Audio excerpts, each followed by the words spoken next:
Chapter 1191 Room 302. Loki now looks a little embarrassed. Although his 4 severed fingers have grown back, they still look a little different from the original ones on his other hand. The skin color and size are a bit like a newborn baby.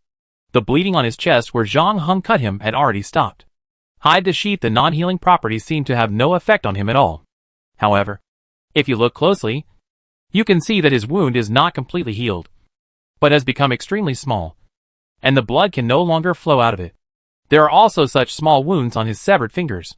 As for the gunshot wound on his abdomen, it is recovered as before. Now Loki looks like a middle-aged office worker who has just been optimized by the company. He walks home with a sad face, sighing as he walks, as if he is worried about how to face his wife and children who are waiting for him to get off work. He deliberately slowed down his pace, dawdled for a while, and stopped in front of a clothing store for a while, changed into a new coat, and then continued on his way.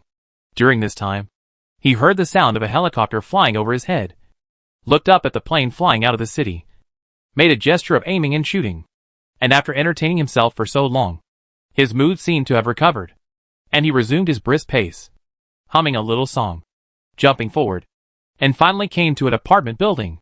This apartment building doesn't look special, just like any other apartment building in the city, and it looks deserted because of the evacuation. Loki also met a cat downstairs. Unlike the stray cats that players had encountered before, which were deformed due to radiation and skinny due to lack of food, this cat looked beautiful and leisurely, with shiny fur and a round body. It was squatting by the flower bed licking its paws. Loki walked to the side of the cat, squatted down and scratched its chin. The cat also showed a comfortable expression, and at the same time, its body began to change, as if it was made of blocks. If there were players nearby who saw this scene, they would probably be shocked, because the cat now looked exactly like the one in the game Minecraft. Loki also made a tisk-tisk sound. He left a can of fish for the cat that turned into a cube, then stood up and continued to walk forward. As a result, he met a man dressed as a mercenary at the gate. He was not the kind of mercenary who was active in local wars in the modern world to fight for warlords to make money, but the kind of mercenary dressed in medieval clothes in the world of swords and magic. He was wearing a set of chain mail and carrying 2 swords on his back, one made of steel and the other made of silver. The long scar on his left eye showed that he had rich combat experience, but all of this was not as conspicuous as his golden pupils and white hair. Loki sighed after seeing the white-haired man. "You said I don't follow the rules?" But he himself is even more extreme, even making the Witcher. As soon as he finished speaking, the white-haired man opposite him also spoke, saying in his low, hoarse and masculine voice, "You look terrible. Your day is not going well. What's wrong? Did you quarrel with your girlfriend?" Typical Gerald-style dry humor. Loki shrugged. "But my relationship with my wife and lover is good. But thanks to your boss, I was almost chopped off. So you came here to get back at me?" The white-haired man said, as he placed one hand on the hilt of the silver sword behind him. "Relax, Demon Hunter," Loki said. "I just came here to say hello to the creator of this world and pay my humble respects. I can smell the smell of conspiracy and trickery from you from 10 miles away. You'd better be as honest as you say, evil god. Otherwise the sword in my hand is for you," the white-haired man said coldly. But after staring at Loki for half a second, he moved away. "Thank you very much," Loki said politely, and when he passed by the white-haired man, he whispered in his ear, "If you ever get tired of all this, tired of being controlled, and want to change jobs, you can come to me. Put away your devilish whispers. I have been through the trial of the green grass, and my will is firm," the white-haired man replied. Loki didn't care and looked behind him. There seemed to be a hooded figure hiding in the shadows. Loki waved at the man, but seeing that he didn't respond, he didn't get angry. He took a step and continued to walk upstairs. He climbed to the 3rd floor and finally stopped in front of room 302. He reached out and knocked on the door, but there was no response from inside. "I'm coming in," Loki said with a smile, and then pushed open the unlocked door. After all the residents of the city left by car, no one expected that there was a little boy about 10 years old in room 302. His parents should have evacuated with the convoy. There were traces of them rummaging around and packing things before leaving. However, this careless couple forgot to take their child with them, leaving him alone in this abandoned city. God knows how he got here all these days. But when he was found by Loki, He didn't cry. He was much quieter than other children. He was sitting on the floor with his back to the door. Loki seemed to be worried about scaring the little boy. So he walked quietly behind him, and saw that the boy was playing Go with himself, holding the white chess piece in one hand and the black chess piece in the other, having a great time on the chessboard. The abandoned little boy seemed to have completely devoted his mind to the game, and he didn't even notice Loki walking behind him until Loki coughed twice and said, "I'm just curious about one question. If you beat yourself in the end, then did you lose or win? For me, winning or losing is far less fun than playing chess itself." The little boy was looking at the lower right corner of the chessboard, a small area where the black and white chess pieces were fighting the most fiercely, and was thinking hard. When he heard Loki's question, he answered casually, his voice full of childishness unique to this age. "It seems that we still have some similarities." Loki flattered his face and tried to get close to him. But unexpectedly, the little boy shook his head and said, "No. You and I are two different types of people. I respect the rules of the game, because in most cases, only by playing according to the rules can we get the greatest fun. This is why rules exist. They are not just constraints, but also the source of fun." Chapter 1192. What a pity. I admit that I am not interested in rules by nature. I only care about how to get the results I want. As for what methods to use, and what kind of troubles will be caused, they have never been the focus of my attention. Loki spread his hands. "Who made me always have the power to ignore the rules?" The little boy nodded. "God of mischief and lies. Your personality is very suitable for playing Texas Hold'em. Let's play around when we are free. I won't compete with a hen in laying eggs. And even if I win, you will suspect that I cheated." As Loki said this, he opened the refrigerator and found a bottle of beer. However, because the power outage in the city had lasted for a while, the beer had already returned to room temperature. The little boy reached out, and Loki placed the beer in his hand. When he took it back, the beer was already steaming, and there was a layer of fine water droplets on the glass bottle. "Cool," Loki whistled. "Did you just change the code of this bottle of beer in the background? I wish I could learn your trick someday, so I don't have to show up in the dungeon and be made the boss by you. I'm not targeting you, but your power is too strong for this dungeon, and the value needs to be adjusted. Only in this way can the game be balanced." The little boy said expressionlessly. "Balance?" Loki showed a half smile on his face. "I'm not the only one with data overflow in this dungeon. You ignore that guy with a built-in cheater and still talk to me about balance? Don't tell me you don't know anything about Kronos' tricks behind the scenes. We reached an agreement at the beginning of the game. Each god will give an ability to the agent he values. All the game behaviors of Kronos and his agent so far are within the rules." The little boy said seriously. "Bullshit," Loki sneered, opened the beer and took a sip. To use the words of the white-haired brother downstairs, "I can smell the smell from 10 miles away. It's because Kronos helped you build the time system of the game that you turned a blind eye to it." The little boy did not deny it. Not only Kronos, but many other people have contributed to this process. So we set up an organizing committee to jointly manage these game worlds. Without their help, I would not be able to create so many realistic and fascinating worlds. Speaking of which, I once invited you to help design the main quest, but you did not accept it. I am a busy man, so I don't have the time. And don't you worry that I will mess up your beloved game world?" Loki pretended.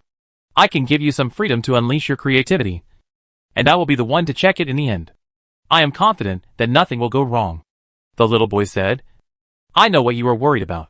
I can also persuade other members of the organizing committee to accept you. Of course, given your previous unpleasant past, it is difficult to wipe out the grudges between you.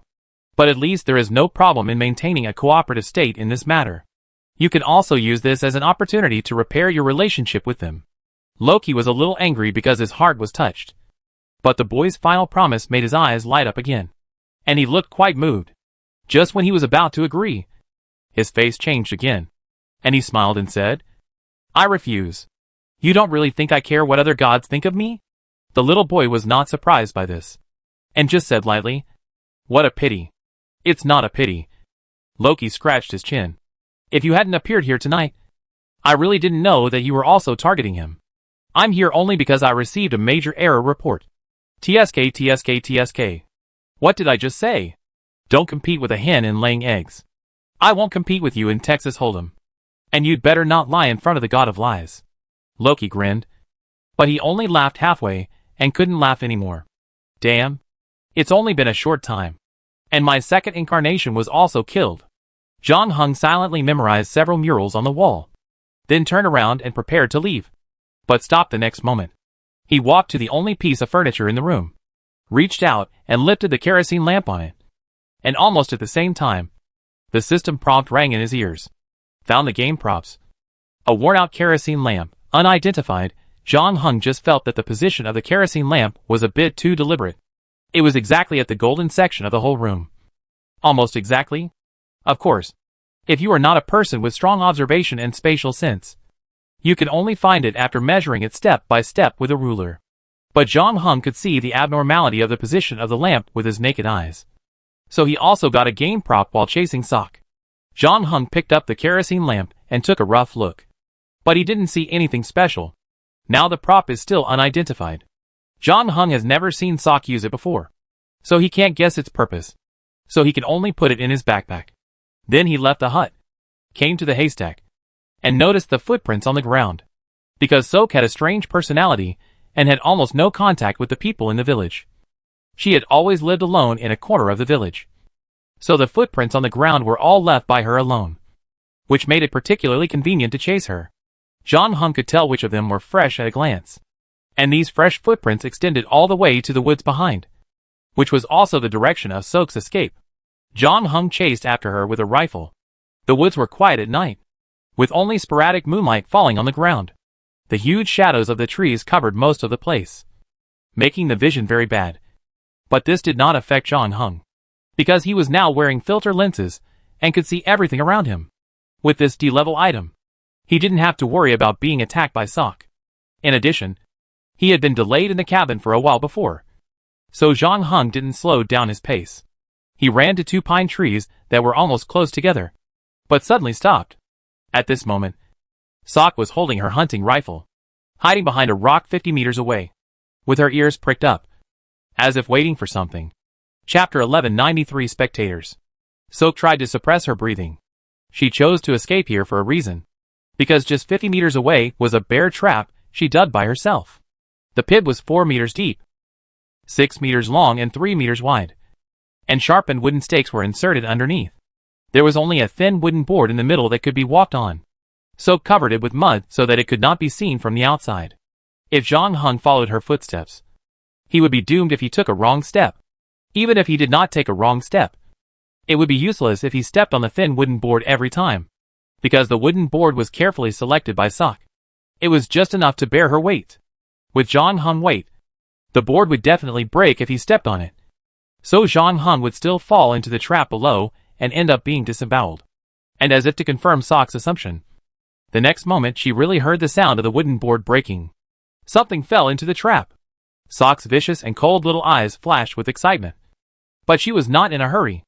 Instead, she first poked half of her head out from behind the rock and quickly looked outside to confirm that she didn't see John Hung's shadow nearby. At this time, her heart was settled. Holding her hunting rifle, she walked closer to the trap, ready to check her hunting haul. But she only saw a stone inside. Soak was stunned. And at the same time, she had a bad feeling in her heart. But it was too late. A figure silently jumped down from the tree behind her. John Hung didn't even shoot, but kicked Soak into the trap she dug herself. The latter was pierced directly in the chest, arms and neck by the sharp wooden stakes below, and died miserably. The next moment, other players far away in the wheat field also received a system prompt. Successfully killed 1 Loki incarnation. 3 incarnations remaining. Loki's strength has been weakened by 20%. 20 points obtained. You can check the relevant information on the character panel. Up to now, John Hung has killed 2 Loki incarnations. And every time he loses an incarnation, Loki's strength will be weakened by 10% on the original basis. In other words, as long as he kills all 5 of Loki's incarnations, he will only have 50% of his strength left. Of course, Loki at 50% strength is still difficult to deal with. But at least it is much better than facing a Loki at full strength. So John Hung was not satisfied after killing Sock. He simply packed up and returned to the helicopter, continuing to move towards the location of Loki's next incarnation. The mural in Sock's house also pointed him in the direction. But before that, John Hung had to find a safe place to send the injured Kratos there. Go to the medical center. The bullet in her body needs to be taken out immediately, the doctor suggested. The people in the town evacuated in a hurry. There should be beds, medicines, and operating rooms and medical equipment there. I can perform surgery on her there. Okay. John Hung drove the plane to the hospital. It happened that the third avatar he was looking for was also there. Loki's face was not good. After all, anyone would be very unhappy if they suddenly lost 20% of their strength. Even in the game, he couldn't help but complain. What kind of a rule is this? Can I only watch my avatars being eliminated one by one? And then it's my turn? The little boy shook his head. You changed the main quest to kill you. The organizing committee has reminded the gods of each dungeon not to kill themselves, especially to participate in the main quest. You see, this is the meaning of the existence of rules. TSK. Your long speech is nothing more than an excuse to save player number 07958. Interesting. Even you are interested in him? Loki was not angry, but rubbed his hands excitedly. Then things will become more interesting. What do you want to do? The little boy frowned and said cautiously. He finally put down the chess piece in his hand and looked at the god of lies and trickery. Don't worry. I'm just having some fun. You know me. I can't sit still. Seeing that old man Kronos is always sneaky, I can't help itching to do some damage. Well, it can't be considered damage. Maybe one day in the future, that guy named Zhang Hung will thank me. Besides, you spent so much effort to get all the agents together just to see who is more powerful, so as to resolve the disputes among the gods and cut the cake of the new market. It's really an old-fashioned method, without any intention. So I'd be kind enough to help you share some of the workload. This is a simple matter. There's no need to make it so complicated. And divide it into 1, 2, 3 rounds, etc. Loki looked like he was criticizing this complicated and lengthy bureaucracy, and said, there's no need to serve desserts. Just serve the main course and start the carnival. The little boy's face darkened, and he finally stood up from the ground. He was only 1.4 meters tall, but when he stood up, his shadow filled the entire room. Under this strong sense of oppression, even Loki looked 3 inches shorter. However, the latter still had that nonchalant smile on his face, even though a hooded figure with a hidden blade on his arm quietly came from the kitchen behind him. And in the direction of the bedroom, the genuine Kratos also came out with his Leviathan axe on his back. Loki whistled. It's pretty good for a welcoming effect, the little boy said lightly. It is said that Odin once tied you up with your son's intestines and let venomous snakes spit venom on your face. But I don't need these things to keep you in my game world forever. I don't doubt it. You are the most powerful new god. You can do whatever you want to me. But I believe you won't do that, Loki said with a smile. Don't forget that I am still the gatekeeper of this dungeon. Without me, the players will have no monsters to fight. You can't send your muscle man and assassin to replace me. Although it's not impossible. It's like dipping lychees in sesame oil. It's totally different. Besides that, Loki paused, smiled even more happily, and spread his hands. Even if you force me to stay, it will be useless. What is going to happen will still happen. Even you know that the gods have set up a game organizing committee together. Don't you think I am still a lone wolf running around? Although my ally is not mentally normal. He is a very hard-working and good person. He has basically done all the preparatory work. I just helped him a little bit during this period. I mainly used my smart brain to make and improve the plan for him. But the next step is not under my control. I am just a spectator with my own bench and melon seeds. Chapter 1194 Whirlpool. Zhang Hung parked the helicopter by the river in Pripyat, next to the water outlet of the nuclear power plant.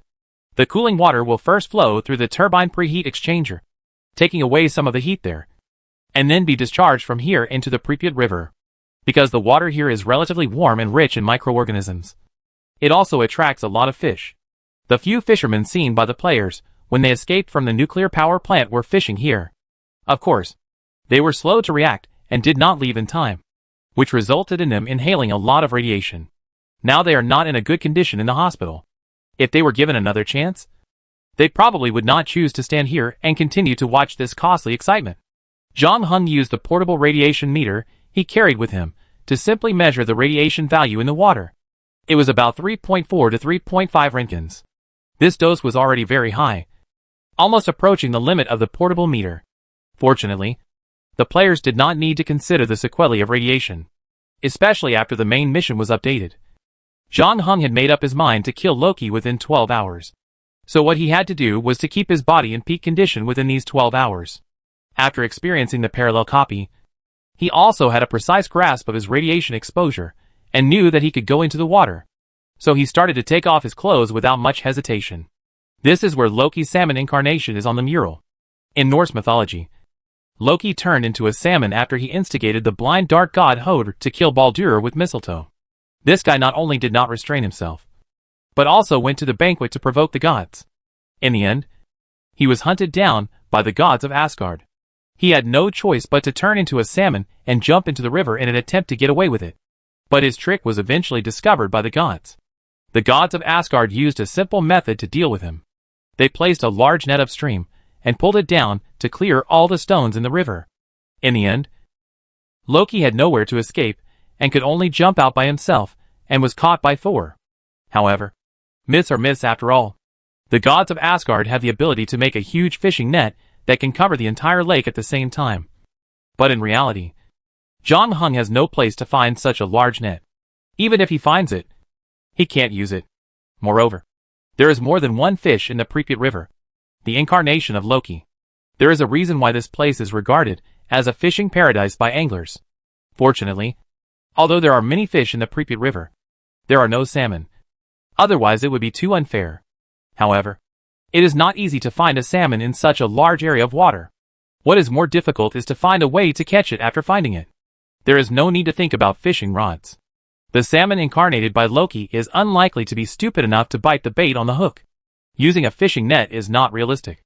Only electric fishing sounds a little more reliable. But let's not talk about where Zhang Heng can find the tools for electric fishing. The water in this section of the Pripyat River is very deep. If the salmon incarnated by Loki is hiding at the bottom of the river, it is likely that it cannot be electrocuted even with tools. Most players would have given up by now. But since Zhang Heng had flown the plane here, he had already thought about how to find the Loki incarnation hidden in the river. After taking off his clothes, he took nothing with him and jumped directly into the river. Probably because the number 4 reactor had exploded and no cooling water was discharged into the river. The river water was not as warm as expected, but the fatty acids in it were still extremely rich, and the river water was light brown. However, these fatty acids have now become efficient coagulants, transporting radioactive particles and fission fragments to farther places. Zhang Heng put on the filter lens and controlled his body to sink continuously. He stopped when he was about 5 meters away from the river bottom. Returning to the water, he felt extremely relaxed and comfortable, just like lying on the sofa at home. However, Zhang Heng did not let himself immerse himself in this comfortable atmosphere. He did not forget the purpose of coming down, especially now that the Pripyat River is still full of radioactive particles, and danger is everywhere. So Zhang Heng decided to finish his work early. The next moment, he closed his eyes, stretched out his hands, one on the left and one on the right, and slowly but firmly clenched his fists. As he did this, the speed of the water flow around him began to increase. At the same time, about 10 meters away from Zhang Heng, the rotating water flow formed 2 whirlpools. This was what Zhang Heng used to deal with the incarnation of Loki salmon, his all-natural automatic fishing device. The faster and faster the whirlpool was, the more it stirred up the Pripyat River, which was originally quite calm. The suction force began to continuously pull the surrounding aquatic creatures. As the whirlpool became larger and larger, the nearby fish were sucked into it, just like riding a roller coaster. And it was an endless version, and they were thrown dizzy. Zhang Heng did not stop until the diameter of the 2 whirlpools exceeded 7 meters. This was almost his limit. He began to feel that the whirlpools were becoming more and more difficult to control, and the surrounding water was also pulling his body madly. The diameter of the whirlpool was now 7 meters, and the area covered by the suction was even larger. Even Zhang Heng did not dare to remove one of them casually. Otherwise, he would probably be sucked in by the other one. Carefully maintaining his body balance, Zhang Heng then began to move in the river. Now the aquatic animals in the nearby waters were in trouble. Whether they were looking for food, or staying well, or even hiding in the corners and cracks of the rocks, they were all ruthlessly sucked into the whirlpool, and forced to be spun in circles by the magic of love. As Zhang Heng moved, he was also observing the movements nearby. Not long after, he saw a big fish with a green head and a red body. It sensed the danger before the whirlpool approached and wanted to leave in advance. And it almost succeeded. It was just because the area covered by the two whirlpools was too large. It tried its best but still couldn't get out completely. The movement became slow under the pull of the water flow. But it was indeed a rare underwater creature that could compete with the whirlpool. And it was moving away from the whirlpool little by little. Unfortunately, it was spotted by Zhang Heng the next moment. As Zhang Heng began to move towards it, it was ultimately unable to escape the powerful suction of the whirlpool, and was mercilessly sucked in. It swirled around with the other fish inside, spinning faster and faster. However, this process did not last too long. And soon, the water flow around it disappeared. Chapter 1195 David and Goliath. The red salmon realized that it had finally escaped. And it cheered up again, wanting to continue to run for its life. It first rushed behind a group of water plants nearby. But when it moved its fins and tail, it found that its body was out of control and staggered like a drunk. At first, the red salmon thought that it had been spinning in circles for too long and had lost its sense of balance. But it soon found that this was not the case, because the other fish around it that were not completely knocked unconscious were all running for their lives in a panic. And it was the only one who remained in place. The real reason was that the turbulence bound it here. Then a hand grabbed its body. The red salmon struggled desperately, because it saw that the human had no intention of bringing it to the shore, but instead held it with one hand and directly untied the knife on his calf with the other hand. The next moment, the doctor and others in the Pripyat Medical Center received another system prompt. Successfully killed one Loki incarnation. One incarnation remaining. Loki's strength has been weakened by 40%. 20 points were obtained. And relevant information can be viewed on the character panel. The doctor and Kratos and others looked at each other. And after a while, it was the mouse who spoke first, sighing, "This is too fast. Only half of the 12 hours have passed. And Loki now only has one incarnation left. Is this the strength of the number one player?" Craven had just finished surgery not long ago. The effect of the anesthetic had not completely worn off. And he still looked a little tired. "I have also been through many dungeons, but none of them is like this one. From beginning to end it is just like a pendant. It should be said that we met Simon in this dungeon. Otherwise I'm afraid it would be really troublesome." The mouse was still frightened. "You know, the god behind this dungeon is Loki. Although he can't beat the Avengers, he should be more than enough to deal with us." But after he finished speaking, he found that Kratos and the doctor did not agree with him, but looked at each other. "What?" Mouse was puzzled. "Did you notice it too?" The doctor smiled bitterly. "The difficulty of our dungeon this time is obviously a bit abnormal, and everyone should have received a system prompt before. If nothing unexpected happens." Loki privately adjusted the difficulty of the dungeon, so the restrictions appeared later. Although Loki's reputation among the gods has always been not very good, I still have self-knowledge. To be honest, I don't think I am worthy of him playing like this. "Me too." Kratos nodded. "I hid something from you when I first entered the dungeon. In fact, I am also an agent. And there have been some minor conflicts between the gods behind me and Loki. When I first saw Loki, I did suspect that he was coming for me. But before that, when his identity was discovered by Simon, he hardly even looked at me. I could feel that all his attention was focused on Simon." "You mean Loki actually came for Simon?" Mouse is not stupid. After Kratos and the doctor spoke, he soon realized something. "So this time we are unlucky and caught up with the gods fighting?" "It seems so," the doctor said helplessly. "Who do you think will win in the end? Simon or Loki?" "Of course we hope Simon can win. After all, whether we can leave this copy alive depends on him," Kratos said. "But this time, the opponent is the famous Loki after all." Mouse still looked a little worried. Although Simon has been praised as the best player by many people, he is among the players after all. And Loki is a god. A legendary god of lies and tricks. So we can't just sit there and watch the fun. We have to find a way to help Simon, Kue said. Although she had just been injured and had undergone an operation, her physical condition was extremely weak. But she didn't seem to think that her dungeon journey was over. Instead, something was burning in her eyes. "Well, I don't mind helping. After all, this is also our dungeon. But can ordinary players like us really help in this kind of fairy game?" Mouse hesitated and said, "Don't drag Simon down instead. You've probably all heard the story of David killing the giant Goliath with a stone. So you don't necessarily have to be a hero to slay a dragon. But David is the king of Israel. So he should definitely be considered a hero. The mouse muttered. Just understand what I'm saying. Don't bother with such details. Quais waved her uninjured hand impatiently. The doctor didn't doubt Quais's determination, but just frowned. From a doctor's point of view, I still have to say that your current physical condition is simply unable to withstand intense combat. No, this may not be appropriate. To be more precise, if you exercise a little, the surgical wound may split open. I told you, I'm an agent, and every agent has a supernatural power, Quaisho said. I just haven't used my power yet. And the gods behind me have a small account with Loki that they haven't settled yet. After killing the red salmon, Zhang Heng returned to the river bank, put on his clothes, and checked the time again. Up to now, he has successfully killed 4 targets, and only the last one is left, which can solve all of Loki's incarnations. And when the final battle comes, Loki will only have half of his strength left. However, Zhang Heng did encounter some trouble with the last target.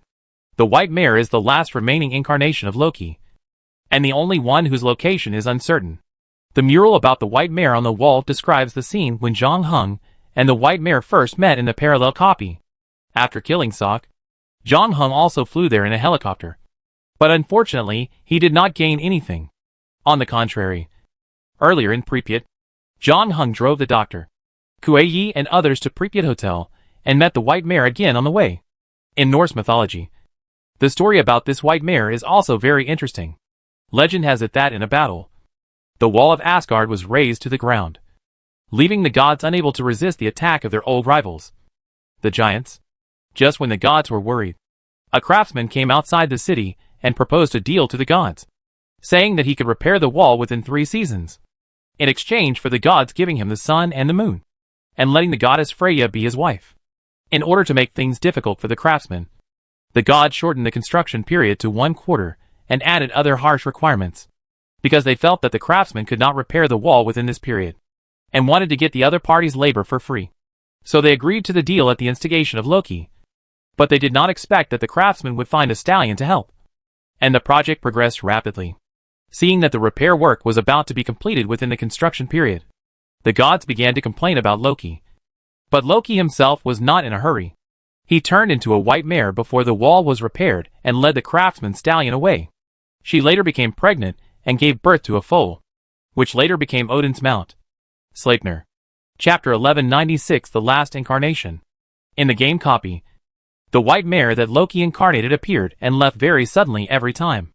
Even with Zhang Heng perception, he didn't know where the other party came from and where it ran to. So he had given up the idea of catching up with the white mare a long time ago. And this was different from the situation when dealing with red salmon. On land, Zhang Heng means of controlling water flow could not be used, and he could only try to use guns and bows and arrows to deal with the white mare. However, since the latter appeared and disappeared like the wind, Zhang Heng would have to keep his bow or shooting posture. Otherwise, in the blink of an eye, the white mare would disappear from his side again. Of course, this does not mean that Zhang Heng has no way to deal with the white mare. He just has not found the key to deal with the slab white mare. Zhang Heng now regrets not bringing the crown of the white horse into this instance. With that item in hand, he can summon the mount of the white horse knight. And maybe he can compete with the white mare, the incarnation of Loki, in terms of leg strength. However, the items he can bring to the game each time are limited, so he has to choose from them. The adaptability of the crown of the white horse is not that strong, and as a sea-level item, it can only be used 3 times. With Zhang Heng's current strength, it is almost impossible for ordinary copies to force him to use the number of times Crown of the White Horse is used. So he did not bring this item in. There is no point in entangled with such things now. Zhang Heng still shifted his attention back to the present, and he recalled the story of Loki and the craftsman again, especially the details. The mare that Loki transformed into finally led the craftsman stallion Svatarfari into the woods, which also fits the scene when the two met for the first time. Zhang Heng saw the white mare by the stream in the woods. Now the question is, why did the white mare come to the town when the two sides met again recently? Are there any common points between the two encounters? Zhang Heng's face moved when he thought of this. In Norse mythology, The white mare incarnated by Loki is equivalent to the role of a seducer. When the construction period is critical, it suddenly appears and leads away the stallion's Fadarfari used by the craftsman to pull stones. Now, in this game copy, of course, there is no stallion's Fadarfari.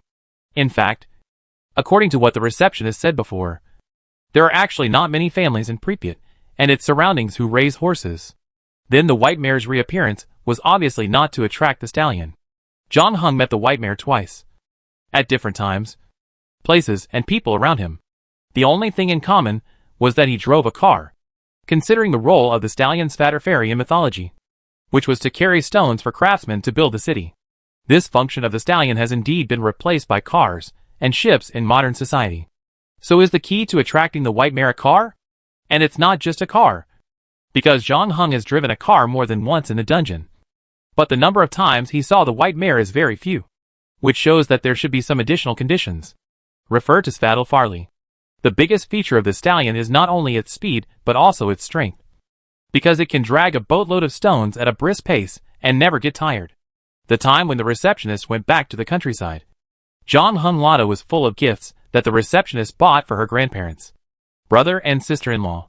After all, she has made a lot of money from John Hung. And of course she wants to make her relatives live better. Not long ago, there were 5 people in the car when they went to the hotel. The weight was not light. In addition, John Hung had driven fiercely before meeting the white mare, so the triggering condition of the speed should also be met. Load acceleration?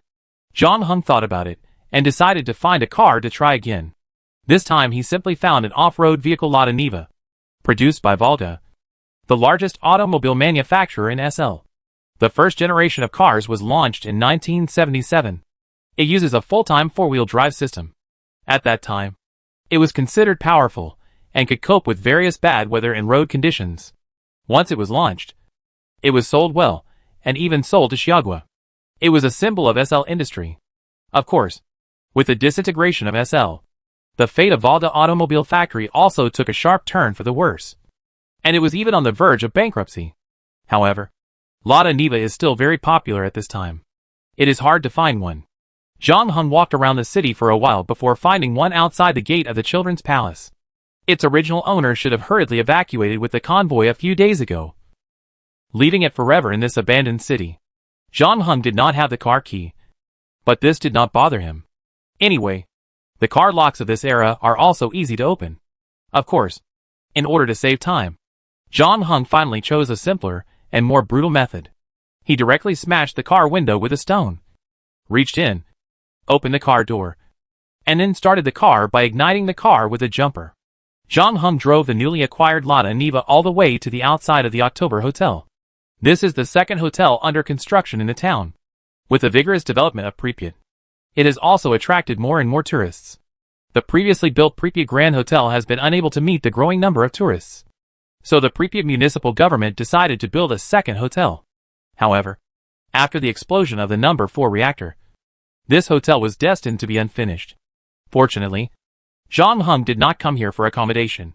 He parked the Lada Niva next to a pile of bricks at the construction site, and then lifted the bricks onto the car to increase the weight. John Hung did not move too much.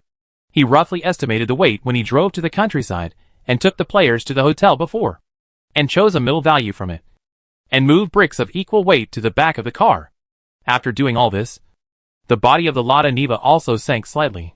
John Hung returned to the driver's seat and restarted the car. The engine roared, and the steel beast seemed to be showing its muscles in this way.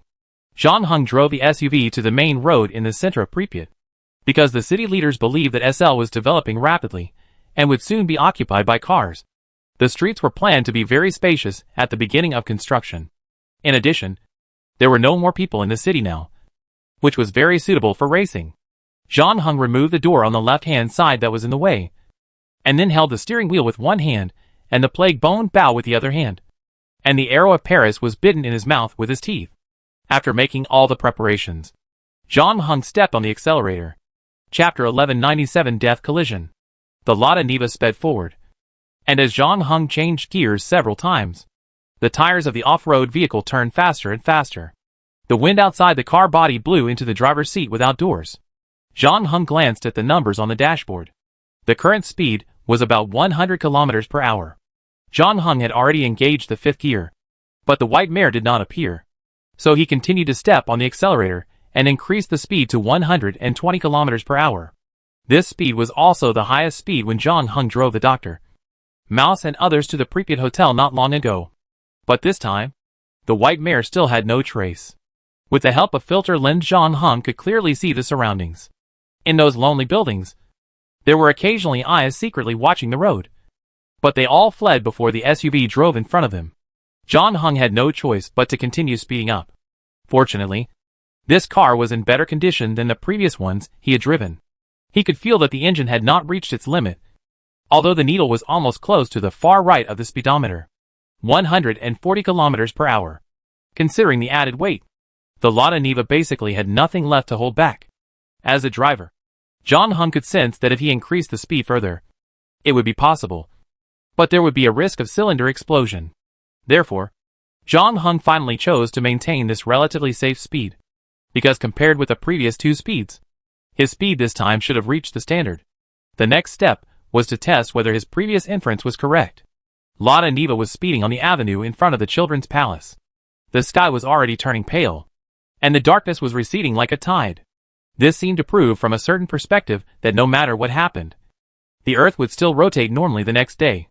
Even though Pripyat was now deserted, it would not prevent the sun 149.6 million kilometers away from spreading its light on this vast and lonely land.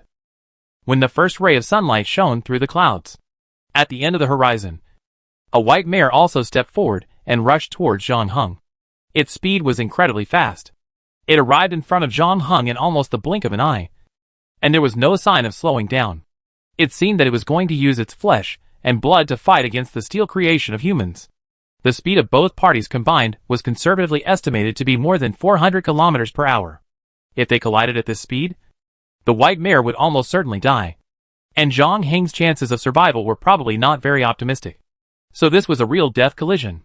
At this time, John Hung was too late to slow down. Even if he could kill the white mare immediately, he could not avoid this collision. He also considered using drifting to avoid it like last time.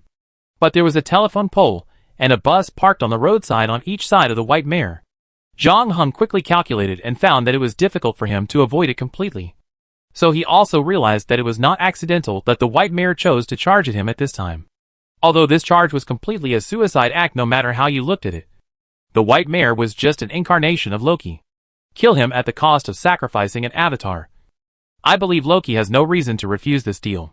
In this moment, many thoughts flashed through John Hung's mind. The next moment, he still controlled Lada Niva to drift. John Hung used a series of dazzling manipulations to accurately control the front of the car to avoid the impact of the white mare, and also avoided the telephone pole on the right side. Unfortunately, this is the limit of technology. Because of the lack of space, the rear of the car was finally scratched. And then the car lost control while driving at high speed. First, it hit the trash can and the curb on one side, and then it rolled over. After 6 consecutive circles, it rolled a long way and fell to the ground. The bricks pulled on the back seat were also thrown out one after another. This time, the white mare did not leave immediately. Instead, it put away its hooves and stood quietly, looking at the off-road vehicle with people and horses thrown to the ground not far away, as if it wanted to know the fate of the driver inside.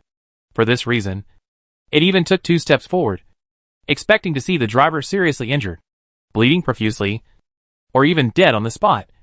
But when it really walked in front of Lada Niva, it was shocked to find that there was no one in the driver's seat. At almost the same time, a feather arrow that looked quite old flew out from the other side of the street. This arrow did not follow the laws of physics at all, and drew a strange arc in the air, accurately hitting the ears of the white mare, piercing its left ear. The white mare raised its front hoof, let out a mournful cry, and turned around to escape. But after being shot, it seemed to have lost its previous ability to appear and disappear. It just ran 2 steps like an ordinary horse, and its body was swaying. Golden blood flowed down its left ear and fell to the ground. Unfortunately, it was shot by another arrow before it could run a few steps. The second arrow hit one of its hind legs, turning it into a cripple. The white mare also became slower. But along the trajectory of this arrow, it finally saw where the enemy was. At this moment, John Hung was standing on the electric pole that the off-road vehicle had hit before, like a king looking down from the city wall. Behind him, a pair of wings made of shadows spread out to both sides. It was these wings that saved John Hung from the tragic accident. After discovering that the Lada Niva was out of control, John Hung made a decisive decision to abandon the car at the first moment, using the shadow wings to offset the terrible impact speed for him, and came to the place where he was standing now without anyone noticing. However, John Hung did not stand here for long. Seeing that the white horse had lost its speed, he waved his wings again and swooped down from the air. At the same time, he also pulled out the hidden sheath at his waist and cut it from the top. The sharp blade cut into the back of the white mare's neck without hesitation, like a hot knife stabbing into butter. When John Hung 2 feet landed on the ground, the white mare staggered past him. The look in its eyes seemed to be glad that it had escaped this disaster. Although the white mare did not know how it miraculously survived the knife, it did not have any wounds on its body now, so it continued to flee forward, and the human behind it did not chase it this time. The white mare did not understand why John Hung was so kind all of a sudden, until it ran another 7 or 8 steps. Its head actually fell off its neck. Chapter 1198. Meeting Loki again. Successfully killed 1 Loki incarnation. 0 remaining incarnations. Loki's strength has been weakened by 50%. 20 points are obtained. You can check the relevant information on the character panel. Congratulations. All 5 incarnations have been killed. Loki's strength has been weakened by another 10%. And an additional 200 bonus points are obtained. You can check the relevant information on the character panel. After beheading the white mare, John Hung received 2 more system prompts. The first one was expected. Loki's strength was weakened by half.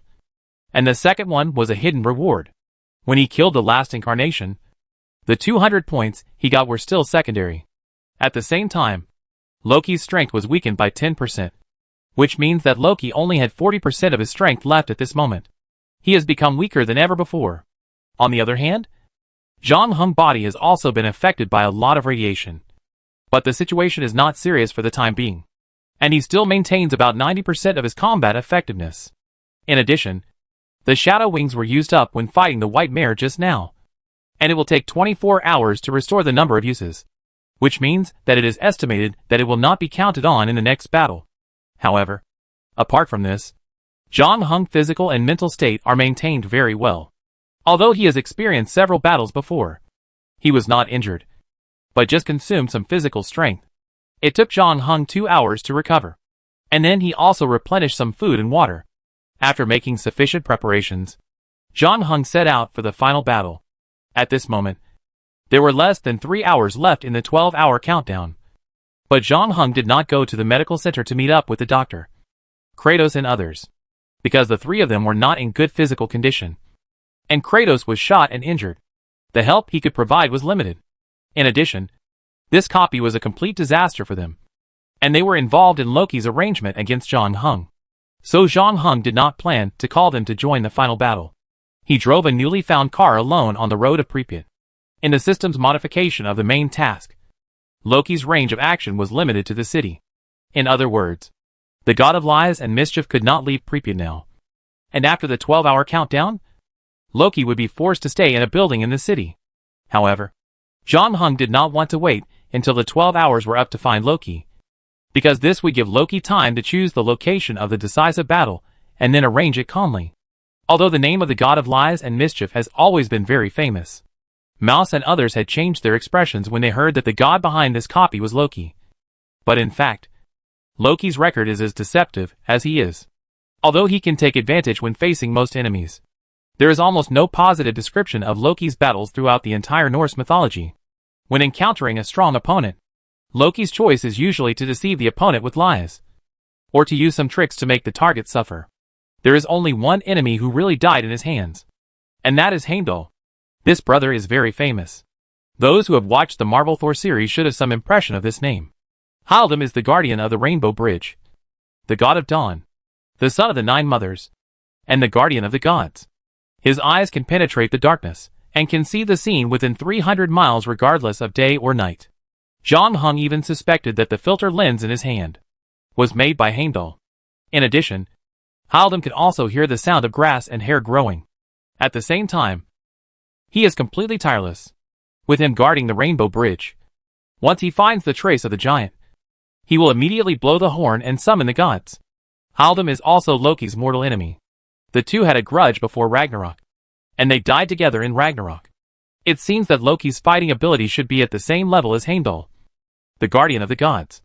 But in fact, people who know the battle process will not think so.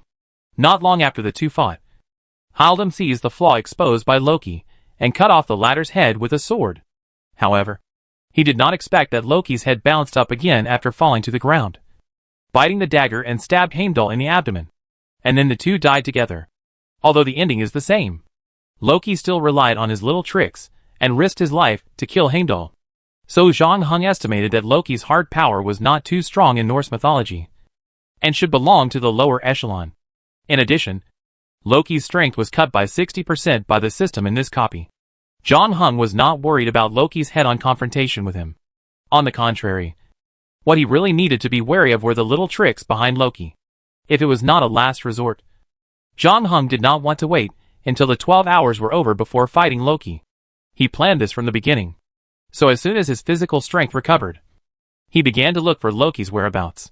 Zhang Heng searched in the direction of Loki's last escape. Fortunately, although Pripyat was already a city recognized by Ukraine, it only had 50,000 people, and the city was not too big. In addition, after the evacuation, there was basically no one living here, which made it easier for Zhang Heng to search. But Zhang Heng still didn't expect that he would find Loki in less than half an hour, because the latter didn't hide at all. He moved a sofa from somewhere, and sat in the middle of the road in a big way, as if waiting for Zhang Heng's arrival. Zhang Heng was not polite, and stepped on the accelerator, knocking the sofa out. Unfortunately, Loki on the sofa had snapped his fingers before being hit, and came to the other side of the road, his face full of helplessness. Zhang Heng then stepped on the brakes, but did not turn off the engine. He just put the car in P gear, then pushed open the door and got out. Congratulations, player. After a not-so-hard battle, you have cleared all the miscellaneous soldiers and 5 small bosses in this dungeon and came to Loki, the great god of lies and mischief. Tremble, mortal. Game points will be increased by 100,000 points. You can check the relevant information on the character panel. The voice of the Loki imitator system said, "That's what I mean. You like this game, right, Zhang Heng? It is these rounds of games that have made you what you are now. Oh, by the way, I seem to have forgotten to congratulate you on winning the first place in the proxy war dungeon. I hope it's not too late to send my blessings now." Chapter 1199. Why me? Zhang Heng ignored Loki's blessing and frowned. "What did you do to me? How did you let me enter your copy? Hey, don't you have any better questions? I am the god of lies and mischief. This kind of thing is a piece of cake for me." Loki puffed out his chest and said proudly. Unfortunately, Zhang Heng ignored his nonsense and took off the plague bone bow from his back. Seeing Zhang Heng preparing to attack again, Loki could only helplessly say, "Stop. Stop. Stop. Even if you are going to attack later, at least listen to what the other party is going to say first. I am sitting here waiting for you at the risk of radiation and being hit by a car. You are the god of lies and mischief. Is there any need to listen to your words?" Zhang Heng raised his eyebrows. "I am the god of lies and mischief, but I am not always lying." Loki spread his hands. "You have also read Norse mythology. You should know that I have done some good things in it. Although the gods of Asgard hate me, many of them have received my kindness. But because I am the son of a giant, they have never really regarded me as their own. This is really a sad story. It is heartbreaking. So you dragged me into your copy to tell me about the discrimination and unfair treatment you have suffered from the gods of Asgard?" Zhang Heng said calmly. "I suggest you directly at that yellow-haired man who knows everything on Twitter. He has been fighting for the cause of eliminating racial discrimination all his life and has achieved outstanding results at this stage. He may be interested in your story." "No. I listed these old stories and opened my wounds to show you. Just to tell you that we are actually the same kind of people," Loki said emotionally. "We are both helpless and treated as aliens. We don't know who to trust. I don't have a tragic story like yours. My family treats me very well, and I have many friends." "Thank you. You say that because you know nothing about what is going to happen." Loki licked his lips. "I know you don't believe me because of my past reputation. It doesn't matter. You don't have to believe me. Just ask yourself. I bet that somewhere deep in your heart, you must have doubted why Kronos is so good to you. Not only did he choose you as his agent, but he was also willing to use most of his power to make that little cheat for you. Are you his illegitimate child or his old lover? Or do you really want to believe his nonsense about guardian angels? Speak to the point. Zhang Heng was unmoved. The point is that Kronos has plans for you. And the other people around you, someone has plans for you too. No matter which side they belong to. They all want to get something from you, excuse me. But it seems that your situation is not very good. Man, when I was in Asgard, no one liked me either. But I was always the one who schemed against others. And few people could scheme against me. So it seems that my situation was better than yours now. Then what is your plot? What? Loki blinked his innocent eyes. You just said that everyone who approaches me has a plot against me. So you must have a plot when you approach me. Zhang Heng said. Of course. Loki did not try to deny it, but admitted it generously. He whistled and said happily, I am also one of the people who approached you secretly. But my purpose is different from others. I have an instinct in my body. And it is this instinct that led me here. Does your instinct mean to destroy everything? Loki pretended not to hear and continued. First of all, I want to apologize to you. Your previous guess was correct. I did do something to you and pulled you into my game. But you can rest assured that this will not happen again. Because even if it is me, it is not without cost. In addition, someone who hates me seems to have patched this loophole now. And the reason why I chose this way to meet you is just to avoid Kronos and prevent the old conspirator from playing anytime tricks. I want to have a simple chat with you face to face. That's all. If you need it, I have prepared coffee, beer, tea, oh, and the small cakes and cookies I just baked. Very cute. With cats, dogs and pandas. If you want to have a few pieces. As Loki spoke, he actually took out a plate of cookies from a bag on the roadside. Zhang Heng did not reach out to take it, but asked, Do you call this a simple face-to-face conversation? You chose an active ID on the forum that was interested in me, disguised as the player behind the ID to approach me, lowered my vigilance, and lurked around me. If you really wanted to talk, you could have confessed your identity when we just entered the dungeon, instead of waiting until your identity was exposed. Not to mention that during this period, you also secretly stuffed the graphite from the core of the number 4 reactor to other people. Just before we set off for the Pripyat hotel last night, you stuffed a piece of graphite into the travel bag for food. But I threw it away. Loki seemed very innocent. I have no choice. This is the main task of the dungeon. I need to let you absorb as much radiation as possible while you are not around. And you have to find me before your physical condition worsens. This is the rule of the dungeon. Even I can't violate it and reveal my identity to you in advance. You are really alert. I am so close to you. This time the dungeon is a single-player cooperative mode. But you are still on guard against me. So I don't have any chance. Loki praised. Really? But I saw that you were quite happy to change the main task of the dungeon later. Zhang Heng ruthlessly exposed Loki's lie. Who said that? I didn't play a car accident. I didn't expect the guy to come here in person. Loki sighed. And I really have no ill will towards you. I just want to take this rare opportunity to observe you more. What about what happened in the abandoned subway line before? Your agent led us to the territory of Jormungandr. You want to let the giant python kill me, right? Zhang Heng asked. I admit that this idea is tempting. But the real reason is that I want to see if you can wake up my son. Why me? Zhang Heng's expression changed. Because no one is more suitable to represent the end of the world than you. Loki smiled slightly. Chapter 1200 A New Doomsday. I represent the Doomsday? Zhang Heng frowned. I am just a mortal. Why would I be related to the Doomsday? And speaking of the Doomsday, Ragnarok is related to you. Ragnarok is just the Doomsday of the Norse gods. Loki said. I have to admit that. Well, more than 2,000 years ago, that war was quite magnificent. Bards sang about it. And many famous guys wrote many beautiful poems, mourning the fall of the gods, praising Thor, Odin's heroic fighting posture, and the bravery of the Asgard gods. These are just some of the nonsense. And I am condemning them, by the way. But unfortunately, they are too old. What do you mean? I'm not targeting those guys. Really, I like some of them. And even collected some of their skeletons to make some furniture as a souvenir. But with the productivity of that era, the craziest thing you can imagine is a drunkard with red hair, a big beard, and a head full of muscles. holding a big hammer and hammering from east to west. And what is his mount? A chariot pulled by 2 goats. 2 ridiculous and funny goats. Loki repeated. You know what I mean? This was the limit of the imagination of the people at that time. Now, if you ask anyone, he can come up with 100 things that look cooler and more stylish than this. Such as Ferrari. Long March 5th. Not to mention the Sky Carrier. But we can't blame them. Their material conditions limit their imagination. Those poor guys have done their best.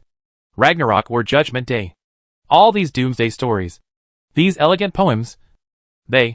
How to say it? It's like a peerless beauty. Unable to resist the erosion of time. And now it has long lost its former glory. Just like us old guys. As Loki spoke, he took out a bottle of champagne that he had found from somewhere. Opened the cap. And said to John Hung, "Want a drink?" John Hung shook his head. "I need to stay sober before I finish you off. And I don't plan to drink." "Okay. Then I drink a small glass myself. And leave the rest here. And you can drink it after you finish me off." Loki seemed very reasonable. He poured himself a glass, drank it all, and raised the glass, saying, "To the good old days." John Hung was indifferent. Having said that, some of us should thank TV, comics, online novels, or more specifically Marvel, Netflix, Sony. After being reprocessed by modern creators, some old stories have regained vitality. And I am also a beneficiary of this. Although I don't want to have a CP with that idiot with a hammer. By the way, in Norse mythology, I am actually Odin's brother, not Thor's. But I guess no one cares about this kind of thing. All in all, I have regained a lot of strength. Which is a good thing. Which shows that humans still can't get rid of lies and deception. Loki said. But most of the old gods don't have a good life. It's not an exaggeration to describe them as lingering on. In order to gain a believer, they have to do everything they can. But as I said, these days no one thinks that a guy riding 2 goats is more handsome than someone driving a Lamborghini and waving money. In contrast, a group of new gods are rising. They are young and powerful. The god of media. The god of luxury. The god of 2 dimensions. The god of air conditioning. Sometimes I don't understand humans. Some of them firmly believe that air conditioning is the greatest invention of mankind every summer. It is air conditioning that saved their lives. Compared with us, the new gods absorb beliefs more flexibly, saving prayers and sacrifices, and even not caring whether their believers respect them. This was unimaginable in the past. Those old antiques would punish those blasphemers for some trivial matters. But now, who would think of the god of air conditioning in winter? And at the same time, the rituals are being constantly simplified. Many old guys have complained to me that the threshold has been lowered. Some time ago, I met a guy on the road. He controls several popular websites. One of them seems to be called P Station. His followers are all over the world, of all races, and his way of gaining faith is very simple and crude. The old gods can't imagine it at all. You only need to watch the small videos he provides online to complete the ceremony. He is simply the Einstein among the gods. A complete genius. Since the day he was born, his followers have been growing rapidly. And his followers are particularly sticky. Basically, as long as you log into his website and become his believer, you can never leave him again. You can only provide him with faith continuously. This thing is more effective than the most stringent blood oath. However, the new gods also have their troubles. Most of them have powerful divine powers, but have lost the killing and fighting nature of the old gods. Take the gods of Asgard as an example. When we were born, we faced all kinds of enemies. We had our mortal enemy, the giants. There was also a civil war among the gods, which once reached the brink of extinction. After that, we really died in the Ragnarok. We basically never had real peace. Every period of time was full of blood, either fighting against powerful enemies together or killing each other. If you can't fight, you will be killed. But the new gods in modern society are not like this. Except for a few who have the ability to fight. There are more of them like the guy who runs the website I mentioned above. They are very good at collecting beliefs, but they don't know how to fight at all. In addition, many old gods think that they only have beliefs in their eyes, and have abandoned the dignity and honor that gods should have. Moreover, their various behaviors have seriously disrupted the market. So many old gods regard them as the cancer of the industry. But as I said before, there are also some outliers among the new gods. Here I must say that humans have never disappointed me on the road of committing suicide. This time, they have played new tricks on committing suicide. Fear has always been the most primitive and pure instinct of human beings. They have also developed many entertainment methods for fear. But most of them are small fights. Until they set their sights on the end of the world. As I said before, whether it is the apocalypse or the twilight of the gods, they are all old antiques that cannot keep up with the trend of the times. Humans have long lost their fear of the hell scrolls drawn by their predecessors with their poor imagination. They want to create new fears. An exciting and magnificent new doomsday belonging to the 22nd century. Chapter 1201 Good News. Have you noticed the problem? Loki said. Let's summarize the previous knowledge points. The old gods are brave and have excellent fighting skills. But they are too old. Even the god of time himself could not resist the erosion of time. The new gods are very powerful and have flexible ways to gain faith. But deep down they are like a group of hippies in the new century. You can't expect them to go to the battlefield. Then humans slapped their heads and created another guy, giving him something that other new gods don't have. Not only the gene of killing, but also the seeds of destruction. Imagine that this newly born guy feeds on fear and spreads, like a virus, through the new media of the internet. His way of collecting faith is as flexible as the new gods. He doesn't need to show up. And you don't even need to know his name. He just lurks in the movies, novels, and games you play. When you feel fear, congratulations, you have become his believer, providing him with nutrients continuously. His original creator even considered that as time went by, his creation might return to the old ways of the old gods and fall behind the times.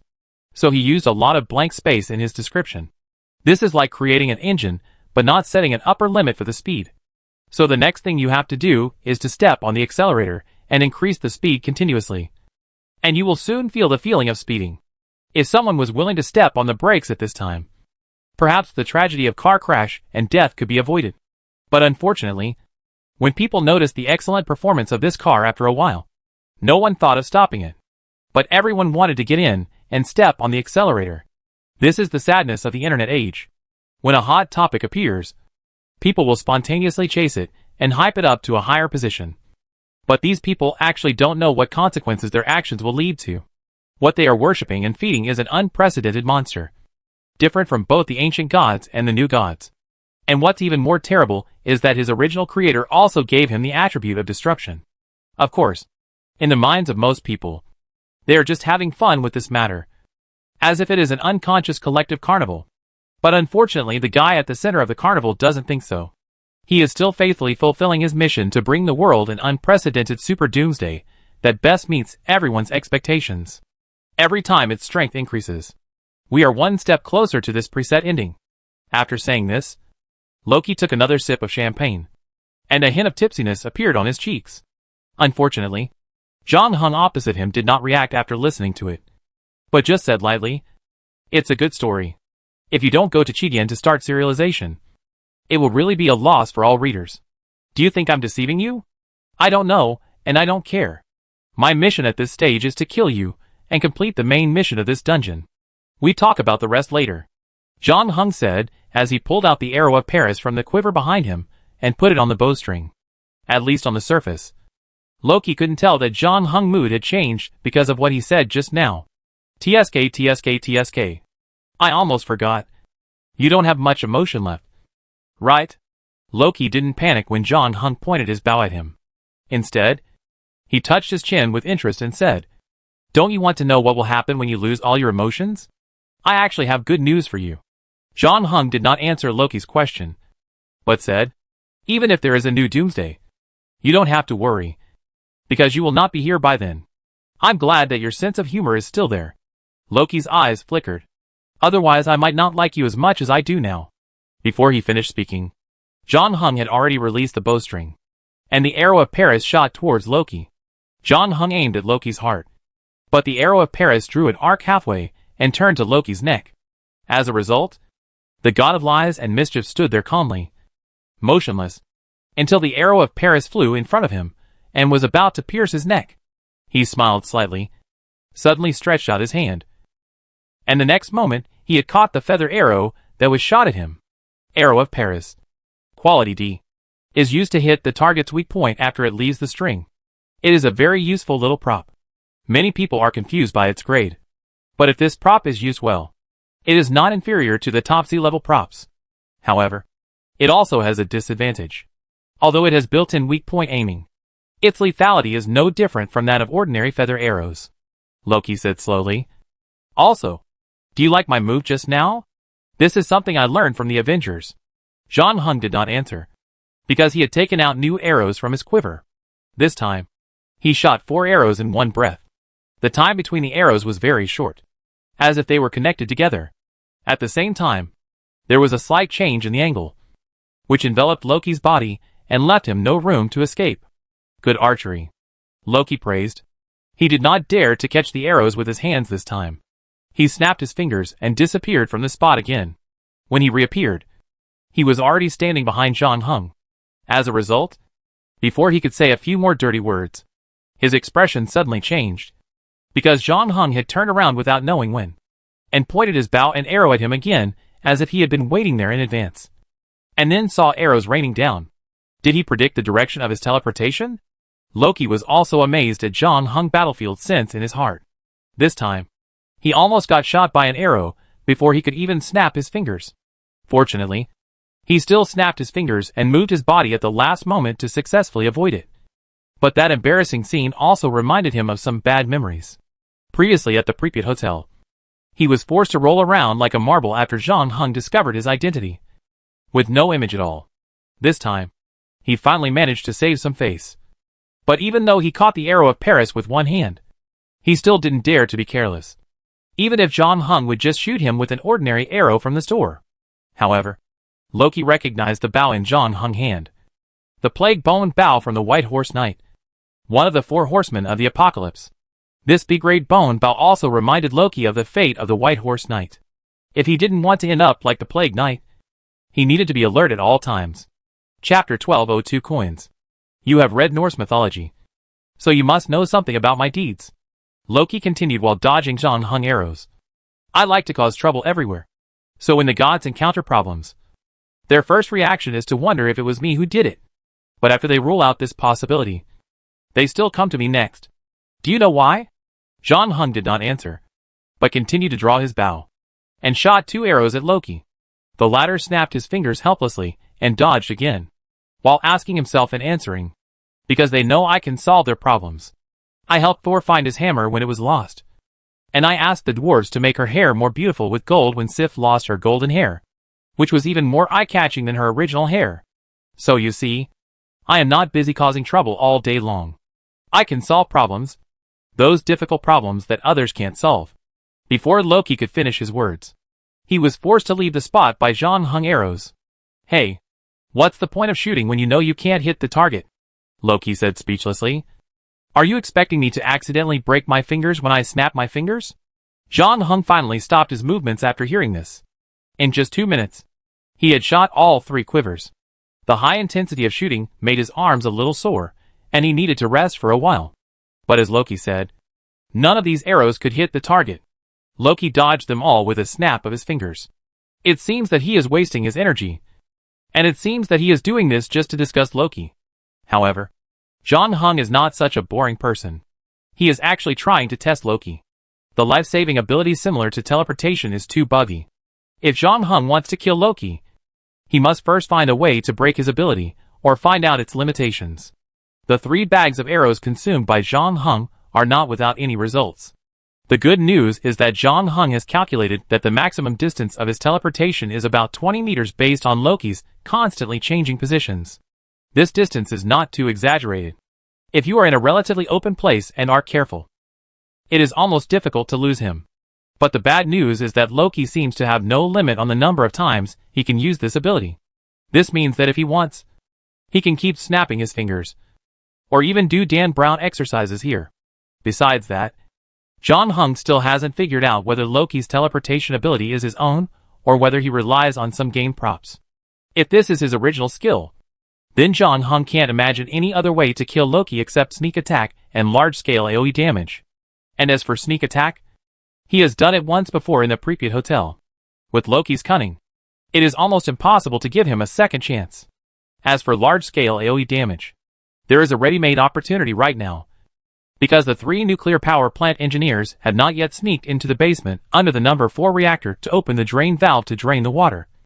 So in theory, the roof of the basement can be destroyed to let the radioactive magma above flow down, thus triggering a steam explosion. According to scientists' estimates, such an explosion could destroy the entire Ukraine and Belarus. So destroying Pripyat next to the nuclear power plant is certainly not a problem. But this would require someone to sacrifice. And Zhang Heng did not want to choose this path unless it was absolutely necessary. Moreover, Zhang Heng had previously reviewed the descriptions of Loki in Norse mythology and Marvel comics, and did not remember seeing him have the ability to teleport. So Zhang Heng was more inclined to believe that Loki's teleportation originated from a certain prop, which could also explain why Loki could still use teleportation without scruples after his strength was weakened by 60%. So what Zhang Heng had to do next was to find this item, and then find a way to destroy or take it away from Loki, so that Loki would have no choice but to face the enemy head-on. He took out 2 new quivers from his travel bag and replaced the old quivers that had been empty before, and casually said, "Why? Are you planning to help me solve my problems too? Since I came to you. Of course, I have thought about how to solve your problems," Loki said slowly, with a sly smile on his face. "But not now." Loki took out a coin from his pocket and tossed it in his hand. Zhang Heng saw that the front of the coin was printed with Lenin's head, and the back was printed with the national emblem, shining in the sun. "This contact is just my self-introduction. And by the way, it is an initial exchange of intentions. I know you don't believe me. Don't believe what I say. So of course you won't accept any of my offers now. Even if this price is sincere enough in my opinion, you will probably still think that Loki is a bastard who will only take advantage of the fire. So why don't we wait a little longer? When you are desperate and have compared all the options at hand, you will suddenly find that it seems that the honest Loki is more honest." "How did you shamelessly associate your name with honesty?" Zhang Heng asked. He only glanced at the coin in Loki's hand and looked away, as if he didn't notice the coin at all. Loki continued to toss the coin in the air and said with a smile, "You think you are smart enough to distinguish who is an enemy and who is a friend. But sometimes it is better not to be so confident." After Loki threw the coin up again, Zhang Heng suddenly shot 2 more arrows without warning. This time, Loki did not snap his fingers, but dodged one of the arrows with a somewhat awkward move, and then reached out to catch the other arrow. However, before he had time to catch his breath, he saw the 3rd arrow coming. But Loki suddenly realized that this time Zhang Heng's target was not him, but the coin in the air. The 3rd arrow accurately hit the coin in the air and knocked it out. At the same time, Zhang Heng threw away the bone bow in his hand, drew out the hidden sheath on his waist, and rushed towards Loki. A look of panic appeared on Loki's face, as if he had never expected such a thing to happen. He turned around and wanted to run away, but Zhang Heng behind him came too fast. He had just taken a step when he felt the chill coming from behind. However, when he saw that he was about to die under Zhang Heng's knife, the fear and panic on his face disappeared. Instead, he grinned, snapped his fingers again, and disappeared from the spot. Chapter 1203 Code. Loki had a smug look on his face. He was the god of lies and mischief, so his obsession with lies and mischief was an innate instinct. When he was in Asgard before, he liked the feeling of dancing on the edge of a blade. But in the end, he played everyone in the palm of his hand. His fighting ability has never been the strongest among the gods, let alone compared with Thor, the first warrior of Asgard. But even Thor would come to him when he encountered a problem that he couldn't solve. His brain was what he really relied on. Loki knew what Zhang Heng was up to when he first met him. He also knew that Zhang Heng shot him with an arrow to test and understand his teleportation ability, hoping to find his flaws. But Loki did not expose it, and even deliberately showed Zhang Heng his teleportation distance. He also knew that Zhang Heng must be trying to find a prop on him that could be used for teleportation. So Loki deliberately used an ordinary coin to act out the previous scene, pretending that he could no longer use the teleportation ability after the coin left his hand, tricking Zhang Heng into cutting him. But he took this opportunity to use teleportation to slip behind Zhang Heng. He had already obtained the arrow of Paris from Zhang Heng before, and now he picked up the plague bone bow, which was just the right pair for these 2 items. Loki was also very curious about this B-level item from the White Horse Knight, and wanted to play with it. However, as soon as he reached out and touched the bone bow, he realized something was wrong, because the hidden sheath, which was clearly slashing towards the place where he was standing just a moment ago, was now approaching his back like a ghost.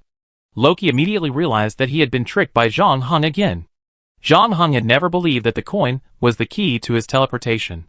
In addition to the fact that the other party deliberately threw away the plague bone bow before drawing his sword, Loki was sure that Zhang Heng had planned this knife for a long time. Loki had already experienced the power of Hidden Sheath in the Pripyat Hotel before. The non-healing property of this sword and the damage bonus to creatures of the gods made even Loki in his prime very wary. Not to mention that his strength is now suppressed to only 40%. In addition, Zhang Heng level 4 swordsmanship is also one of the reasons why Loki is unwilling to fight Zhang Heng head-on. Although there are many gods in Asgard who are much more powerful than Zhang Heng. Immortal. The Nordic gods basically follow the path of one force defeating 10 skills. In terms of combat skills, most of them are rough guys. In terms of swordsmanship, they are not much better than mortals. Among mortals, Loki has never seen anyone who can surpass Zhang Heng. Moreover, this time, Loki could feel that the power of Zhang Heng knife was more than twice as strong as before, almost reaching the limit of mortals. Loki was shocked. He roughly calculated in his mind, and found that he might not have time to snap his fingers and escape again. He could only jump on the spot like before, and avoid the knife from behind. But if he did so, he would definitely be entangled by Zhang Heng next. And the script would become the same as the fight between the two in the Pripyat Hotel. He would probably just roll around on the ground. His ugly posture was secondary. The most important thing was that Zhang Heng would not give him another chance to snap his fingers. Loki was not wrong. Zhang Heng had indeed been planning this attack for a long time. To kill Loki, he had to break his teleportation ability first. Zhang Heng initially planned to find the props on Loki, and then find a way to destroy them. But he also knew how difficult this was, because the god of lies and mischief was the most cunning of all gods. Zhang Heng knew that his intentions would definitely not be hidden from Loki. Once the latter is prepared, it is almost impossible to destroy or take away the props. So Zhang Heng simply gave up this option after thinking about it. Although Loki is cunning, he is not without weaknesses. In fact, as Zhang Heng fights with supernatural creatures more and more times, he has also summed up more and more experience. The existence of these self-proclaimed gods is born out of human belief. In the past, they relied on the poems of bards and stories engraved on stone slabs to spread faith. Now, the emergence of new media has made the means of communication more abundant. Games, novels, and even rock music have made the power of some gods stronger. They have almost infinite lifespans and unimaginable strength for mortals. Because of this, many people are increasingly afraid of them and think they are invincible. But in Zhang Heng's view, these gods are actually no different from high-level NPCs in the game. Although they are powerful, they have lost the most precious thing, which is freedom. The stories and deeds they rely on to spread are like a pair of shackles that firmly imprison them. Just like a pre-programmed program. No matter how open and intelligent this game world is, they can never betray the lines of code hidden behind them. For example, Loki is the god of lies and mischief. Making trouble is his biggest label, and an instinct deep in his soul. Therefore, when Zhang Heng realized that this was Loki's copy, the first person he suspected was the Killer Boy. The reason was simple. Because the Killer Boy was too close to him. Although the Killer Boy's words and deeds did not reveal any flaws, Loki even got a real ID from the forum to eliminate his suspicion. But he could not change his behavior pattern. This was in his bones. Is there any benefit for him to cheat Zhang Heng with coins? Strictly speaking, there is no benefit. He picked up the plague bone bow because Zhang Heng threw it away before. But Loki didn't really care about this B-level item that all players would covet. He picked it up for fun. But the bigger reason was that Loki wanted to see Zhang Heng angry look after losing the plague bone bow, and enjoy the joy of playing his opponent around. A normal person with reason probably wouldn't put himself in danger for such a boring reason. But Loki would do it. And he enjoyed it because he was the god of lies and pranks. So he was destined to be unable to dodge Zhang Heng's knife. Moreover, Zhang Heng used the new sea-level item scales of the world that he had just obtained. This item from the Black Giant Python could greatly increase Zhang Heng's strength in a short period of time. In theory, he could directly increase his strength to the limit of his body. But considering the sequelae that would occur later, Zhang Heng did not do so. Hidden Sheath was already sharp enough. As long as he increased his strength by twice and slashed at Loki, he could be cut in half. More strength would be a waste. Chapter 1204, Stalemate and Gamble hide the sheath having already cut through Loki's jacket. He was about to split its owner in two. But the next moment Loki's figure disappeared again. When he reappeared, he was standing on the roof of a laundry shop 15 meters away from John Hung. Looking frightened, John Hung frowned. He saw clearly just now that Loki did not have time to snap his fingers this time. But he still completed the teleportation at the critical moment. In other words, his teleportation ability has nothing to do with snapping his fingers. This guy has been acting from the beginning, linking the forced snapping of fingers with his teleportation through hints, and even took a knife from John Hung for this, and had several fingers chopped off. However, his sad drama finally came in handy now, saving him from John Hung knife. And Loki was really scared this time. His jacket was cut into two pieces and could no longer be worn. Loki looked at the jacket that was split in the middle, knowing that if he was a little later, his fate would probably be the same as this jacket. He couldn't help but show a lingering fear. TSK. TSK. TSK. It was too dangerous just now. It turns out that I can't be distracted at all when facing you. John Hung did not continue to pursue. Although he only swung one strike, he did not hold back. It was a peak strike after his spirit and body were united, which consumed a lot of his energy. Moreover, he also used scales of the world in this strike.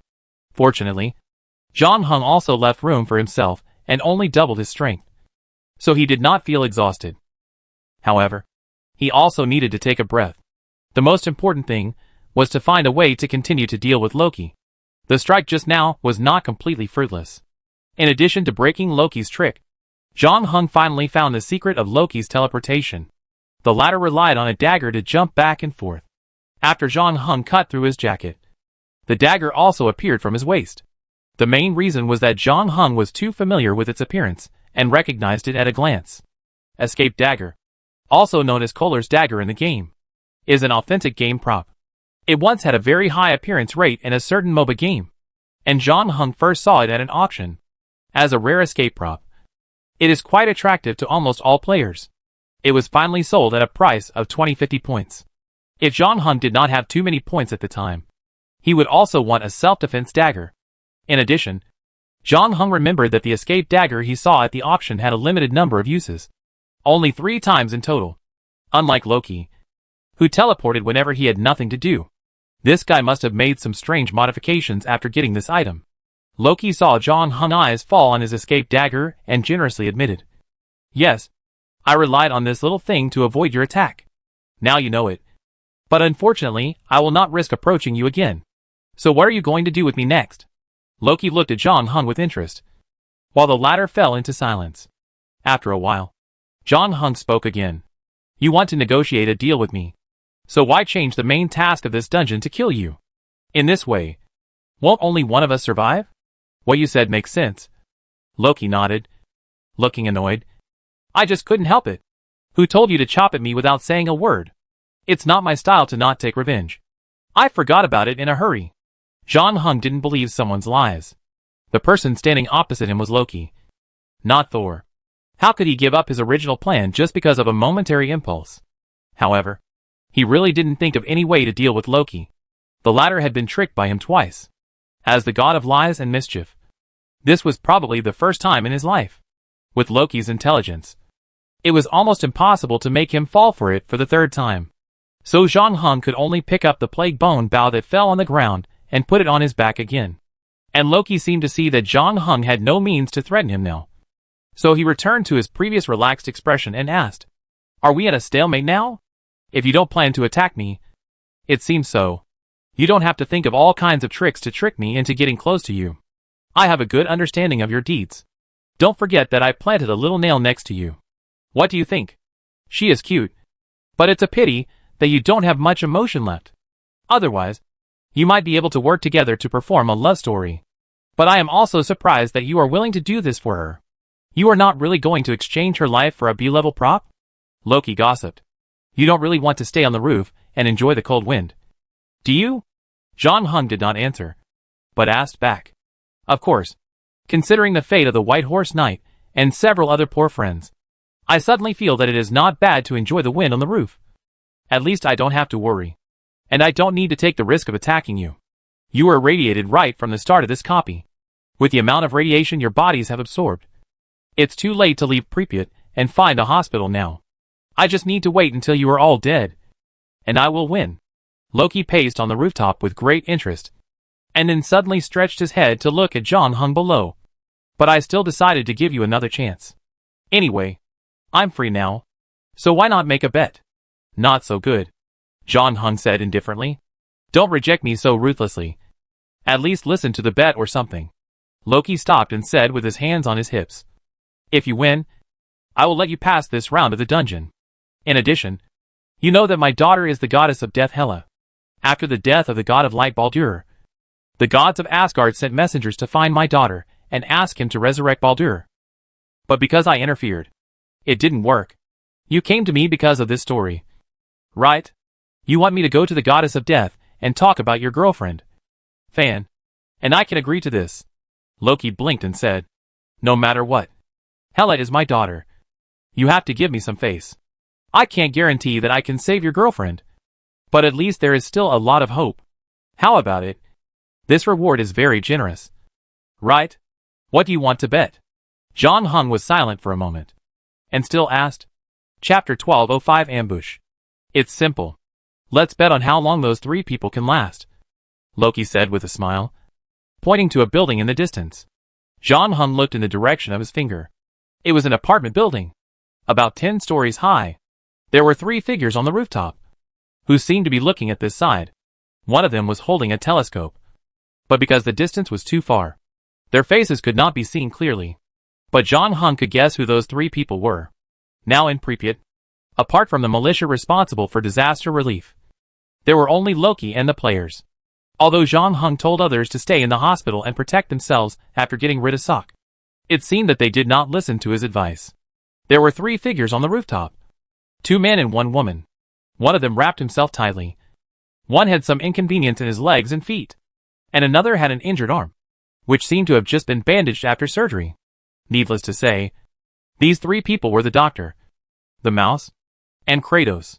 John Hung was also a little helpless. He knew that the 3 people were kind-hearted and worried that he could not deal with Loki alone. So they came to help. Moreover, they acted very cautiously and did not get too close.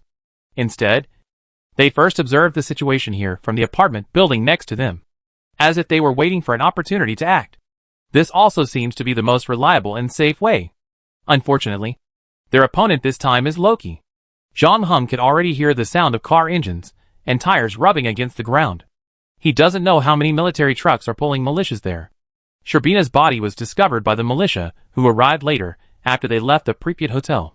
The earthquake caused by this incident was even stronger than the reactor explosion, because Sherbina was the vice chairman of the SL Council of Ministers. An absolute big shot. He was ordered to come here to preside over the disaster relief work in a critical situation. However, just when the disaster was gradually under control, the vice chairman died unexpectedly in the hotel room where he lived, and he was assassinated. Both the wounds on the body and the thugs who attacked the militia in the hotel afterwards all indicated this. Moscow was shocked after receiving the news, and it was even a little hard to believe. The relationship between SL and the United States was once tense, but there were some signs of warming up after Gorbachev came to power. However, with Sherbina's death, all kinds of suspicions and conspiracy theories soon resurfaced. The political impact of this incident was likely to be beyond everyone's imagination. Gorbachev could foresee that some people would use Sherbina's death to make a fuss, and even push the already fragile relationship between the 2 superpowers into the abyss. Therefore, the most urgent task is to catch the murderer first and find out what happened as quickly as possible.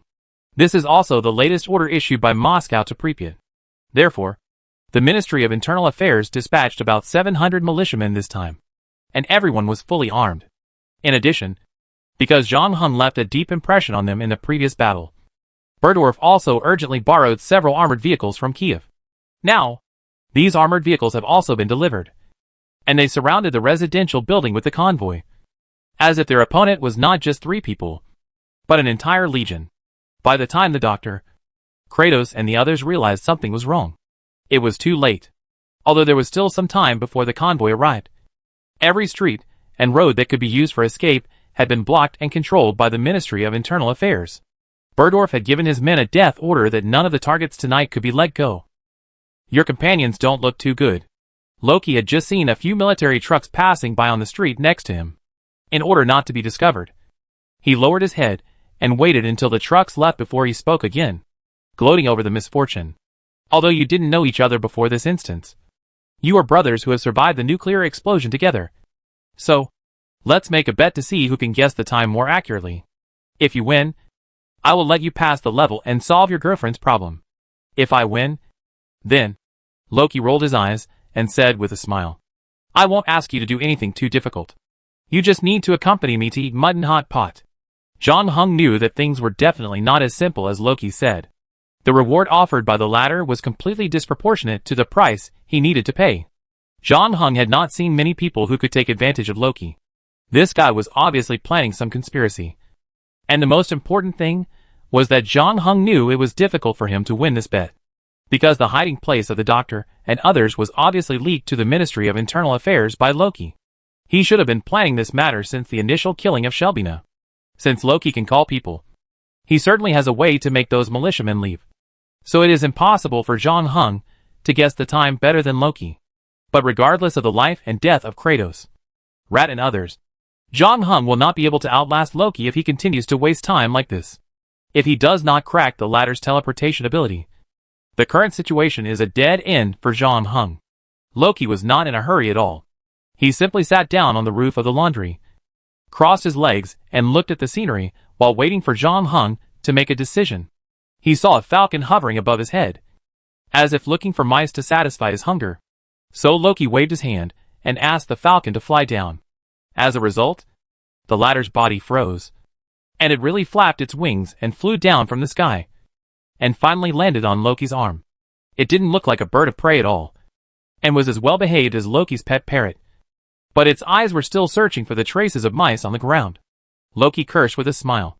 You're always thinking about food. But the rats in the city are all contaminated. If you eat them, you go crazy in no time. The falcon didn't understand at all, and was still thinking about what to eat. So Loki said to John Hung below, Can you help me throw up some of the cookies I baked? I want to feed this bird. John Hung looked at Loki and the falcon on his arm, said nothing, and turned to get the cookies. Remember to throw it far away. I'm afraid you suddenly plot against me or something, Loki said cheerfully. John Hung poured the plate of biscuits into a bag and threw it to Loki. But Loki didn't take it. He watched the biscuits fall to his feet, and waited for half a minute before bending down to pick them up. When he looked up, he saw John Hung actually raise the plague bone bow in his hand, and pointed it at him coldly. Come again? Loki couldn't help rolling his eyes and laughed. Are you really not annoyed? Or are you going to shoot my bird to vent your anger if you can't shoot me? Chapter 1206 Incident. As soon as Loki finished speaking, the falcon that had been standing on his arm before suddenly spread its wings and flew up again. Loki was a little surprised.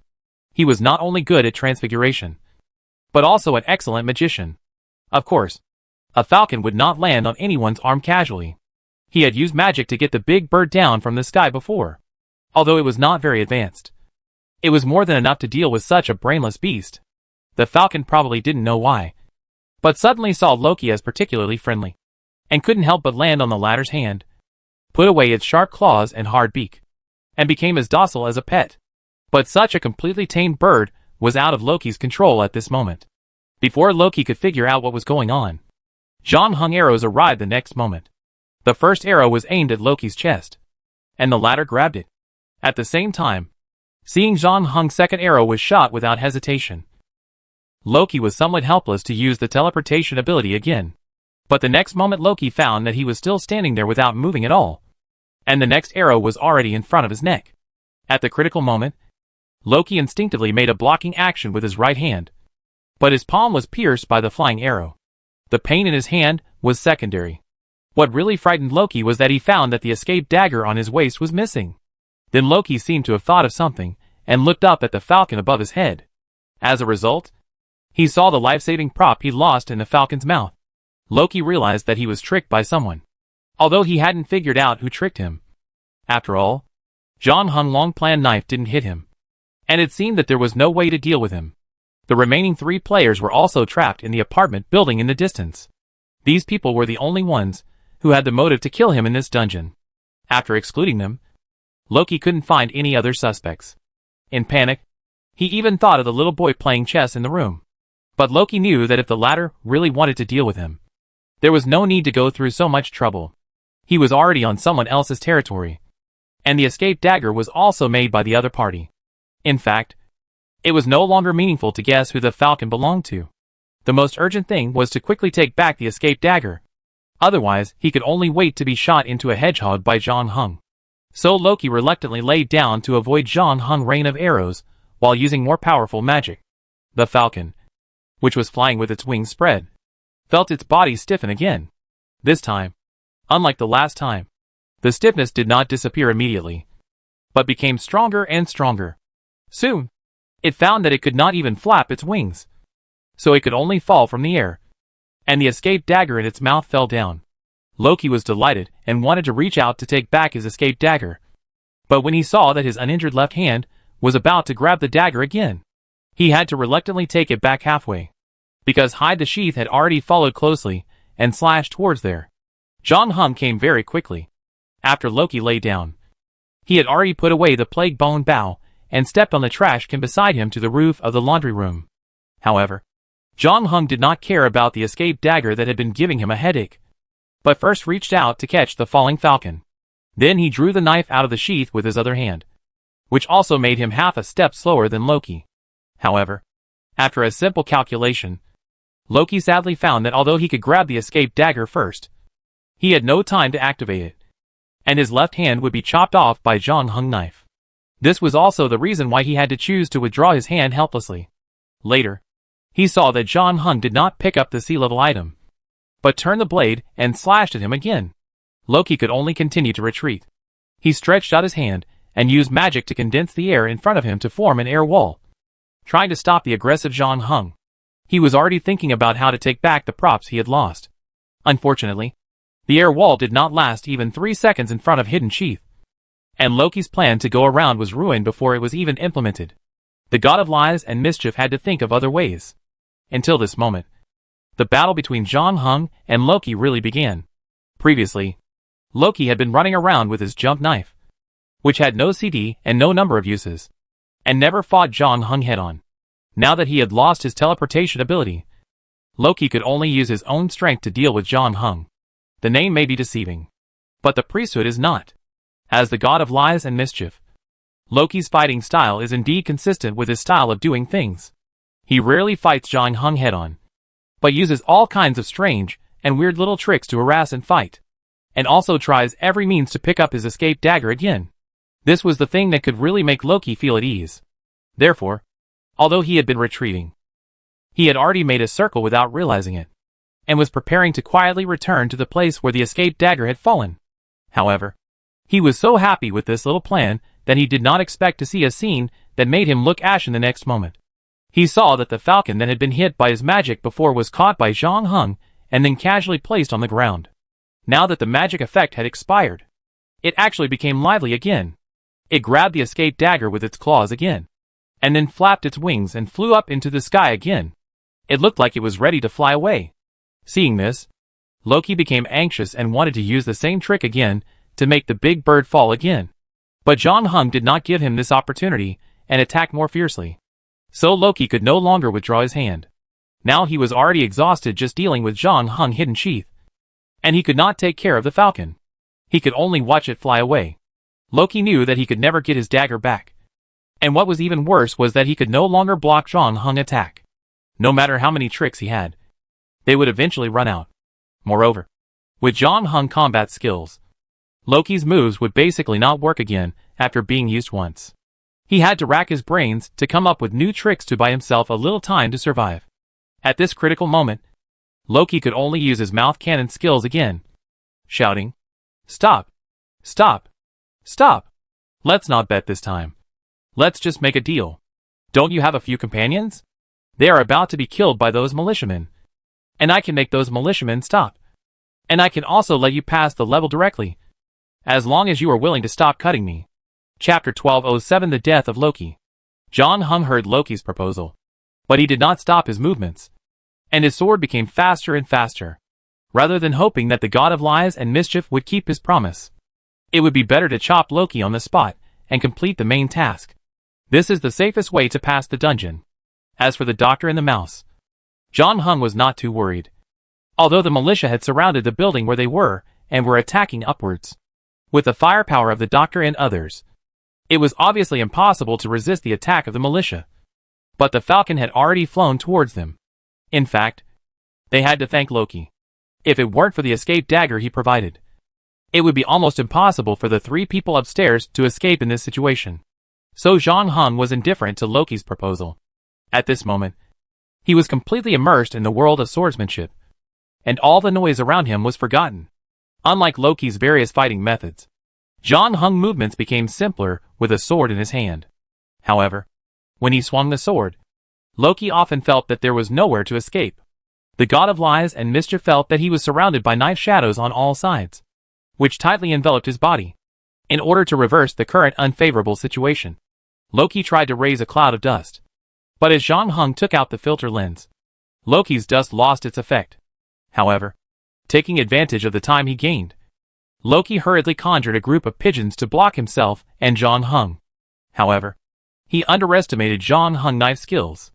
Although the group of pigeons successfully blocked John Hung's sight, John Hung still firmly locked Loki's position with his excellent perception and hearing.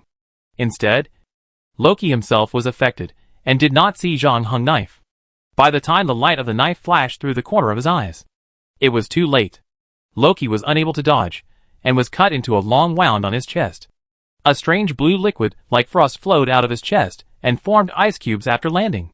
The appearance of this wound also made Loki's movements slower. In just 2 minutes, he was slashed 3 times by John Hung. His hair was loose, and he looked like he was at the end of his rope. However, Loki stopped shouting at this time, because he had already felt John Hung's firm belief in killing him. After being slashed by the 4th knife, Loki waved his hand and let the pigeons fly away from his eyes. He also saw John Hung on the opposite side again. The latter did not rush to swing the next knife. John Hung looked at Loki, who looked embarrassed. "You know how to find the goddess of death, Hela, right?" Do I know?" Loki wiped the blood off his face, rolled his eyes and chuckled.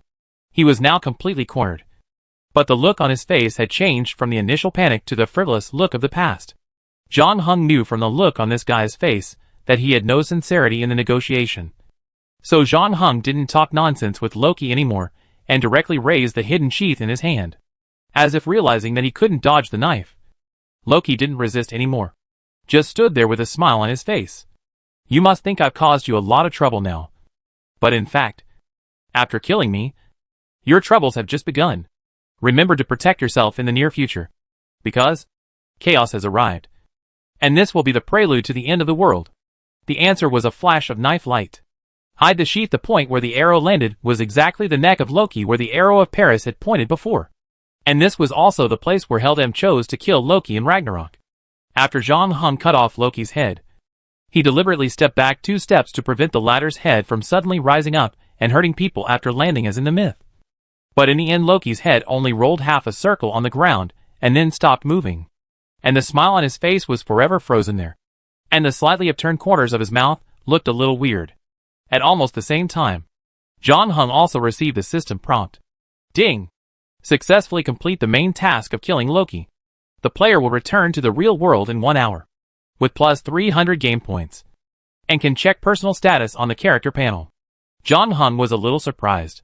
He didn't expect that the famous god of lies and mischief would really die in his hands. He stood there for another 3 minutes to confirm that nothing happened. The countdown on the task panel also disappeared. Then he walked to Loki's body and reached out to touch it. The first thing he got was the wire that the boy had used to open the door. Found a game item. A strange wire, unidentified. After that, John Hung also touched a leaf. Found a game item. A leaf of a certain tree, unidentified. John Hung was very familiar with Norse mythology. Not only because his parents had told him these stories as bedtime fairy tales when he was a child, but also because after becoming a player, John Hung had carefully read relevant materials in order to further understand this mysterious and dangerous world. There were many famous treasures in Norse mythology, but John Hung did not find anything similar to the 2 new items in his hand. Norse mythology did not describe the treasures held by Loki, So Zhang Heng did not bother to guess what was in his hand.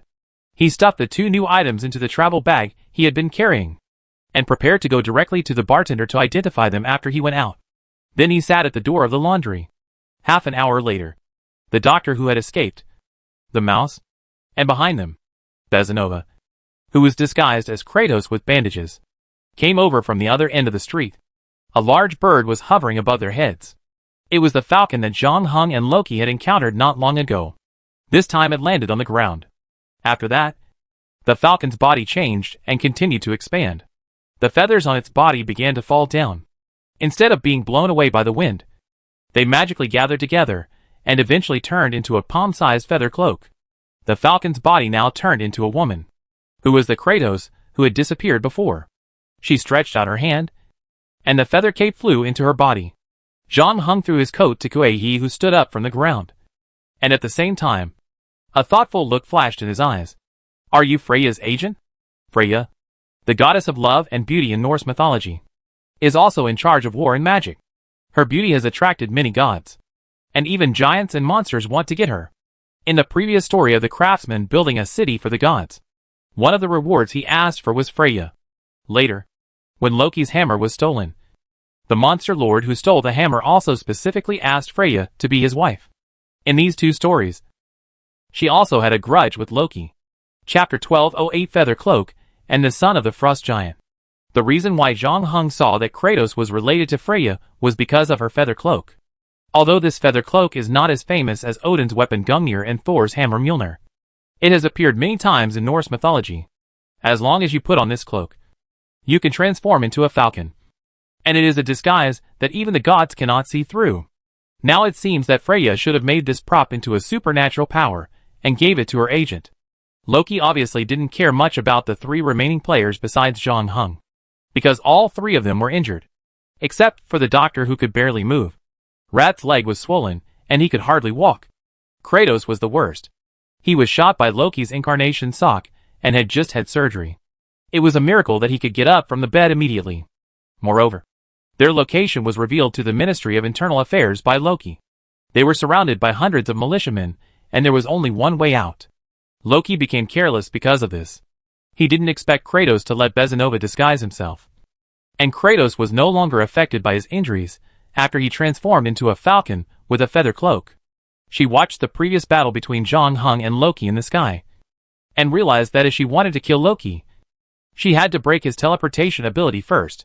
In addition, Kratos used the flight trajectory to hint Zhang Heng that he wanted Zhang Heng to join forces with her. But the two of them never found an opportunity afterwards, because Loki's teleportation ability was too buggy. Not only was there no limit to the number of times, but he didn't even need to snap his fingers. In other words, as long as he couldn't be subdued in an instant, he could use teleportation to escape immediately. As a result, when Kratos was worried about what to do, Loki wanted to play with the bird because he was bored, and waved his hand to summon the falcon that Kratos had transformed into from the sky. However, the magic he used was not very powerful. It was no problem to control the raptors with low IQ, but it did not have much impact on Kratos' spirit. Instead, the latter took advantage of the situation and fell on Loki's arm. Zhang Heng downstairs also understood, and suddenly took off the plague bone bow and pointed it at Loki.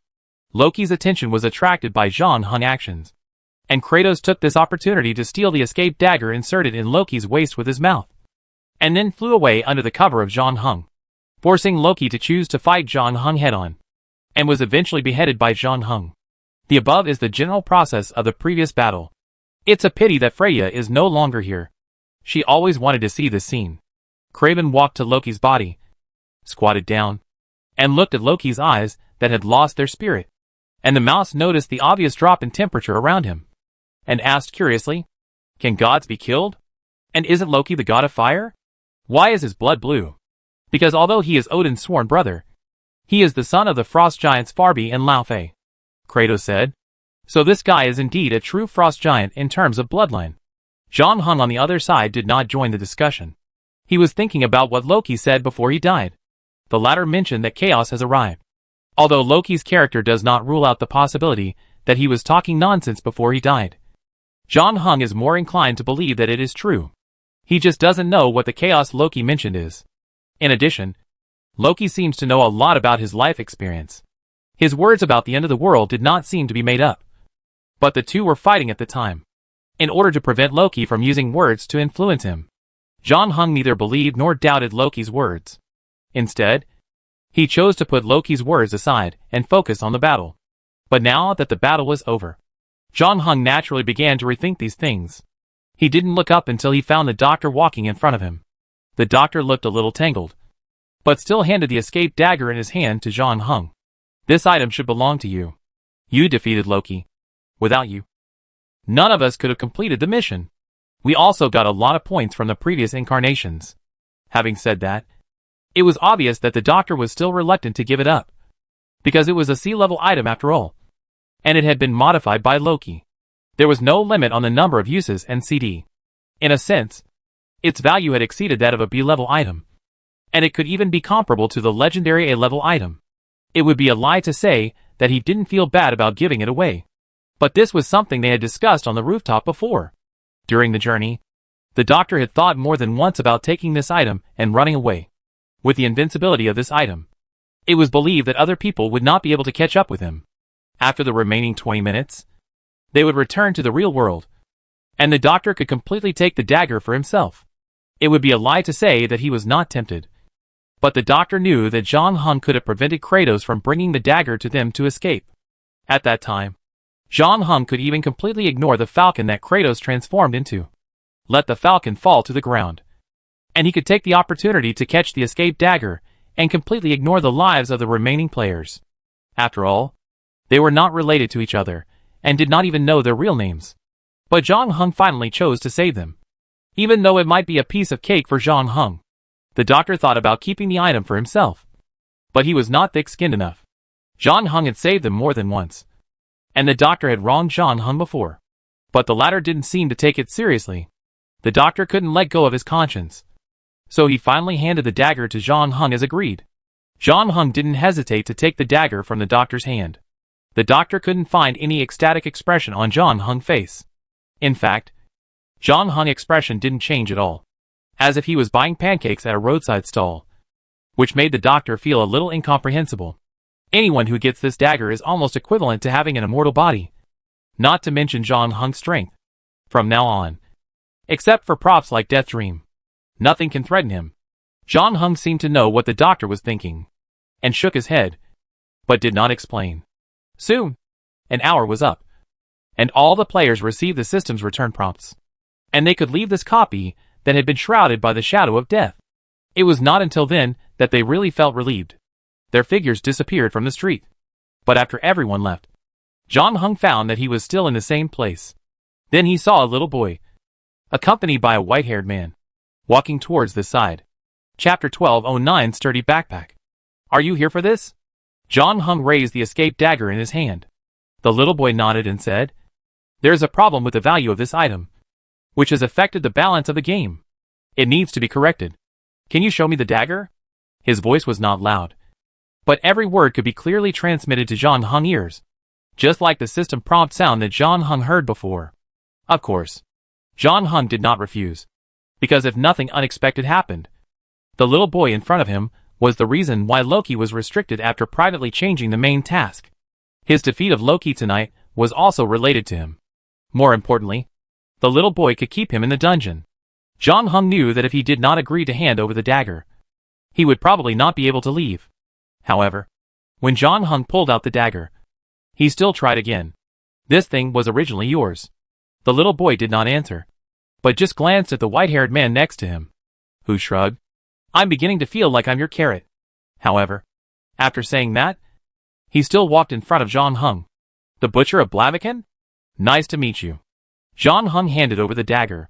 "I never really liked this nickname," the white-haired man said, "but thank you for your cooperation." He took the dagger, checked it, and then handed it to the little boy. The latter nodded to John Hung. "Wait a moment." After saying that, he began to fiddle with the dagger. John Hung saw with his own eyes that the dagger was decomposed into a long string of characters in the little boy's hand, which was about hundreds of thousands of bytes long, overlapping and inlaid with each other. Half a minute later, the little boy handed the restored dagger back to the white-haired man. motioning him to return it to Zhang Heng, and explained, I have changed the number of uses of this item back to 3 times. But this bug has nothing to do with you. And you didn't use this bug to benefit yourself. You are at a disadvantage after this change. And I should compensate you. First, tell me what you want. Zhang Heng thought for a moment and said, I have a friend who has a rare disease and doesn't have much time left. If possible, I want to know if you have any items that can cure her. I have it, but I can't give it to you. The little boy refused without hesitation. But then he patiently explained, I'm here to fix the bug, and I can't give you something of the same value as the dagger. In addition, I left that item in a certain copy, and you need to complete a series of complicated tasks to get it. The key is that a long time has passed, and I can't remember which copy it is in. After he finished speaking, he saw Zhang Heng and the white-haired man beside him turn their heads and looked at him, frowning. What? Do you know how many copies I manage? How can I remember everything clearly? Otherwise, why would I set up a game committee? No matter what.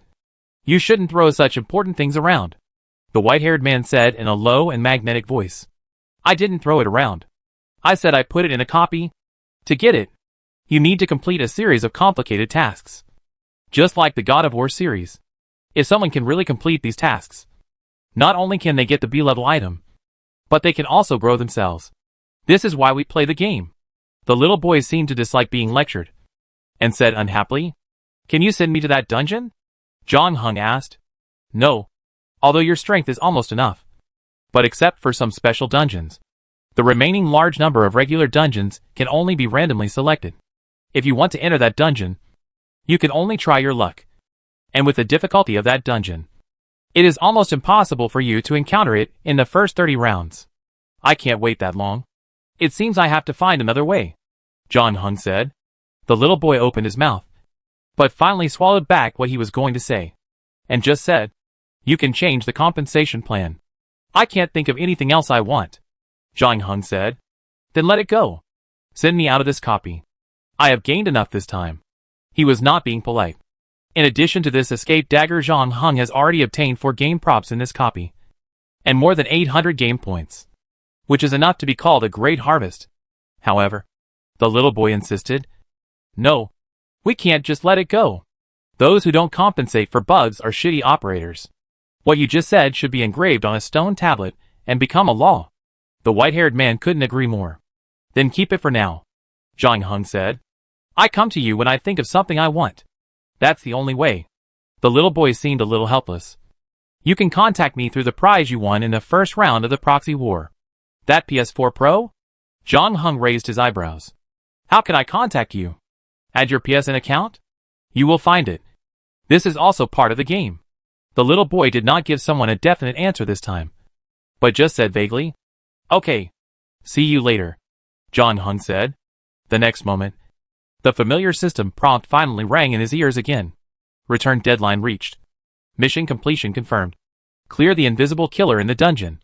The 10th round of the game is over, and you are about to return to the real world. Congratulations on having cleared 10 rounds of the game in a row. It is detected that you have been in single-player mode all the time. The reward is a sturdy backpack, identified, before leaving the dungeon. Zhang Heng quickly glanced at the properties of the sturdy backpack in the last minute. Name, sturdy backpack. Quality, F. Function, just an ordinary backpack.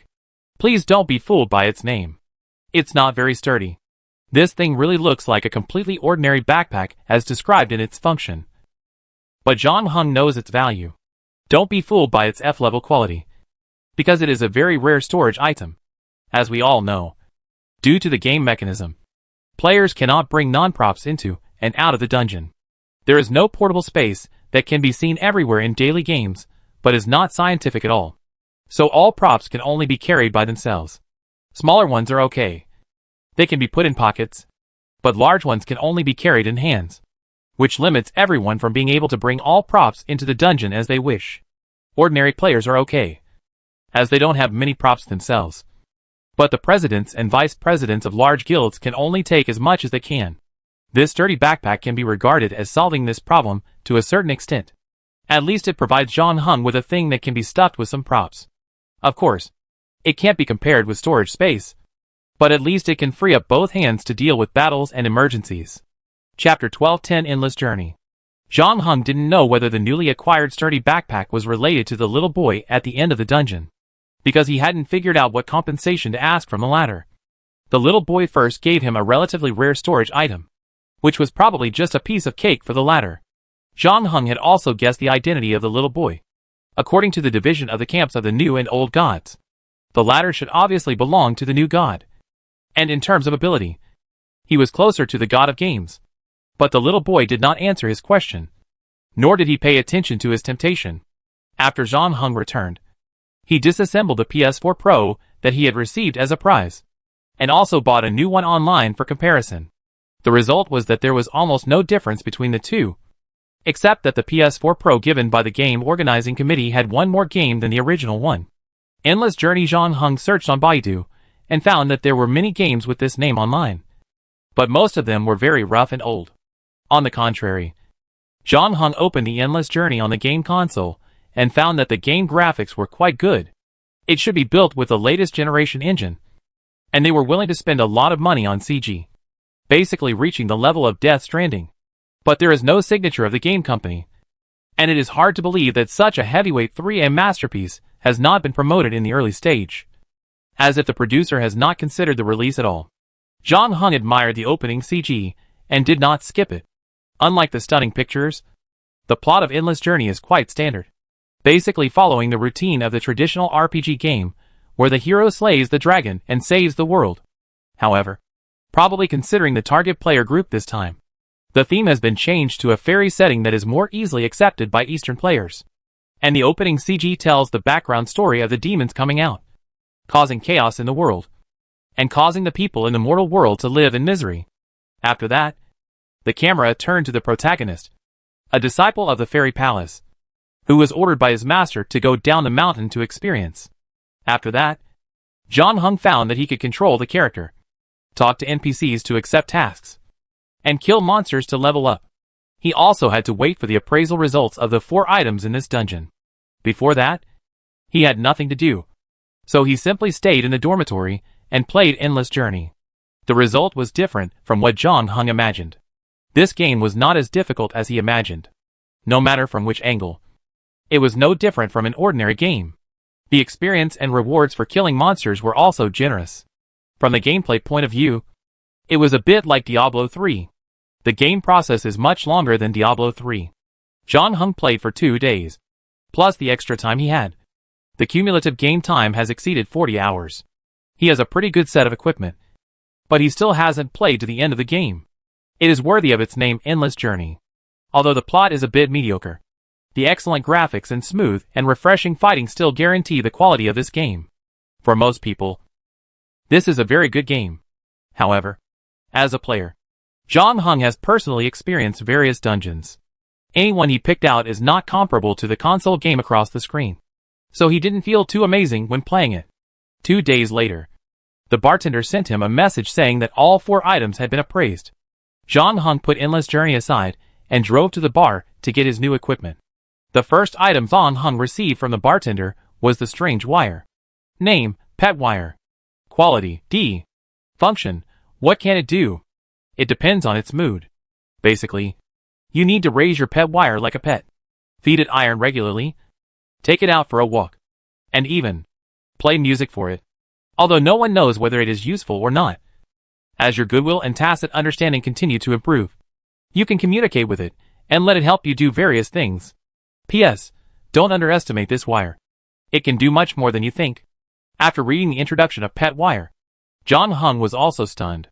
Compared with other props on him, this wire is far from being powerful, but it is definitely the most magical prop. As a wire, it is actually a small life form, and it must be raised like a pet. When Loki held it in his hand before, it looked particularly lively, completely ignoring the fact that it was just a piece of wire. However, the description of its function was rather vague. Zhang Heng only knew that he could use it to unlock the lock like Loki did. As for its other functions, he could only cultivate it. Zhang Heng took the pet wire in his hand, and could feel that the latter was not in a very good mood. He hung his head, and looked like he didn't care about anyone. Zhang Heng guessed that it had been in the wooden box of the tule tree for too long and was a little bored. So he asked the bartender next to him, "Do you have any unwanted ironware here?" The bartender thought for a moment and took out an iron bucket with ice cubes. "Here's to you." Zhang Heng took the iron bucket, not knowing how to feed the pet wire in his hand. So he threw the wire in first, and then looked at the next item. Name, Explorer's Lamp. Quality, C. Function, a kerosene lamp that never goes out. The ultimate equipment that explorers dream of. It not only provides you with light, whether you are on land or underwater, but also helps you control the surrounding temperature. By adjusting the brightness of the adventurer's lamp, you can adjust the ambient temperature within the range of the light. This is the kerosene lamp that Zhang Heng found in Sock's hut. Compared with the somewhat inexplicable pet wire, its function and positioning are very clear. As described in its function, this lamp is specially made for explorers. The never-extinguishing feature is not bad, and many flashlights can now approach this effect. The real power is the temperature adjustment function afterwards, which means that you can try to challenge Mount Everest with this light even if you are wearing only a vest and shorts. You can be sure that the light is there. However, there are pros and cons, because it will never go out. This light can only be dimmed by the knob on the base, but cannot be completely turned off, which means that the person holding it will be very conspicuous. However, Zhang Heng's newly obtained sturdy backpack can come in handy at this time. When not in use, just put this light into the sturdy backpack, which will naturally prevent it from spreading light and causing unnecessary trouble. Chapter 12:11, The Invisible Killer. After looking at the first two items, Zhang Heng moved his eyes to the third item, which was also the item he was most familiar with. He had seen its general properties at the auction before, and he had bought and used it more than once in the game. Name, Escape Dagger. Quality, C. Function, teleport to a designated location within 20 meters. 3 uses remaining. 60 seconds cooldown. Wear the dagger to lock the target location, and concentrate to activate. This is the jump knife that Zhang Heng is familiar with. This sea-level item was also displayed at the auction before. The final transaction price of more than 2,000 points was quite expensive in exchange for 3 uses. But even Ding Si only commented that there was a little premium from a trading perspective. But when it comes to specific use, no one would think that the price is not worth it. Although in the game, the jumping dagger is usually used as a prop to quickly enter the battlefield. And once attacked, the jumping dagger cannot be used. But as a prop with supernatural power, the escape dagger has no such restrictions, and has become a veritable escape dagger. This sea-level prop can not only be used to quickly enter the battlefield and sneak attack like in the game, but also can be used to escape in critical moments. It is the perfect life-saving prop that almost all players dream of. After all, no matter how valuable the points are, they are not as valuable as your own life. Zhang Heng has already seen 3 game props, 2 of which are sea-level and 1 is D-level. The harvest is not bad, but you have to know that the one he killed in this dungeon is Loki, the famous god of lies and mischief in Norse mythology. If you really want to talk about popularity, he is more famous than the White Horse Knight, one of the 4 horsemen of the apocalypse. However, the drop rate he showed is far less than that of the White Horse Knight Plague. Killing Plague provided Zhang Heng with a B-level prop and a C-level prop, while Loki only symbolically dropped 2 C-level props and 1 D-level prop. More importantly, pet wire is hard to say. At least the 2 C-level props, Escape Dagger and Adventurer's Lamp, do not look like his own things. So Zhang Heng picked up the 4th item, but he frowned. Name, Leaves Full of Life, Fake. Quality, F.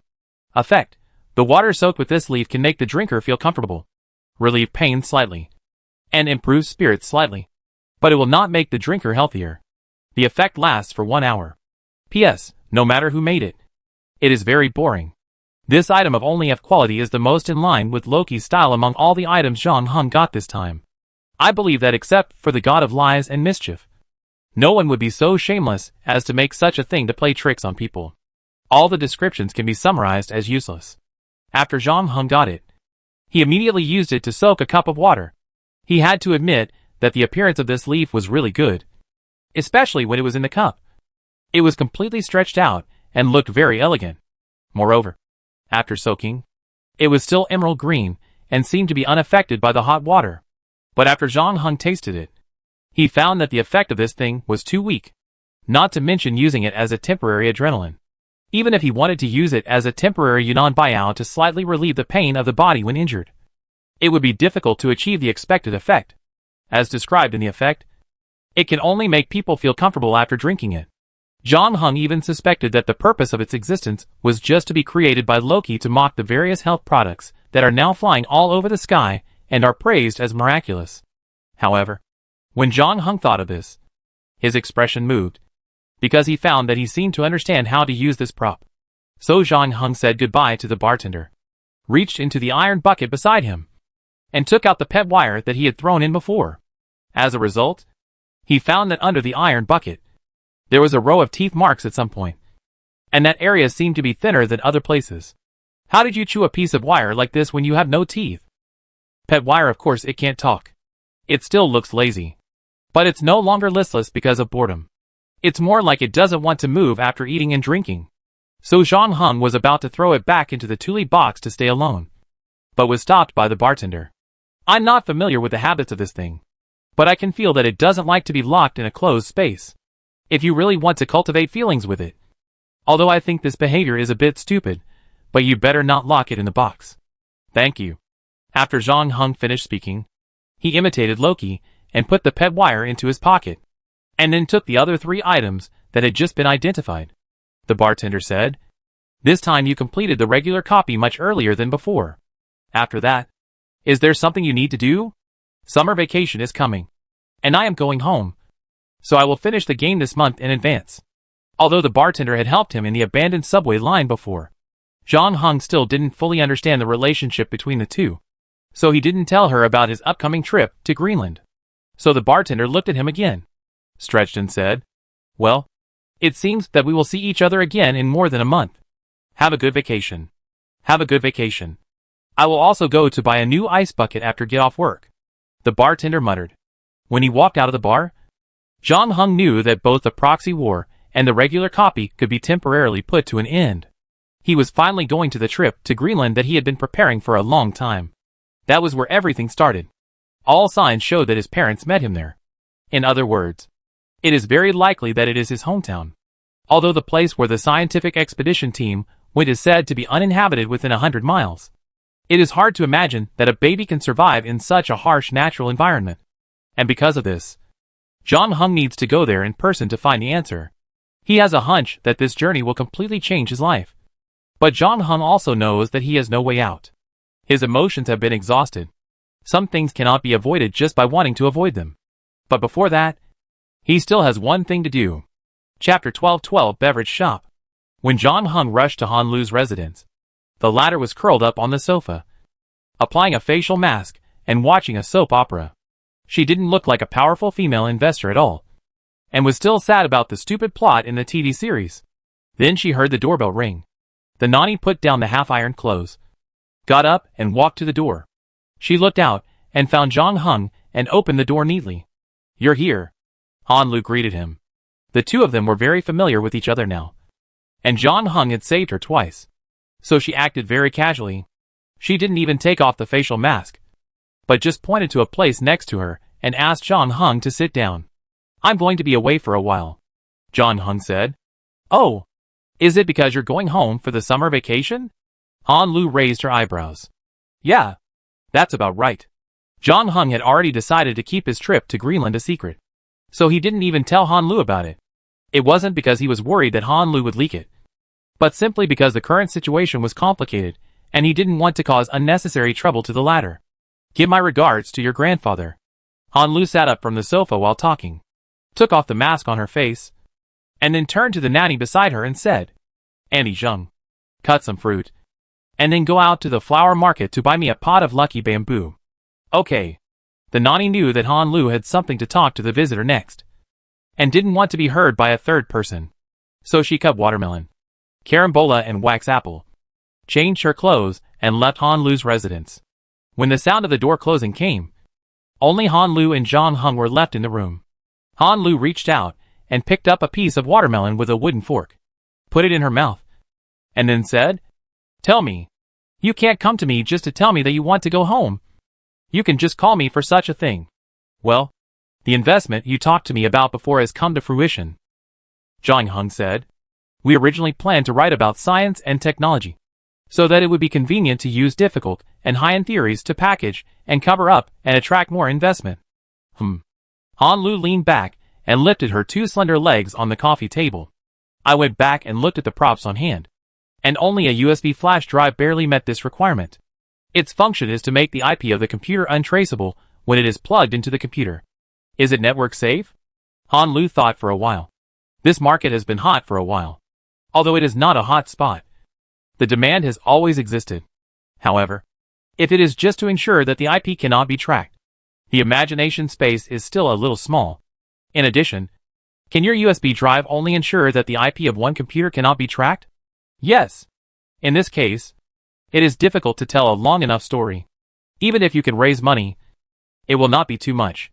In addition, the most important thing is that it is difficult to account for the publicity and operation expenses. After all, ordinary people don't use this thing. Investors will not accept it if the marketing cost is too high. Han Lu frowned. What about this? Zhang Heng took out a wooden box from his bag and opened it. Inside was a leaf. Does this thing have any technological content? If it was any other entrepreneur, Han Lu would have told him to get out by now. But because it was Zhang Heng who took it out, she took a closer look. In the end, she didn't find anything special except that the leaf looked pretty. Let me show you directly, Zhang Heng asked. Have you been feeling unwell lately? I have regular physical examinations every year. The latest physical indicators are all normal. But I haven't been resting regularly these days. Maybe I'm a little irritated. Han Lu shrugged. Zhang Heng said nothing after hearing this. He just put the leaf into Han Lu's drinking cup, soaked it, and then motioned Han Lu to drink the water in the cup. The latter had no doubts and picked up the cup as Zhang Heng said. Unlike Han Lu's imagination, the taste of the water in the cup did not change. But after drinking it, I don't know if it was a psychological effect. I felt that my body really felt a little more comfortable, and my nose didn't seem to be so hot. What kind of panacea is this? Han Lu asked in surprise. It's not a panacea, Zhang Heng said. Your body won't change at all, and the symptoms of getting angry won't be alleviated. Strictly speaking, you just feel better. But this feeling will continue to fade until it disappears completely after an hour. Han Lu was not disappointed when she heard this, but her eyes lit up because she saw huge high potential from it. However, she still had to ask some questions in advance. Does this thing have side effects? No. Can the ingredients inside be detected? I don't know. You can ask someone to test it. But based on my past experience, this kind of supernatural items are difficult to be detected by existing scientific and technological means. How many times can this leaf be soaked? How many milliliters of water can be soaked each time? Han Lu continued to ask. I just got this thing not long ago and haven't had time to experiment yet. But regarding your previous question, generally speaking, props that don't have a standard number of uses can be used unlimited times, Zhang Heng said. No usage limit? This thing is very interesting. Han Lu thought for a moment. The scale of the healthcare product market is not small. Although it is almost a red ocean now, a strong product can still easily open up the market. Anyone who is not blind can see the value of this thing. If you are worried about being noticed, we can add more Chinese herbal medicine or something, and talk about some ancient recipes. Anyway, everyone does this these days. Then we can build a processing plant and sell it online like Centrum. No. This way of playing is too petty. It is impossible to raise the money you need within the specified time. It is better to open a beverage store with various herbal flavors and focus on health. There are more places to manipulate offline procurement, decoration, and marketing expenses. Wouldn't the cost and risk be too high if it's offline? It is precisely because of the high cost and risk that we have a reason to attract more investment. Han Lu said, people in this industry are not fools. If a project is profitable and has low risk, and my own funds are enough to burn, why should I share this golden cake with others? Han Lu paused. Don't worry. Leave this project to me. I am confident that I can raise the money you need. And if nothing unexpected happens, everyone will be happy in the end. And we can all go public and raise money together. Chapter 12-13 Departure. Zhang Heng entrusted Han Lu with the financing matter. The latter told him that the first fund would be deposited into the account provided by Fulu in 3 days at the earliest, which would be used for the early point acquisition. Unfortunately, Fulu still had no clues about the props that could cure Fan Mei Nian. although there were more than 1,000 pages of comments under the previous post. Most of them were still onlookers. Some people who wanted to fish in troubled waters were screened out one after another after Fulu's investigation. So now there is nothing to do except continue to wait. On the other hand, the visa for Greenland was finally issued. After Zhang Heng got the visa, he went to the headquarters of Fulu as agreed, where he appraised the plague bone bow and completed the guarantee. Fulu's headquarters is very interesting. From the outside, it looks like an ordinary consulting company, with a front desk and workstations. But the people working inside are ordinary people. It was only after Zhang Heng went there that he knew that Fulu also had some ordinary business for normal people, probably to cover up the other part of the services provided specifically for players, in order to ensure that his identity would not be revealed, especially now that he is a household name in the player community. Zhang Heng went there after putting on makeup. However, for other players, Fulu also has corresponding privacy protection methods. There are no surveillance cameras in the entire building. And before departure, Fulu will send a message to remind players who come here to bring masks as much as possible. After entering Fulu and taking the elevator, you can take out the mask and put it on, and then enter the password to go directly to the top floor where only players can go. Although this method is not as good as the automatic mosaic function of the game point, it is basically enough for ordinary players. And Fulu will also check the outer area from time to time to prevent people with ulterior motives from stalking nearby. The safety is ranked high even among all the chambers of commerce. Moreover, Zhang Heng also brought B-level props that day, so Fulu especially increased the security level. The entire appraisal process was very quick. The appraiser was said to be invited from a gaming spot in the city. It took less than an hour to complete the appraisal. This made Zhang Heng wonder if the bartender did not work properly, and was just slacking off all day. After the appraisal was completed, Zhang Heng signed a contract with Fulu. The boss of Fulu also offered to treat Zhang Heng to a meal, but Zhang Heng declined. The other party did not force him and personally sent Zhang Heng out the door and shook hands to say goodbye. Zhang Heng found a safe place to store the props that he couldn't bring on the plane, such as the hidden sheath and the plague bone bow, and then took a taxi to the airport. Because there was no direct flight to Greenland, Zhang Heng chose to fly to Copenhagen first, and then transfer to Greenland in Copenhagen. Considering the long flight time, he still booked a first-class cabin so that the journey could be relatively comfortable.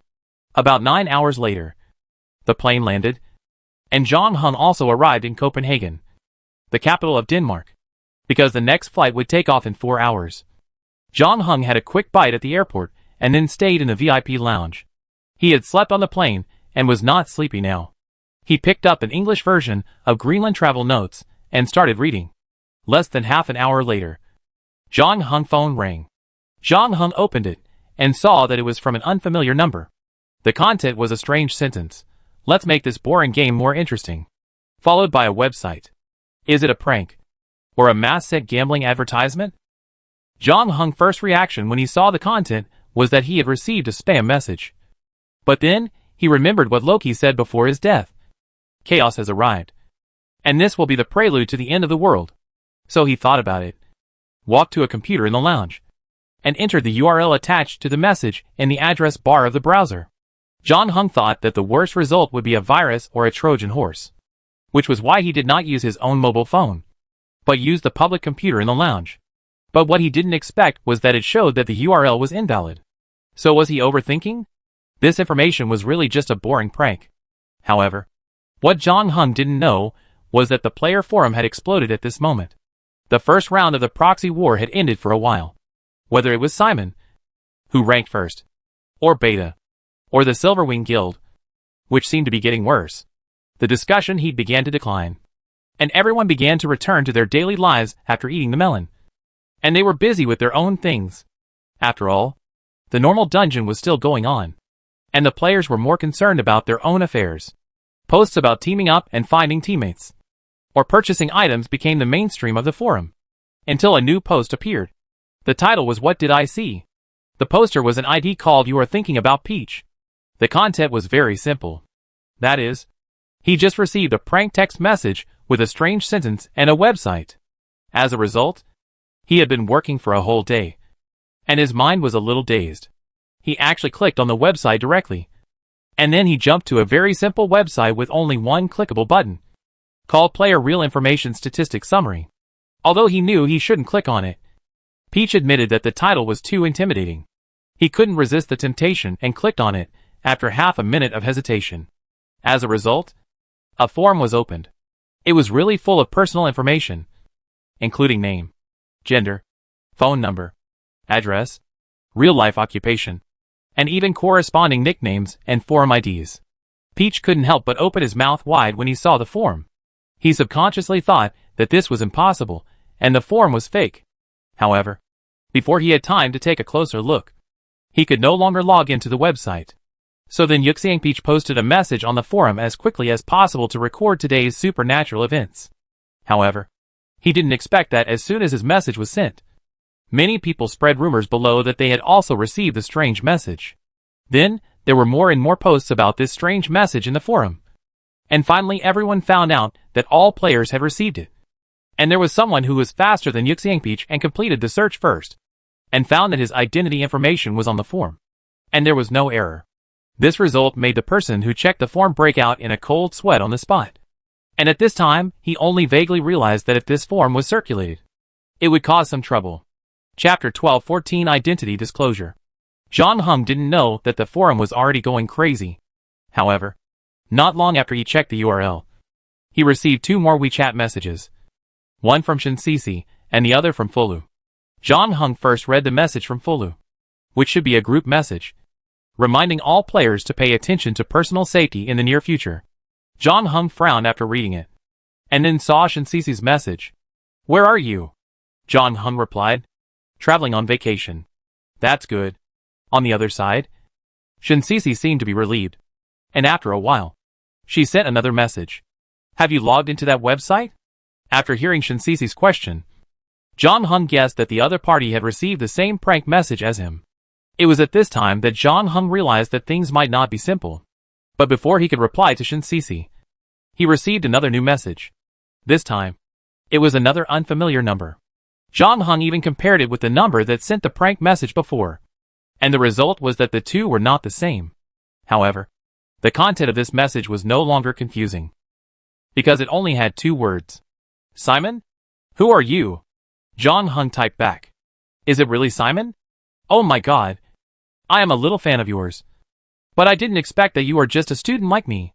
And our schools are quite close. When are you free? Can I go to your school to play with you?" The owner of the strange number seemed very excited. However, John Hung had already been baptized by a wave of fans in the previous copy. Loki's disguised boy almost killed their entire player team, which caused John Hung to have a shadow on fanboys now. And he was more concerned about another question. "Why do you have my contact information?" He.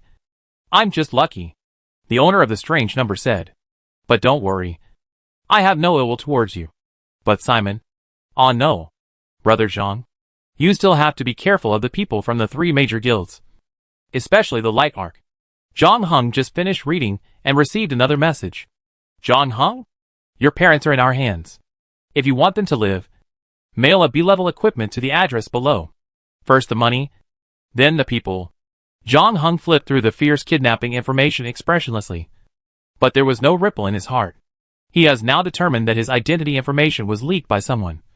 But he doesn't know where the leak came from, and to what extent. But at least for now, the person who sent the message to threaten him didn't know his family situation at all. It was more of a scam than a threat. Otherwise, at least he should have paid more attention to the address. At least choose a foreign address. Because his parents were not in China at all. And they were nowhere to be found. Even John Hung himself didn't know where they were hanging out at the moment. If he wanted to kidnap them successfully, it would be like winning the lottery. He could only rely on luck. Although he knew that his relatives were not in danger for the time being, John Hung didn't feel relieved. Because identity disclosure was a serious matter for any player. When he first became an agent and joined the game, Ding Si had warned him about this. According to Ding Si, at the beginning of the game, the relationship between players was actually quite harmonious. They would share intelligence and strategies and help each other. But it didn't take long for them to hunt for each other and snatch items and points. That was the bloodiest and darkest period in the history of players. Basically, everyone was in danger. In addition to racking their brains to survive rounds of dungeons, they also had to deal with assassinations in the real world. Those who survived by chance had to choose to hide their identities. Until now, all players basically call themselves by code names. Unless they are teammates or trusted friends in dungeons, they will not reveal their real identity information in the real world to each other. Everyone has gradually become accustomed to this way of communication. In particular, the emergence of player forums has provided everyone with a relatively safe information sharing platform, and the number of hunters targeting other players has also decreased a lot. However, Zhang Heng knew that this did not mean that the relationship between the player groups had become harmonious. Once the identity information was exposed, danger was still everywhere in this mysterious world. Moreover, he had just exposed the fact that he had a B-level prop in his hand through Fulu's post, which was enough to make anyone jealous. From this moment on, he knew that he could no longer go back to his previous life. But Zhang Heng is completely different from what he was a year ago. If he had been in this dangerous and harsh environment, he would have had no choice but to die. But now, he has a complete skill system that is unmatched among players. In addition, he has all kinds of powerful props. Even if a god is in front of him, he can fight. Although his identity is exposed, it is not the end of the world for him. However, the most urgent thing is to find out how his identity was leaked. Generally speaking, in this case, it is more likely that someone around him has a problem. However, Zhang Heng did a simple check and did not find anyone who had enough motivation to do such a thing. In addition, considering the strange message he received before and the reminder message that was suspected to be sent to a group in Fulu, Zhang Heng realized that he might not be the only one who was hit. So he used the computer in the lounge to log into the player forum again. The banner on the homepage of the player forum reminded that the loggers could find a safe place and not log into the forum in public places. Fortunately, Zhang Heng was in Denmark, and there were not many Chinese people around him. Moreover, the website was all in Chinese, so he didn't have to worry too much about being noticed. After Zhang Heng opened the website, he didn't need to search deliberately. Now the entire player forum was full of posts discussing this matter. It took Zhang Heng 2 minutes to figure out the whole story. Only then did he realize that the website address contained player information. He hesitated for a moment and got up to find a computer, which delayed him for a while, and he missed the website. The time in between was not particularly long. So now the forum is speculating how many people have seen the form and whether it is possible to download it. At this moment, several people who have seen the form have spoken one after another. They all said that they did not see the download button. At the same time, the atmosphere in the forum has become a little weird. Some of the previously active IDs are now silent, obviously worried that their identities will be leaked and targeted. From the lines, we can also feel the anxiety and depression of the players. From the newbies who just entered this secret world to the level they are today, most people have become accustomed to this double life. Some people quit their jobs to concentrate on raiding dungeons. But for many people with families, the choice is to maintain a normal life without arousing suspicion while taking risks in the game world. They cannot imagine what impact their daily lives will have if their true identities are leaked, and whether their families will also be in danger. Chapter 12:15 Chaos has arrived. This is destined to be a day when all players cannot sleep peacefully. It is not that there have been explosive news in the forum before, but this time, it is closely related to every player. Although the 3 major guilds have always been disliked by ordinary players, and have been criticized for their overbearing behavior, they have shown a certain degree of courage at the critical moment. Less than 20 minutes have passed, and a joint statement has been issued, pinned at the top of the forum, strictly prohibiting anyone from spreading the contents of the table in any form, and calling on players who have saved the contents of the table to delete them as soon as possible. In addition, a warning with an extremely severe tone was issued at the end. It means that in the next 4 months, the 3 major guilds will dispatch no less than 100 experts to investigate the deaths of players. Once a human factor is found, no matter whether the deceased is a member of the 3 major guilds, they will do their best to catch the murderer. This freshly released statement also eased the panic in the forum a little, although most people still have a shadow in their hearts. It is unknown how much deterrent this statement from the 3 major guilds will have on those hunters, and it is unknown what the players will do after the 4-month deadline. But at least, at this moment, when everyone was facing a great enemy and extremely pessimistic about the future, the statement of the 3 major guilds still played a role, like a stabilizing force. When the players were freed from the depression and fear, their brains finally started to work again. So the major guilds suddenly found that their applications for membership had increased. under the threat of identity exposure. Everyone had to think about how to protect themselves. And it was also a human instinct to stick together when facing danger. Individual players, who did not like the distribution system of the big guilds or various restrictions before, realized that they might not be able to survive this crisis on their own, and began to seek to join the organization. Of course, the most popular among them are the old and powerful guilds, like the 3 major guilds. The mailboxes of the guild staff responsible for recruiting players were almost filled up instantly. And even the Silver Wing, which had a poor performance in the proxy war before, was no longer ridiculed. After all, although the 3 major guilds have said that they will treat everyone equally and protect the safety of non-guild members, everyone is an adult, and of course will not accept such promises at face value. If a member of the 3 major guilds is killed, and an ordinary player outside the guild is killed, even a fool knows which side the 3 major guilds care more about. Moreover, compared to whether the person can be caught, everyone is more concerned about how to avoid death. It is of course safer to be protected by a big guild. So it is not surprising that the guild recruitment is now popular. There are even conspiracy theorists who suspect that this is a conspiracy of the big guild, forging a list, and then their own people come out to sing a double act to deceive everyone to join. However, this speculation has no market, even if everyone is used to discrediting the 3 major guilds, because everyone on the forum has received the previous information. The players know that even the 3 major guilds cannot do this, which itself means that the person who sent the message has everyone's mobile phone number.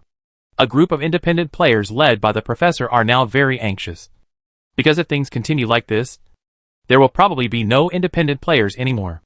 All players will be incorporated into the big guilds, and even small guilds will have no chance to survive. Therefore, the professor and others even ignored the previous example of Shinsisi's union being destroyed by the Light Arc, and began to call for the establishment of a new independent alliance. Unlike the guild, the professor and others emphasized that this independent alliance is only to help everyone get through the dangerous period, and then automatically disband after the matter is over. However, no one knows how long it will take for the matter to pass, and the forum is now in complete chaos. It was at this time that Bong Hung realized that the leak was not aimed at him, but compared to ordinary players, his situation was indeed more dangerous. The reason was simple, because he was more famous. Many people would search for his name when they first saw the forum. Similarly, the presidents of the 3 major guilds, the 2 strange messages he received before were the best proof. Zhang Hung didn't know how many other people knew his identity. In addition, the most important thing was who was behind this. In the suburbs, in an inconspicuous residential apartment building, a man wearing a variety of clothes, wearing glasses, a perm punk hair, a 2-dimensional t-shirt, slippers, and a green water ghost on his hand, was curled up in front of the computer, looking at the tall and strong figure in front of him with a look of tyranny and chaos. "I have done as you said. You should be satisfied now." As he spoke, he held his head with a look of pain on his face. "I have caused such a big mess. The people of the game organizing committee will not let me go. You don't have to worry about the committee's mess. You should worry about how to get past me first." The figure in front of him grinned. "Loki is right. You new gods are just useless. I can't beat you 2 against 1. You can only use 1 hand. Your amazing power is wasted." The light cast his shadow on the wall. The part above his neck was not a human head, but a head that looked like a jackal, which made his face look extremely hideous. He stepped on another unconscious person on the ground with 1 foot and laughed. "What a bullshit mobile phone god. 100 million pixels. Snapdragon processor. 5G communication. Can it withstand my punch? If Nokia is still there. It is possible." The man in colorful clothes smiled bitterly. "You have already got what you want. There is no point in torturing us. And the people from the organizing committee should come to us soon. There is no fighting attribute in our priesthood. But not all new gods are like us who are not good at fighting. Although you are very strong. You have passed your peak after all. There are many new and old gods in the organizing committee who can fight better than you. Why are you in such a hurry? The game has just begun." The eel-headed man grinned, revealing a row of sharp teeth. The previous one was just an appetizer. "Next, use the account of the guy codenamed Tianma to post the form again, and set the post to be highlighted and pinned to the top, so that it cannot be deleted. Aren't you the god of websites? This kind of thing is very simple for you. This will cause chaos among the players. The man in colorful clothes trembled. Nonsense. I'm here to spread chaos, the eel-headed man said grimly. Chapter 12:16, Going Against the Wind. It was already past midnight, but there were still many players on the forum. Because the real identity was leaked, the atmosphere on the forum became very tense. However, with the joint statement issued by the three major guilds, the situation improved slightly. Considering that the mysterious website had only existed for a short time and the forum did not have a download button, there were still many people who were lucky, especially those ordinary players who were not famous. They thought that if they were not particularly unlucky, no one would notice them. Coupled with the warnings from the three major guilds, many players were indeed delusional and thought that this incident would not affect their normal lives. But no one expected that within less than 10 minutes, the joint statement from the three major guilds that would protect ordinary players disappeared. It was replaced by another top post. Title: Come and have a look. Poster: Tianma. Content: I know that many people are worried and panicking now. And I can understand this emotion because I have experienced that dark era. That bloody history that many of you have not experienced. I was there, and was a part of it. I witnessed the fall of countless masters with my own eyes. Death and hatred were the eternal themes at that time. This is also why some of us spent a lot of energy and effort to establish order among the players, and carefully maintain this fragile peace. But now it's time to face reality, my friends. In fact, each of us knows that there is a reason why we were chosen. From the moment we joined this mysterious game, we have no way out. Competition is the eternal theme of this world. Some people may want to refute me and say, how do I know what those mysterious beings want us to do? It's very simple. Take a look at the newly opened proxy war dungeon. As the game progresses, the confrontation between players will inevitably intensify. Each of us is a pawn, helpless, and most people will eventually die. Before this day comes, we must do everything we can to improve our strength. Only in this way can we increase the chance of survival, even if the hope is slim. I know you have always done this, but it is not enough. There are some things that the people in the big guilds will not tell you. The Silver Wings I led were also a member of it. But you all know that due to a series of recent events, the strength of the Silver Wings has been greatly damaged. So we have now become the underdog and need to catch up. Then let me tell you something that others won't tell you. The so-called peace is just a conspiracy woven by the big guilds. Because the big guilds, especially the old ones, have accumulated enough advantages. Peace is the most favorable choice for them, so that they can maintain their advantages to the end. For others, for those underdogs, chaos is the ladder to promotion. The rainstorm is coming. Instead of hiding everywhere, it is better to face the wind. Tianma has said all here, and I hope you will all share this. Many players couldn't help cursing before they even finished reading the post, because it was clear that Tianma wanted everyone to go back to the days of fighting each other in fear, which was something that most players, especially those with families, could not accept. But what really set off the forum was the table attached to Tianma's post. Some people clicked on it and found that it was the table that was circulated on the mysterious website before. I don't know how Tianma did it, but he actually downloaded a complete version and published it. You know, this is not when the players were still skeptical after receiving the suspected prank message. I'm afraid that only 1 out of 100 people actually logged into the website. This time, Tianma published the identity information of the players on the player forum, and chose this time when the situation was precarious. Although the number of posts on the forum did not exceed that at the end of the first round of the proxy war. In fact, everyone knew that the current number of online users was definitely the highest since the establishment of the forum. It's just that many people were hesitant and did not post. In other words, the leakage of the identity information of the players this time was inevitable. Zhang Heng's cell phone was ringing non-stop while he was still reading the post. On the other side, Yue Weicheng, the president of Guanghu, was also woken up by a phone call earlier. He kissed his wife's forehead, who was also woken up by the phone call, and said, "It's okay. Go back to sleep. It's just a small matter at work. I'll be back after I finish it. Well, you should also take care of yourself." Yue Weicheng's wife did not open her eyes, but turned around and hugged Yue Weicheng's pillow and continued to sleep, while Yue Weicheng gently opened the door and came to the study on the second floor. He just turned on the computer and listened to the guild leaders report to him about the current response measures. He also saw the statement jointly issued by the three guilds. At the same time, the work group was still evaluating the extent and impact of the list leak. Guanghu is indeed the most executive management among the three guilds. Even in the face of such a serious emergency, at least the management can basically remain calm.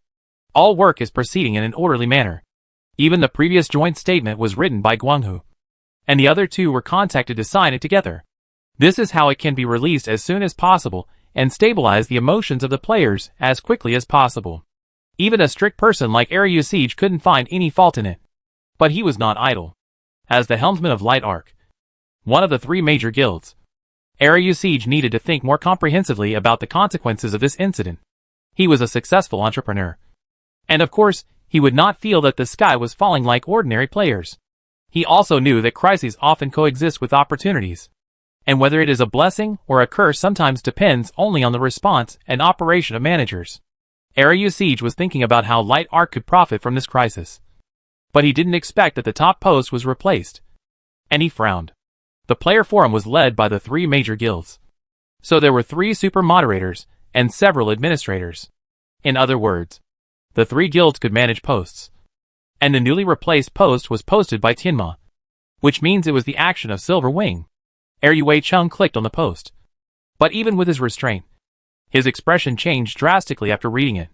He immediately contacted Swordfish, one of the directors, and said with a sullen face, "Ask Silver Wing what it means." Swordfish rarely heard a hint of anger in Wei Chung's tone. And he was also reading Tianma's crazy post. The more he read, the more cold sweat he felt on his back. He knew where Wei Chung's anger came from. And before he could put down the phone, he heard a gunshot from the other end. And his heart rose to his throat with the sound of the gunshot. Chapter 12:17 Black Pot. After the gun went off, Swordfish heard the sound of Wei Chung's phone falling to the ground. He felt that time had stopped at this moment. Besides knowing that the player's identity was at risk of being leaked, the management of Light Arc had already considered the threats faced by the guild members, especially those more famous players in the upper echelons. And among them, the safety of Wei Chung was of course the top priority. In fact, they had already contacted 3 Shichibukai and an Emperor-level master to protect Wei Chung's family. In addition, Wei Chung himself was also a king-level master, so it was almost impossible for a hunter to dare to bite such a hard bone. But Swordfish didn't expect the accident to come faster than he thought. At this moment, only half an hour had passed since the mysterious website appeared, and less than 3 minutes had passed since Tianma posted the post. But someone had already attacked the president of Guanghu. You have to know that he was the president of Area Siege, one of the 3 major guilds, the 3rd-ranked player in the first round of the proxy war. Although many people had laughed at Area Siege for being surpassed by Beta and Simon at the last minute, most people were just jealous. After all, except for Beta and Simon, the following were all Guanghu masters led by Area Siege, which showed how powerful Area Siege and Guanghu were. Therefore, even if chaos really comes, Area Siege and his Light Arc will not be the first to suffer. But there is a great possibility that they will have the last laugh. But all this is based on the premise that Area Siege did not die at the beginning, and Light Arc, which has strong execution ability, was not beheaded right at the beginning. Swordfish is very clear that although Light Arc is now full of talents and looks like the head of the 3 major guilds, and Area Siege has basically delegated power to the management except for some major decisions, he is by no means a dispensable person. The rapid development of Light Arc in the past 2 years is inseparable from its own open and inclusive attitude. So many masters attracted by it are also very individual, and only Area Siege can calm them down. So the situation of Light Arc losing Area Siege is different from that of Silver Wing losing its former president. The latter was succeeded by Tianma. Although its strength was damaged to a certain extent, it was not seriously damaged. Therefore, Swordfish did not really understand Tianma's intention of posting this message. Once Light Arc lost Area Siege, it would be a real life and death crisis. Those masters would not submit to each other, and they would definitely want to become the new president. Civil war is inevitable, and the disintegration of Light Arc is probably imminent. President? Are you okay? Swordfish's mind went blank until a few seconds later, when he came back to his senses and asked in a trembling voice. However, there was dead silence on the other end of the phone. Swordfish could only hear his increasingly rapid breathing. Half a minute later, he heard footsteps approaching. Is it you, President? Swordfish rekindled hope. But the person didn't say anything. The footsteps stopped in front of the dropped phone and stayed for a few seconds. Then the person reached out, pressed the screen, and hung up the call. Swordfish's heart was like a drop in an ice cellar. After a long pause, he frantically tried to contact other senior executives of Light Arc. However, his finger swiped across the names in the address book, and he wanted to dial the number but retracted it. He looked at the work group and did not dare to send it directly to it, until he found a vice president who was also loyal to Area Siege. He dialed the other party's number with trembling fingers, while Swordfish was at a loss and terrified. Tianma, the president of Silver Wing, had a dull look on his face, seeing that post written by him appear on the forum, causing a huge wave and being scolded by countless players. No one would have thought that the real owner behind the ID was more confused than anyone else. And that was not the end. After that, the guy who controlled his account directly scolded the people who scolded him, and continued to promote his theory that chaos is a ladder. He even started to intimidate and threaten those who held different opinions, saying that their residences would soon be visited by the Silver Wings, which made Tianma tremble with anger. This is a bummer. My account was stolen, and it happened at this critical moment. The other party used his account to post a post like this, leaking all the identity information of all the players. Needless to say, this account is now all on his head. Tianma is the leader of the club after all. Even if his vision and knowledge are not as good as those of February Siege, they are definitely far better than other players. Of course, he knows that he can't bear this 24k pot. Now he has been madly targeted by angry players. In the future, if anyone's friends or relatives die, he, the leaker, will definitely be blamed. What's worse is that even if he later said that his account was hacked, the mistake was already made. Not to mention how many people are willing to believe him. Even if he said the truth, one dereliction of duty is inevitable. What makes Tianma vomit blood is that his post was posted, and it was even pinned to the top. Although he is the president of Silver Wing, he is so busy that he doesn't have much energy to play on the forum. He is not a moderator or administrator. In other words, it is estimated that some of the moderators and administrators have had their accounts hacked. In addition, Tianma didn't understand why the administrators and moderators of the other two websites didn't come out to delete the post after such a long time, and just let his post hang like this. Tianma rubbed his swollen temples. He just felt a severe headache now. But no matter what, he had to immediately spread the news that his account was hacked and have someone delete the post full of perverse ideas. So Tianma picked up his phone. But then, he was surprised to find that his phone had no signal at such a critical moment. Tianma quickly changed places, but the situation did not improve. The phone was still without signal. Damn it. Did someone blow up the base station next to the community? Tianma's eyes widened. But then a chill spread from his chest. He was still wondering why no one in the guild came to him after such a big thing happened, and let him, the president, do whatever he wanted. Now it seems that it's not that no one came to him, but that no one can contact him at all. This situation is obviously someone is deliberately calculating him. And one thing leads to another. Tianma didn't dare to neglect it and ran to the computer, trying to reconnect with the guild's management through QQ. But before he got there, he saw websites popping up on his computer like crazy, one after another, just like a solitaire game, covering his entire screen in just 2 or 3 seconds, looking extremely spectacular. Fuck. Tianma was furious. Where did the hacker on the other side come from? He was so cruel that he not only hacked his account, but also paralyzed his phone and computer. Tianma couldn't defend himself now even if he wanted to, and could only watch the blame fall on his head. Chapter 1218 First Arrival in Greenland. After understanding what happened, Zhang Heng said hello to Shinsisi and set his phone to flight mode, temporarily blocking all messages and calls. Of course, he was still following the progress of the forum. Zhang Heng had already found that Tianma was a little bit excited now, and his tone and behavior were completely different from before. So he suspected that the person behind the account was not the real Tianma. However, Zhang Heng was a little surprised that the people from Silver Wings had not come out to clarify for so long. In addition, rumors began to spread in the forum that Guanghu's president, Wei Chung, had been killed. For a moment, everyone was in danger. With Guanghu's strength, they couldn't protect their own president, so the situation of other players could be imagined. Zhang Heng didn't have to worry about his own safety for the time being. He was already in Copenhagen and was about to take a plane to Greenland.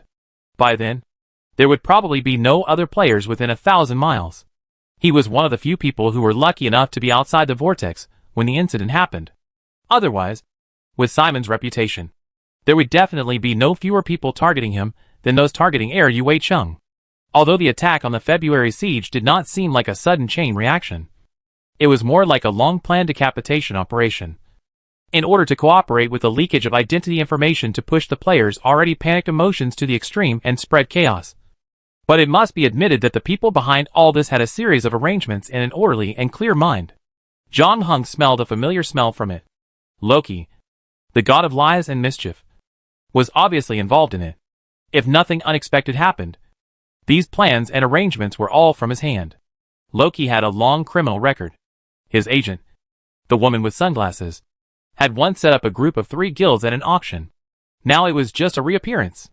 Even though Loki had been killed by John Hung in the previous instance, the plan he left behind was still being faithfully executed by someone. John Hung knew that he might face this guy one day, but that would be after he returned to China.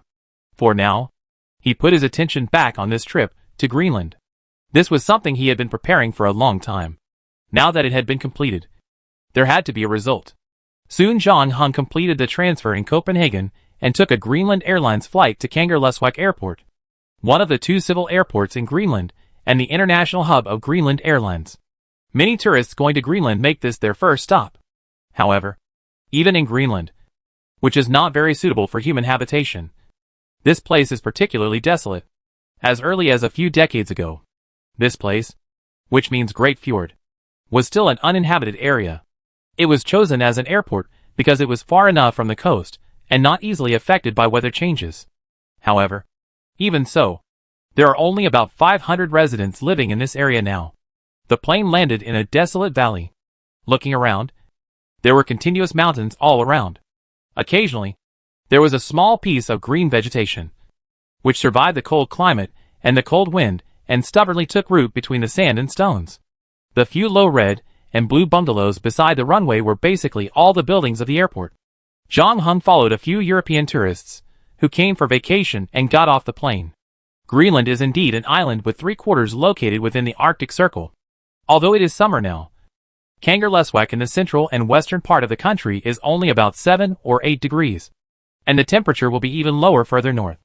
After John Hung got off the plane, he switched his phone back from flight mode to normal mode, but set it to reject unknown calls and messages. As soon as he left the airport, he received a call from Song Jia, the guide he hired for this trip to Greenland. The latter was a student on his resume, and he used his free time to do odd jobs to earn money. "Hello. I saw that your flight has landed. How is it? Where are you now?" Song Jia on the other end of the phone said politely in Chinese. "I'm out of the airport." "Really?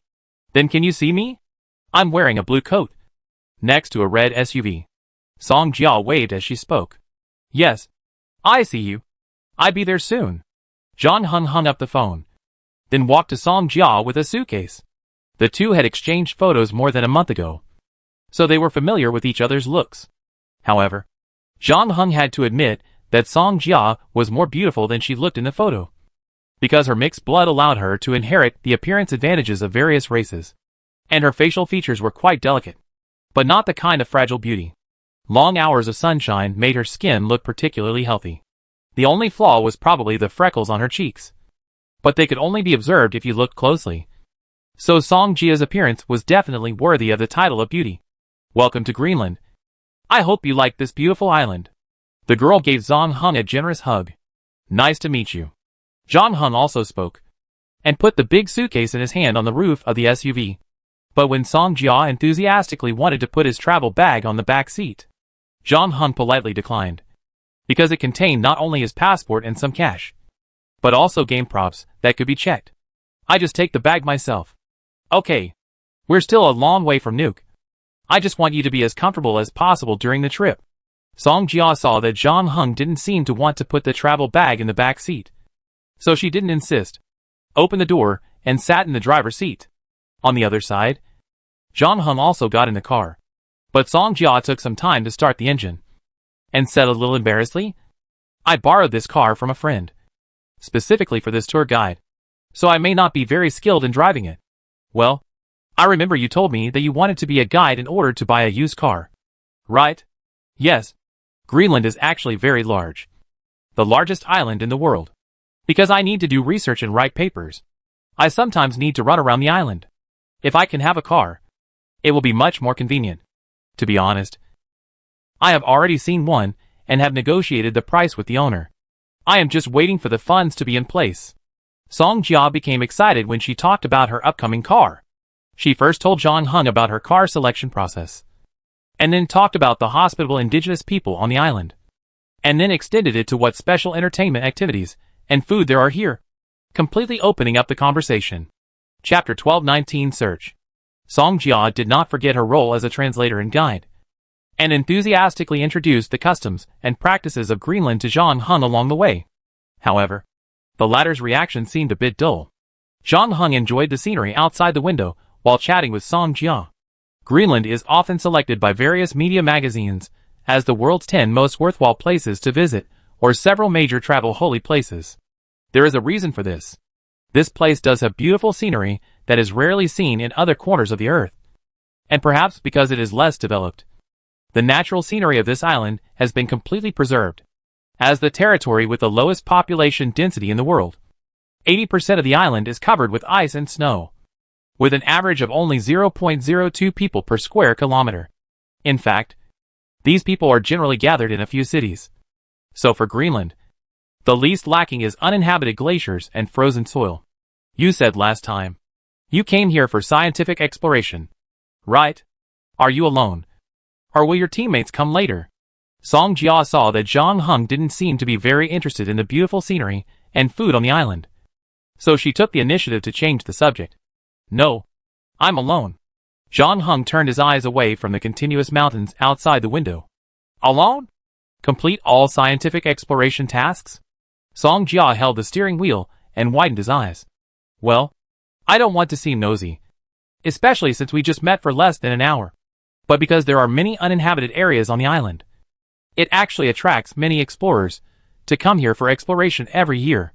But as far as I know, almost no one acts alone, because you need to face various complex situations during the expedition, and some difficulties can only be overcome by a partner.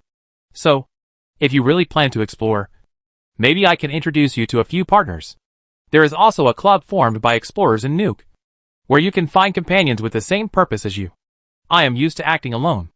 Zhang Heng interrupted Song Jia, paused and added, and don't worry about the expedition. When we arrive in Nuuk, I want you to help me find 2 people. Looking for someone? Do you have any friends in Greenland? Song Jia was a little surprised. No. I said in the email before that I came here for a scientific expedition. But to be more precise, I came here for a scientific expedition 18 years ago, since he had arrived in Greenland. Zhang Heng didn't hide it anymore. Besides, he needed Song Jia as a guide and translator to assist him in his investigation on the island. So he had to reveal some things to the other party appropriately. As Zhang Heng spoke, he took out 2 photos from his travel bag and waved them in front of Song Jia's face. Do you know them? Why are you looking for the people in the photos? Song Jia did not answer immediately, but asked back. Like I said, I'm here to investigate a scientific expedition 18 years ago. Zhang Heng said. The 2 people in the photo participated in the expedition that year, so I want to find them first to understand the situation. The 2 photos in Zhang Heng's hand were found on the internet before. One of them was the guide of the expedition team that year, and the other was a psychologist, who was also the only 2 local people in Greenland in the expedition team. In addition, Zhang Heng also found 2 retired former Navy SEALs in the expedition team. However, the 2 were Americans and were not on the island. Zhang Heng suspected that they might be related to Kronos, so he did not want to contact them for the time being. Who are you? Song Jia's eyes changed when she looked at Zhang Heng. Just think of me as a private detective, Zhang Heng said. Private detective? The beautiful Greenland girl showed a trace of worry on her face. Will you embarrass them? I won't embarrass anyone. And I'm not here for them. I just want to investigate what happened back then. And then I will leave. And no one will be hurt. Zhang Heng said calmly. So if you know any of them, you can just take me to find him directly. Otherwise, I can still find him through other people. It just takes more time. You should know better than me that there are not many people on the island. Song Jia seemed to be thinking, and said after a moment, "Can I take another look at the photo?" Of course. Zhang Heng pasted the photo on the windshield of the co-pilot seat. Song Jia turned her head and looked at it a few times while driving. She looked very seriously, and seemed to be trying to recall something in the process. Finally, she said, "I know the one on the left. It's Dr. Baker. My mother knows him. He is not an Aboriginal on the island. He is a British. He settled on the island about 20 years ago. I went to his house to play when I was a child. But I haven't seen him much in recent years. As for the other person, I'm sorry. I don't have any impression. Your photo looks quite old." "Yes," Zhang Heng said. "The photo on the right is of a guy named Suchus. Unlike Baker, who has Facebook, Zhang Heng only retrieved Suchus information from the Greenland Explorers Association's official database. And the last update time of this information was exactly 18 years ago. In other words, there has been no news about Suchus since the expedition ended." Zhang Heng considered the possibility that Suchus had an accident during the expedition. But in the brief conversation between him and his father, the latter did not mention any casualties during the expedition. And Zhang Heng did not find any news about this. So he was more inclined to believe that Suchus was still alive. But he didn't know why he suddenly changed his name. "Is Dr. Baker in Nuuk?" Zhang Heng asked. "Yes. His clinic and residence are both in Nuuk. After all, this is also the most populous place on the island, which is convenient for him to practice medicine. Although few people will go to him for mental illness. People here don't pay much attention to this aspect. So Baker is actually quite free at ordinary times. And he also works as a psychological counselor at the University of Greenland." "Well, then let's go find him." "Now? Don't you need to go to the hotel to rest first? Eat something or something?" "No. It's getting dark. It won't be too late to see Baker first, and then go to the hotel. As for food, I've already eaten on the plane. If you're hungry, I can give you 10 minutes to eat when we get to Nuuk," Zhang Heng said. "Forget it. I'm not that hungry right now. Let's go see Dr. Baker first. I haven't seen him for a long time. If we're lucky, we can have dinner at his house," Song Jia said. Chapter 12:20 Dr. Baker. After another section of gravel road, the off-road vehicle finally drove into the city of Nuuk. Nuuk, the largest city in Greenland and the administrative center, has a population of about 17,000. In Sia country, this may be the population of two small communities, but it can be considered dense on this island. After all, Ilulissat, the third largest city in Greenland, has only 5,000 people and a total of 6 police officers in the city. In fact, locals are more accustomed to calling all cities except Nuuk settlements. Although Nuuk is small, it has everything. I don't know if it was influenced by Denmark, but the colors of the houses on the coast are also varied. Red, blue, yellow and purple. Just like a fairy tale world. The infrastructure in this city is quite complete. And the pier is the busiest. Fishing boats come and go, bringing baskets of freshly caught seafood to shore. Fisheries and mining are also the economic pillars of Greenland. Maybe because it is summer, the snow in the city is melted, and there are yellow flowers blooming on the roadside, swaying in the wind. Song Jia parked the SUV outside a convenience store and bought 2 cups of hot cocoa to fill her stomach. She drank 1 cup herself and gave the other to Zhang Heng, who thanked her and took the cocoa. However, after Song Jia finished her cup, she found that Zhang Heng had not touched the other cup at all. "Wouldn't you like to try it?" Song Jia asked. "It's delicious. Especially in winter, when the temperature here drops below 0. There is nothing happier than drinking a cup of hot cocoa at that time. I'm a little allergic to cocoa." Zhang Heng made up an excuse to get away with it. Greenland was a completely unfamiliar place for him, and he was here to investigate what happened 18 years ago. Although he didn't tell anyone before the trip, he wasn't sure if Kronos would have any means to find out his location. After all, he was the former's agent, and Kronos regarded himself as his guardian angel and was always elusive. In addition, Zhang Heng had investigated Song Jia's resume, and he didn't find any problems with the girl during the contact after getting off the plane. But he wouldn't let down his guard. You know, his current opponents are not only players, but also gods. So many things can't be judged according to common sense. "Oh, sorry. I should have asked you before I bought it." Song Jia apologized immediately. "It's okay. If there's nothing else, let's get on with our business." Okay. This place is very close to the University of Greenland. Let's go around the school first and see if he's there. Song Jia drank hot cocoa to replenish her energy, and then drove the SUV to the outside of the University of Greenland. However, she asked the students of the school and found out that Baker had just left here after get off work not long ago. Although both parties missed each other, Song Jia knew where Baker was now, and soon brought Jong Hung to Baker's residence. Dr. Baker's house is close to the sea, and you can see the sunset and sunrise. Because of Greenland's unique geographical location, the ratio of day and night here is also very magical. For example, in the summer, the sunshine time in Greenland exceeds 21 hours. So although it is already 6 o'clock in the afternoon, the sky has not darkened at all. On the contrary, in winter, Greenland will only have 3 hours of daylight. Huh? Song Jia parked the car and uttered a sigh. Jong Hung, who was standing by, was also looking around. What's wrong? I didn't expect his clinic to close so early, Song Jia said, and then explained. Dr. Baker's residence is next to the clinic. The first floor is where he sees patients, and the second floor is his bedroom. Does he have a wife and children? Jong Hung asked as he opened the car door. No. He usually lives alone. It is said that when he first came, he hired a young girl to receive patients, but later found that the clinic actually had no business.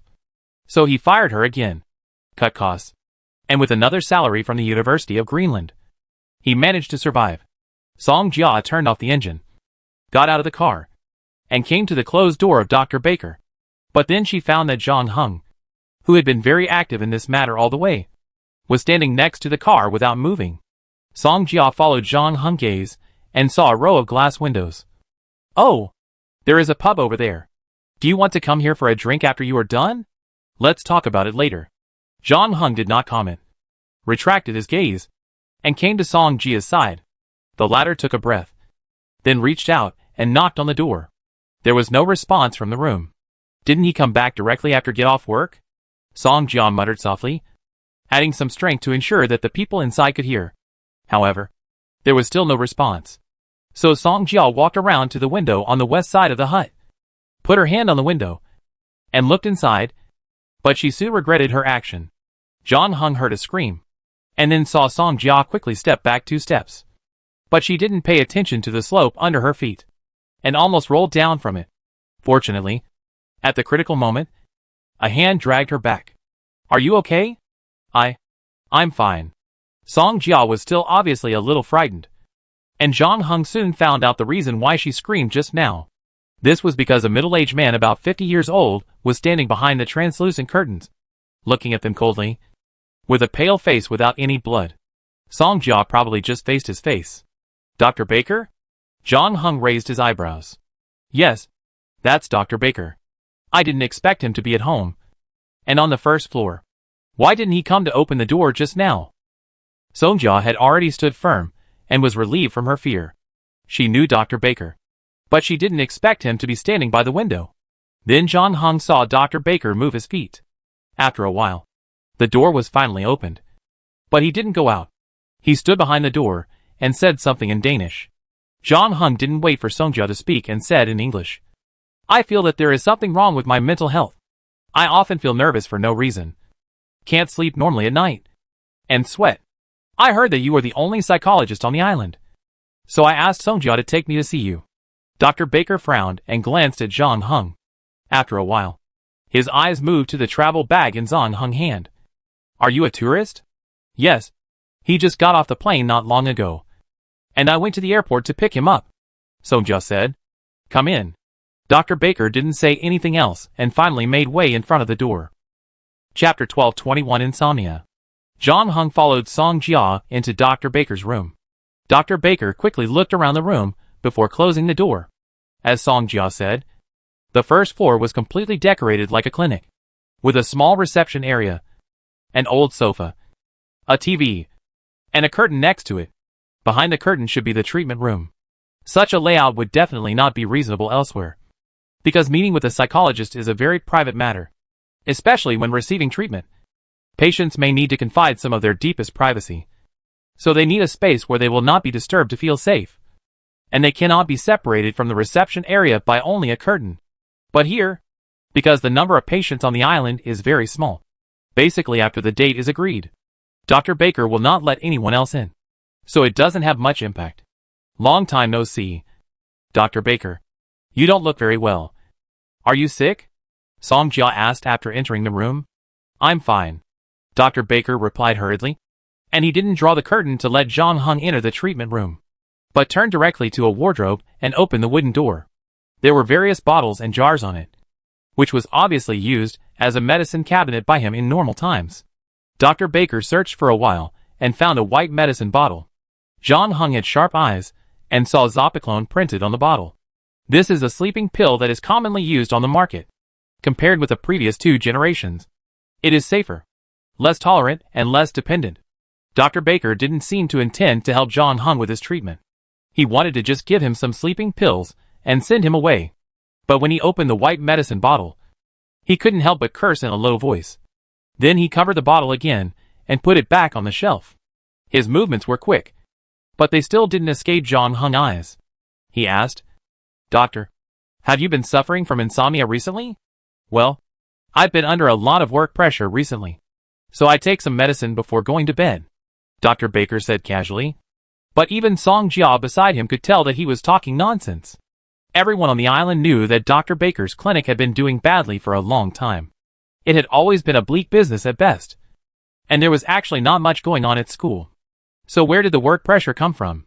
However, Song Jia did not say anything. She watched Dr. Baker come to the refrigerator again, took out half a bottle of soft candy, and stuffed it into Zhang Heng's hand.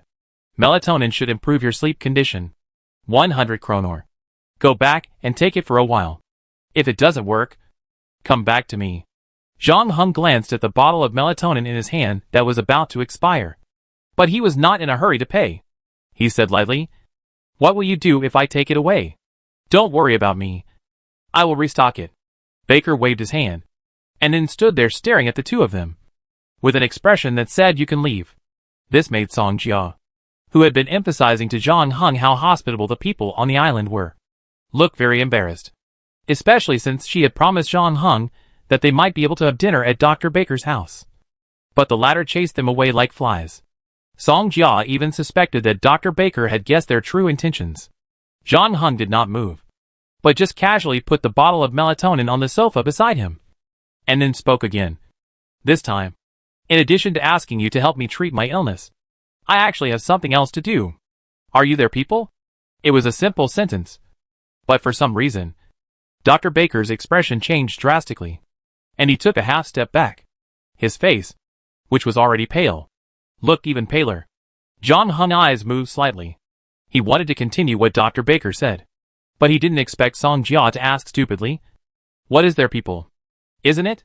The terrifying light in Dr. Baker's eyes weakened a little, but he still maintained a vigilant posture, and urged, Get the medicine and leave quickly. We have nothing to talk about. Song Jia had no choice but to look at Zhang Heng again. However, to her surprise, Zhang Heng didn't say anything. He just looked at Dr. Baker deeply and turned to the door. Just as he was about to step out of the door, Dr. Baker's voice came from behind him. Wait, you left something behind. As he spoke, he picked up the bottle of melatonin from the sofa and threw it to Zhang Heng. The latter caught it, took out 100 kronor from his wallet, and put it on the shoe rack. Song Jia followed Zhang Heng back to the SUV in a daze, still wondering why Dr. Baker looked like this. After a moment, she came to her senses and asked Zhang Heng, Where should we go next? Should we look for the person in the second photo? Don't worry. It's time for dinner anyway. So let's go eat first. And then we go to the hotel and check in. Zhang Heng changed his attitude and was no longer anxious.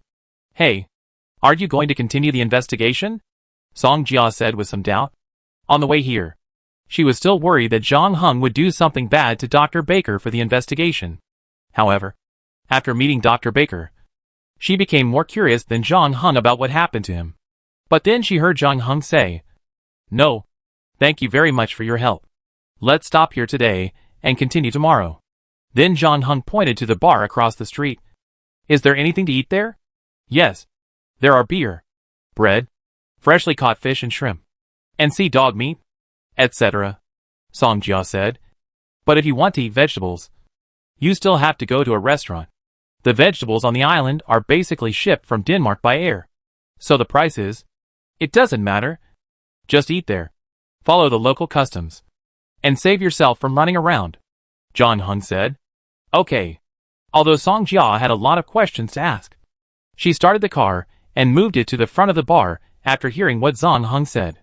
When leaving, Song Jia seemed to see Dr. Baker standing by the window again, watching them silently.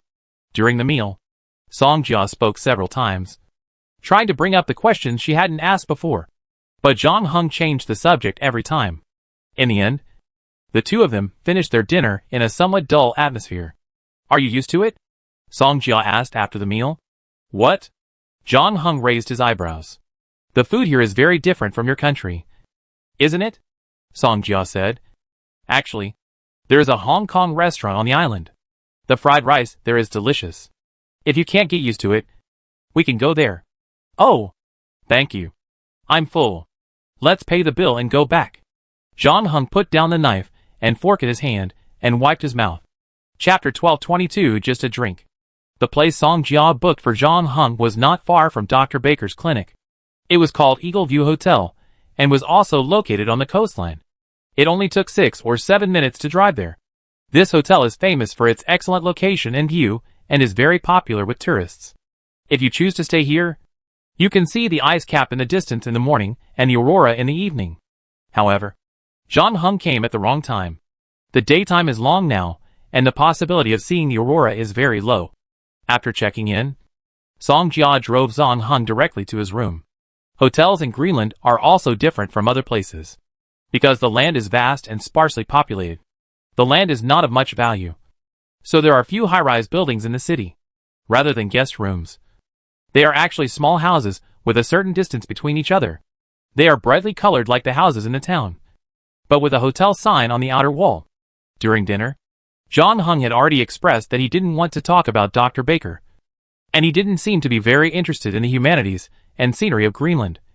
So even the always enthusiastic and lively Song Jia didn't know what to say, and he was relieved to finally reach the destination. Then we meet tomorrow. By the way, what time do you usually get up in the morning? I'd pick you up then, Song Jia asked while stepping on the brake. However, she didn't expect John Hung to look at his watch and say, well, it's still early now. Why don't you come in for a drink, and we can talk about the itinerary slowly? Song Jia's face showed a hint of hesitation when she heard this. It was not the first time she was a guide, and she had been pursued by many boys when she was in school. Of course, she knew what men usually meant when they said this, so she subconsciously wanted to refuse. But then she saw John Hung made a very hidden gesture to her. Song Jia's expression changed slightly, and she changed the subject. I won't stay in there for too long, and I hope you won't stop me when I leave.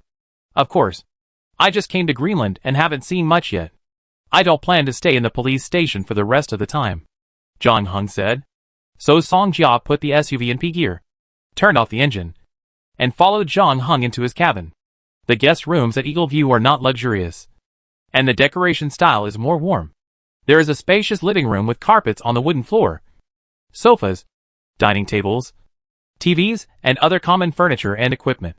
The master bedroom and bathroom are also large, and there is a kitchen where you can buy ingredients and cook.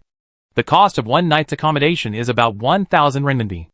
Although Song Jia followed John Hung into the living room, she did not find a place to sit down.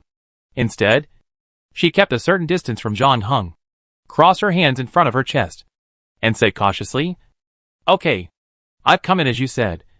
If you have anything to say. Song Jia had never expected that someone could be so fast. She didn't even see how John Hung moved. The next moment, the latter's body appeared in front of her. Song Jia opened her mouth to scream, but before she could make a sound, John Hung's hand was already on her mouth. Nothing. I just didn't drink enough at the bar before, so I want to have another drink with you. As John Hung said this, he grabbed Song Jia's arms with his other hand to prevent the girl from struggling.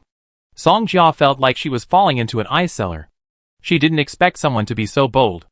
In broad daylight, and in a completely unfamiliar place for the first time, he dared to do such a thing. Is it true that he plans to stay in the police station in the future as he said? After subduing Song Jia, Zhang Heng immediately put his mouth close to the latter's ear and lowered his voice. Cooperate with me. We are being monitored now. Song Jia's eyes showed a hint of doubt. But when Zhang Heng let go of her hand, she did not shout out immediately. Then she saw Zhang Heng put his hand into her wallet and took out a plastic piece the size of a fingernail from the interior layer. When? Song Jia said subconsciously. Now. Zhang Heng interrupted Song Jia. Then walked to the refrigerator and took out 2 bottles of beer. When he handed the beer to Song Jia, he quickly whispered in her ear. Before, in the bar, when you went to pay the bill, 2 people on your right suddenly had an argument. A man and a woman, who looked like a couple. The man stood up and prepared to leave, and the woman poured the wine on the man's face. Your attention was also attracted by them. And this thing was put into your wallet at that time. Song Jia's eyes widened, looking incredible, as if she had never expected that this kind of plot that only appeared in movies would happen to her. But this time she finally caught up with Zhang Heng rhythm, paused and said, I don't think it's appropriate. I have to drive back later. It's okay. Just have a drink. It won't delay things. Zhang Heng said. About 20 meters away from Zhang Heng's house, a white van followed Song Jia's SUV and stopped on the side of the road. There were 3 young people in the car. If Zhang Heng was here, he would find that these 3 people were all the ones he had seen in the bar before, including the young couple, a man and a woman, and the other was the man sitting on Song Jia's left-hand side when she was paying the bill. At this moment, the man in the blue jacket was fiddling with the device, and the voices of Zhang Heng and Song Jia came from the device. What are they talking about? Another sturdy young boy with sunburned cheeks asked. I don't know. But what else could it be? Isn't it just the men's things? A girl with a ponytail in the co-pilot seat next to her sneered. The 3 people in the car all had typical Inuit looks. Yellow skin, wide nose, black hair, a bit like Mongolians. And the girl had a bracelet on her hand, which was made of fish bones and engraved with strange patterns, looking like a deep-sea monster. Just as she finished speaking, the man in the blue jacket showed a hint of joy on his face. It's done. I contacted Professor Peterson. He said the 2 people were speaking Chinese, and he just found a Chinese student to help us translate. Great. Let him come and listen, the sturdy boy said. Olai, has your soul been seduced by that girl named Songjia? The girl snorted. I advise you to give up. That girl doesn't look like a good person. With your mind, she'd be fooling you like a fool. Chapter 12:23 Ol and Alashia. The boy named Ol, whose secret was exposed, turned even redder. He clenched his fist and said, Alashia, don't talk nonsense. I'm just worried about her safety. Are you worried about her safety, or about her being slept with by someone else? The boy named Alashia sneered.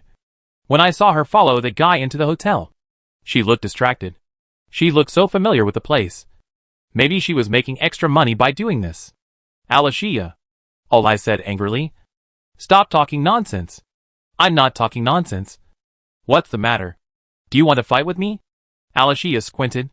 I don't fight with girls. You can't beat me either. Olai's anger disappeared when he heard the girl say that, and he looked at her and said calmly, I know. Alashia, you are jealous. What jealous? This time it was Alashia's turn to change her expression slightly. You are jealous that Songjia is prettier than you, has better skin and personality than you. So you keep slandering her because you know that any man will choose her between you 2. Alashia was so angry that her face turned blue. Oh, if you have the guts, say what you just said again. I say, can you 2 just be quiet for a while? The man in the blue jacket sighed and raised his head helplessly. The translator that Professor Peterson found for us is connected. Do you still want to know what the 2 people in the room are talking about now? Ol immediately shut up when he heard it. He was indeed the one who cared about Song Jia's safety the most among the 3 people. Alashia beside him wanted to say something, but seeing Ol's focused look, she finally shut up angrily. She knew that if she started to make trouble again, Ol would really fight with her. She wanted to take this opportunity to beat the bastard up, but this would definitely delay the business. So the 3 people in the city stopped talking, and the translator on the other end of the phone started working, translating everything he heard into Danish word for word. It's okay.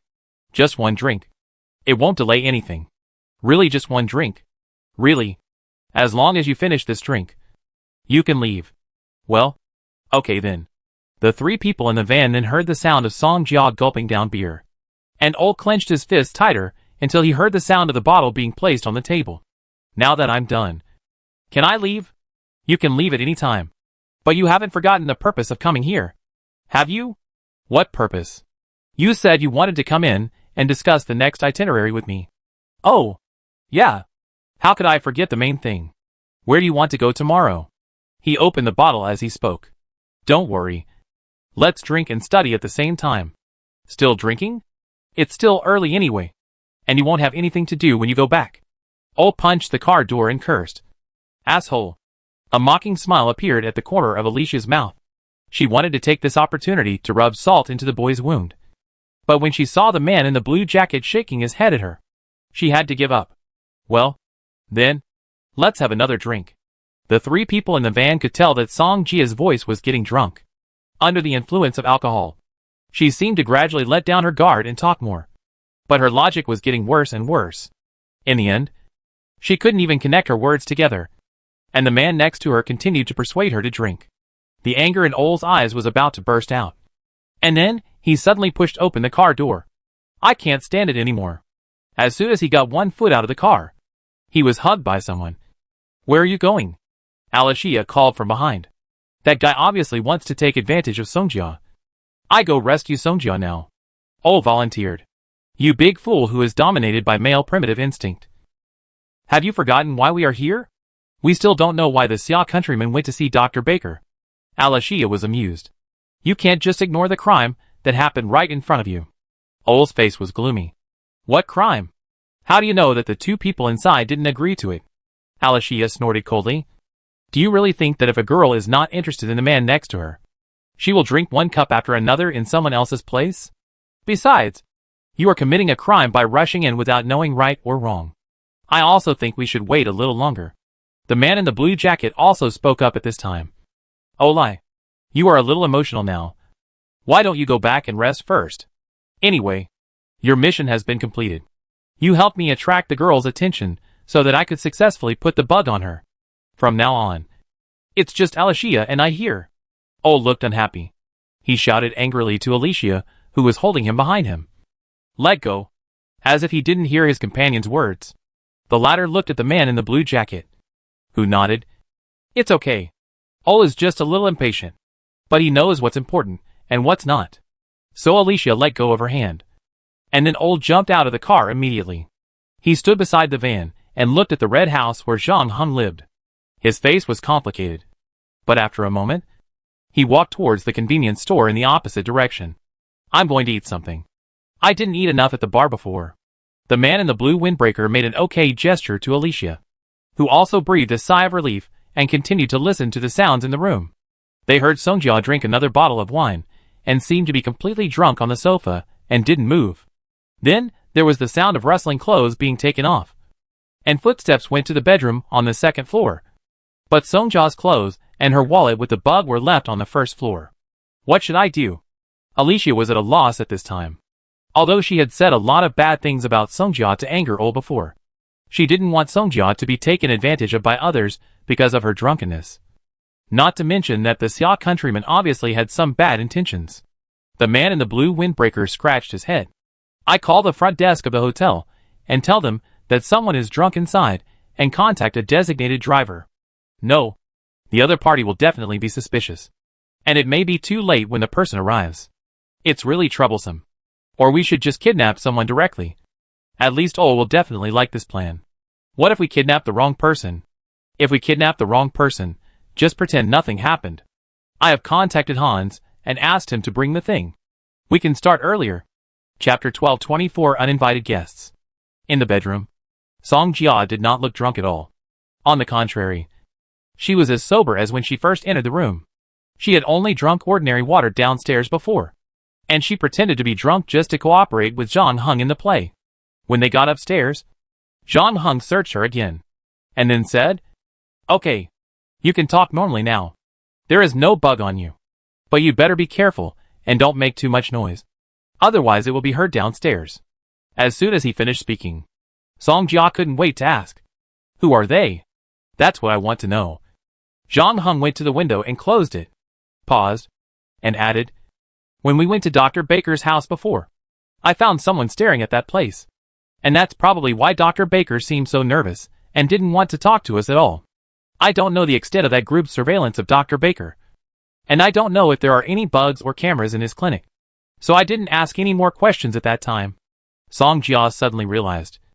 "Dr. Baker said before that you are their people. But I am still a little confused.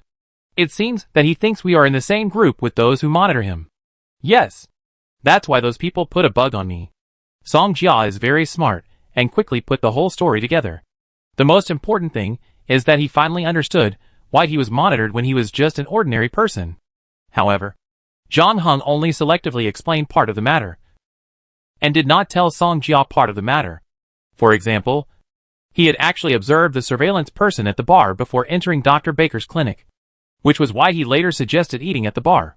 Song Jia probably found it difficult to understand such an act of delivering himself to the door.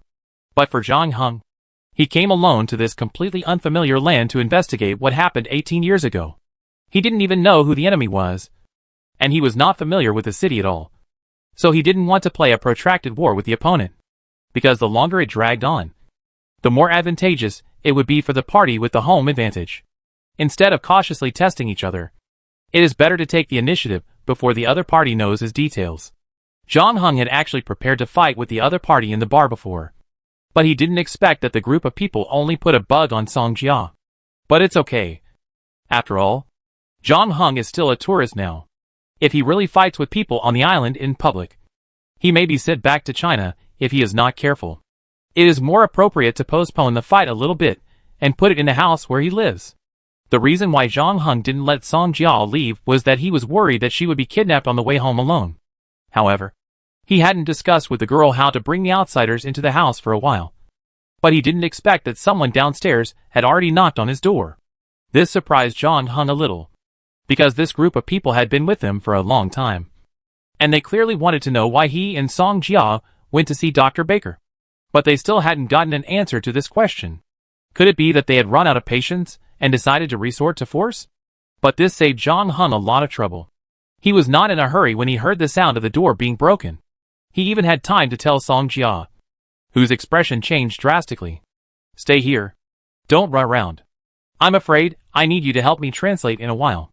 After saying that, John Hung pushed open the door of the master bedroom and walked out. When he came to the corridor, he locked the door behind him, took out the key and put it in his pocket. At this time, the door had just been knocked open by someone. But the group was still cautious. They were probably afraid of some traps, and did not rush in immediately. So John Hung put the travel bag in his hand on the ground and took out a Lego building gun from it. This time, because he had to go through security check on the plane. And John Hung did not want the bartender to know his destination. He did not use the check-in service of the game point, so he could not bring plague bone bow and hidden sheath. But infinite building blocks, which is also a B-level prop, was completely unaffected. Moreover, John Hung bought 2 boxes of building blocks before boarding the plane, and pre-assembled 2 weapons on the plane in order to deal with the current situation. He inserted the infinite building blocks into the last slot, and the next moment, a Beretta M92F magically appeared in his hand. At the same time, the people below finally completed the preliminary investigation and confirmed the safety of the first floor. They finally came in, and they probably didn't want to be seen by outsiders breaking into a private house. And then immediately closed the door and moved towards the stairs. John Hung listened to the footsteps and found that there were 2 people coming in. He put the Beretta M92F back on his waist. John Hung's goal was to capture a person alive for questioning, because this group of people were staring at Dr. Baker. It was probably related to the incident 18 years ago. Therefore, the pistol was just a safety. If everything went well in John Hung's plan, he would not need it at all. Moreover, with the gun drawing skills he learned in the Western dungeon, there was not much difference between putting it on the waist and holding it in a hand. If he really encountered any dangerous situation, he could also pull it out and grab it at the first time. After making preparations, John Hung went downstairs with his travel bag. He had only taken a few steps when he saw a sturdy man with a mask rushing towards him angrily. Although the man had disguised himself, changed his clothes, and covered his face, leaving only his eyes. In John Hung's opinion, this method was too crude. because the masked man only changed his upper body clothes, and did not change his pants and shoes at all. In addition, his figure did not change much. Zhang Heng recognized at a glance that this was the man of the couple he saw in the bar. Needless to say, the one following behind him was his cheap girlfriend. The two of them cooperated well and rushed towards Zhang Heng one after the other. The man was still yelling something, but Zhang Heng couldn't understand it. He didn't know why the other party looked at him with fire in his eyes, as if there was some deep hatred. But the two of them didn't know each other before, and Zhang Heng was too lazy to guess. Anyway, he should be able to find out after subduing them and asking Song Jia to translate. Although he was 1 against 2, Zhang Heng didn't panic at all, nor did he dodge. He took the other party's punch head-on, and then he took 2 steps back. Chapter 1225 Fighting. As Zhang Heng retreated, the masked man also fell down the stairs, almost dragging down his companions. But he reacted in time and grabbed the escalator to stabilize his body. Zhang Heng was a little surprised. In the punch they exchanged just now, it seemed that he had the upper hand, but this was because he was standing in a better position. The opponent rushed up from below and his body was in the air when he exerted force, so he was knocked down by Zhang Heng. Zhang Heng could also feel the strong force coming from the other side of his palm. The 2 steps he took back looked simple, but in fact, he took the opportunity to remove the force transmitted by the masked man's fist. If it were someone else, he would have sat on the ground directly. This means that Zhang Heng is at a disadvantage in the pure strength competition. Of course, this is because Zhang Heng did not use the scales of the world, but he has been insisting on fitness training during this period, and he has double time, so his strength has long surpassed most ordinary people. The masked man was able to overpower him in terms of strength, and not just a little bit. Either he was gifted, or he had been practicing hard since childhood. However, as the masked man rushed over again, Zhang Heng ruled out the latter possibility after a few more moves. He had already seen that the other party was only strong, but other aspects were very ordinary. He had no moves in fighting, and even his force-generating skills were very crude. In other words, it was commonly known as the turtle fist, relying on his extraordinary strength. It was enough to deal with ordinary people, especially when he fought hard. He could probably knock down even 4 or 5 people, but if he met a real master, he would basically be defeated. Zhang Heng didn't even use his sword. He just used the boxing and fighting skills he learned from the deductive method to easily deal with the masked man when he was not as strong as him. The masked man felt that every time he punched with all his strength, he hit cotton. This feeling was very uncomfortable and made him scream in anger. Alicia, this guy knows dark magic. He must be a servant of the devil. Don't call me by my real name. Oh, you idiot. The girl behind him, who was also masked, frowned, because she was worried that Song Jia would be taken advantage of. She rushed in from outside with Ally. However, unlike that idiot Ally, Alicia was much more careful as a woman. After noticing that Zhang Heng was dressed neatly, she knew that Song Jia should be fine. On the contrary, she had a bad idea in her mind. The man in front of her seemed to know that they would come. Could it be that this place was actually a trap? So after Ally was beaten back by Zhang Heng, she slowed down her pace again and did not rush in. While Ally and Zhang Heng were fighting, she estimated Zhang Heng's strength and observed the surroundings, trying to find Zhang Heng helpers who were ambushing nearby. As a result, she heard Ally calling her name. Alexia wanted to kick this big fool downstairs. Why did they wear masks? It was to avoid revealing their identities and keep the enemy in the dark. What are you afraid of? He doesn't understand. Ally was stunned. He didn't know what Alexia was angry about. He said a little aggrievedly, "Besides, didn't you call my name? Song Jia can understand. Are you stupid? I called your name because you called mine first. I'm just taking revenge on you." Song Jia was drunk by this bastard and couldn't hear. As Ol spoke, he threw 2 more punches quickly, but unfortunately he still didn't even touch the corner of Zhang Heng's clothes. So he got anxious again. "Alicia, why are you standing there? Are you still angry about what happened before? Can't we settle the score later? Help me to tie him up so I can give him a good beating." Alicia rolled her eyes, but she had basically completed the investigation at this time. She didn't see anyone hiding anywhere except the master bedroom behind Zhang Heng. Could it be that she was worrying too much? Alicia turned around and looked at Ol again. The latter was being played around by Zhang Heng. He roared loudly, But he had no output at all. So Alicia finally moved again. Zhang Heng really didn't understand what the two were saying. But in fact, he could have put the masked man down long ago. However, Zhang Heng was not in a hurry to take action at this moment. He had already figured out the opponent's strengths and weaknesses. The masked man was a typical example of a strong man with a weak heart.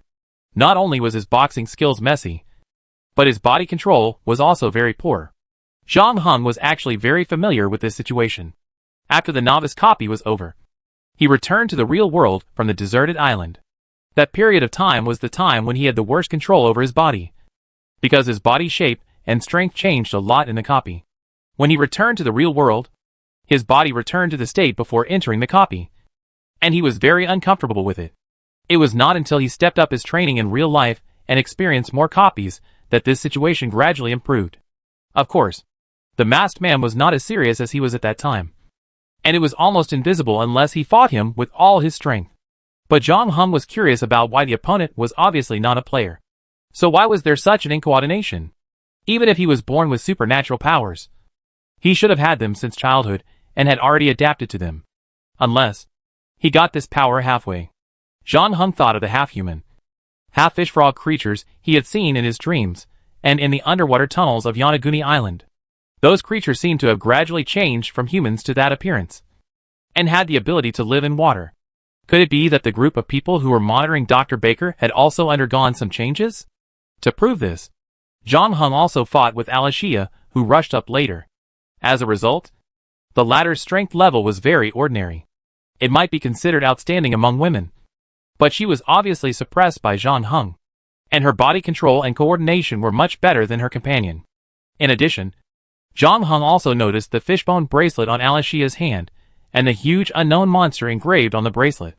This bracelet does not look like an antique. It should be a new thing that has been made not long ago. But the carving technique seems very primitive. There are only a few lines. But the monster engraved looks lifelike, as if it is moving on the fishbone. Zhang Heng felt that it was almost done. He had seen everything he wanted to see. There was no point in fighting any further. He could let Song Jia act as an interpreter to ask the rest slowly. So Zhang Heng did not hesitate any longer and first forced Alicia away. When Ol punched him again, he changed his previous fighting strategy and stuck to Ol's body. Then he kicked the latter in the abdomen. Poor Ol did not expect Zhang Heng to suddenly counterattack. He was kicked directly into the second bedroom on the other side, and his head hit the bed leg. When he shook his dizzy head and stood up from the ground, he found that Alicia had been captured by Zhang Heng. Chapter 1226 The Apostle of the Evil Spirit. Olai saw Zhang Heng pressing Alexia to the floor, grabbing her hands, and pressing his knees against her waist, making her unable to move. He was immediately shocked and angry, and rushed over again without even checking if his head was injured. At this moment, he was like a wild bull, stomping on the floor and squeaked, while swinging his fist. This time, because Zhang Heng was riding on Alexia, one of his hands was still occupied, and he couldn't dodge anymore. So he clenched his other hand and greeted Olai. Ol was not surprised but happy, except for the first time when they fought. Zhang Heng had exchanged a punch with him. After that, the opponent had been unwilling to fight him head-on again. He was as slippery as a loach, which made him very angry. Obviously, Ol had the advantage in strength, but in the battle, he could not convert his gestures into results. Now, Zhang Heng didn't know what was wrong with him. He chose to fight him head-on again. Moreover, this time, he didn't rush up from the stairs below. His body was in the air. Ol was confident that this punch could knock Zhang Heng down. However, when the two fists collided, Ol felt an irresistible force coming from the other side. This puzzled him. Did the guy on the other side hold back when fighting him before? But the other side's body looked obviously not as good as his. Where did this terrifying strength come from? Ol widened his eyes and couldn't figure it out. Since Zhang Heng chose to face Ol's punch, he certainly would not be unprepared. He used scales of the world to increase his strength by 70%, which was almost the maximum strength he could bear at this stage. Of course, it was not impossible to increase it, but it would put a considerable burden on his body. If things went wrong, he would kill 10,000 enemies, but lose 8,000 of his own. Moreover, with his current 170% strength, he was also stronger than Olai. The latter had just rushed over when he was beaten back by Zhang Heng. seeing Oli's strong body rolling into the second bedroom again. John Hung was ready to take this opportunity to knock Alicia out first. He had already seen that Oli was the kind of person with a hot temper, but a simple mind. In comparison, his female companion was much more cautious than him. When Oli and him fought before, Alicia did not rush up with him, but was still observing the surroundings, obviously worried that there was an ambush. So John Hung knew that if he wanted to get as much information as possible from the two people, Ol was the best breakthrough point, which was why he controlled Alexia first. In addition, it was also because Ol was more straightforward. If he caught Ol first, Alexia might run away first when she saw that she couldn't save her companions. On the contrary, Ol would definitely not escape alone without rescuing Alexia. The result was the same as John Hung expected. But what he didn't know was that when he and Ol were fighting, Alexia's eyes suddenly turned up and turned gray. At the same time, her mouth was still opening and closing. But strangely, no sound came out of her throat. At the same time, an eagle standing on a street lamp not far away, looking for food, suddenly trembled, then spread its wings and rushed towards the house where John Hung was. John Hung's knife was about to land on the back of Alexia's neck. But the next moment, the glass at the other end of the corridor was suddenly shattered by something. And then John Hung saw two eagle claws grabbing his face. If he was caught by the claws, his face would be disfigured for sure, and his eyes might even be blinded. But even at this moment, John Hung still did not let go of Alicia. Nor did he dodge. He just quietly waited for the eagle to fly completely in front of his face, and then saw a flash of knife. The eagle's head was cut off by a freak knife. The eagle's blood gushed out and soaked John Hung. At this time, John Hung also noticed the abnormality of Alicia under him. As the eagle died, Alicia screamed. Then she fainted without waiting for John Hung to do anything. Just as John Hung was about to conduct further inspection, the door of the master bedroom suddenly opened, and Song Jia rushed out from inside, shouting, "Don't hurt them." John Hung saw that the guide lady did not stay in the room as he said, and frowned slightly, but did not say anything. Now the situation was completely under his control. And Alexia's little tricks did not work before. John Hung did not let Song Jia go back, but asked, "Do you know where they came from?" Song Jia shook her head. "I don't know, but I heard their conversation just now. They rushed in and probably thought you were taking advantage of me and wanted to rescue me." John Hung did not comment, but pointed at Alexia on the ground and said to Song Jia, "Go find a rope to tie her up first, and then come and help me translate." "Oh, okay."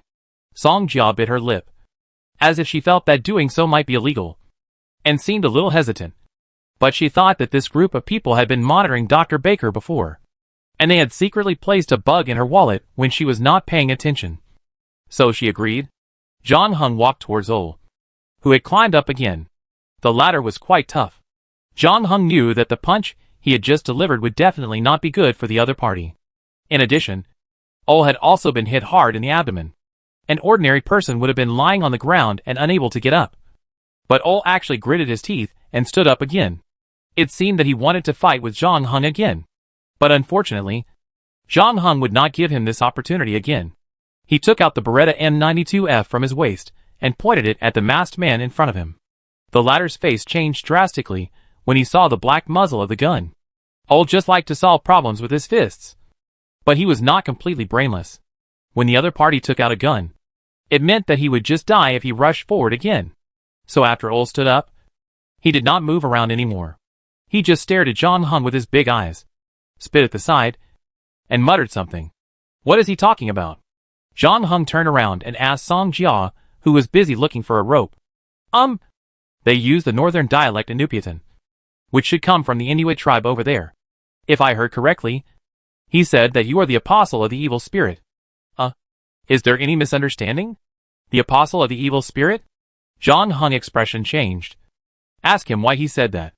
However, after Song Jia conveyed John Hung's question to Ol, the latter just shook his head and did not answer. But it can be seen that the Inuit boy's attitude towards Song Jia is obviously much better than John Hung. Chapter 1227 Guardian Spirit. John Hung was not in a hurry. He had too many ways to deal with this straightforward Inuit boy. He just gestured for Ol to sit on the bed. And he walked into the second bedroom, moved a chair, and faced Ol. After waiting for a while, Seeing that Song Jia was still looking for a rope, Zhang Heng reminded her. Just use the bed sheet. Song Jia suddenly realized and hurried back to the master bedroom. After a while, Song Jia wiped the sweat from his forehead and finally completed the task assigned by Zhang Heng. Then he dragged Alexia, who had been tied up, into the second bedroom. Ol was very excited when he saw the unconscious Alicia. He tried to stand up from the bed several times, but was forced back by Zhang Heng. It was not until Song Jia told Ol in Greenlandic that Alicia was safe that the Inuit boy opposite him calmed down again. Then he put on an attitude of if you have the guts, kill me. I won't say a word. Crossed his arms, and looked at Zhang Heng with hostility. He said you can torture him as much as you want, but he won't say anything, so you can give up on it. Song Jia looked at Zhang Heng helplessly. Really? Then tell him. Don't worry. I won't torture him. But if he doesn't cooperate, I will kill his companions. Zhang Heng said lightly, while turning the gun and aiming at Alicia, who was unconscious on the ground. As a result, Ol couldn't sit still, and stood up from the bed, still breathing heavily. But because he was worried that Zhang Heng would pull the trigger, he didn't dare to move forward. And at the same time, he opened his mouth and said a series of vicious words. Song Jia felt a little embarrassed after hearing this, and didn't know how to translate it to Zhang Heng. Zhang Heng didn't care. He can scold me if he wants. Just remind him to answer honestly later. His companion's life depends on his answer. Seeing Ol sitting down again, Zhang Heng took out the oath ring and parchment from his travel bag, cut his finger, dripped his blood into the cup, and then handed the knife to the Inuit boy opposite. It can be seen that Ol is very resistant to the pre-ceremonies of the oath ring, and his disgust is almost written on his face. But for the life and death of his companions, he still bit the bullet and wrote the oath on the parchment with the blood of the two people as Zhang Heng said, and then put one of the rings on his little finger. Zhang Heng also put on the other one, and then said, let him take off the things on his face first, and then ask them what their names are and where they are from. Song Jia nodded and turned to talk to Aolai. Perhaps because she knew that the two men broke in to save her. Song Jia had a good first impression of Aolai, and didn't want him to suffer more. So she spoke softly, hoping that Aolai would let down some of his guard and cooperate with Zhang Heng questions. As a result, Aolai looked completely flattered, as if he didn't expect the girl he liked to be so gentle, and thought that she was also interested in him. So his eyes looking at Song Jia became more fiery. If Zhang Heng was not still in the room, pointing a gun at his companion, it would probably take a long time for Aolai to forget his current situation and turn this place into a large-scale blind date scene. Song Jia could sense something even if she was slow. She knew that Aol might have misunderstood. But she was in a dilemma. First, although Aol's eyes had shown his feelings, she didn't point them out. She couldn't refuse him first. She was also worried that Aol would do something stupid when he was discouraged. So she could only pretend that she knew nothing and coaxed Aol to untie the cloth on his face. After a while, Song Jia said to Zhang Heng. He said his name is Aol, and the girl on the ground is called Alicia. Although they both live in the north, they are not from the same tribe. After saying this, Song Jia seemed to be worried that Zhang Heng would not believe what Ol said, and added, in fact, they called each other's names when they came up, and I heard it. It was definitely these two. Well, ask them why they want to monitor Dr. Baker's residence. Zhang Heng also believed that Ol was telling the truth, because he did not feel any changes in the oath ring on his hand. However, this time Ol was not so cooperative. After listening to Song Jia's questions, he showed hesitation on his face and kept looking in the direction of Zhang Heng. Obviously, he was thinking about what lie to use to fool this matter. Unfortunately, he really didn't have the talent for lying. After holding it in for a long time, he couldn't say a word. Song Jia was still trying to persuade him patiently, but Zhang Heng didn't want to waste any more time. So he loaded his pistol in front of Ol. Ol finally gave in and said, because Dr. Baker had contact with the evil spirit and was corrupted by it. The apostles of the evil spirit have been stirring recently, and seem to be planning something big, looking for humans like Dr. Baker who have been corrupted, and want to recruit them. We are not monitoring him, but protecting him. Ol's answer surprised Zhang Heng, because Zhang Heng always thought that Dr. Baker behaved abnormally, because he knew he was being monitored. But according to Ol, Dr. Baker was actually afraid of something else. On the contrary, Ole and his group had been staring at Dr. Baker's residence to protect him. So Zhang Heng thought about it and asked, "What is an evil spirit?" "An evil spirit is an evil spirit. A demon with evil power. It came here not long ago. It lives in the seabed and will corrode humans through dreams. Many of its targets have gone crazy or completely become its apostles. It has many minions, not only in Greenland, but also in other parts of the world. Its people are everywhere." Olai gestured with his hand and glanced at Zhang Heng at the same time. Zhang Heng frowned, stood up from the chair, and walked in front of Alessia. So Olai became nervous again and yelled something at Zhang Heng.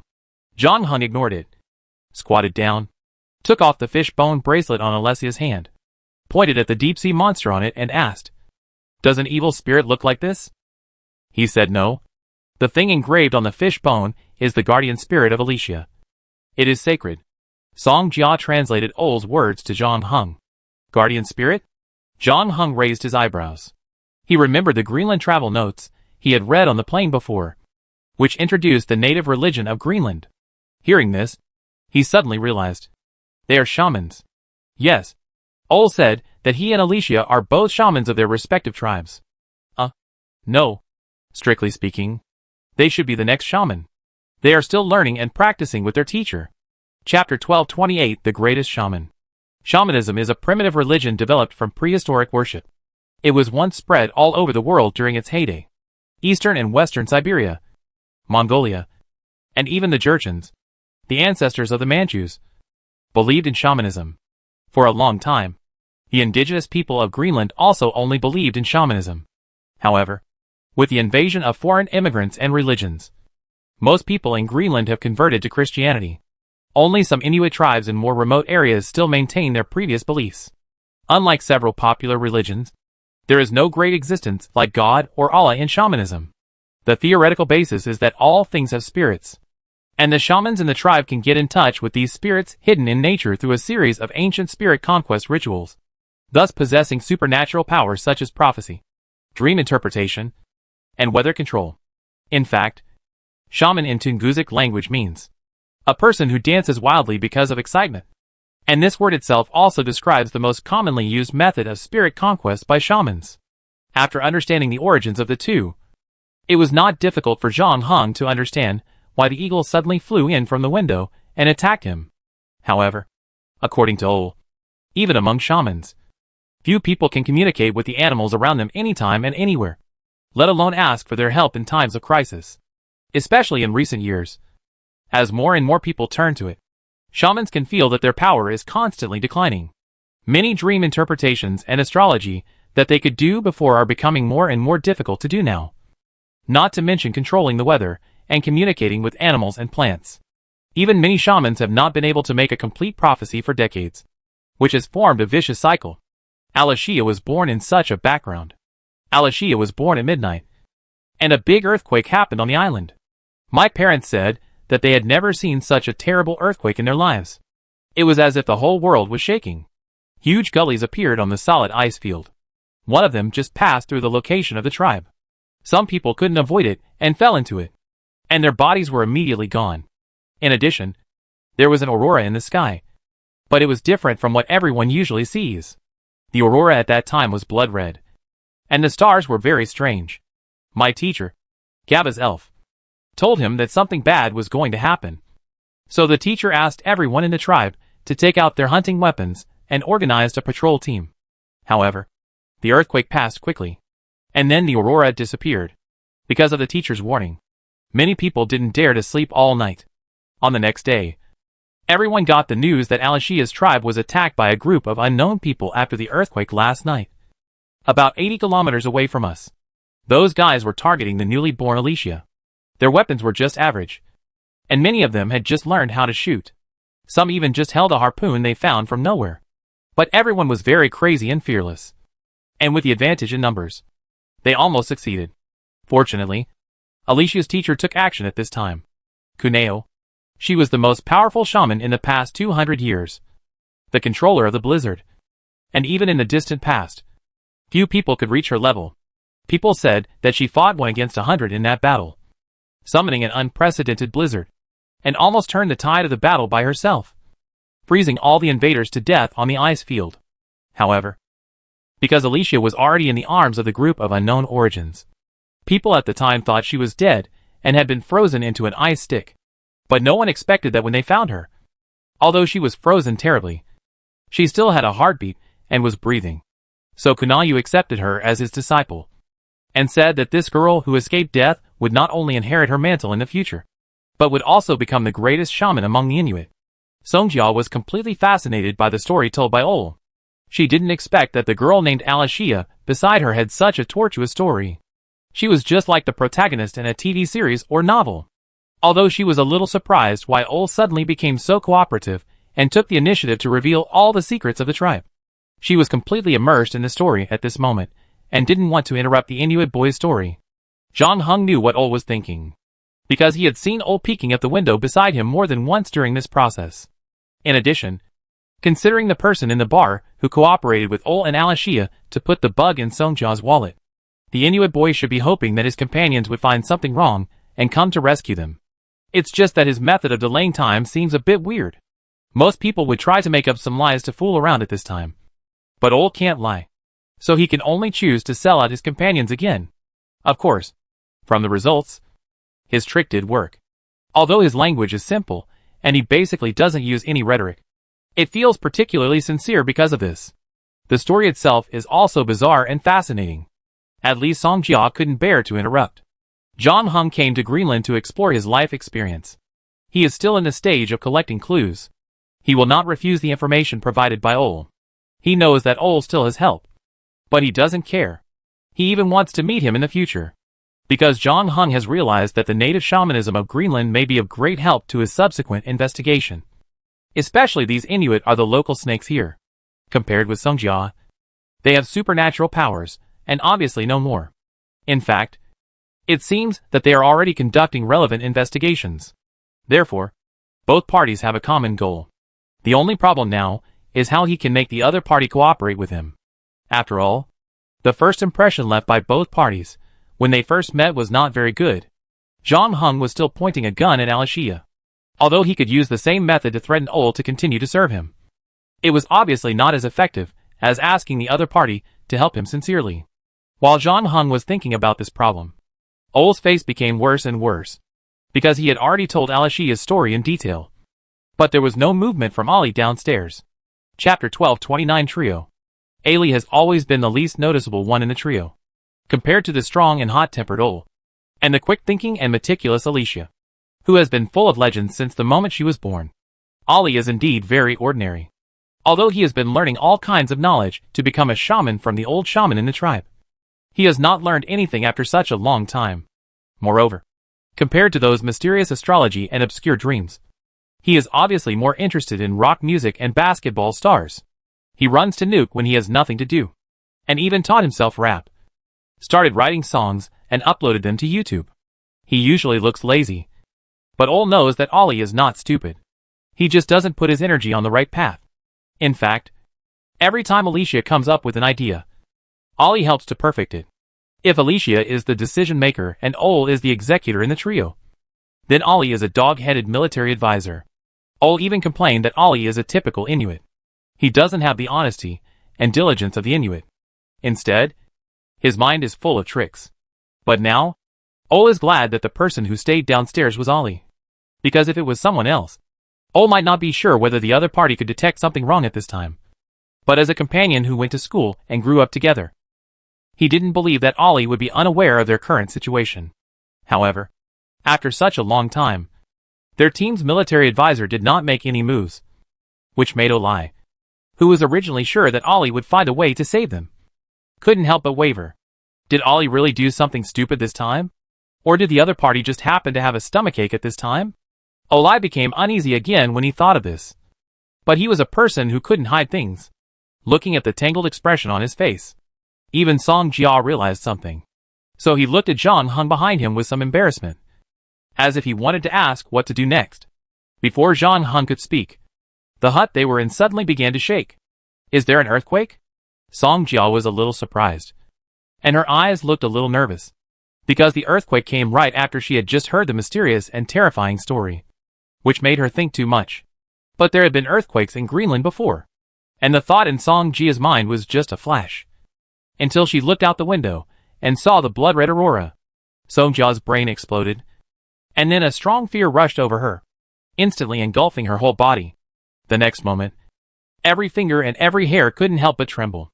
The earthquake made many people run out of the house, especially considering the possible tsunami that might come later. Some people were ready to evacuate the beach, but even at this time, seeing the red aurora, they couldn't help but stop and took out their mobile phones to turn on the camera and video mode. The main reason is that the red aurora is rare, and it appeared in a month like this when the aurora does not often appear. It is a pity not to leave a souvenir. At this time, tourists also exclaimed in admiration, and were glad that they chose to travel to Greenland at this time. This decision could not be more wise, and perhaps only a few people in the cabin can truly understand the meaning behind this earthquake and the red aurora. The moment Ole saw the aurora, his face changed drastically, but he was not as frightened as Song Jia, but just murmured, "The legend is actually true. Why is it at this time? Is something going to happen again?" On the other side, Alicia, who had been unconscious before, also woke up at this time. However, her mouth was blocked by Song Jia, so she could only make meaningless babbling sounds. However, looking at her eyes, she was rarely full of hatred, and even became a little crazy. What happened? After Song Jia came to his senses, he also noticed the abnormality of Alicia and asked Ole beside him. The Inuit boy sighed and said in a deep voice, "In the story I told you before, I forgot to say that Alicia's parents were killed by the group of unknown origins that night. When the incident happened, her father took a hunting rifle to protect her and fought against dozens of people on the opposite side. He delayed them for 2 minutes and let her mother take her away. Unfortunately, her mother had just given birth and had no strength. In the end, she was caught up and stabbed in the back by a harpoon. So Alicia and the group of people and the existence behind them also formed a deadly feud. Is that why you are tracking down the whereabouts of that group of people?" Song Jia heard this and looked at Alexia with sympathy. She had completely switched to the position of the two people opposite her and was about to ask Zhang Heng to release them. Unexpectedly, she saw Zhang Heng really put away the pistol in his hand and walked to Alexia's side and cut the sheets that were wrapped around her hands and feet with a knife. Ole didn't seem to expect Zhang Heng to do this. He was a little stunned for a while and even forgot what to say. After Alexia got out of trouble, she immediately came to her companions, but her eyes looking at Zhang Heng were very complicated, and her vigilance was still very strong. Zhang Heng put away the knife and said to Song Jia, "Tell them that I am not their enemy, and I am investigating something just like them. Maybe we can cooperate with each other. If it weren't for the earthquake and the red aurora, it would be difficult for Zhang Heng to find a suitable entry point to negotiate reconciliation with the other party. But now, after realizing that these young Inuit apprentice shamans have real enemies, the conflicts and misunderstandings between the two sides are nothing," they said. "You already know their identities, but they can't confirm your origins." Olai and Alicia whispered to each other, and Song Jia translated. "I said, I came here to investigate something. So how can they believe me? Do you want me to swear?" "No." They said they have a holy object that can detect whether a person has malicious intentions towards them and their tribe. The holy object is not here now, but it is on the way. If you really want to cooperate with them, it is better to show some sincerity first and let them reunite with their companions." "Okay." Zhang Heng agreed. He was not worried that Ole and Alexia would go back on their word after meeting up with the people downstairs. Since he could catch them once, he could certainly catch them a second time. Ole and Alexia were concerned about Ali's safety. They didn't say anything after hearing this and ran downstairs. As a result, they saw that their van was still in the original position, but Ali was no longer in the car. Instead, there was a pool of blood on the back seat. Chapter 12:30 Blood and Whisper. Olai and Alexia's heart sank when they saw the blood. Although the two tried to convince themselves that Ali was still fine and that the blood belonged to someone else, perhaps from the person who attacked him.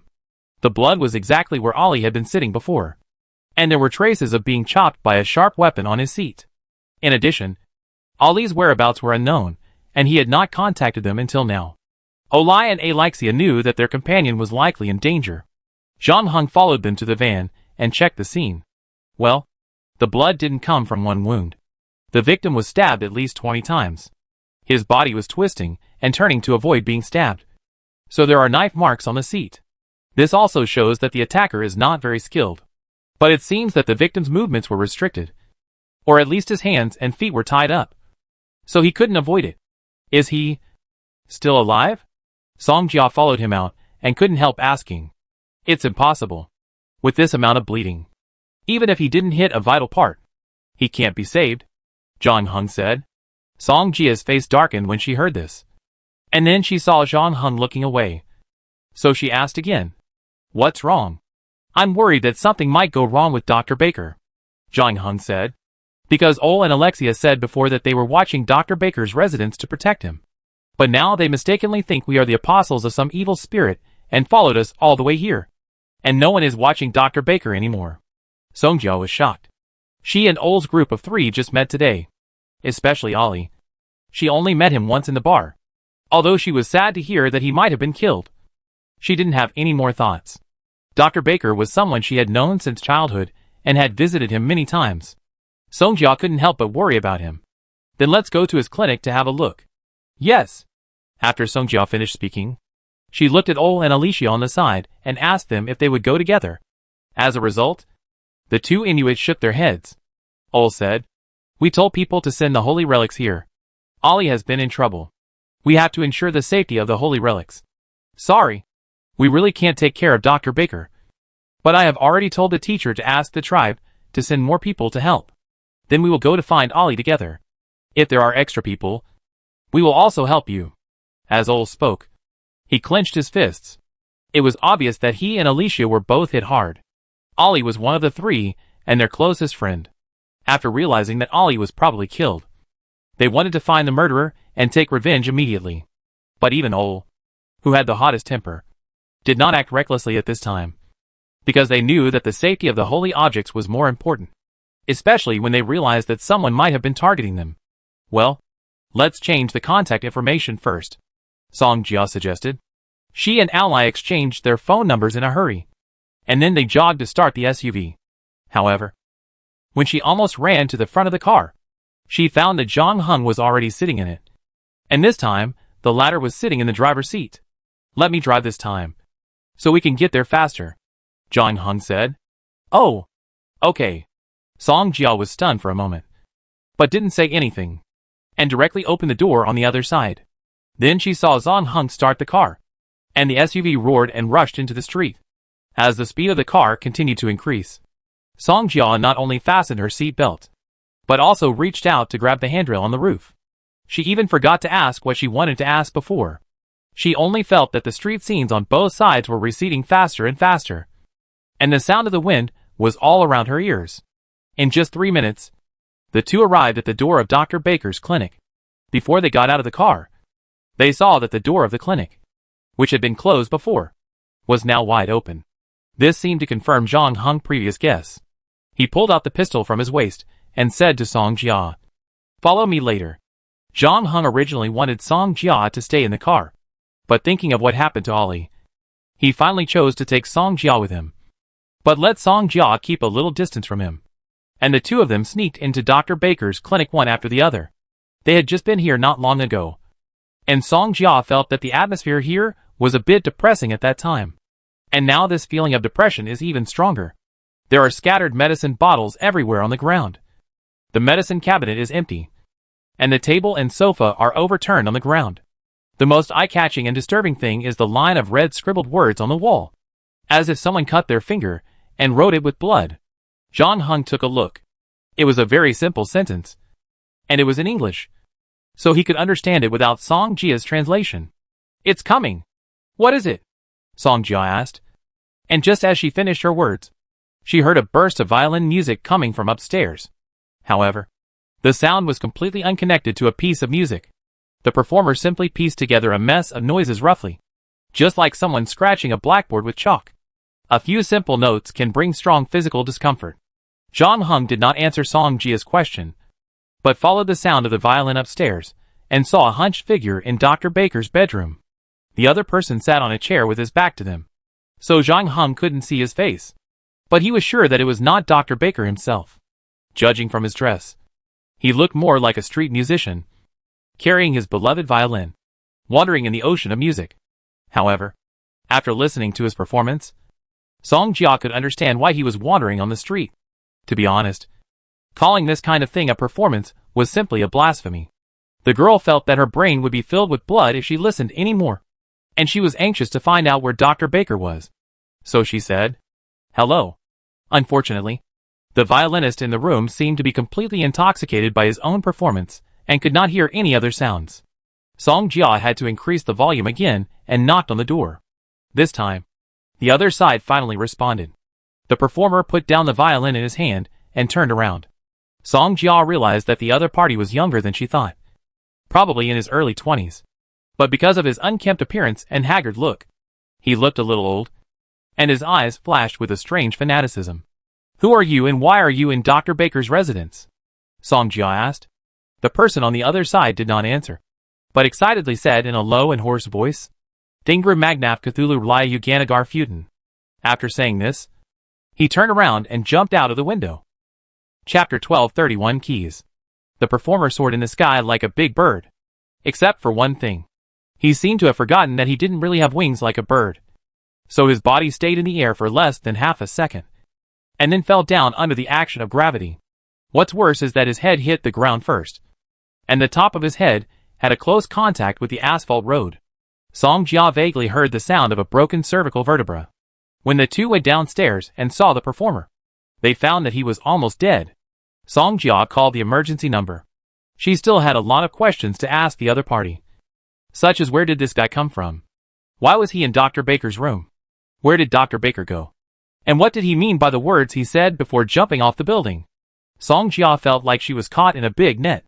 Since she met John Hung at the airport, strange things have happened one after another. First, it involved the shamans of the northern Inuit tribe. And now it seems that another group of even stranger people have appeared. And in just a few minutes, she has come close to death twice. Especially the second time. The performer jumped off the building in front of her. The distance between the two was very close. She watched a person end his own life with his own hands. What also made her feel very uneasy was that the other person had a smile on his face at the last moment of his life, as if death was an extremely easy and comfortable thing for him. Song Jia couldn't help shuddering, and looked up at the strange red aurora in the sky, thinking of the story old told before. Does it mean that every time this red aurora appears, it will bring disaster and death?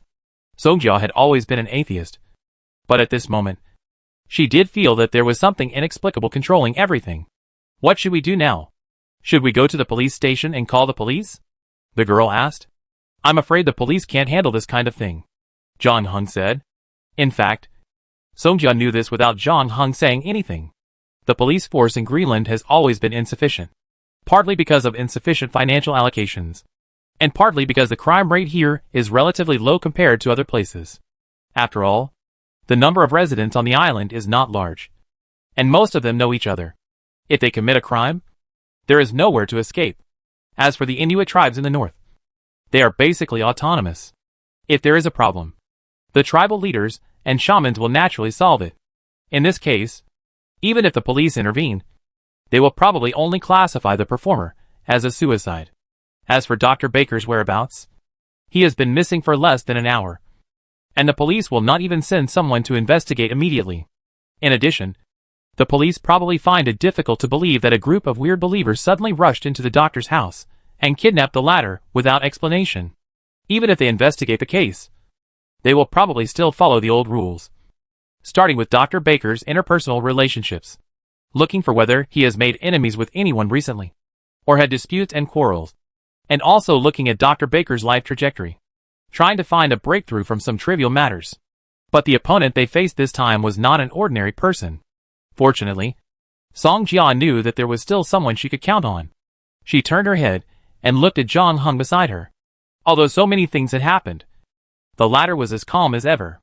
Only after hearing the performer say that inexplicable words, his expression changed a little. John Hung felt that this sentence was very familiar, as if he had heard it somewhere before. He asked Song Jia what this sentence meant, but the translator told him that this sentence was neither Greenlandic nor Danish. She even doubted whether this sentence really had any practical meaning, or was just the dream talk of a mentally disturbed person. However, John Hung knew that this sentence, which did not sound like it belonged to any existing language, was indeed meaningful. In the palace of Raya, the sleeping Cthulhu was waiting for its resurrection. Just as John Hung heard the crazy performer speak, using a low and hoarse voice that did not belong to this world, this sentence also emerged from the bottom of his heart. John Hung could not find its source, and did not know whether it came from any book or video material he had read. In fact, it seemed to have been quietly staying somewhere in his heart until today, when it suddenly jumped out. Thingru Magnaf Cthulhu Raya Uganagarf Dan. This sentence was like a key that unlocked something in his body. John Hung remembered his previous dreams. In the Chernobyl dungeon, in order to fight the pain caused by radiation sickness, he tried to sink his consciousness. At the end of that sinking journey, he saw a huge underwater palace, and the black shadow in the palace. Could that be Cthulhu and its palace Raya? Why did it appear in his dream? What was the relationship between it and the seaside town he visited in his previous dream? And the underwater ruins on Yonaguni Island? Were those half-human, half-fish frog monsters also followers of Cthulhu? John Hung now had many questions in his mind. But when he noticed Song Jia looking at him, he temporarily put his thoughts back and focused on the present. He rushed to the performer, who fell from the building before the ambulance arrived. The latter's face was as sickly pale as Dr. Baker's, and John Hung could see that he had also been suffering from insomnia recently, and the dark circles under his eyes looked very obvious. At this moment, his neck was broken, but he had not yet completely died. He should be in pain, but there was no trace of pain in his eyes. Instead, there was a strange joy and a hint of relief. John Hung believed that if the performer could speak at this moment, he would probably tell Song Jia not to waste his energy to save him. He had already got what he had always longed for, which was eternal peace. John Hung then squatted down beside the performer.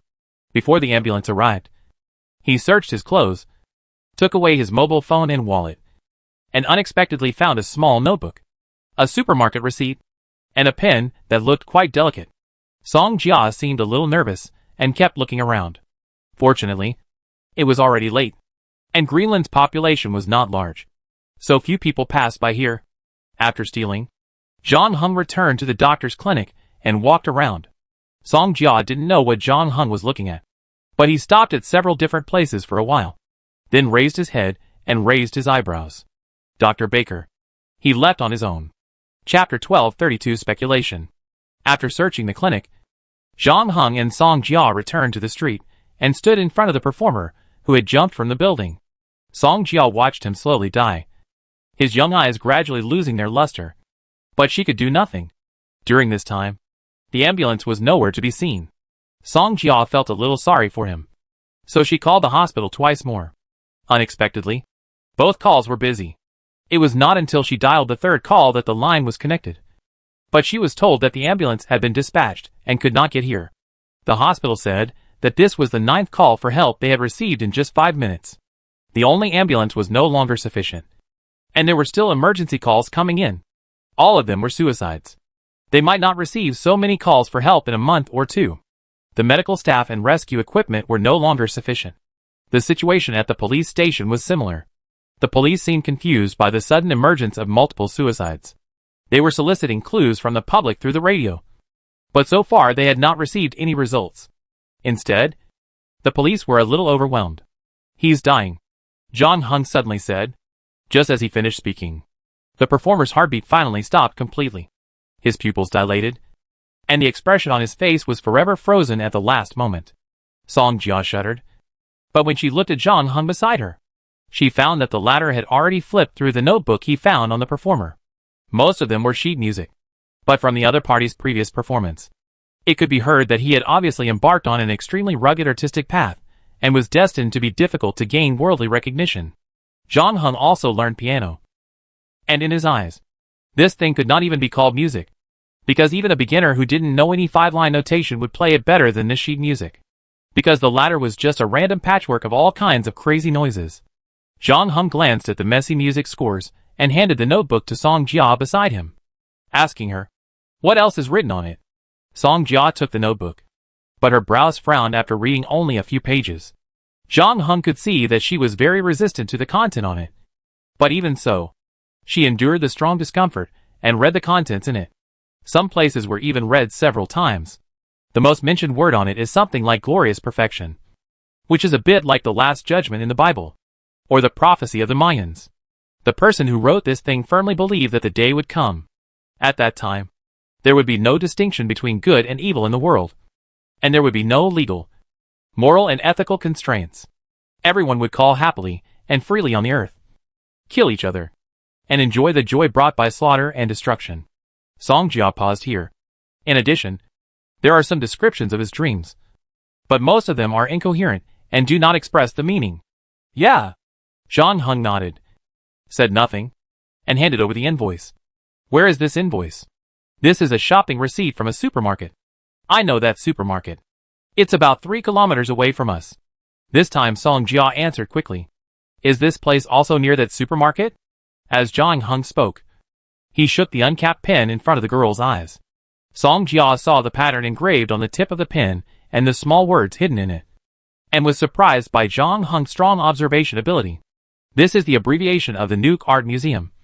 Song Jia looked carefully and said, it is also the only private museum on the island. It was built in 2005.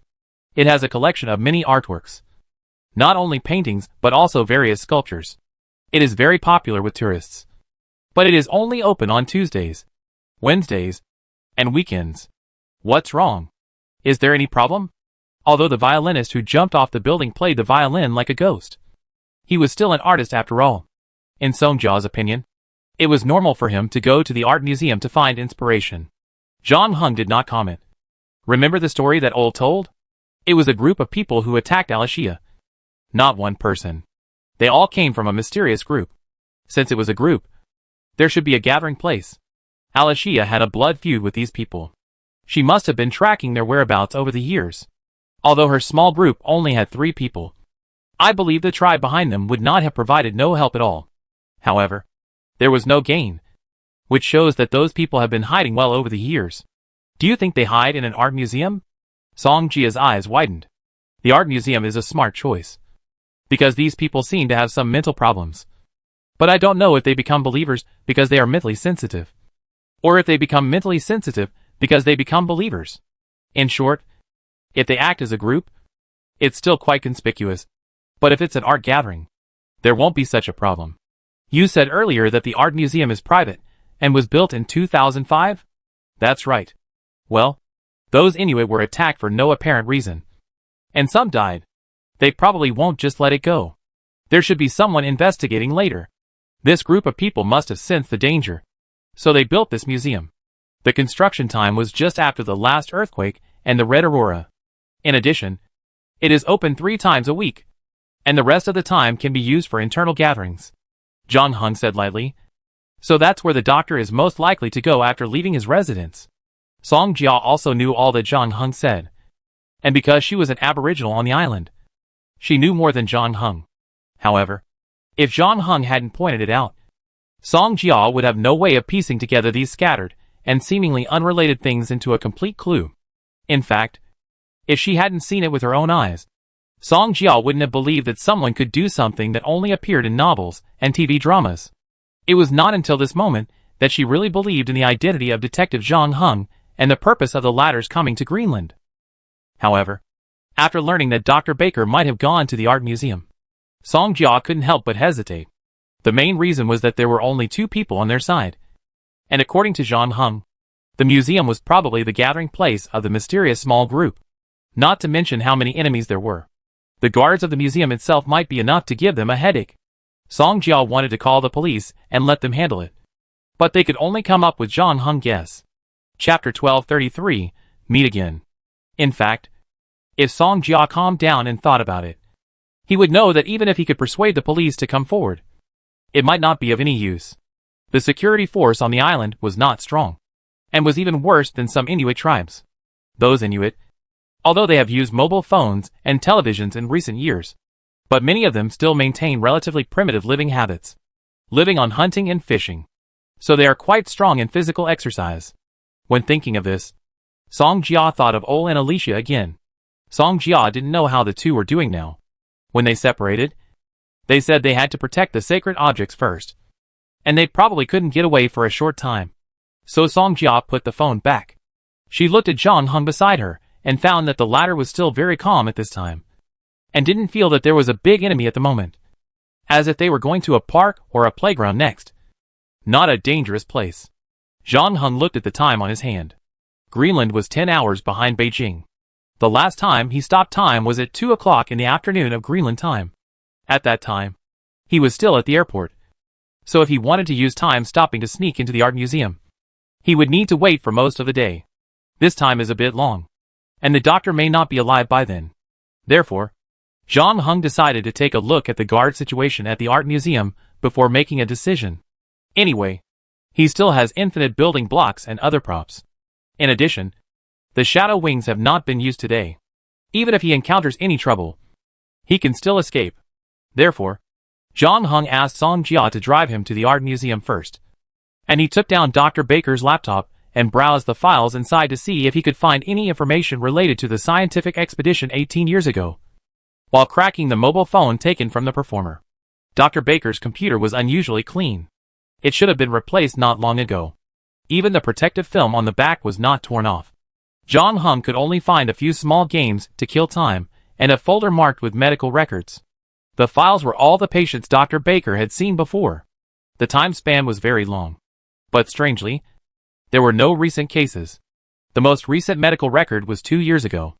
It was just ordinary postpartum depression. The rest were also very common mental illnesses. The basic information of the patients and the treatment time were marked on them. There was no problem with these 2 items either.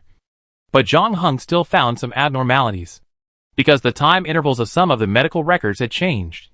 John Hung found that when he looked through the medical records of Dr. Baker when he first arrived on the island, Dr. Baker was used to arranging the same time period for the same patient.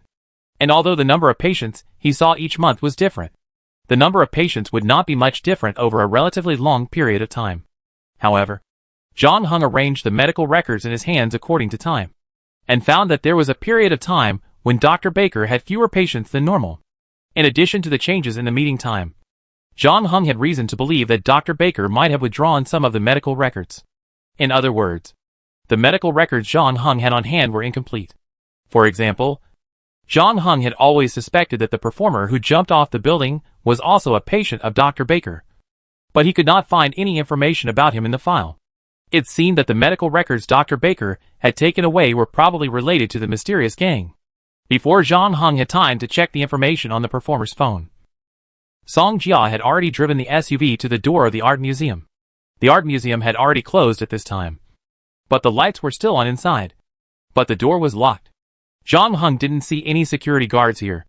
It seemed that they had all gone home after get off work. But this time it was Song Jia who made the first discovery. She saw Dr. Baker's SUV in the museum's parking lot, which seemed to confirm John Hung's previous guess. After the earthquake, Dr. Baker did run here from where he lived. But when Song Jia continued to drive forward, she was stunned because she saw Oh and Alicia's white van next to the cafe across the street. Are they here too? Song Jia took out her cell phone and couldn't wait to call Oh. But the other party reminded her that the user's phone was turned off. John Hung originally wanted to see whether to wait until the next time to stop. But now, he has given up this plan. He came to Greenland to investigate what happened 18 years ago. And of course, he hopes that Dr. Baker, who is an insider, is still alive. Although Oh and Alicia have average combat power, the tribes behind them are also helpful to John Hung's investigation. Especially if he plans to go north later. There are no cities there, but there are some Inuit tribes. It will be much more convenient to have local people to help him do anything. Not to mention that Alicia herself seems to be related to what John Hung wants to investigate. John Hung didn't want them to get into trouble so soon, so he didn't hesitate anymore. Closed the computer and put it on the back seat, and then said to Song Jia, "Wait for me here. Remember to keep the car running, and run immediately if you see anything wrong. Drive all the way to the police station. Don't worry about me. Are you going to go in alone?" Song Jia was surprised. "Well, don't worry. I can guarantee my safety." After John Hung finished speaking, he opened the car door and jumped out without further explanation. He touched the hood of the van first and estimated the time. Oh and Alexia should have just arrived not long ago. They were in for about 3 to 7 minutes. If they encountered an ambush, they could still hold on until he arrived if they were lucky. However, Zhang Heng did not go through the main entrance, because there was a real-time surveillance camera there. He went around to the side door of the museum. Although it was also locked, there was no surveillance. Zhang Heng took out the pet wire from his pocket. He had only had this prop for a short time, but he had already fed a lot of iron products to the other party. Moreover, as the bartender said, he always carried it in his pocket instead of putting it in a sealed box to cultivate feelings. The result of doing so was that this guy almost chewed a hole in the plane and caused a plane crash. Although Zhang Heng himself had the shadow wings, it didn't matter, but the other passengers on the plane might be in trouble. Fortunately, Zhang Heng discovered it in time and asked it to change its snacks before it caused a disaster. Now it was finally the turn of this foodie to start working. Zhang Heng took out the pet wire and placed it in front of the keyhole.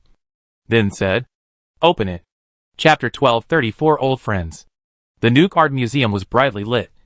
But strangely, there was no one in the exhibition hall, until a hurried sound of footsteps came from the door, and a figure stumbled in from outside. He walked straight through the empty exhibition hall, ignoring the priceless paintings on the wall, and did not touch the gold and ornaments on the counter. He ran all the way to the wall on the western side of the exhibition hall, where Inuit handicrafts were hung. He reached out and grabbed the top wooden sculpture, which was a mask, delicately crafted and mysterious. However, the visitor had no intention of cherishing it, and roughly stuffed it into his handbag, then turned around and ran out again. But just as he turned around, a voice suddenly came from not far away. "It's a rare trip back home. Are you in such a hurry to leave?" The visitor's body froze when he heard it, but he didn't stop and continued to run towards the gate. His car was parked in the museum's parking lot. He only had to pass through the door and run another 20 meters to reach the gate. However, the next moment, he heard a gunshot, followed by a sharp pain in his leg, and the man fell to the ground, and the handbag containing the wood carving also fell to the ground. TSK. TSK. TSK. We are old friends, and I don't want to do this. But you took my things and wanted to leave without saying a word, which is a bit rude. The voice continued. The man who fell to the ground did not speak, but struggled to crawl to his handbag again, took out the wood carving mask from it, and then put his finger into the mouth of the mask and pressed down. The forehead of the wood carving opened, and an oval stone rolled out from it. There is a 5-pointed star engraved on it, and in the center of the 5-pointed star is an eye. The person who came raised the stone and said to the person on the second floor, "Oh, the old seal. Is it true? You actually hid the old seal in my museum. I have to say that this trick is really powerful. I sent people to search your clinic and school office more than once before, but I couldn't find it. I didn't expect that this thing was right under my nose." The person who spoke walked down the stairs step by step with a cane. The intruder's eyes showed a trace of despair. He just held the stone called the old seal tightly in his hand, as if it were his life-saving straw. However, he then heard the man with the cane jokingly say, "Don't be silly, doctor. This thing may be useful against those deep divers and kunyang, and it can also give you a good night's sleep. But I am just an ordinary person like you, and this thing has no effect on me at all." The person who broke into the art museum was none other than Dr. Baker, whom Zhang Heng and Song Jia had visited. Hearing this, he lowered his hand in frustration, but still held the old seal, and finally spoke. "We have known each other for more than 20 years, not counting the Xia couple. You are the bravest and most determined person I have ever met. To this day, I still cannot believe that you would choose to surrender to that monster. Why? Are you planning to influence me with your eloquent mouth?" The man with the cane asked. "Don't treat me as one of those stupid fanatics. I have a clear mind. There must be someone who understands the overall situation. This is the agreement between me and that great being." "Agreement? Or your own delusion? That monster doesn't seem to be the type to make an agreement with people. And you know your own situation well. If your mind is really fine, why did you start to come to my clinic frequently for psychological counseling after returning from that scientific research expedition?" The doctor panted, and the severe pain in his leg made his forehead covered with sweat. The man with the crutches fell silent after hearing this, and spoke again after a moment. "Anyway, we will all fall into eternal joy in the end. It's just a matter of one day earlier or later, and there is not much difference. I just figured this out recently, in order to avoid myself falling into greater madness. I have been following your instructions to stay at home, cut off the internet, not read newspapers, and not interact with anyone outside. But how long can we last? I heard that its name is almost becoming a household name outside. It is only in an isolated place, like Greenland, that you and I can last until now. The man on crutches paused and continued. I regret participating in that research trip all the time. I see that your situation is not very good. Although you closed the clinic, you still work part-time at school. There are even international students in your school. Your life must be very hard. Fortunately, when it really doesn't work, I will put cotton balls in my ears. I no longer go online, Dr. Baker said. In fact, we should all feel lucky that we didn't read any related books or hear its name before we encountered it. Otherwise, we would have gone crazy at the first sight of it and completely became crazy believers who lost their minds. The more you know, the closer you are to madness. The person who came up with this setting is really a genius. The man on crutches murmured. Such a sober person will never know the truth. Perhaps because of sympathy. The two people in the hall fell into silence again after saying this. But soon, the man on crutches spoke again.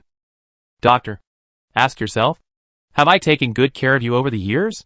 Those fanatics wanted to absorb you. But I stopped them. You refused to hand over the old seal. So I let you go. Even recently, you have been very close to our enemies, the shamans of the Inuit tribe. And I have always turned a blind eye. So why do you keep testing my bottom line again and again? Yes, I can restrain those fanatics to a certain extent. But if they know that you took the old seal from me, both of us will be in trouble. You and I have seen those people go crazy. I don't want to become like that. So I can only apologize to you. The man on crutches raised his shotgun again while speaking. Wait. The doctor raised an arm to block his face. I didn't mean to steal the old seal from you when those fanatics were not around. Although I admit that I did consider this. We have experienced something like this before. Earthquakes, red auroras, and its activities will become more frequent with these abnormal meteorological disasters. We may not be able to survive it in our state. And this time is different from the last time. Just 3 days ago, I had a very terrible dream. I dreamed that it ran out of the palace below. At that time, the whole world will be in ruins. We need to do something before everything becomes too late. Chapter 12:35 Struggle and Resistance. Just relying on an old seal, or those little Inuit brats. Do you think you can stop what is bound to happen? The man with the cane laughed. We have to do something. Otherwise we will be the first to suffer if it comes out. The doctor said. If you don't want to become one of those crazy and irrational fanatics, you should stand on my side. What are you going to do? The man with the cane raised his eyebrows. I haven't thought it through yet. But since it cares so much about the old seal, and has been sending people to look for it, and those servants are also afraid of it, I think maybe the old seal is the key to dealing with it. So you were just guessing? I really shouldn't have expected anything from you, the man with the cane said as he loaded the shotgun, and the doctor's hair stood up. He knew that the guy opposite was not joking, and hurriedly said, You can't kill me. If you kill me, no one will treat you anymore. I don't care. The man on crutches said calmly. You're right. If that guy comes out, we all die. So there's no future. Doctor, I've been tired of struggling for so many years. Maybe it's time to embrace it all. But you should thank me. At least I saved you from falling into the final madness. You're luckier than me in this respect. He pulled the trigger without hesitation. The stunned expression on the doctor's face was completely condensed there. He didn't seem to expect the plot to develop like this. When he made up his mind to take out the old seal, he felt like a savior in novels and movies, because most people didn't realize what was going on. Only he had foreseen the coming of the end of the world and had the ability to do something. But now a big hole was blasted in the center of his forehead by a shotgun, and his heartbeat stopped forever at this moment. So his legendary story ended so hastily before it even began. As Dr. Baker's body fell backwards, the old seal that he had been holding tightly in his hand also rolled out. And the man on crutches stepped on the bloody old seal with his lame foot. Then he bent down to pick up the old seal. It can be seen that his expression was a little complicated, as if he was struggling in his heart. He tried several times to put the old seal into his pocket, but finally closed his eyes and threw it into the trash can beside him. When he finished all this, he seemed very relieved, and even the wrinkles on his face became lighter. At this moment, the landline at the information desk rang. The ringing of the phone echoed in the empty museum. The man with the cane stepped over the body of his old friend and walked to the phone. Hello. Well, I'm done here. I can lead the two little ghosts over. The old guys are not here. So I can take this opportunity to solve this problem. Your people should be in place as soon as possible. Finish it early, and help me arrange my initiation ceremony. Anyway, you don't need to hide anymore. So I won't need to cover for you. I can also completely integrate with you, and welcome the day when the stars return and my lord returns. The man with the cane put down the phone after he finished speaking, and then took a deep breath.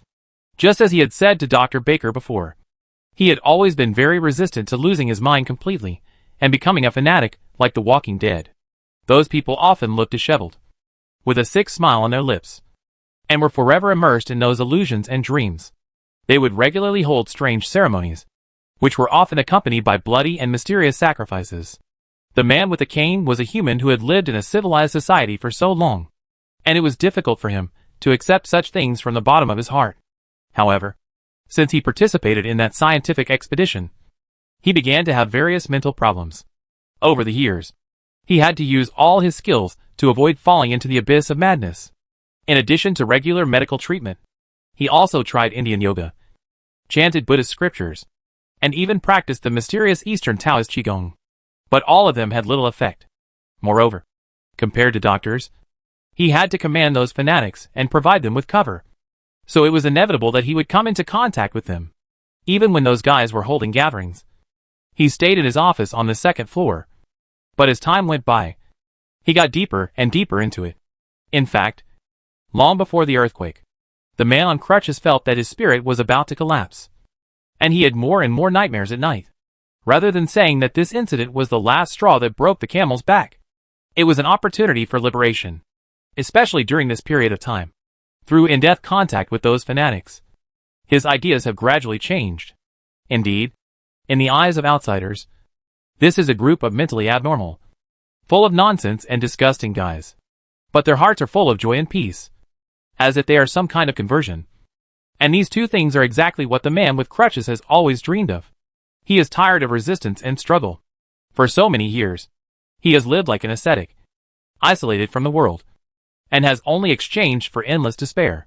In this case, it is better to accept and enjoy this madness. The man with the cane took a last look at Dr. Baker's body on the ground, and returned to his office on the second floor without looking back. He opened the wine cabinet and picked out the most expensive bottle of whiskey. Just as he drank the farewell wine for his old friend, a group of pale and crazy people followed an Inuit boy into the museum and quietly cleaned up the body on the ground. However, after all, they were in a hurry and could not clean it very cleanly, leaving some faint bloodstains there. The Inuit boy seemed a little dissatisfied and said, "Can't you let the guy upstairs kill people later? Although Old's brain is not very good, he is not blind. Not to mention that he has Alexia by his side. They will definitely notice the blood on the floor." However, the fanatics who came with him seemed to have not heard his words, and none of them were moved. "Forget it. Don't play any drama. Just start as soon as they come in. Anyway, you have more people, and when you rush in, there are only two of them, and they are not your opponents. Remember to be careful of the man. He is very strong, and the woman can communicate with animals, but it won't be a big problem after closing the doors and windows." The Inuit boy reminded again, "Remember, don't leave anyone alive." Chapter 12:36 Harpoon Gun. Old parked the van next to the cafe across the street, and then got out with Alicia, looking at the art museum not far away. "Is Hans hiding in here?" "That's what he said in the message he left for us," Alicia said. "Then what are we waiting for? The holy relic is important. Let's go in and meet him." Old rushed into the museum in a hurry, but after he ran 2 steps, he found that Alicia was still there, not moving. So he stopped and asked in confusion, "What? I'm not sure if we should just go in like this." Alicia hesitated. "What if? Wait until Hans is caught by those guys. We've already lost Ollie, and we can't lose Hans again. Not to mention that he's carrying the holy object." "All I said, we're racing against time now. We have to find him before those people do." "What if those people have already found him before us?" Alicia asked back. "You also saw the mark on the wall. Only our people understand the meaning of that mark. If Hans has been controlled and forced to write that message, he wouldn't have left that mark on purpose." "Of course I know what you said," Alicia said. But what? You suspect Hans?" Ole's eyes widened. Others are fine. But Hans, and you are from the same tribe. His father and brother died in the conflict that night in order to save you. He has a blood feud with those guys just like you. I don't suspect Hans. I just think it's a bit strange. Hans was chased halfway. Why didn't he call us directly after escaping? Instead, he chose to send me a message and then left a mark on the wall. Maybe he's worried that our conversations are being monitored. Oli had also watched Mission Impossible and the 007 series, so he had a sudden thought. Alicia rolled her eyes. If those guys were so powerful, we would have died countless times already. Oli didn't argue with Alicia this time, looking into the girl's eyes and saying seriously, if you're really worried, maybe we can contact that Xia countryman. You fought him before, and you know he's very skilled.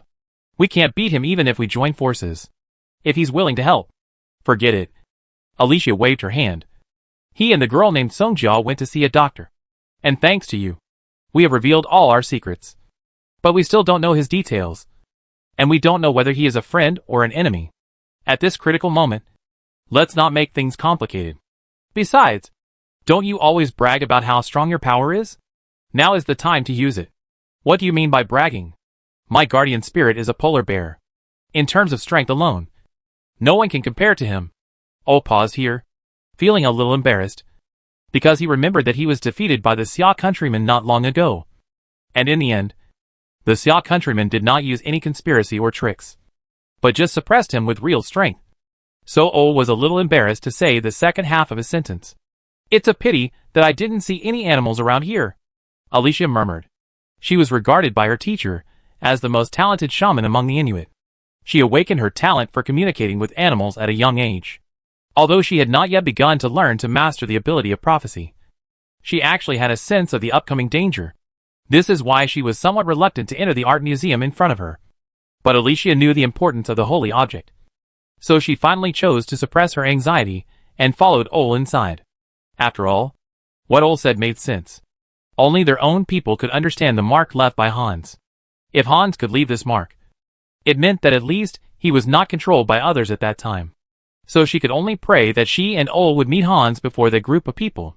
The two walked to the half-open door. Ole stretched out his hand and gently pushed it, and it was easily opened. Ole first stuck his head in to take a look. He didn't see any danger, so he called Alicia behind him to follow. Then the two carefully walked into the exhibition hall filled with various artworks. Ole grabbed a baseball bat, which was the weapon he took from the car. He also had a skinning knife, which he lent to Alicia beside him for self-defense. Although the museum had been closed for a long time at this time, the lights in the museum were still on very brightly. However, this light did not bring much sense of security to the two. On the contrary, the lights cast the shadows of the sculptures and artworks in the exhibition hall on the wall, which looked indescribably gloomy, especially some mysterious artworks. Their shadows became extremely strange after being stretched out. Even the usually brave Ole began to feel uneasy. He opened his mouth and tried to call out Hans' name, but there was only his echo in the empty exhibition hall. Hans? Could he have left here? Ole also wanted to retreat when he saw this. And at this moment, Alexia pulled his clothes and pointed to a place covered with canvas not far away and said, "What is there?" "I don't know. You know me. I've never been interested in these artworks. I've never been to this museum before." Although he said this, Ole still walked to the canvas and lifted it up. Then he saw the bloodstain on the floor that had not been cleaned up. Ole took a breath and couldn't help but take 2 steps back. Then he and Alicia heard the sound of the door not far away closing and locking. "Be careful." Ole turned his head and saw someone on the second floor with a harpoon gun in his hand, aiming at Alicia's back. However, when the man pulled the trigger, Alicia was also knocked down by Ole. The steel fork with spikes brushed Ole's back and hit a plaster sculpture, smashing it to pieces. The two who escaped death were both frightened and broke into cold sweats. Especially Alicia. She knew that if Ole hadn't discovered the sneak attacker in time, she would have been pierced through by the steel fork. However, although the two of them luckily escaped the first round of attacks, their troubles had just begun. After the harpoon gun missed, many people suddenly appeared from the second floor and the direction of the gate and surrounded the two. Chapter 1237 Carnival and New Visitors. Alexia recognized that this was the group of fanatics they had been tracking for a long time, because they were so easy to identify. pale face, shaky steps, and the kind of fanatical and anxious excitement in their eyes. But the girl was not happy at all, because the number of the other party was completely beyond her expectations. Alexia had been investigating this group of people for some time, and knew that many of them chose to hide in the mountains or in uninhabited areas because they were difficult to be tolerated by the secular world. However, she did not expect that there were so many people hiding in Nuuk, the largest city in Greenland, right under their noses. They usually disguised themselves as artists, but they probably held many secret meetings and bloody sacrifices in secret. Alicia noticed that many of them looked very young. Some were even younger than her, and were obviously recruited not long ago. This made Alicia shudder. Since the attack that year, the group of fanatics seemed to know that the Inuit were looking for them, so they disappeared for a long time. But now it seems that they have not stopped, but have been growing in secret, lurking and planning something, until the earthquake and the red aurora appeared again. They seemed to have received some signal, and came out again. Alicia saw at least 30 or 40 people at the art museum alone. They quickly surrounded the two people. Fortunately, except for the harpoon gun, the weapons held by the rest of the people were not so lethal. Some people even took down the spears on the wall of the museum. Moreover, the physical conditions of these people seemed to be lacking in exercise, even worse than ordinary people. But they were too many, and Alicia and Ole only had a knife and a baseball bat in their hands. Ole had already swung the baseball bat into a gust of wind.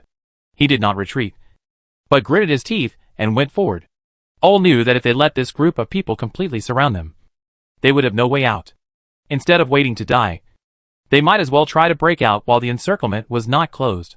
So he chose a direction where the shadows seemed to be the sparsest, and hit the head of the man running in front with a baseball bat. As a result, the man was unable to avoid it, nor did he make a blocking move in time, and was hit hard by Ole. With Ole's strength, this was no joke. As soon as the baseball bat touched the head, everyone present heard the sound of bones breaking. In the end, the unlucky guy's head was hit and sank directly. He fell to the ground and was about to die. Ole then swung the baseball bat at another person next to him. The man finally had time to react, but when he saw the baseball bat coming towards him, he unexpectedly did not choose to defend and block, but continued to poke the electric drill in his hand at Ole's eyes, while his eyes flashed with madness. Ole was quite satisfied with his eyes, and did not want to lose them, especially since the other party's craftsmanship did not look very good. Maybe this time he would not poke his eyes, but directly make a hole in his forehead. So he had to retract the baseball bat and dodge to the right first. But this interrupted his momentum to rush outward, and after half a second of slowing down, others began to move towards this side. Although Ole roared and knocked several people away with his baseball bat, he was ultimately overwhelmed by the large number of people on the other side, especially when a boy of only 12 or 13 took advantage of his unpreparedness and bit his thigh. Ole wanted to repeat the same trick and hit the boy's head with the baseball bat, but he hesitated when he saw the other's childish face.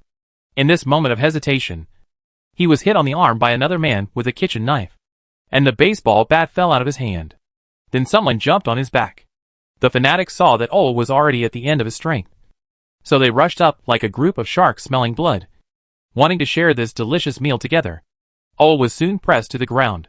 Even with his divine power, he couldn't stand up against the big man. Once he fell, he couldn't stand up again. On the other side, Alicia was in a worse situation, although she killed the two fanatics who approached her first with a knife. But then someone shot her in the thigh with a blowgun. And what was worse was that the blowgun was coated with poison. Alicia soon lost the feeling of her left half of her body. She was lifted up by two fanatics and fixed to the wall, while another person stabbed her chest with a spear. Am I going to die here today? Alicia thought in a daze. But she had not yet avenged her parents, nor had she found the mastermind behind all this. She could not be willing to die like this. But no matter how much she was unwilling, she couldn't stop the spear that was stabbing at her. But fortunately, bullets could. With the sound of a gunshot, the fanatic holding the spear suddenly paused, and then fell to the ground powerlessly. Then, another fanatic, who was holding an electric drill, and thinking about where to make a hole in Ole first, also went to accompany his companion. There was a commotion among the fanatics because an uninvited guest appeared in the museum at some point, and interrupted the carnival. Alicia looked up in astonishment, and saw a familiar figure in the direction of the museum side door. It was the Xia countryman who had defeated her and Ol before. Alicia had never expected to see him here again. And she didn't expect that one day she would be so ecstatic and even burst into tears because of meeting him again. But after the initial excitement, Alicia's heart sank again, because she noticed that Zhang Heng came here alone. Even if he was accompanied by Song Jia, it was hard to imagine how the two of them could deal with so many fanatics. In the end, they would just follow in her and Ol's footsteps, as if to confirm her guess. The fanatics did not feel scared or terrified after seeing their companions being shot to death. Instead, they became more excited. Death and killing were like spiritual opium to them. Whether it was someone else's or their own, it was equally pleasurable. Therefore, except for a small number of people who subdued Ol and Alicia, the rest of the fanatics rushed towards the figure in front of the side door. Chapter 1238 Siege. Seeing that the nearest fanatic had already rushed in front of him, Zhang Heng ignored him and raised the Beretta M92F, aiming at the other person behind him. The target had just picked up the electric drill that had fallen on the ground and was about to continue his companion's unfinished work to see what color Ol's brain was. But he didn't expect that his brain would flow out first. A bullet passed through the crowd and hit him accurately between the eyebrows. Ol on the ground was also frightened and broke out in a cold sweat. This was the second time he had escaped death, ever since he was thrown to the ground. He knew that he was probably in danger this time. He had always been praised for his bravery since he was a child. Even when he was still weak, he dared to go out to sea with the whaling team without fear of wind and waves. Later, he went to hunt seals alone and stayed in the wilderness outside for 2 weeks before returning. It was because of this that he was recognized by the elves and had the power to match this courage. Ol had always thought that someone as brave as himself could naturally overcome the fear of death. But when this moment really came, he realized that he had overestimated himself. Hearing the sound of the electric drill turning and getting closer to him, Ol used all his strength to keep himself from screaming. But that was all. So when the terrifying sound finally stopped, Ol felt that his body was about to collapse. Despite this, he still gritted his teeth and shouted to Zhang Heng, "Don't worry about me. Deal with the opponent in front of you first. Be careful, they will besiege you." Unfortunately, Zhang Heng couldn't understand Greenlandic. Of course, from the expressions of Ol and Alicia, he could tell what they were worried about. In fact, even without Ol's reminder, Zhang Heng would definitely ensure his own safety first. However, the extremely desperate situation in the eyes of Ol and Alicia was far from the point where he needed to sacrifice someone to save someone. After relieving Ol's crisis, Zhang Heng turned the gun and pointed the Beretta M92F at the enemy in front of him. The latter had almost rushed in front of him. Zhang Heng also inserted the barrel of the gun into his wide-open mouth and pulled the trigger. Blood mixed with brain matter splashed out and sprinkled on the display cabinet beside him. As before, the other fanatics saw their companions die in front of them, and they did not show any normal fear. Instead, they rushed forward one after another, as if Zhang Heng did not send bullets, but supermarket discount coupons. The thing that Ol and Alexia were most worried about still happened. This group of fanatics was obviously ready to repeat the same trick, using the method they used to deal with them before to surround and kill Zhang Heng. Moreover, Zhang Heng's situation was different from theirs at that time. Not only did he need to deal with the enemy in front of him, but he also had to pay attention to the situation on their side. Zhang Heng fired 7 shots, 4 of which were aimed at the guys who wanted to take advantage of the opportunity to kill Ol and Alexia. Although he successfully saved the 2, he was surrounded by the fanatics. Fortunately, Zhang Heng fired 3 more shots and killed the 3 enemies closest to him. Then he used 2 more bullets to completely clean up the remaining fanatics around Ol and Alexia. Alexia's feet fell to the ground. Without checking whether she was injured, she stumbled towards Zhang Heng because she saw Zhang Heng put away his pistol. "Are there no bullets?" At this time, Alicia's heart was in her throat. Zhang Heng had killed nearly 1/3 of the enemies with his excellent shooting skills, but the number of people in front of him did not decrease. This group of fanatics was really not afraid of death. Alicia could not imagine how Zhang Heng would deal with the siege of so many people if he lost his only weapon. Olai also wanted to help, but his injuries were much more serious than Alicia's, especially his waist, which was stabbed by a fruit knife not long ago and was still bleeding. Olai took off his shirt and bandaged it randomly. He wanted to get up from the ground but was powerless. But then he saw a scene that stunned him. Zhang Heng, who had put away his gun, had been cornered by the fanatics. But then he took out a knife from the travel bag he had been carrying. When John Hung held the knife in his hand, even the fanatics, who had become somewhat crazy, could smell a hint of danger. The guy who was closest to him didn't even see how John Hung moved, but knelt on the ground with his hands covering his neck. Blood gushed out from between his fingers, and in a blink of an eye, his throat could no longer make any sound. This knife was just the beginning. John Hung put down the travel bag in his hand, pulled out the second knife from it, and then rushed into the crowd without retreating. Although those fanatics were still fearless as before, they wanted to leave some commemoration on John Hung even if they risked their lives. However, compared with John Hung, their movements were too slow. They could not keep up with the speed and pace of their opponents. Instead, they were like the gored dolls who came to save their grandfather. In the eyes of Ole and Alexia, they took the initiative to put their necks under John Hung's blade. The scene before them could not even be called a battle. It was a complete massacre. It was not until then that Ole and Alicia realized that John Hung had been quite lenient when they fought last time, and had not used his full strength at all. Otherwise their performance would not have been much better than these fanatics before them. The Inuit boy widened his eyes.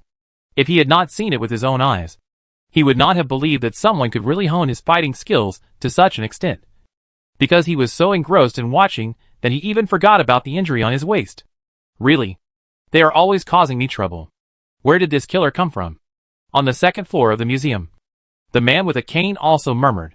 He had been drinking in his office before, watching the fanatics downstairs through the surveillance camera to see how they surrounded and killed Ole and Alicia. As a result, when he saw that the battle was about to end, he was interrupted by an uninvited guest.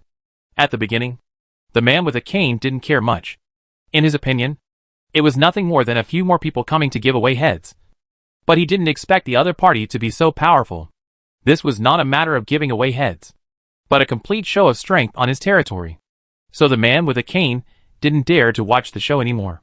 He put down his glass, picked up the shotgun next to him again, and quietly walked out of the office. Chapter 1239. Has he been discovered? Unlike those fanatics who were completely fearless of death, the man with the cane had made up his mind to join them and become one of them. But before the ceremony was completed, he was still a rational, ordinary person, and certainly did not want to risk his life. So he did not go downstairs, but took advantage of the fierce battle downstairs to sneak into the corridor with his hunting rifle, picked a place where he could not be easily noticed but could see John Hung, and set up his gun. He has been troubled by nightmares for these years.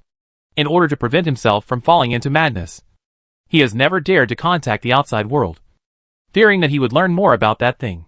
He could neither watch TV nor go online, so hunting became his biggest pastime. As a result, his shooting skills have improved a lot, which can be regarded as a kind of comfort. However, after witnessing the battle between John Hung and those fanatics, and seeing that the other party was besieged and could still pay attention to the situation of Ole and Alexia, the man with the cane knew that he was no match for John Hung in terms of shooting skills.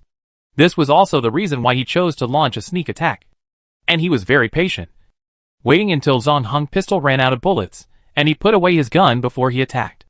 Although this killed at least a dozen fanatics, it could also further ensure his safety, since those fanatics themselves did not care about their own lives. There was no reason for the man with a cane to worry about them. However, when John Hung held the knife and started to kill people, the man with the cane knew that the opportunity he had been waiting for had finally come. The two sides were about 20 meters apart. At this distance, he might not be able to hit John Hung's vitals, but it was almost impossible to miss. Anyway, it didn't make any difference. With the power of the shotgun bullet, as long as it hit, it basically meant that the battle was over. Besides, there were so many fanatics waiting below, so there was no need to worry about no one to finish him off. The man with the cane half knelt on the ground, loaded the bullet, loaded the gun, and aimed at the target. But the next moment his eyelids twitched because he saw John Hung suddenly raised his head and glanced in his direction. Was he discovered? The man on crutches marveled at the other party's terrifying observation ability. But what did it matter? No matter how powerful John Hung's knife skills were, it was impossible for him to fly over and chop him directly at the distance between the two. But the man on crutches also had a warning in his heart, and he made up his mind at this moment. Only one shot. If the first shot did not kill the target, he would not fight anymore, and would turn around and run. He didn't care whether those fanatics lived or died.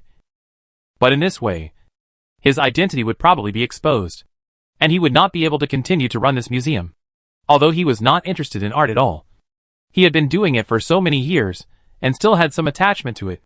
Thinking this in his heart, he had already stretched his finger to the trigger. But then, he saw the uninvited guest downstairs put away a knife, and pulled out the pistol from his waist. The speed at which the other party drew his gun was incredible. Comparable to the cowboys in the movies. He was obviously one step later than him. But his finger touched the trigger before him. The man with the cane had many thoughts in his mind at this moment. He had enough reasons to suspect that the other party was just bluffing. He saw clearly in the surveillance video before that John Hung put away his gun after killing about a dozen fanatics. If he had not run out of bullets, there would be no need to do so. However, after seeing John Hung's swordsmanship, the man with the cane doubted this inference again. These thoughts flashed through his mind. He knew that he had no time and had to make a choice immediately. So the next moment, the man with the crutch decisively gave up shooting and lay on the ground again. Just as he was lying down, a bullet hit his original position. The man with the crutch was scared. He knew that if he hadn't backed down at the last moment, he would have become a corpse. At the same time, he also felt incredible that the guy below actually had bullets in his gun. There were a total of 15 bullets in the magazine of the Beretta M92F pistol. John Hung had fired 12 shots before, and with this shot, he still had 2 bullets. On the one hand, he kept these bullets in case of an accident, and on the other hand, it was because John Hung really didn't need them. He fired only to save Ole and Alicia. After clearing the fanatics around them, he put the gun away again because it was more convenient for him to use a knife. As for the sneak attack on the second floor, John Hung had been waiting for it. Ole and Alicia were clearly trapped. Ole might be a little reckless, but Alicia was still quite cautious. Logically, the two should not have plunged into the ambush like this. Now it was obvious that they were being calculated. These fanatics were not afraid of death, so they were good at fighting. But it was a bit difficult for them to play any conspiracy. So there must be a commander behind them. John Hung was originally worried that the commander had already run away. But at this moment, he found someone on the second floor secretly aiming at him. However, the guy's reaction was quite fast. He immediately hit again when he saw something wrong. However, what John Hung didn't know was that the man with the cane was extremely regretful at this moment. He could have quietly left while John Hung was fighting with those fanatics. But he had to shoot secretly. As a result, the hidden gun missed and exposed his position. So now, he could only lower his body as much as possible, crawling completely on the ground so that John Hung couldn't see him, and crawling towards the safe passage. In order to climb as fast as possible, he threw away the hunting rifle in his hand, because he knew that once John Hung dealt with the fanatics below and caught up with him, he would definitely not be the opponent in a head-on battle. The only way for him to survive was to leave here before the battle below was over. And he did so, using his hands and feet to crawl all the way to the safety passage, and then fled to the parking lot with a cane. He could not hear the outside sounds in the safety passage, and he did not know what the battle situation outside was like. He did not expect those fanatics to kill John Hung, but just hoped that they could stop John Hung for a while, so that he could successfully get into the car. But when he went down the stairs to the first floor, he saw a figure at the end of the passage. The man with the cane looked at John Hung standing in front of him in disbelief. He didn't expect the other party to move so quickly. And those fanatics were so useless that they didn't even last a minute. Just when he was wondering if the other party would kill him, he saw John Hung raised his eyebrows, and then called out a name that no one had called for a long time. Suchus? Chapter 1240 The Island of Ignorance.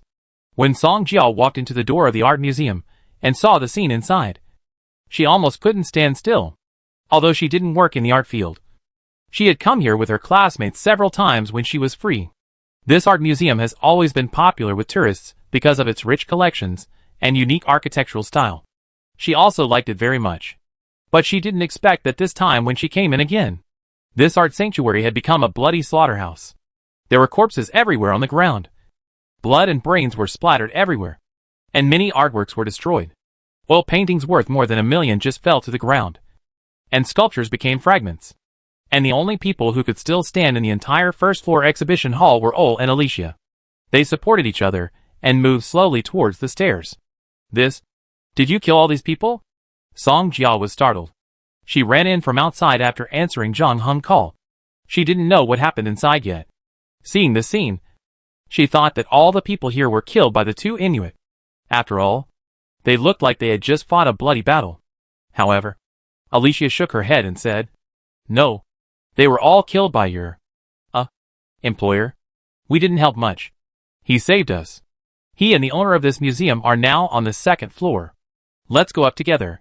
"Oh, okay. Okay." Song Jia carefully avoided the blood on the ground, and then followed Oh and Song Jia up the stairs to the curator's office on the second floor. The door was not locked there, and Song Jia saw a lame man sitting on a sofa, while Jong Hung was sitting behind a desk writing something on parchment with blood. Seeing Song Jia come in, he nodded at her. "You came at the right time. Help me continue translating. I want to have a good chat with Mr. Suchus." Jong Hung pointed at the man on the sofa while speaking. The latter probably knew that he couldn't escape, so he calmed down again. Seeing Song Jia looking at her, he smiled at the girl. It must be said that he had not been the owner of the museum for more than 10 years in vain. This smile looked quite gentle. However, Song Jia ignored him, but pulled Jong Hung aside and said hurriedly, "What is going on? Who are those people down there? Why did you kill them? Oh my God! How many people did you kill this time?" 37. "But I was just defending myself and saving people," Jong Hung said. "The police don't believe you killed 37 people in self-defense and saving people," Song Jia said anxiously. "Are you crazy? Do you know how much trouble this will get you into? Relax. As long as we keep our mouths shut, I don't think the police will care about this," Jong Hung said calmly. "How is this possible? Even if no one of us said anything, the police couldn't have failed to notice the disappearance of 37 people. Ordinary people are like this. But this group of people is different. They obviously belong to some mysterious sect. The police may not even know of their existence," Jong Hung said. "How do you know?" "I was just about to confirm with their commander." "Where is he?" "On the sofa." Song Jia heard this, and then turned his attention to the lame man on the sofa. He took a deep breath and calmed down before saying to Jong Hung, "I will help you translate for the last time. You don't know what you want to do, but it's too dangerous to be with you. We have met for less than half a day, and 2 battles have already taken place in succession. And I have seen more corpses than I have seen in my entire life. I don't know what will happen if I follow you. Don't worry. I breached the contract first, and I don't want my share of the salary." Jong Hung did not comment, but just said, "You translate for me first, and we can talk about our business later." Song Jia did not say anything after hearing this, and walked back to the opposite side of the lame man. The latter raised his eyebrows and asked with interest, "Have you finished the discussion? What do you plan to do with me?" "I'm just a translator," Song Jia said. "I don't want to get involved in your mess." "I'm sorry." The lame man touched his chin. "I'm afraid you will be involved whether you like it or not. In fact, everyone on the island will not escape. You don't need to threaten me. I don't decide your fate anyway," Song Jia said. "First question. Who are you?" The lame man was about to answer, but was interrupted by Song Jia again. "Remind you? You better tell the truth, because if you lie, we will know it immediately, and you will suffer unnecessary pain at that time. Is it because of this ring?" The lame man raised his right hand. Jong Hung put a copper ring there when he entered the door before, and then cut his arm to take some blood. "You are not in the same group with those 2 Inuit, right? I also know something about shamanism. As far as I know, they don't have such means. Just answer the questions honestly, and don't ask any more questions," Song Jia warned again. "Interesting. I never thought that such a remote place as Greenland would be so lively one day," the lame man murmured, and then leaned back on the sofa. "Ask me. I'm in your hands anyway. Of course I will cooperate with you, but I advise you not to have too high expectations of me. For some reason, I don't have much information, and I have been avoiding further contact with those fanatics over the years." "Why?" "Because we live on an island called Ignorance, surrounded by a vast black ocean. Some of our brave people set sail to explore the mysteries of the world. Their achievements have promoted the development of human civilization. However, one day, when those isolated scientific knowledge are pieced together, the most terrifying truth of this world will be revealed." "What truth?" "We should never know, because it will bring endless fear and madness," the lame man said solemnly. And he didn't look like he was joking, even though the words coming out of his mouth sounded ridiculous. After a pause, he added, I am different from those fanatics downstairs. But it is precisely because of this that I have had an extremely hard time these years. I am really trying to persuade you with good intentions. If you don't want to end up like I am now, you should leave here while there is still time. Chapter 1241 Doctor and Guide. Don't worry about our affairs. Song Jia obviously didn't take the lame man's warning to heart. After a pause, he said, You said you were different from those people downstairs. So let me ask you separately. Who are you and those guys downstairs? The dead people downstairs are fanatics of voodoo. Of course, they are not the voodoo that originated in West Africa and manipulated corpses that you know. No, strictly speaking, they are indeed the voodoo that you know. But they have been usurped by someone else. The lame man was indeed very cooperative and answered every question. Cuckoo taking over the magpie's nest? Yes, their original god declined. Or, never been very powerful. In short, it was replaced by another more powerful existence. So some believers were also converted. As far as I know. Except for the old nest in Africa. Many voodoo cults in other places are different from the original ones. In fact, even a small part of Africa has changed. Why did those fanatics attack Olai and Alicia? And where did Dr. Baker go? I saw his car in the parking lot outside. He should have been here not long ago. They attacked the two Inuit because they had been tracking them down. And they had been pressing them hard recently. As for the doctor, he did come here once to get something. But he left after getting it. And I don't know where he went. The lame man had just finished speaking when Zhang Heng took out the knife again. And Song Jia hadn't even finished translating. So he had no choice but to change his words. Okay, I lied just now. Dr. Baker did come here. But he is dead now. Zhang Heng frowned upon hearing this. Saving Aol and Alexia was just a matter of convenience. His main purpose in coming to the art museum was to find the doctor and learn about the scientific expedition team from him. He did not expect that the doctor had died. Fortunately, he caught Suchus here. The latter was originally the guide of the scientific expedition team. And now he has become the curator of the museum for some unknown reason. Moreover, it seems that he has changed his name, and even his appearance has changed a lot. If Zhang Heng's observation ability was not good enough, it would be really difficult to recognize him. No wonder there is no news about him on the internet afterwards. Who killed him? Song Jia was shocked. Since he couldn't lie. The lame man could only tell the truth. But believe me, I had no choice. After all, Baker and I have been friends for almost 20 years. I didn't want to kill him. But if those fanatics knew what he did, neither of us would have a good ending. He's telling the truth. Zhang Heng said to Song Jia. You are still his friend? So you killed an old friend you have known for 20 years? Song Jia found it hard to understand. Just because he took something from you. And you are afraid of being retaliated by those fanatics. Aren't you the leader of those guys? I am their commander. But they only listen to me when there is action. I can't control them at other times. They only worship one existence and listen to that existence. Moreover, you have never come into contact with those guys and don't understand their style of doing things at all. They won't talk to you. It seems to you to be a small matter, but it is enough to make them murderous. In fact, that group of people enjoy killing. When they can't find a suitable sacrifice, they will even kill their own people. The lame man's words made Song Jia shudder.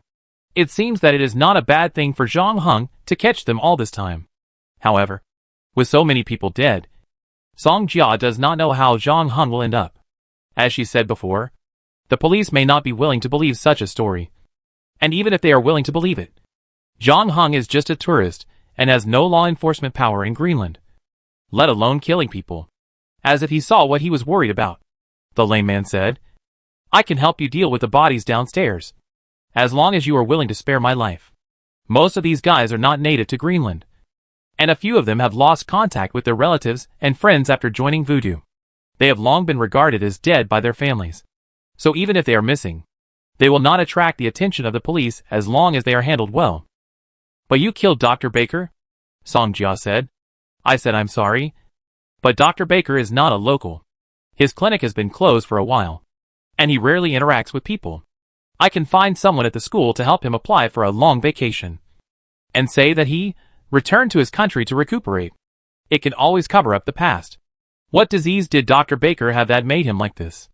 How to explain it? The lame man thought for a while.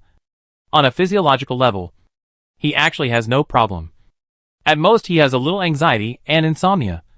But on the other hand, he and I have been suffering for a long time.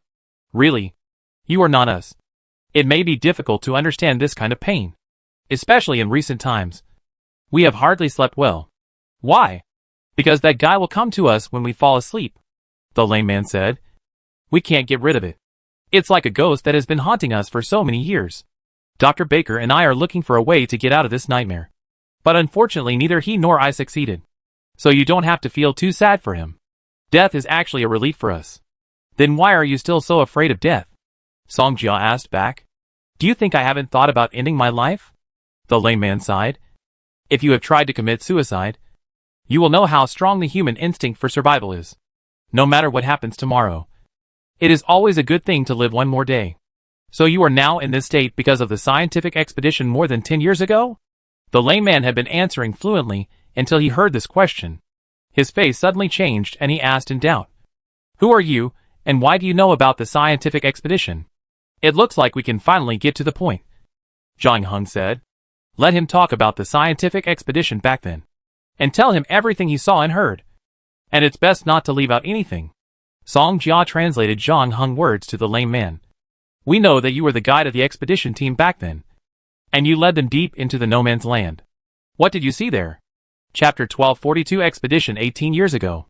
Suchus didn't rush to answer the question, but looked at Songjia deeply, then pointed at the bottle on the table and said, Can I have another drink? As you wish. Suchus picked up the bottle again. This time he didn't pour it into the glass, but drank the remaining half bottle in one breath.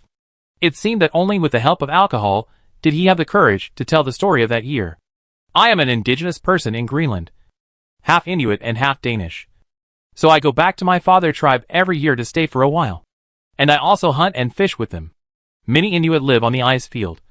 So they are very good at dealing with bad weather and the environment on the ice field. I didn't like reading at that time, but I was very interested in hunting and other things. Although I wasn't very good at shooting when I was young, I learned a lot of survival skills on the ice field from the old hunters in the tribe. In addition, I learned a little English, although I didn't speak it very well, but I could barely communicate in some simple ways. Because of chance, I became a guide for a team of photographers who were photographing polar bears. At that time, I didn't take it seriously, just wanted to make some extra money, but I didn't expect that after they returned. They recommended me to many friends who wanted to come to Greenland to shoot. At that time, I was over 20 years old and was thinking about what to do. So it was natural for me to enter this industry. In the eyes of others, this job is both hard and dangerous. But I am born to seek excitement. And this job is quite suitable for me. Soon I made a name for myself in this field. And more people came to me. Such as fell into memories. After leading a sightseeing group to see seals, Dr. Baker found me. Oh, I knew him for more than a year at that time. He came to Greenland for a trip and liked it here. He found a way to settle here and opened a clinic to do his old business. But the business was not very good. So he and his friends set up an explorer club, introduced people to come here for adventure, and helped them take care of their food and accommodation and hired guides. We also started to have intersections at that time. He found me at my place that day and said there was a job that was very well paid but dangerous and needed an excellent professional guide. He asked me if I was interested. I was short of money at the time and was a little bored of leading tour groups. The adventurous gene in my body started to stir again. So I asked him to continue. Baker said that a man named Tame got the news that there was an ancient ruin under the ice sheet somewhere in Greenland. The first person to find it would not only become famous immediately, but the discoveries inside might even rewrite the known human history. So he planned to form a scientific expedition team. To be honest, I am skeptical about things like ancient ruins. Because if there were such a thing, the government would have taken action long ago. Not to mention that there is a US military base on the island, and nothing can be hidden from them. But as Baker said, the reward on the other side is very generous. This trip can basically cover my annual income. In addition, it sounds much more interesting than leading a sightseeing group. So I agreed. And this is the thing I regret most in my life. On the day of departure, I saw Dr. Baker in the expedition team. I was a little surprised because he is a psychiatrist, not the kind of doctor who can treat physical diseases. Although he said that he also learned some knowledge of first aid and bandaging. But, you know, if you really want to take a doctor on an expedition, there are too many better options than him. So out of professional ethics, I found Mr. Tam and told him my doubts. He is a very good person, seems easygoing, and always looks in high spirits. The only problem is that he likes to eat sweets. During the expedition, he brought several bags of candy with him, 1 bag a day, and his mouth hardly rested. Mr. Tam told me that he knew what Baker did, and he brought a psychologist mainly because there were many scientists in the team. Many people came to such a dangerous place for the first time to explore, and he was worried that some team members would have psychological problems, and then Baker would need to solve them. To be honest, this reason is a bit far-fetched. But he is the one who pays, and I need to explain the situation to the employer. But the final decision is still made by the employer. He said to bring Dr. Baker, so we brought Dr. Baker. Anyway, we set off after we were ready. The expedition team had 22 people in total, including a geologist and his assistant, an archaeologist, a biologist, a meteorologist, and 2 theologians. They were a couple from Sia country. Such as paused here and looked at John Hung with some doubt. Are you also from Sia country? Are you related to that couple from Sia country? However, John Hung did not answer his question, but motioned for him to continue. I have a deep impression of the couple from Sia country, because they are both polite. But the others? Except for the few people I mentioned above. The rest don't look like good people, although they have been hiding their identities along the way. I can see that many of them have served in the army, and have weapons hidden with them. They also made me want to back out for a while. The place we are going to is an uninhabited area, and it is very likely that we will not meet anyone along the way, even if we are worried about wild animals on the road. There is no need to bring so many people to protect our safety. But Mr. Tam said that these people were just hired to help the scientists, responsible for exploring the way and carrying luggage and equipment. The reason why he hired retired soldiers was because they had better survival skills in the wild. What can I say? The expedition team is already on the way, and it is not appropriate for me to withdraw now. So we took a boat to the landing point on the east coast. Landing there can save about 1/3 of the distance compared to starting from the inland. We loaded enough food for everyone on the boat for 2 months, as well as some scientific research and drilling equipment, cameras, satellite phones, cold weather clothes, tents and gas tanks. There is no need to worry about water sources, because we can directly boil snow water. In addition, we also brought dogs and sleds to transport supplies. The captain of that ship is also an old friend of mine. He dropped us off at the agreed location and left. He also promised that as long as we called them by satellite, they would immediately come to the designated location to pick us up. So far, everything has been going well. The weather that day was also good, sunny, and with almost no wind. We even took a group photo together. Chapter 1243 Fossils and Dog Pack. The Greenland ice sheet is the largest ice sheet in the northern hemisphere, with a depth of 2,530 kilometers from north to south, and a maximum width of 1,094 kilometers. The thickness of the ice layer is amazing, with the deepest point exceeding 3,000 meters, covering a basin. This means that the thickness of the ice layer becomes thicker as it moves toward the center. There are also 2 large ice caps on top. The place we are going to this time is near one of the ice caps. In the past few days, the scientific expedition team continued the good luck of the first day. The weather and the itinerary were very smooth, because the expedition time was in summer. The edge of the ice sheet had begun to melt. The thickness of the ice layer in many places became very thin. Ice blocks often collapsed near the sea and fell into the sea. You had to be extra careful when walking on it. But the further you go, the more stable the ice sheet there is. We also dug up some slate and fossils. The geologists and biologists in the team seemed very happy. If they hadn't continued to move forward, they would probably have been unable to resist studying on the spot.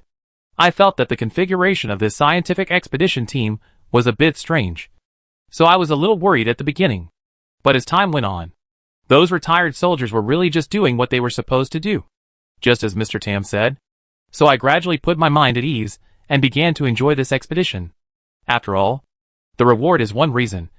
But what really attracted me to join this action is my love for this ice field, especially exploring the unknown secrets hidden in it, just like unveiling its mystery bit by bit.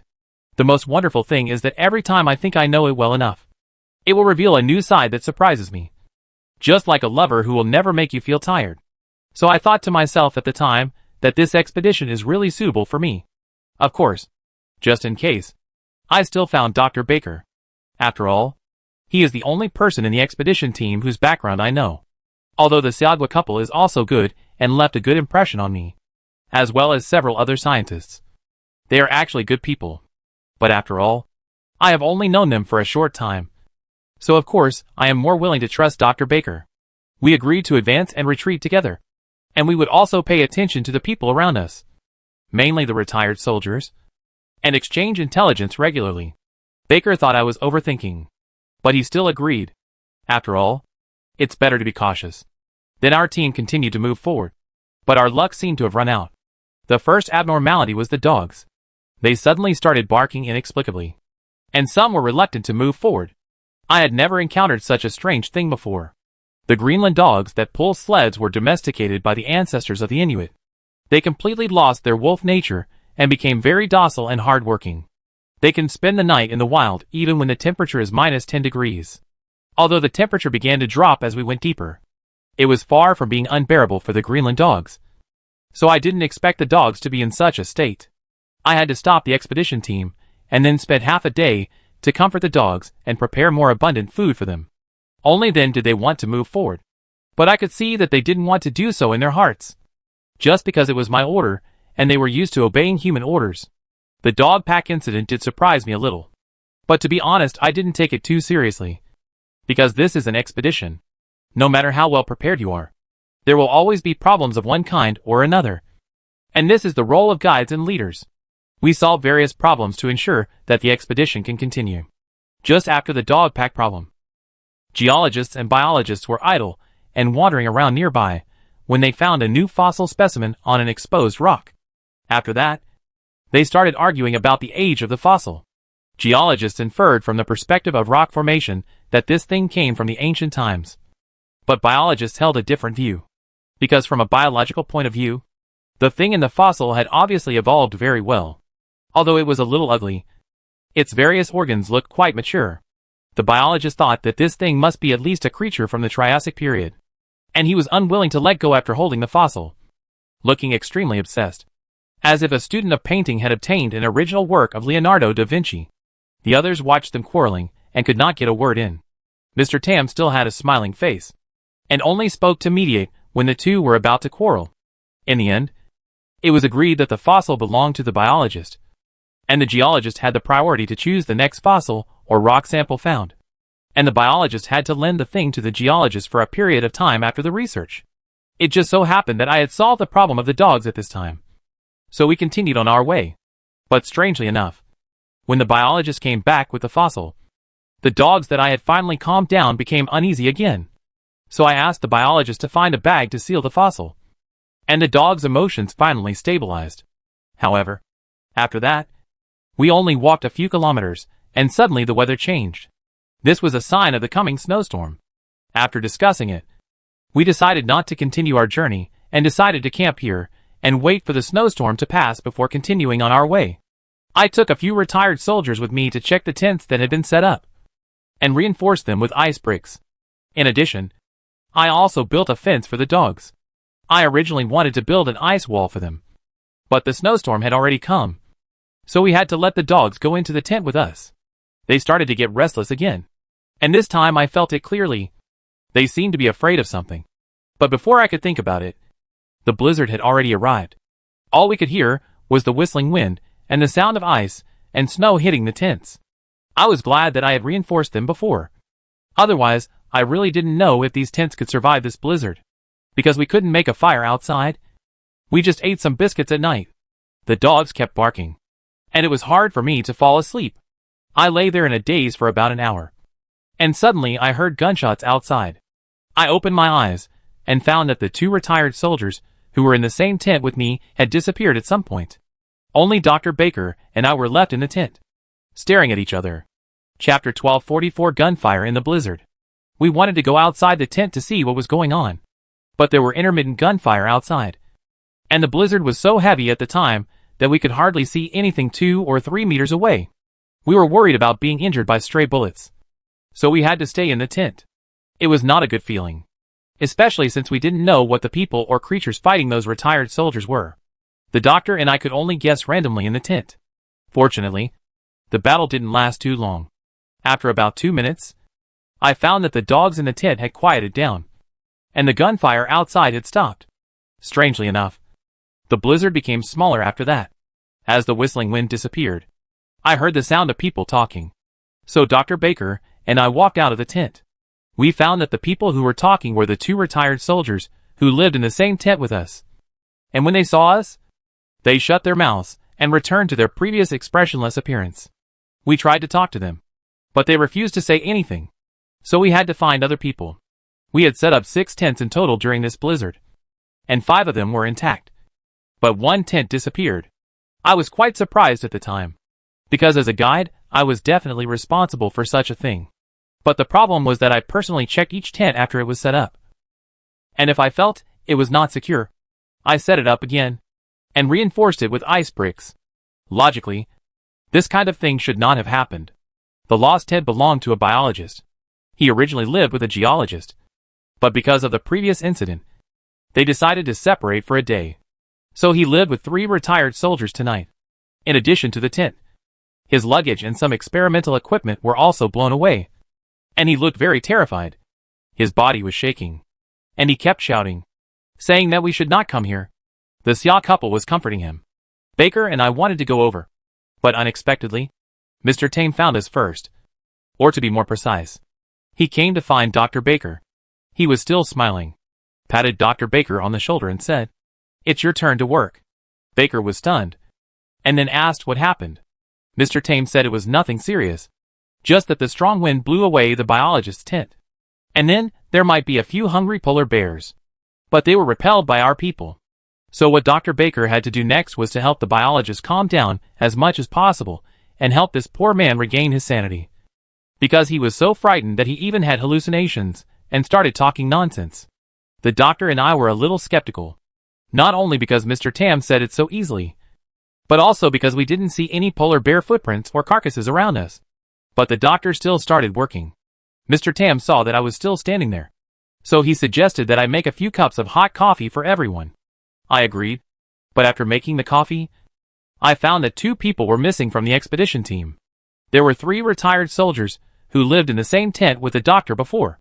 But now only 1 was left. I asked Mr. Tam where the other 2 had gone. He said they had something to do and turned back halfway. But when I asked if we should call a boat to pick them up, Mr. Tam told me not to, as they had their own boat. However, while I was making coffee, I clearly saw a small group of retired soldiers burying something. I saw something that looked like a human arm there. I wanted to go closer to take a closer look, but was driven away by the retired soldiers. I had a bad feeling in my heart. And when the doctor came back 2 hours later, he looked very bad. I asked him what happened, and he hesitated, saying that the biologist had some mental problems because of the great shock he had received. But he had given the biologist sedatives to gradually stabilize his emotions. He suggested to Mr. Tam that we interrupt the expedition and send the biologist back to the city for treatment. But Mr. Tam declined. He then encouraged others with his usual optimistic tone, saying that we were very close to the final goal and victory was just around the corner. I was a little impatient, staring into Baker's eyes and asking him if he had forgotten our previous agreement that if one party discovered something, he would share it with the other person immediately. I'm sure Baker heard something from the biologist, but now he seems to be planning to keep this information to himself, which makes me very angry. Baker could only smile bitterly after hearing what I said, and told me what he heard from the biologist. He said that it was not a blizzard that blew off the tent, but a very strange creature. It is difficult to find the right words and phrases to describe that ugly and terrifying thing. It is like those underwater monsters that grew randomly in the deep sea in prehistoric times, with organs that look like both animals and plants. Anyone who sees its appearance will have nightmares at night. Biologists swear that it does not look like a species on Earth at all, and its appearance does not conform to Darwin's theory of evolution at all, as if it was randomly pieced together by the creator. As soon as it opened the tent, it started killing people. It killed a retired soldier with its tentacles. The biologist was completely frightened and didn't move. However, The other 2 people in the tent reacted quickly and got up immediately. They even kept their guns with them when they were resting, as if they knew something like this would happen. One of them pulled out his gun and shot, but the bullet seemed to have limited damage to the thing. It was shot several times, but it didn't affect its movements at all. The 2 retired soldiers were also a little confused. They didn't know where the weak spot of the thing on the opposite side was. It quickly strangled the neck of the retired soldier it caught with its tentacles. Then it extended its tentacles to another person. But the retired soldier, who had been prepared, dodged it. However, the unlucky guy did not expect that the tentacles of the thing could branch out into 5 small tentacles after extending to the limit. And he was also caught. It seemed that it was too slow to break the neck. So this time, the thing directly pierced the retired soldier's body with another tentacle. However, at this time, other people who heard the gunshots also came one after another, and some of them carried rocket launchers. The thing did not seem to want to fight, so it extended its tentacles to the biologist. The biologist thought he was dead, but he did not expect that the tentacle bypassed him and rolled up his travel bag containing the newly acquired fossils. Then, it disappeared in the blizzard under the rain of bullets before the encirclement was formed. Chapter 1245 Reduction in Staff. I just thought that the story Baker told was too ridiculous. He didn't want to tell me what happened, so he used such an absurd story to perfunctory me. I thought he must have been bribed by Mr. Tame. This made me panic because I couldn't find anyone I could trust in the whole team. I wanted to turn around and say goodbye to Mr. Tame. Maybe I shouldn't have accepted this job from the beginning. But I didn't completely lose my mind, because those retired soldiers had guns in their hands, and I didn't want to conflict with them, especially now that we were in the wilderness and there was no one around. So until I find an opportunity, I can only continue to be my guide. After what happened that night, the scientists were a little depressed, but I don't know if it was my illusion. The expedition team had lost 2 members, but Mr. Tame was even more excited. What surprised me the most was the retired soldiers. They had lost 2 companions, but they were not worried at all, and there was no sadness on their faces. They were so calm that it was a little scary. In addition, because I have been paying attention to them these days, I have discovered a little secret of theirs. That is, this group of retired soldiers also performed a small ceremony before eating, similar to the prayer before the meal, but it was not the Christian kind, and they did it very secretly, trying to hide it from others, which means that they may all be from a secret sect, which made me feel a little uncomfortable. Although my father is an Inuit, I am actually more inclined to atheism.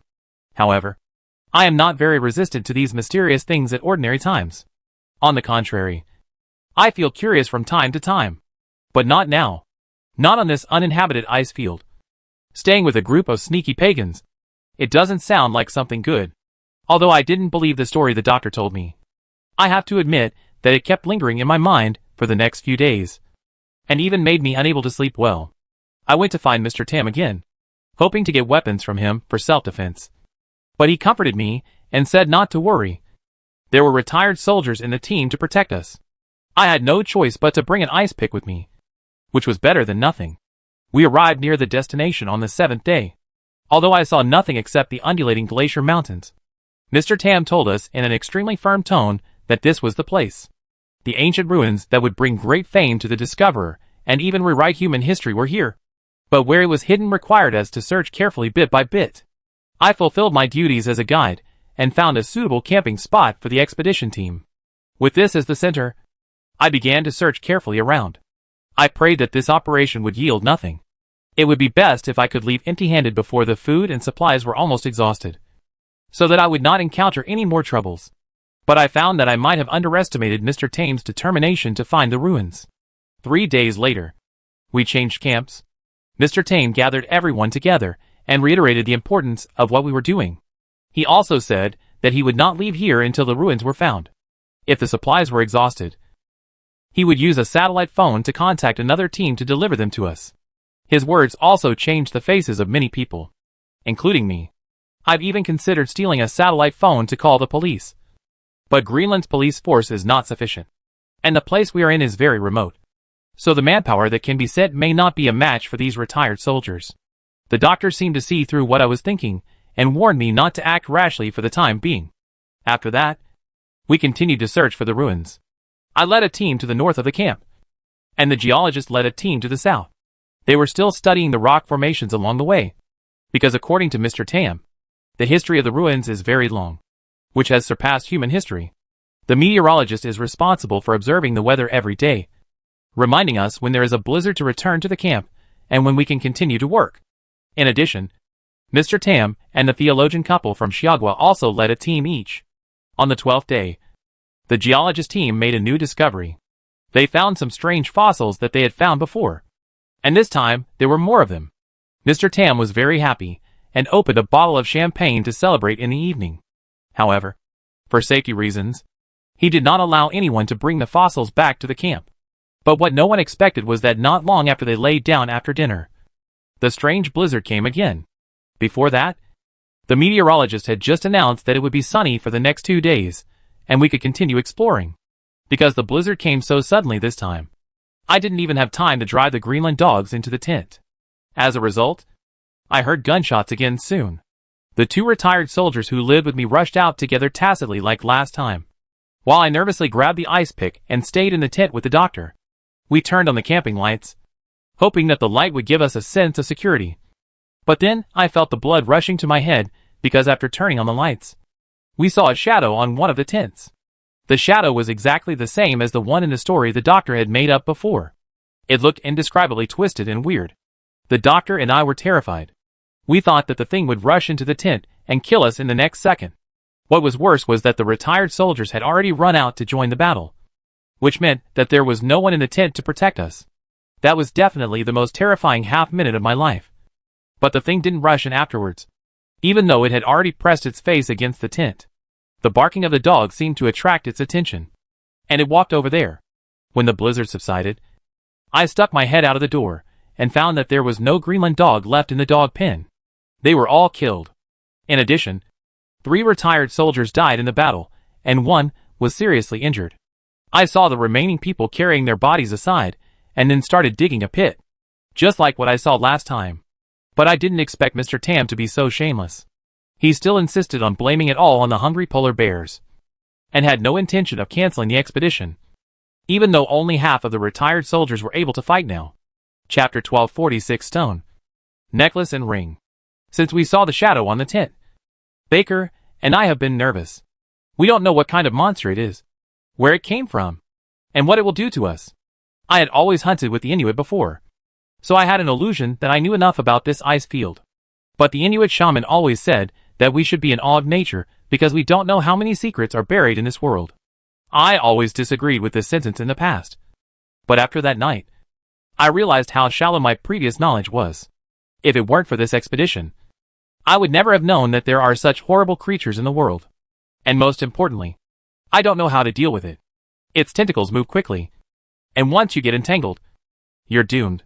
But long-range bullets don't seem to cause much damage to it. And with the blizzard as cover, it seems to have no weaknesses. Every time it comes, we can only gamble on luck. But luck won't always favor us. We don't know who will be the victim when it comes next time. It's not just us.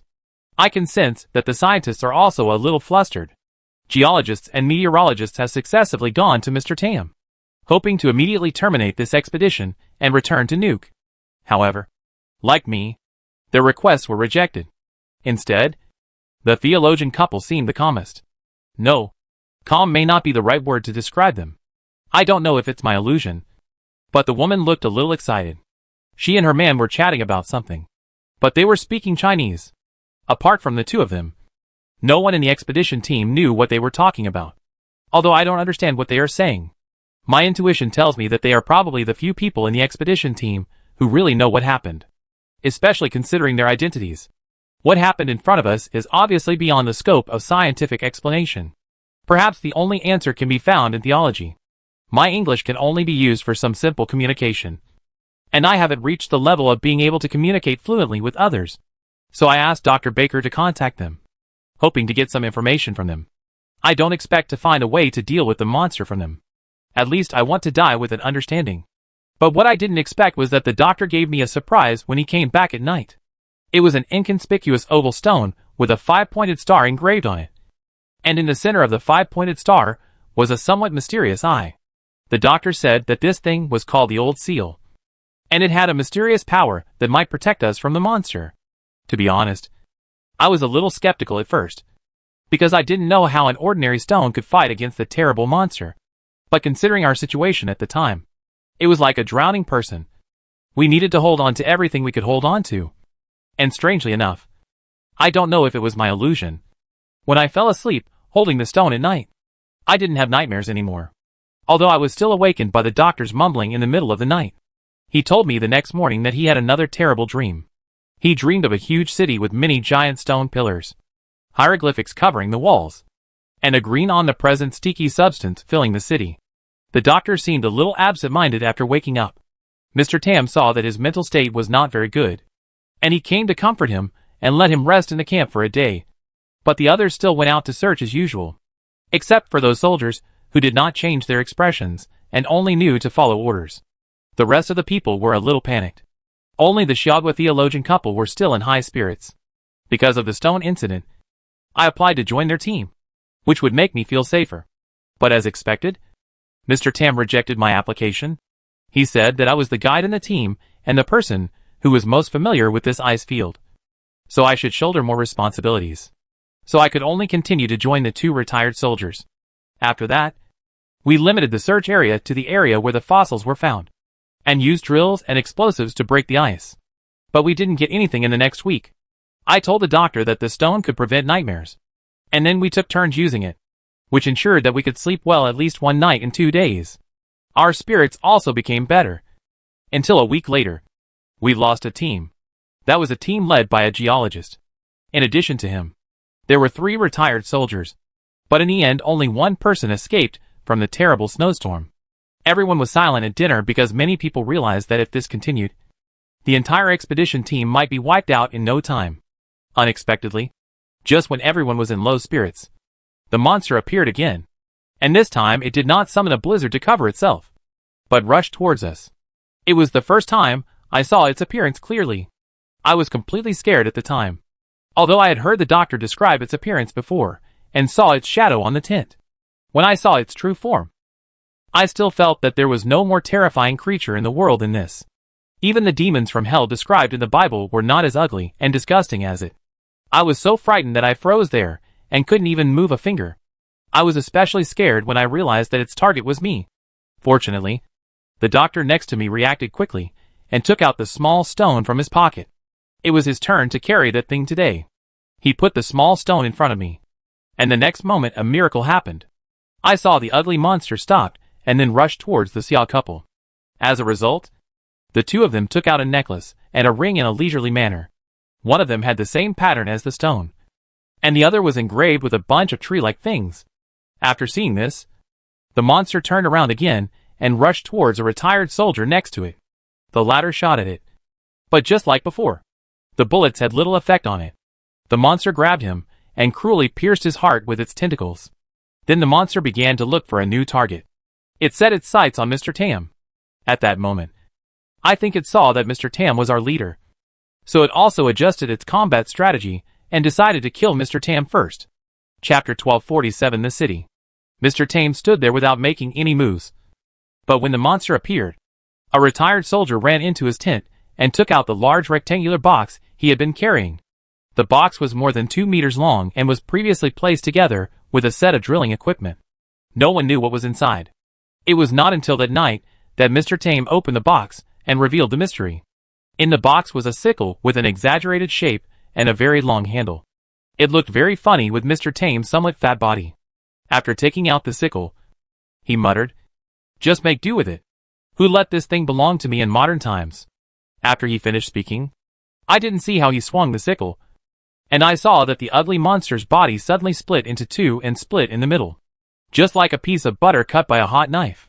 Mr. Tam took out a handkerchief from his pocket and wiped the red blood-like substance on the sickle.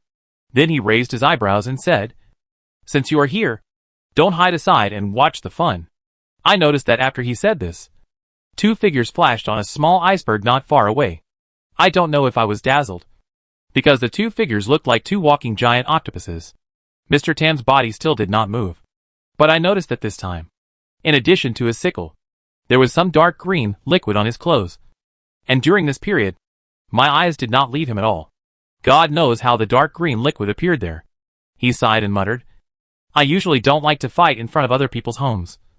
So I have been holding back until now. You must force me. Why bother? Fortunately, I acted quickly enough. And the guy below should not feel it. After saying that, he put the sickle back into the box, turned into his previous smiling face, turned his head, and announced to us happily that the danger has been lifted, and we don't have to worry about being attacked in the future. After that, without waiting for our answer, he asked 4 retired soldiers to carry away the body of the monster on the ground, poured fuel on it, and set it on fire. When they burned the thing, I saw 2 more soldiers carrying fuel and walking towards the iceberg. Soon a column of smoke rose there. Who wants some more grilled octopus tentacles tonight? Okay. I was just kidding. It was obvious that Mr. Tame was in a good mood, and was in the mood to tell meaningless jokes. In fact, the scene just now had scared most of us silly, and we still haven't reacted until now. Especially the biologist. The dead monster probably brought back some bad memories for him, and he was scared to the point of peeing his pants. But no one in the camp laughed at him, because we all felt the same. Of course, except for the Xia couple. I saw that their eyes looking at Mr. Tame became a little strange, as if they were looking at some rare species. I think their interest in Mr. Tame even overwhelmed the monster, and they were whispering to each other. Once again, I regretted why I hadn't learned Chinese before. So I could only beg the doctor to go and ask them for information. But unfortunately, they didn't reveal any useful information this time. But as Mr. Tam said, after the monster and the thing hiding in the dark died, no one came to stop us. And because we didn't have to worry anymore, the efficiency of the search was improved. We finally found the entrance to the suspected ancient ruins 2 weeks later. It was located under an iceberg. We drilled there for 10 days before we found it. At that time, I couldn't even believe my eyes, because we couldn't find any trace of it for such a long time. And we lost the geologist halfway. I once suspected that we might never find it again. Speaking of it, we can find this place thanks to Mr. Tam, who pointed out the direction for the expedition team. Just after the last attack, I suspected that Mr. Tam had discovered something from the 2 things hiding in the dark, because before that we were running around like headless flies, trying our luck.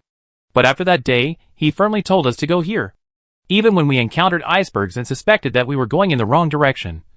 He simply told us to prepare tools and equipment to break the ice. We used a lot of explosives for blasting, and one of the retired soldiers seemed to be an expert in blasting. Every time he blasted first, we started digging. In 10 days, we dug about 200 meters down, and finally saw a strange city faintly below through the ice. That city has huge stone pillars and twisted buildings. The structures of the buildings are often very inconsistent with Euclidean geometry. Both the spatial structure and the building size give people a strong sense of discomfort. Just one look makes people feel anxious and nauseous. What makes us even more uneasy is that the scene below is very similar to what we saw in our dreams before. After seeing the city under the ice, Mr. Tame strictly forbade us to use any explosives for blasting. Everyone can only use ice picks to dig little by little, although there is still a long distance from the city.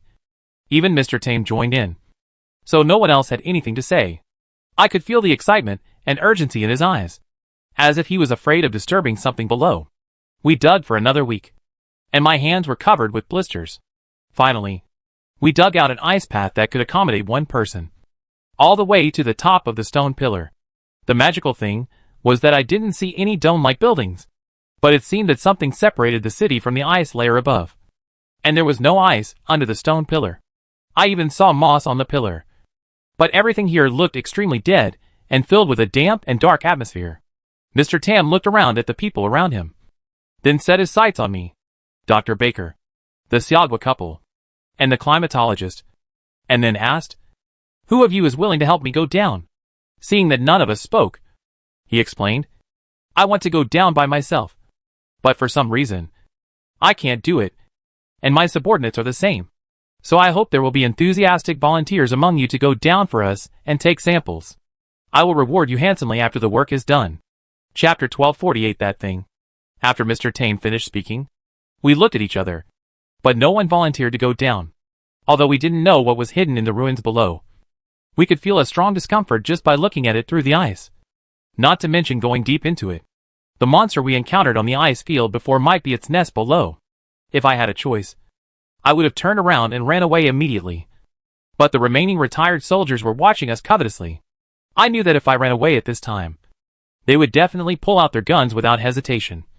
Not to mention that Mr. Tame was right next to me. Even that monster was no match for him. I didn't think it was possible for me to escape from him. Seeing that we were all silent, Mr. Tame's face gradually showed an impatient look. At this time, the Xia couple spoke again, and the woman said, "Let's go down." The rest of us were stunned when we heard this. I didn't expect that someone would actually volunteer. I originally thought that in the end, an unlucky person would be selected by drawing lots. Mr. Tame seemed very happy, and gave them a thumbs up and praised them repeatedly. The doctor and I looked at each other, and I knew that it was time to make a choice. Personally, I don't want to go down to the city under the ice. But among us, except for Mr. Tame and his men, only the couple from Xia country seemed to have mastered some secrets about the ruins. Since they volunteered to go down, does that mean that it is not as dangerous as we thought? On the contrary, staying up there seems to be a relatively safe option. But we have helped Mr. Tame find his destination. In other words, we are no longer useful to him. Will he kill us all to prevent us from talking nonsense when we go back? I was having a fierce struggle in my heart. But I finally decided to continue following the Xiagua couple, because the stone they gave us before proved to be very effective. And I was willing to believe that they could still overcome the difficulties.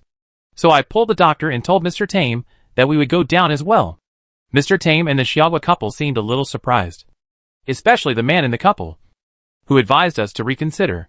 He said frankly that there might be some unexpected dangers down there, and that he and his wife were willing to take the risk because after weighing the pros and cons, they felt that they had a higher chance of survival than us, and that their research direction was indeed related to the city below. His original words were that this would help us understand their origins. I didn't know what this sentence meant at the time, and since it was translated by a doctor, I didn't know if there were any omissions. In fact, I only cared about the first sentence of this sentence, which was that he and his wife had a higher chance of survival than us. This was the fundamental reason why I finally decided to follow them.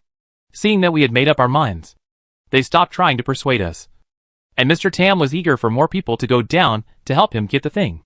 When he learned that we were willing to join, he could hardly hide the smile on his face.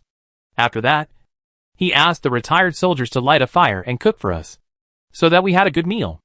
After we finished eating and packed up our things, he drove the others aside, leaving only the 5 of us. I asked him what you asked us to take down. He said he didn't know, although he had done some research before. He didn't know what was taken down because there were too many targets. But he said we would know when we saw it, because it was the only thing in the city below that didn't belong there. He also warned us not to go to the palace in the center of the city.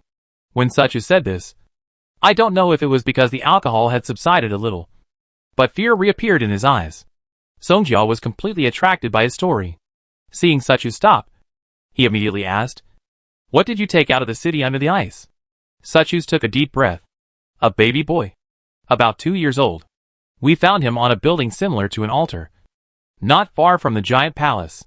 There seemed to be some strange ceremony going on there at the time. Fortunately, no one else was there.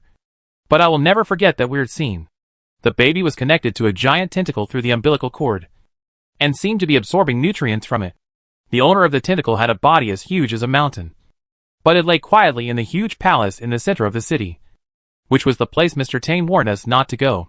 We couldn't see its appearance clearly. We could only see a dark outline. The doctor and I looked away after a glance, but we still felt extremely scared and wanted to crawl on the ground. It had a tentacle extending out of the palace, hugging the baby boy tightly, as if they were born as one. To be honest, I didn't want to touch the thing on the umbilical cord at all. Although he did look like a human baby boy, his body was intact. There was nothing abnormal, and he still had a heartbeat and breath. But like everything else here, it made me feel disgusted and scared from the bottom of my heart. And through the umbilical cord, I could clearly see that his blood circulation was also connected to that of the owner of the tentacle, which meant that he also had the blood of that monster flowing in his body. If I had a choice, I would just run away. But because of Mr. Tame's instructions, I had to suppress the discomfort in my heart and walk forward to pull him off the tentacle. The process was easier than I thought, and I didn't even need to cut the umbilical cord, because the other end of the umbilical cord was a spike-like thing inserted into the tentacle. The connection between the two was just imitating the fetus and the mother. but it was not really as solid as the fetus and the mother. After pulling him off, I stuffed him into the travel bag and started running back. As a result, I ran less than 20 meters and heard someone behind me calling me to stop. The woman of the Xiaogua couple came over and touched the baby's chest and nose, saying that we had to go back, because the child was in a very bad condition after leaving the tentacles. The heartbeat and breathing were getting weaker and weaker. If we continue like this, there is no way he can return to the ground alive. Chapter 1249 Connection. I have always respected them, but I got anxious this time, because this woman is still talking about such insignificant things at this time. I don't care whether this child is dead or alive, or deep down in my heart, I hope he will die like this. He has the blood of that monster in his body. If he really gets out alive, who knows what kind of big trouble he will cause. So I didn't stop at all. As if I didn't hear what they said. The couple called me twice, and then stopped calling me when I didn't respond. We just kept running forward with our heads down. After running for a while, I felt something was strange because from what I knew about the couple, they were both very opinionated people who would do what they decided to do and were rarely disturbed by others. So I turned around and saw a scene that shocked me. I saw that the woman had grabbed the umbilical cord and inserted the pointed end into her arm. I was so scared that I almost fell to the ground. I asked her, "Are you crazy? Why do you want to do this? Just throw away the damn thing." She just shrugged and said Mr. Tam's name. I knew she was threatening me because the baby was what Mr. Tam wanted. So I yelled at her. Mr. Tam didn't say it had to be alive. We just had to take the baby to him. And don't make any more trouble. Do you want to take a gamble? She asked me with blinking eyes. I admit that I was still scared at the last moment, because I remembered the scene where Mr. Tam used a sickle to split the monster that attacked us. In addition, I didn't think her action would have any effect. God knows why the baby was dying. Even if it was because of the lack of blood transfusion. It probably needed the blood of the tentacle, not human blood. So I finally acquiesced to her behavior. We continued to run forward, and soon I heard the sound of panting from behind. In order to escape from this terrible place as soon as possible, I deliberately quickened my pace. As a woman, I was at a disadvantage in terms of physical strength. She was still messing around and connected the umbilical cord to her body. It was a ghost that she could feel good now. But I didn't stop because I felt that she was completely self-inflicted, and I would not pay for her willful behavior. But after a while, I heard her breathing become more even, which surprised me. I thought she had finally thrown away the umbilical cord. But when I looked back, I found that she really didn't have the umbilical cord on her body, because the thing was now on her husband. Two crazy people, I cursed inwardly. But I could only accept this fact helplessly. What I didn't expect was that their pure desperate method actually worked. I could feel that the baby in the travel bag had regained some vitality because of the blood transfusion. This made me feel very uncomfortable. But I didn't care about this kind of thing at that time, because I felt that something in the city had come alive and was moving towards us quickly. This time I didn't mean to embarrass the Xia couple behind me, but I knew I had to speed up. Fortunately, we were not far from the ice road we came in from, but we still had to climb up the stone pillar. When we reached the last section, the four of us started sprinting, and I saw that they all took out something called the old seal and put it on. I also took out the small stone. It was my turn to wear it today. Dr. Baker ran forward with his head tied up. We almost used up all our strength to get back to the stone pillar before those things in the city. There was the rope we left behind. After that, we grabbed the rope and started to climb up. I saw a scene that made my head numb. I saw many things that looked like octopuses rushing towards us from all directions. I suddenly remembered that on the night of the last attack, I seemed to have seen their figures on the iceberg beside me. But at that time I thought it was my eyes. These ugly and terrifying things looked like the natives of this city. We only climbed less than 20 meters, and the first monster had come to the stone pillar. I heard the Xia couple shouting, "Cut the rope!" My brain paused for a moment, not understanding what they meant. If we cut the rope, we would fall down, right? But then, I realized that they wanted us to cut the rope under our bodies to prevent the monsters from climbing up along the rope. I did as they said, but we seemed to have underestimated the climbing ability of these things that looked like aquatic creatures.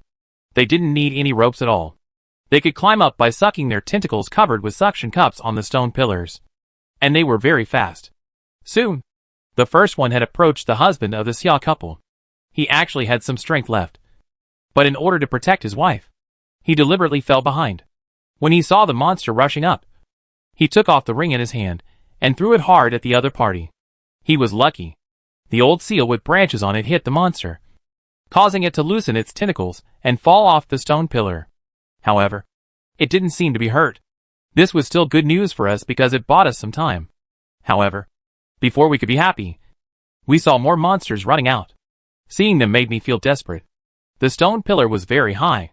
We had only climbed less than 1/10 of the way. We couldn't get back to the ice path above our heads before them, although the old seal seemed to have some effect on them. They were too numerous. The doctor and I were both shocked.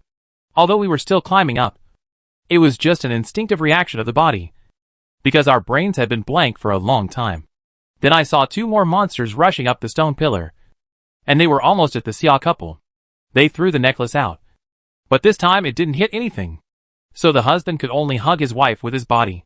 They were about to be entangled by the tentacles, but the next moment, the monster stopped moving. I noticed that they seemed to be afraid of something, so I didn't think much at the time, just shouted and took this opportunity to continue climbing up. However, I didn't climb far before I was stopped by the Xia couple behind me. Chapter 1250. The expedition ends. The Xiagua couple stopped me and told me to slow down, because I was climbing the fastest and was about to reach the limit of the umbilical cord. If I climbed any longer, they would not be able to keep the umbilical cord inserted into the body. But how could I care about such things? There were more and more monsters below, and my mind was full of how to quickly leave this hellhole.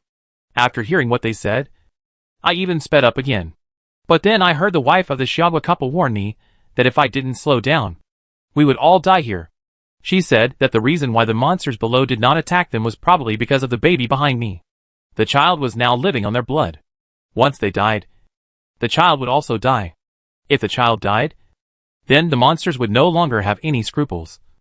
And then the doctor and I would not be able to survive.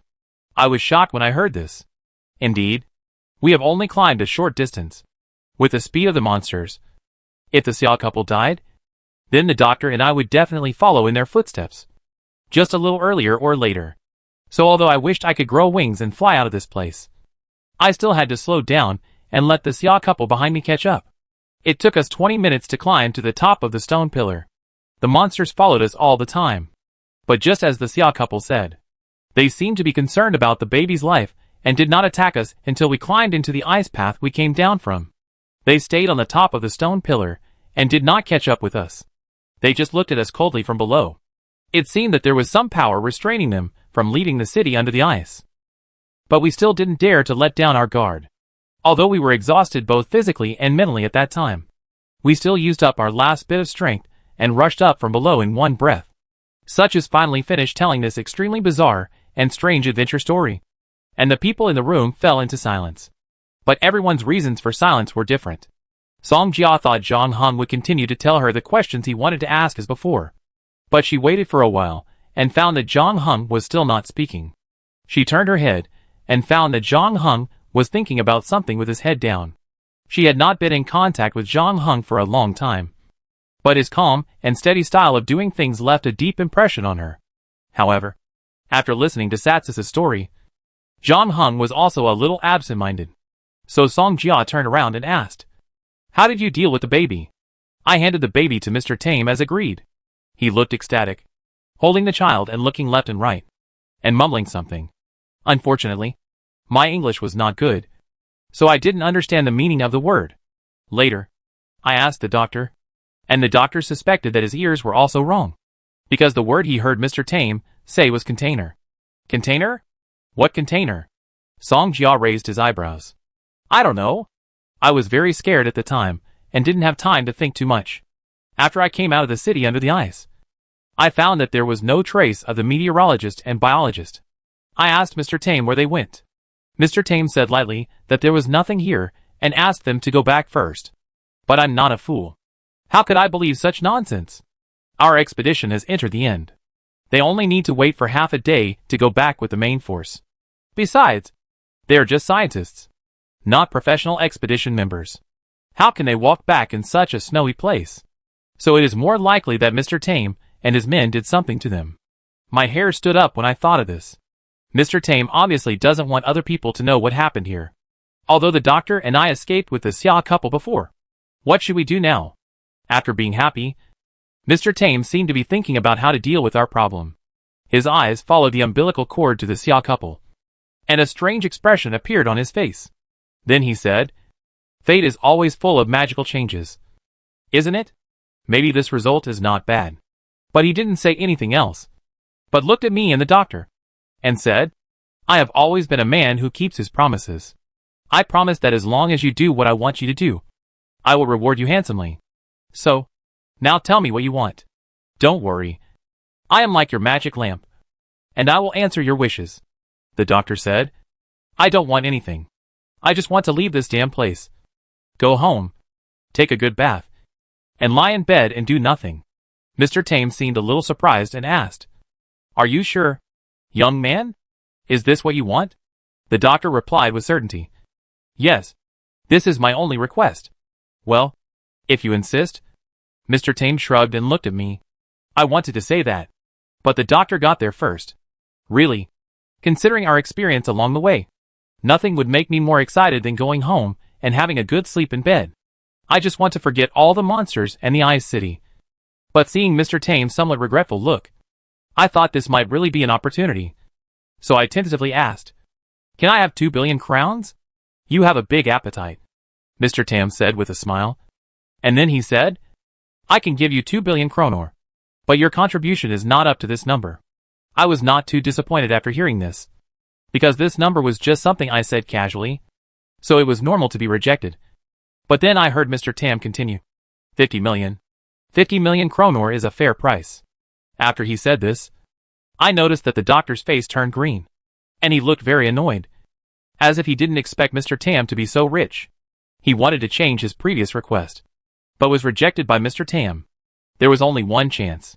Mr. Tam said so, and I always felt that he was secretly happy, because he really liked the feeling of playing others around. With our previous experience, I was very curious about what the Xia couple would want.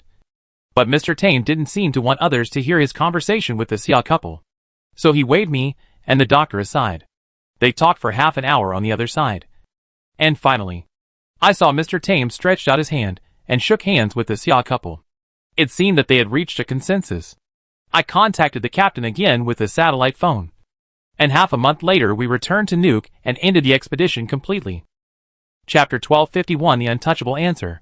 Since you have returned to Nuke safely, and said that you would completely forget what happened in that expedition, why did you join this mysterious cult? Song Jia asked the biggest question in his heart. Because the doctor and I underestimated the impact of the thing we saw below on us. Our lives were indeed peaceful for a while after we came back. But then, we had nightmares at night, and started to have an inexplicable low fever. The content of the dream was generally related to the city under the ice. At first, we just thought that it was because the previous scene was too terrifying and impressed us deeply. So it appeared repeatedly in our dreams. But later we checked the time and found that we had almost the same dream day, and the content of the dream was the same. So we realized that something might be wrong with us. But we went for a physical examination afterwards, and nothing was found. Our physical indicators were all normal, except that we were a little depressed because of the nightmare. We didn't know who to turn to for help in this situation. We lost contact with Mr. Tam since the end of the expedition. It was as if he had evaporated into thin air. And considering what he had done to us, I would not look for him again even if I had his contact information. So I called the Xiaogua couple again, and they told me that they were not troubled by similar nightmares. Since the end of the expedition, their physical and mental conditions were normal, and they couldn't be better. The doctor and I were very surprised and suspected that it was just our illusion. However, when we found the old seal they gave us and put it on our bodies, the situation became much better. However, we were not happy about it. Instead, we fell into a great panic, because it meant that the underground city and the monsters below were still affecting us in another way. And after that, I always felt that someone was secretly watching me in my daily life. The doctor also had this feeling. In order to solve the secrets of us, we began to investigate the city under the ice ourselves. I noticed that the description in a novel was very similar to that city. But on the night I borrowed the novel from the library, I had an extremely terrifying and long nightmare. After finally opening my eyes, I found myself lying on a hospital bed, and the doctor was beside me, looking at me with a melancholy face. When he saw me wake up, he forced a smile on his face. I asked him why I was here. He said, I had been unconscious for a whole day and a half. I was shocked and thought I was drugged by someone. But then, I remembered a somewhat puzzling sentence Mr. Tam said to us before leaving. He said ignorance is bliss. Sometimes the more you try to find the answer, the deeper you will fall. But I didn't take this sentence to heart at that time. So when I went back, I checked the water and food at home. After confirming that there was no problem, I opened the book again and read the first story called Mountains of Madness. To be honest, the story was not easy to read. The sentences were obscure and boring, and it was full of long descriptions of the environment. But the protagonist in the story had a similar experience to mine, except that they went to Antarctica, while Greenland was in the Arctic Circle. But the more I read, the more terrified I became, because I had reason to suspect that the monster in the story was the same species as the one that attacked our camp before. They didn't seem to be creatures from Earth. If I had read such a story before this expedition, I would have just regarded it as a fictional horror story. But now I suspect that the author of the book had experienced something similar. Unfortunately, he has been dead for many years. Otherwise, I really want to call him. Such you said. After reading that story, I climbed into bed again. I couldn't sleep for a long time, tossing and turning, and couldn't fall asleep. It was about 4 in the morning when I fell asleep because of exhaustion. Then I found myself back in the city under the ice. I was scared to death at that time, especially because all the things inside came alive and strangled my neck with their tentacles. I felt like I was about to suffocate, until I vaguely heard the doctor's voice. He was calling my name. And then I used all my strength to finally break free from that horrible nightmare, and found that I was lying on a hospital bed again, with a catheter and a needle inserted into my body. Baker said, "Thank God. Sachs, you finally woke up." I asked him how long I slept this time, and he said it was 5 days. The hospital suspected that I would never wake up again. During this period, he kept the old seal made of stones on my chest. This coma also made me confirm one thing. That is, I can't continue to investigate. The truth may only lead us into endless madness and fear in the end. The doctor also agreed with my point of view, because he also did some investigations. Because he happened to be wearing the old seal at the time. His condition was slightly better than mine, but he also felt that his mental state was worse, and low fever and nightmares became more frequent.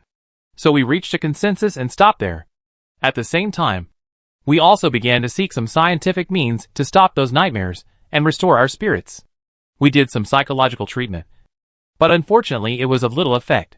We tried to forget everything about the expedition, but failed. Until one day a mysterious half-blood visited my house, and told me that he had a way to solve the troubles I was facing. I guessed he was lying from the beginning. But at that time I was looking for ways to get rid of nightmares all over the world, and I would try any method. So I went to their cult with him. They were performing a daily sacrifice. I felt something was wrong when I arrived at their base, because the decoration style there was very similar to the terrifying city under the ice. But it was too late for me to leave. They forced me to watch their bloody and crazy sacrificial ceremony. Only then did I realize that the object of their worship was the huge black shadow in the palace in the city. After the ceremony, they completely broke off relations with me and gave me 2 choices. One was to start working for them from today and join them at the right time to become one of them. They said that I was also a chosen person, and this was my final destination. The other was to become a sacrifice at the next sacrifice. To be honest, I didn't want to choose either of these 2 options, but in comparison, the first one was slightly better than the second one. So from then on I became the commander of that group of people. Chapter 1252. Is it you? Then how did you open this museum? Song Jia continued. Before, those fanatics had a conflict with an Inuit tribe in the north because of some things. Those Inuit began to search for their whereabouts. They had to split up, but they still had to have a place to gather and hold regular ceremonies. So I built this art museum with the 50 million that Mr. Tam gave me. To avoid suspicion, I changed my name and lived in seclusion. There were also wealthy people among the fanatics, including 2 collectors and even an internationally famous artist who had a good relationship with the British royal family and was awarded the title of Lord by Queen Elizabeth. They also donated a lot of money and artworks, which is why my art museum has the current scale. Suchu said truthfully. You said you use this place as a gathering and worship place? Songjia was concerned about another question. Such knew what she wanted to ask inside, in order to prevent myself from falling into madness and losing my mind completely. I have been trying to reduce my contact with the group of fanatics. I have not participated in their sacrifices. But yes, I know what you want to ask. Their sacrifices basically select sacrifices. Sometimes they choose from their own people, but more often they choose ordinary people from outside. However, because they are worried about being discovered, they rarely attack residents on the island. Generally, they target tourists who come here to play, and some people who stay here illegally. Most of them are criminals, who have fled here to avoid the limelight after being wanted by Interpol. And you have been secretly helping and protecting them all these years? Like I said, I had no choice. In order to survive, I even had to kill my old friend myself. Such's face didn't even blush when he said this, which made the girl extremely angry. How do I know that you didn't deliberately make up such a story to shirk your responsibility after killing Dr. Baker? After all, the things you said were too bizarre. And now everyone is dead. And no one can prove it except you. Just treat it as my drunken nonsense. I hope so too. Suchus unexpectedly did not argue. At this moment, he saw Zhang Heng open his wallet, took out a photo from it, and placed it on the coffee table in front of him. Zhang Heng did not ask Song Jia to translate, because the sentence was not complicated. He asked directly in English, "Is this a photo of your expedition team back then?" Suchus lowered his head and glanced at the photo on the coffee table. His expression suddenly changed and he said in a lost voice, "Who are you?" Zhang Heng's ability to call him by his name, which he hadn't used for a long time, made him feel nervous. Now the other party took out the group photo of the expedition team. Suchus remembered clearly that the photos were taken with Kodak at that time, and only 6 photos were developed at that time. In other words, even very few people in the expedition team had this photo. "Are you Mr. Tame's man?" Suchus blurted out subconsciously. The reason why he made such a guess was that only Mr. Tame had the film, and the probability of the photo leaking from him was the highest. But soon, he seemed to think of something, and his whole body shrank back suddenly. Song Jia didn't expect that a grown man could be so frightened, especially considering that he had just killed his old friend of almost 20 years, and had allowed that group of fanatics to perform evil sacrifices under his nose. There must have been hundreds of victims in the past 10 years, and such a cold-blooded guy was now crying and snotting, and his facial features were completely distorted because of fear. He stared at Zhang Heng with wide eyes, and finally squeezed out a sentence that made Song Jia a little puzzled. Is it you?" Song Jia even heard the sound of Such's upper and lower teeth hitting each other. But Zhang Heng didn't seem to have any explanation. He just quietly took back the photo on the table after getting the answer he wanted to know, put it back into his wallet, and then nodded to Song Jia. "I have asked all the questions I want to ask. Sorry. Can I ask him a few questions?" The person who spoke was Alicia. She and all came to the second floor with Song Jia, probably because Zhang Heng had just saved their lives.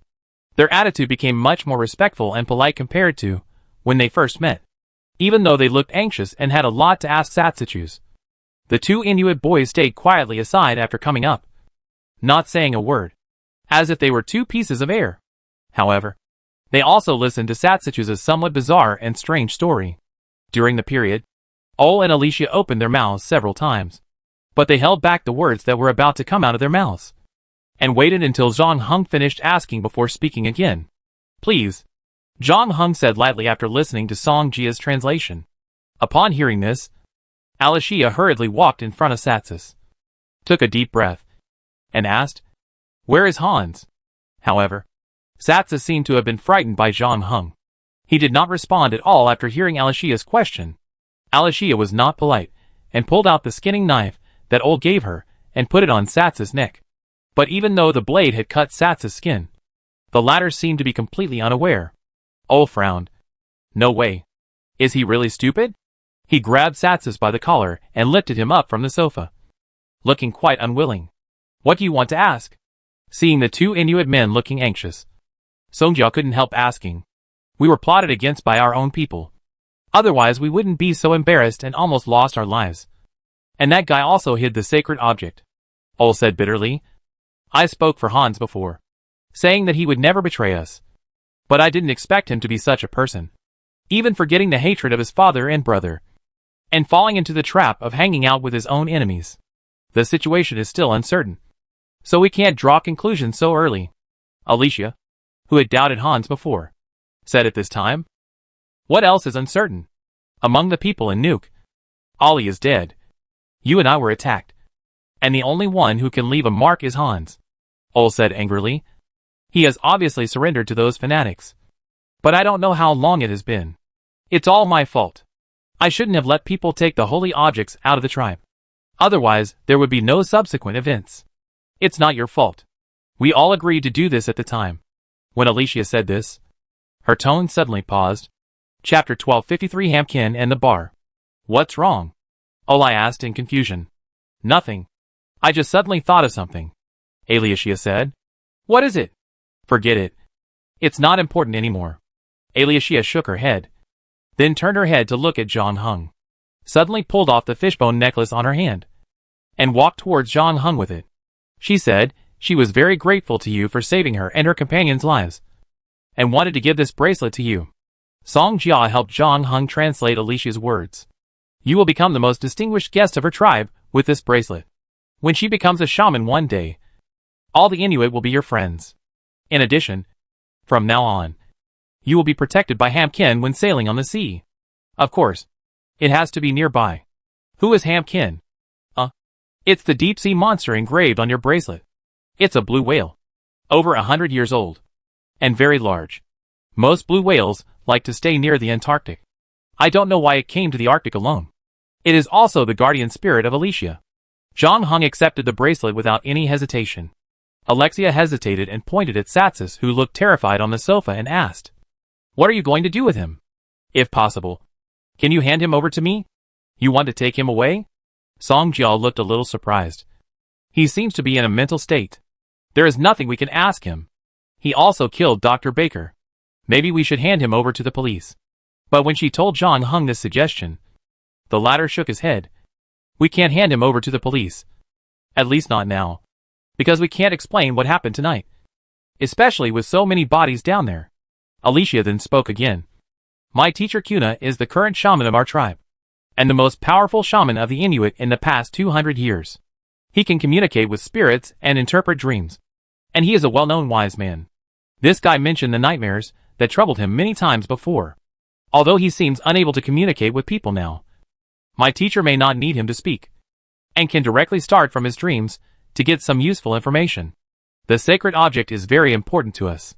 It can not only tell whether outsiders have bad intentions towards our tribe, but also help young shamans communicate with the spirits between heaven and earth. Without it, we may fall into the dilemma of no successor. Especially now that the shamans are getting weaker and weaker. We can't do without it. John Hung thought for a while and said, Okay, but I can only give you a maximum of 3 days. After 3 days, no matter whether you get the information you want or not, I will take him away. You still want to take him away? Alicia was a little surprised. But didn't you ask all the questions before? Wait, do you want him to take you to find the city under the ice? You also heard what he said before. Although I am not sure how true or false the story is. And whether those monsters that do not belong to the earth really exist. But there is indeed an extremely powerful evil in the city under the ice. Our tribe has been fighting against it for many years. I also want to take this opportunity to learn more about it. I will take him away in 3 days. John Hung did not explain much, but reiterated his position. He came to Greenland to find out his life experience. Now through Suchus, he has learned that he came from that strange and mysterious city under the ice. He was taken out of there by his adoptive parents and Suchus. The blood of that monster flows in his body, which may be why he has the strange ability to control water, and why he falls into strange dreams. But John Hung still didn't know who his biological parents were. Why he, who was only a little over 1 year old, appeared in that city under the ice. What the monster wanted to do to him. Why Mr. Tame, the god of time, Kronos, organized people to come here from afar to find him.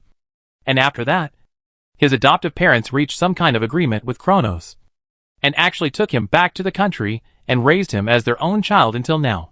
John Hung hoped that the city under the ice could answer these questions for him. Or at least some of them. In addition, the word container mentioned by Mr. Tame also made John Hung have many associations. But tonight, he didn't want to think about these questions anymore. He said to Ole and Alicia, Please take care of the body downstairs. I will stay here for a while, and don't want to be targeted by the police for the time being. Okay.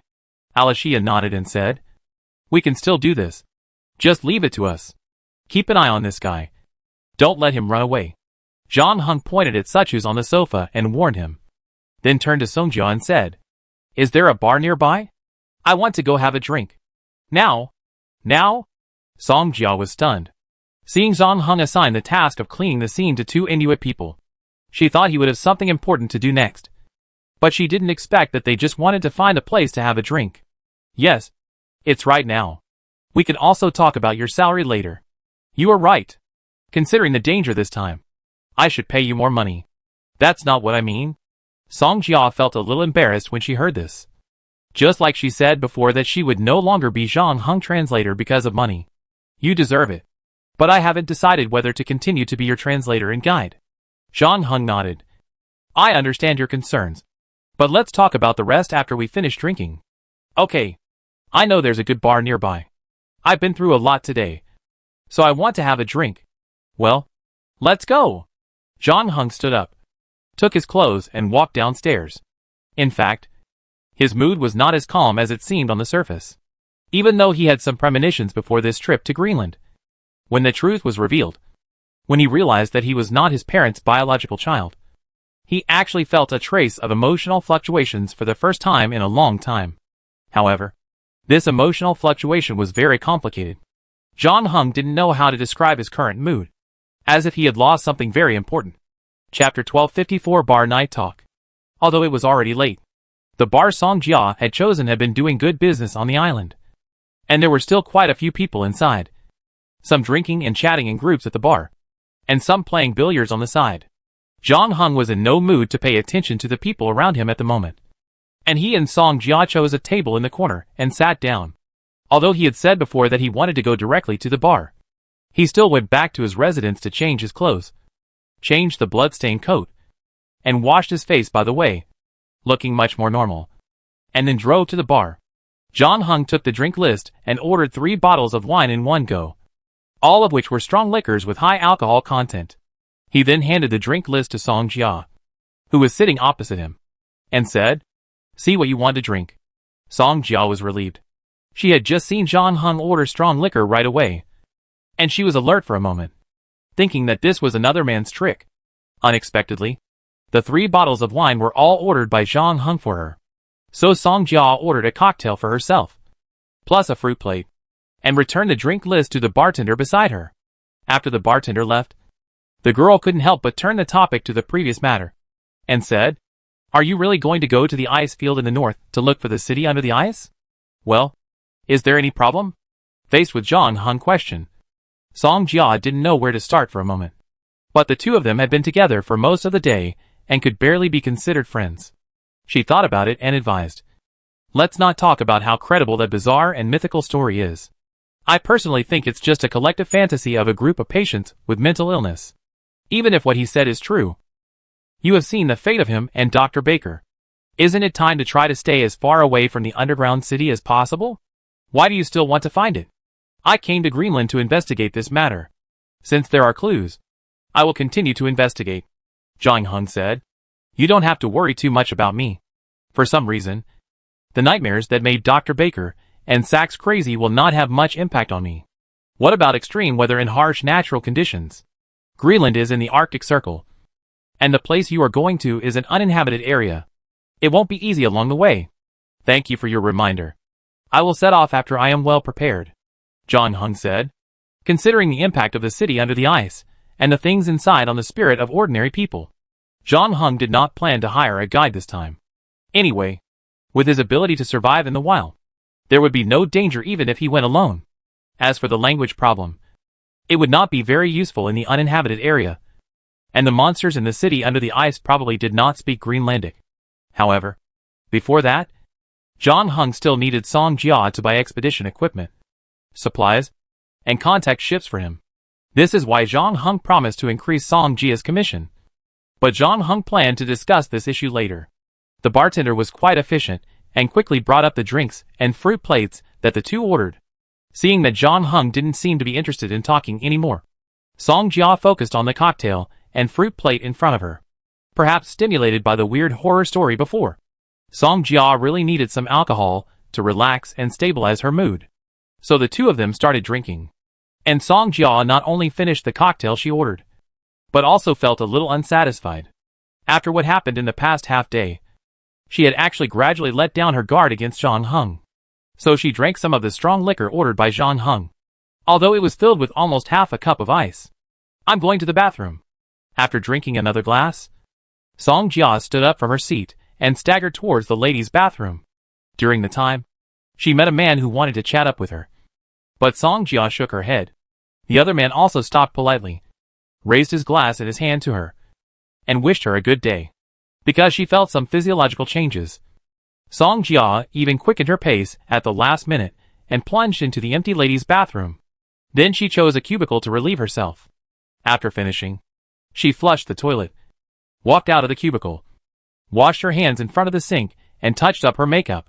Just as she lowered her head to apply hand sanitizer on her hands and rubbed them repeatedly, the bathroom door was pushed open again, and a figure walked in quietly. If Song Jia looked up at this time, she would definitely scream immediately, because the person who entered the bathroom at this moment had a face exactly like hers, and there was no difference in her dress and appearance.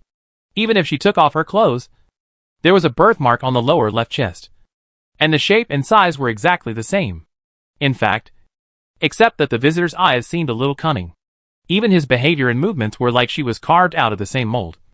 And this replica of her did not stop after entering the bathroom, but walked behind her, stretched out his hand, and pinched Song Jia's neck. After about 10 minutes, the door of the ladies' room was reopened, and Song Jia walked out. Her face was still slightly flushed, and her steps still seemed a little unsteady. But after sitting back in her seat, she grabbed the bottle of wine in front of her again. But the next moment a hand took the bottle of whiskey before her. You have drunk a lot tonight, so you should control yourself, Zhang Heng said. I ordered you a glass of lemonade. Song Jia smiled. After drinking, she had a kind of charm that she didn't have during the day. This smile made many people in the bar look at her. It doesn't matter. My alcohol tolerance is not that bad. Besides, you drank more than me. I wanted to ask before. What's wrong? Are you worried about something tonight? Zhang Heng did not deny it. I was indeed thinking about something. Well, it should not be about the adventure later, because you didn't want to talk about it after entering the bar, which made me a little curious.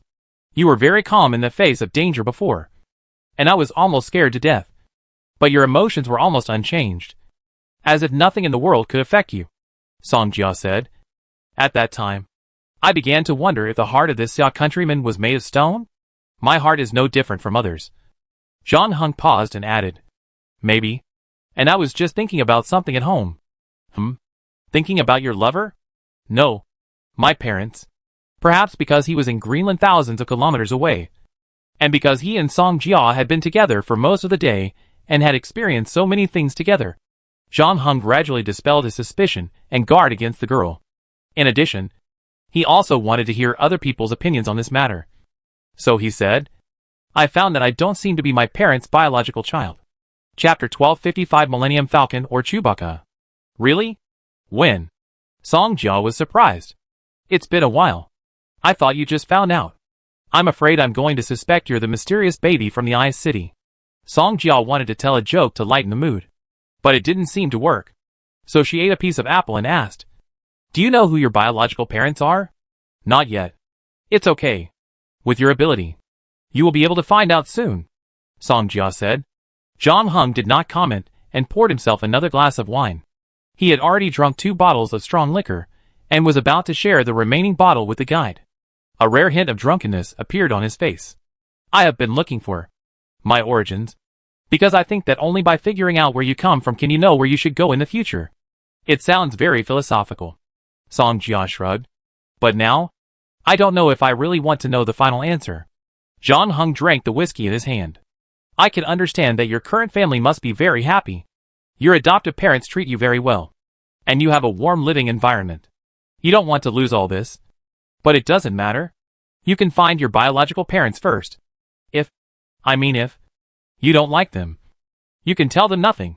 Just walk past their door, pretend nothing happened, and turn around and continue your life.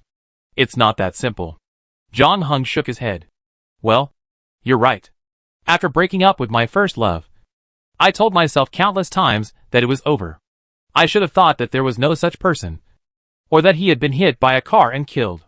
But the fact is that I still think of the days when I was with him before. Song Jia sighed, waved and called the bartender to add a cocktail. People can't betray the past. Right? Yeah. So, are you considering giving up halfway now? Song Jia propped up her chin with her hands and looked at Zhang Heng across from her. No. I don't think I have much choice on this issue. My past has come to me, and I need to find the answer before it's too late, whether I like it or not. Zhang Heng said lightly. It sounds like you haven't had an easy time recently. Song Jia took a new cocktail from the bartender and drank it in one breath like Zhang Heng, then put down the glass and continued. But let's leave these things to worry about tomorrow. I know a place that's more interesting than this. But that place is only open to young people on the island. Tourists like you can't find it even if you open Google Maps. To be honest, I shouldn't take you there. But who cares? We've all drunk too much tonight anyway. How about it? Are you interested? Song Jia looked mysterious. But Zhang Heng said, You've drunk a lot tonight. You should go home and rest. No. I saw more dead people today than I have seen in the past 20 years combined. Plus the terrifying story I heard. I don't want to go back to the empty room alone. Whether you come or not, I will definitely go anyway. After saying that, she rubbed her face, staggered to her feet, and was about to walk out of the bar. But the next moment, her legs seemed to trip over something. Fortunately, she reached out to hold the table in time, so she didn't fall to the ground. Seeing her like this, Zhang Heng couldn't let her wander around outside alone, so he could only take out a 500 kroner note and put it on the table, then chased after her. Are you really going? We've both been drinking and can't drive. It doesn't matter. The place is very close to here anyway. We can walk there. Let's park the car here. Song Jia glanced at Zhang Heng behind him. Has anyone told you that you are really a strange enemy? You can kill more than 30 people without blinking. But you don't want to drive after drinking? What? Are you worried about being caught by the traffic police? Although the law is not perfect, its existence has its meaning. It can help you and others avoid many dangers. I have no intention of challenging the law. I don't mind breaking it a little if necessary. In the final analysis, I am just weighing the risks of various options and choosing the one with the least risk, Zhang Heng said. Song Jia tilted her head and thought for a while. Although I didn't understand it very well, it felt pretty cool. So you should be quite suitable for the place we are going to next, because there are many cool people like you there. Well, although your coolness is different, your attitude towards the law is quite similar. Where are you going? Zhang Heng frowned. Relax. They are all good people. There is no danger there. Otherwise, I would not have gone there even though I was drunk like this. Song Jia waved her hand and said, It's just a secret base built by a group of nerdy geeks. They occasionally break the law, but it's all on the internet. One of them has a father who manages the dock, and another guy's family runs an adventure equipment store. If you want to go north, you can find a ship through them and purchase supplies. And the price is only half of what it costs outside. Song Jia paused and continued. I can only help you up to this point. I won't go on an adventure with you. After all, I don't want to see corpses or hear any bizarre horror stories anymore. That's great. I will pay the guide's fees as usual until the day I leave Greenland, Zhang Heng said. Then I wish you good luck. Song Jia didn't refuse. The two walked down the path behind the bar and arrived in front of a villa about 5 minutes later. Although this villa is also close to the sea, it is still a little far from other nearby buildings. The courtyard wall is made of bricks and is about 2 meters high. This makes it difficult for people outside to see the scene inside, which seems quite mysterious. In addition, Zhang Heng also noticed 2 cameras on the outer wall, one of which seemed to have a motion sensing function. But the gimmick was greater than the actual use, because just now, a few seagulls flew by and were also chased and photographed by the camera for a long time. It would probably be even busier during the day. Song Jia walked up, and the motion camera also gave up the seagulls that had already flown away and turned to Song Jia's front. After a while, a somewhat cramped voice came from the speaker. Code. Millennium Falcon? Or Chewbacca? No. This week's code is Enterprise, which comes from Star Trek, not Star Wars. It doesn't make any difference anyway. You have seen me, right? Open the door quickly. I brought a guest. Song Jia said impatiently. Chapter 1256 Special Party. The person behind the camera was in a dilemma. On the one hand, he had indeed recognized Song Jia. But on the other hand, he was unwilling to break the sacred rules. However, just as he was hesitating, someone in the room came to the screen and shouted, "Hey, isn't this Song Jia? Open the door quickly." "No, don't open it yet. Let's clean up." About 3 minutes later, the electronic lock of the villa's door was opened. Song Jia opened the door, waved to Zhang Heng, and walked in. Zhang Heng followed behind. The two walked through the front yard of the villa, where there was a small swimming pool, but it was probably frozen most of the time and could only be used in the summer. In addition, there was a Gundam made of old computers and various discarded parts. Behind the Gundam was a 2-story building. Before the two walked in, they heard a clanging sound coming from inside, and someone shouted, "Hurry, hurry. Put the new magazines under the sofa." "And whose shoes are these?" "Put them on the shoe rack." But when Song Jia and Zhang Heng walked in, the place had returned to calm, without any of the chaos. 5 young boys were sitting in the living room on the first floor, which they had transformed into a work and game room. Each of them had a computer and several screens. It was obvious that most of them came from wealthy families, and their shoes and clothes were limited editions. "Why are you here at this hour?" One of the boys with a Beckham hairstyle stood up and said, "And he should be the owner of this villa. Is there anything inconvenient for you at this time?" Song Jia said, as she sat on the sofa beside her. The hearts of several boys in the room instantly rose to their throats, and some of them looked at the sofa cushion on Song Jia's left hand with a guilty look. "No, it's nothing inconvenient. You know us. We just discuss technical issues together." Before the boy with the Beckham hairstyle finished speaking, he saw Song Jia pull out a magazine from under the sofa cushion. The cover girl on it had very little fabric, and was posing in a very seductive posture. Lars bought it. As a result, the 4 of them immediately sold out a tall boy.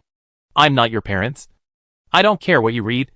Song Jia flipped through the magazine and put it down again, then pointed at Zhang Heng and said in English, "My friend wants to explore the uninhabited area. He needs a boat and a set of adventure equipment. The price is the familiar price." "Sure. Luckily you asked early." The tall boy named Los breathed a sigh of relief. "Because there will probably be more tourists later. If the boat is booked by then, I will have no way to deal with it." "Why?" Song Jia said. "It's not the peak season yet. Originally it wasn't. But didn't an earthquake and a red aurora suddenly appear tonight? Someone posted photos of the aurora online, and I noticed that the number of searches for Greenland hotels and air tickets increased dozens of times." "Is that so? Then I just pay the original price for the boat fare," Zhang Heng said. "No need. Since you're Song Jia's friend, you definitely give us a price for acquaintances. We were caught hacking into the school's academic affairs system before, and it was Song Jia who helped us plead with the principal so we weren't expelled," Law said. "Although I don't care. My parents would probably kill me if they knew. As for the adventure equipment, it's no problem. Give me your phone number and I send you an address. You can go to the store to choose it yourself, or ask the clerk to help you match it." Another boy wearing coconuts said, "Okay, we're done with the business. It's time to relax." Song Jia waited for them to finish talking and clapped her hands, then turned to the boy with the Beckham hairstyle and said, "Alan, take out your things." "Now?" Alan was stunned. "The party is held every Thursday and Sunday." "Really? Isn't today Thursday?" "Well, theoretically today is Thursday, but it's Thursday morning, or Wednesday night is more appropriate," the boy in the coconut said. "Oh no. I drank a little too much tonight, and my mind is a little confused. I saw that my phone showed Thursday, and it was dark, so I brought my friends here. I was wondering why there were only 5 of you here. Where did the others go?" Song Jia rubbed his temples in distress. "If you don't mind, you can wait here until the evening. There are a few guest rooms upstairs," Alan said. "Thank you. But my friend has other plans, and will probably leave Nuke tonight," Song Jia said. Zhang Heng didn't care. "It's okay. Just have fun. I don't like drugs anyway." No. You misunderstood. Our party is not the kind you imagine. It's a very scientific and healthy party," Alan explained. "We just use music, incense, and psychological suggestion to help you adjust your mood. It's like a mental massage, which allows you to release stress and negative emotions. I don't have any negative emotions, Jong Hung said calmly. In short, this thing has no side effects, and it will make you more focused and more responsive after doing it. Several of us do it regularly, and we won't lose our hair even if we stay up late. Loss also said, more and more people in the school are joining us because of our reputation, and even teachers want to join us, but we rejected them. After all, we also want to meet some new friends when we hold such gatherings, so we still mainly focus on young people. Song Jia also spoke again at this time. You told me in the bar that you were worried about something. I can't give you an answer, but I can bring you here to relax. Well, the emotion regulation class can immerse your mind, and maybe it can help you see the choice you want to make. But I didn't expect that I remembered the time wrong. Alan scratched his head. It doesn't really matter. We set a time for the party just so we can get everyone together and do it all at once, saving everyone from having to make appointments. Doing too much of this doesn't hurt, but it's also useless. It only lasts 2 or 3 days. If your friend is really in a hurry, I can arrange a party for him. Really? I want one too, Song Jia said. You don't know what I've been through today. I've accumulated a lot of psychological pressure, and I'm in urgent need of a mental massage. Chapter 1257 Relaxation of the Mind. Seeing that Alan and the others had already started to prepare, Jong Hung did not say anything. Since he entered the room, he had been observing the 5 people in the room. As a result, their dress and behavior were indeed like students, and Jong Hung did not find any strange statues or religious objects in their residence. Loss and his friends connected the speakers and took out 7 yoga mats, while Alan went upstairs to take down the incense burner. According to Alan, the spices they burned were also prepared by themselves according to the recipes on the internet, except for the ambergris from sperm whales. None of them were valuable, and 1 g of ambergris could be mixed with a lot of mixed spices, enough for half a month. The boy in the coconut suit opened the music folder, but he didn't play it in a hurry. Instead, he said to Jong Hung, "This is your first time here, so I still need to explain some things to you in advance. You also need to adjust your sitting posture and breathing method later, so that you can achieve the best effect with music, incense and psychological suggestion. I can show you a demonstration. It's okay. You can watch it first. If you don't understand or can't remember anything, just ask me." After that, he found a yoga mat in front of Jong Hung and sat cross-legged. He took a deep breath to relax his body, and then adjusted his breathing rhythm. 2 slow and 1 fast, with a pause of about half a second in between. After finishing, he took another deep breath and exhaled slowly. Jong Hung read it once and remembered it all. The boy wearing coconuts was still a little unconvinced, because although this breathing method is not difficult to master, especially when following the rhythm of music, it is still a bit difficult for people who are new to it to remember it all. But Jong Hung then demonstrated it again, and the boy wearing coconuts could not find any problems with it, and the former sitting posture looked very standard, even more standard than the previous demonstration. Have you done similar mental relaxation activities before? Song Jia at the side couldn't help asking. No. How long will it take? Don't worry. It's quick. About 40 minutes. Alan said. Is everyone ready? Yeah. If there's no problem with the new friend, we can start, Law said. The boy in coconut had already lit the incense, then returned to his seat and sat cross-legged again. Soon the smell of incense drifted into the room. It was a light fragrance, mainly a mixture of some herbal flowers. Just like Alan said, the smell of ambergris was almost unnoticeable, and this fragrance can indeed calm the mind.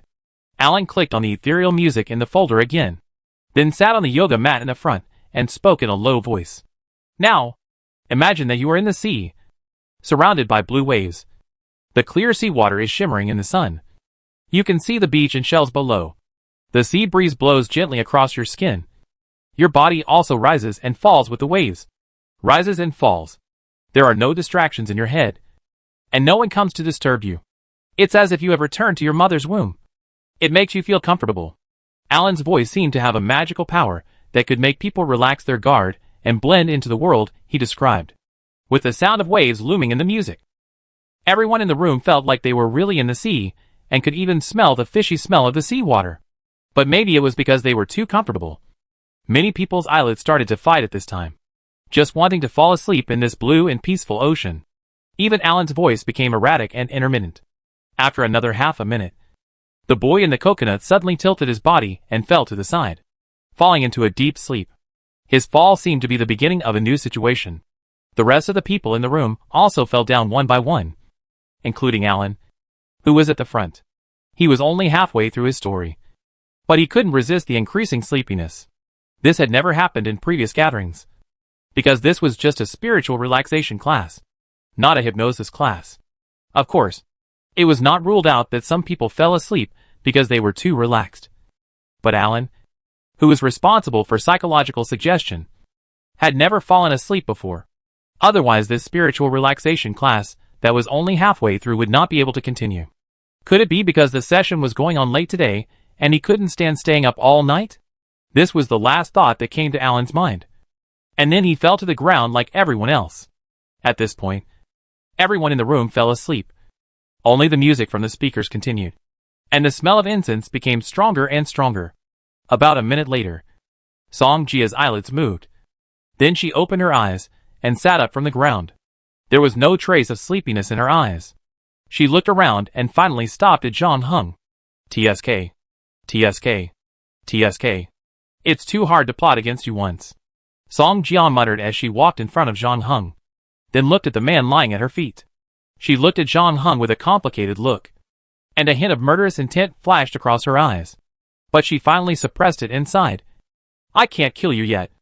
Otherwise the little snake and its followers will definitely fight to the death with me. Really? It's only been a short time since we last met, but you look much more perfect. It's impossible to destroy you in advance now. This is troublesome. Kronos, the old guy, has really invested a lot of money in you. Only the little snake believes that he is really just doing a favor. Haha. Song Jia hesitated. It seems that we can only implement Plan B. After that, she stretched her hand to her back. As her hand approached her neck, her body began to change dramatically. Her muscles began to swell and burst her clothes. Her bones continued to stretch, making her at least twice as tall as before. She was more than 3 meters tall and was still growing. Her original beautiful face was replaced by an ugly tentacle. There were no organs like eyes or nose on the tentacle, but there were 2 rows of cracked sharp teeth. In addition to this largest tentacle, there are other smaller tentacles that have been pulled out of her body, and a 3rd leg has grown out of her tailbone. After the transformation, Song Jia inserted a claw into the back of her neck, grasped her 2nd vertebra, and then forcibly pulled it out of her neck. Obviously, the loss of a bone for no reason also made Song Jia a little unhappy. She moved her tentacles, then walked into the kitchen, took out a meat knife from the knife rack, and returned to the living room. Chapter 1258 XM109. Song Jia. She walked out of the kitchen with a butcher knife in one hand and her 2nd spine in the other. But she stopped there the next moment, because she found that in the less than 10 seconds since she left, the living room had changed again. Alan and others were still staggering on the ground, unable to move even a little finger. The speakers were still playing music, but Zhang Heng was nowhere to be seen. Song Jia, seeing this, she couldn't help but swear. Fuck. You can even run away? Just as she finished her words, there was a sound of a broken window on the 2nd floor. Song Jia, after hearing this, she immediately rushed out of the house and came to the front yard. As soon as she stepped out of the house, a bullet flew towards her face. Song Jia had no time to dodge and could only bite the bullet. But she didn't expect that this was actually a 25mm high explosive bomb, which can penetrate 50mm steel plates. And after hitting the target, the explosives inside were also detonated, and the hot and sharp shrapnel flew everywhere. After being shot, the area above the neck of Song Jia was completely blown up, and blood and flesh were almost smeared on the wall behind her. Many parts of her body were scratched by shrapnel, and some of them were directly inserted into her muscles. She looked quite embarrassed. Zhang Heng, who fired the gun, was also slightly stunned. In order not to arouse the other party's suspicion, he did not open his eyes in the living room before. He slept out only after Song Jia entered the kitchen, so he did not see the appearance of Song Jia after the transformation. In order to prevent the target from having time to shoot more, he did not look carefully when he pulled the trigger. He could only barely distinguish that the target should be the head of the person who came. But he did not expect that the so-called head was actually a huge tentacle. The thing that rushed out of the house was obviously no longer related to humans. However, he reacted quickly and immediately turned the muzzle of the gun and aimed at the chest of the monster again. However, the opponent's movements were not slow. After being shot, he fell to the ground and rolled back into the house. Therefore, John Hung's second bullet could only hit one of its legs in the end, and it turned from 3 legs back to 2 legs. However, after encountering such a horrible attack, the thing looked extremely miserable. But it was not dead yet. It just screamed, and then disappeared from John Hung's sight with its broken body. At the same time, a black mist quickly enveloped the villa where it was. John Hung frowned. He just took out the filter lens, but found that the filter lens was completely ineffective in the face of this black mist. This was not the first time that the filter lens failed. After all, it was just a D-level prop. There was no problem in dealing with ordinary natural environments. But it might not be enough against supernatural creatures. With the black fog covering him, John Hung did not rush in rashly. He just changed his sniper position and continued to aim at the door and window with his large caliber sniper rifle. One man and one monster were in a stalemate. The XM109 in John Hung's hand was made by him using Lego blocks, because he had to go through security checks on this trip to Greenland. He did not bring hidden sheath and plague bone bow, so infinite blocks naturally became his main weapon. The pistol he had made before had already expired, and this time, because he did not know who his opponent was, John Hung chose a more lethal weapon, the XM109 produced by Bartlett Company. Rather than calling it a large caliber sniper rifle, is actually more appropriately called a shoulder-fired cannon. The caliber of this sniper rifle reaches an astonishing 25 millimeters. The high-explosive bullets equipped are directly modified from the M789 high-explosive dual-purpose ammunition of the Apache helicopter. On the battlefield, it can even penetrate armored vehicles and tanks. It is a real killer. Of course, in contrast, it weighs 15 kilograms. Basically, it can only fight positional warfare, and there is no need to think about moving. This is also the reason why John Hung used the sound on the second floor to lure out Song Jia. He just didn't expect that the opponent's health bar was so thick that he didn't die after taking 2 high-explosive bombs.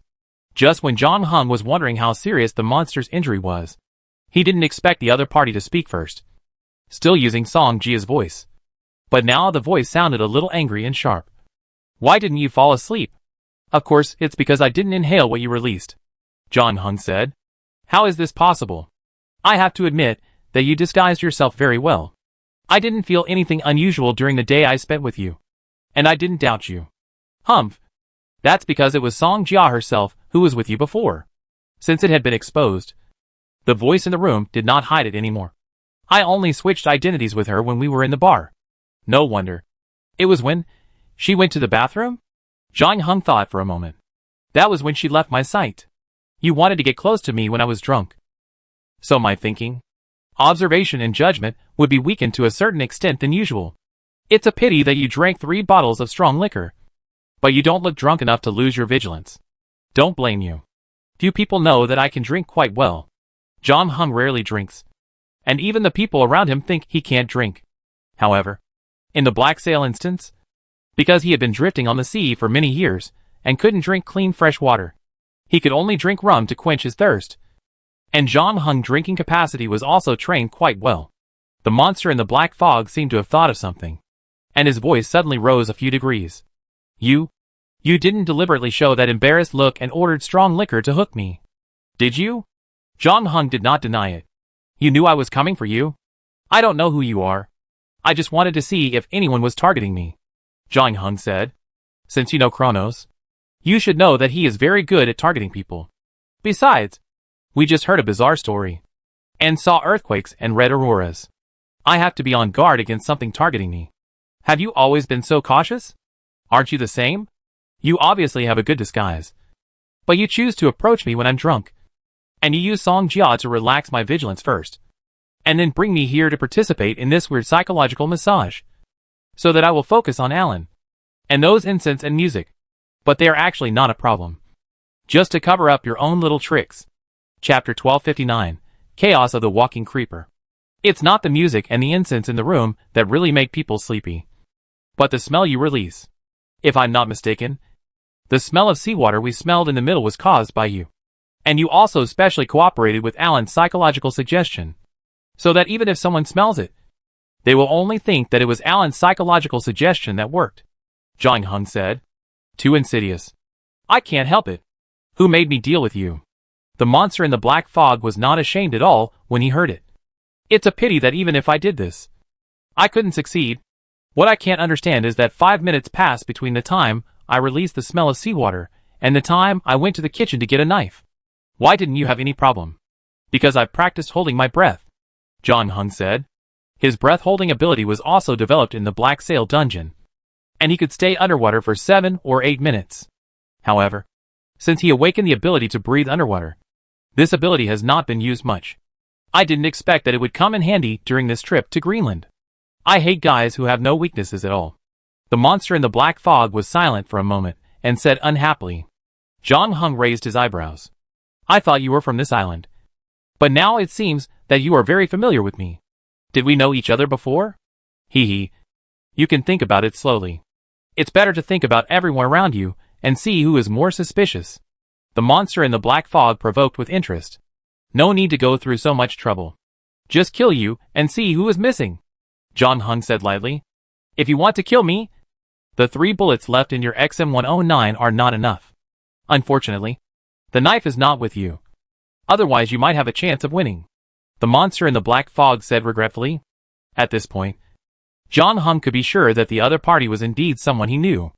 The monster in the black fog had revealed its true form in the living room before. But Zhang Heng did not see it. He only took a glimpse of it during the fight.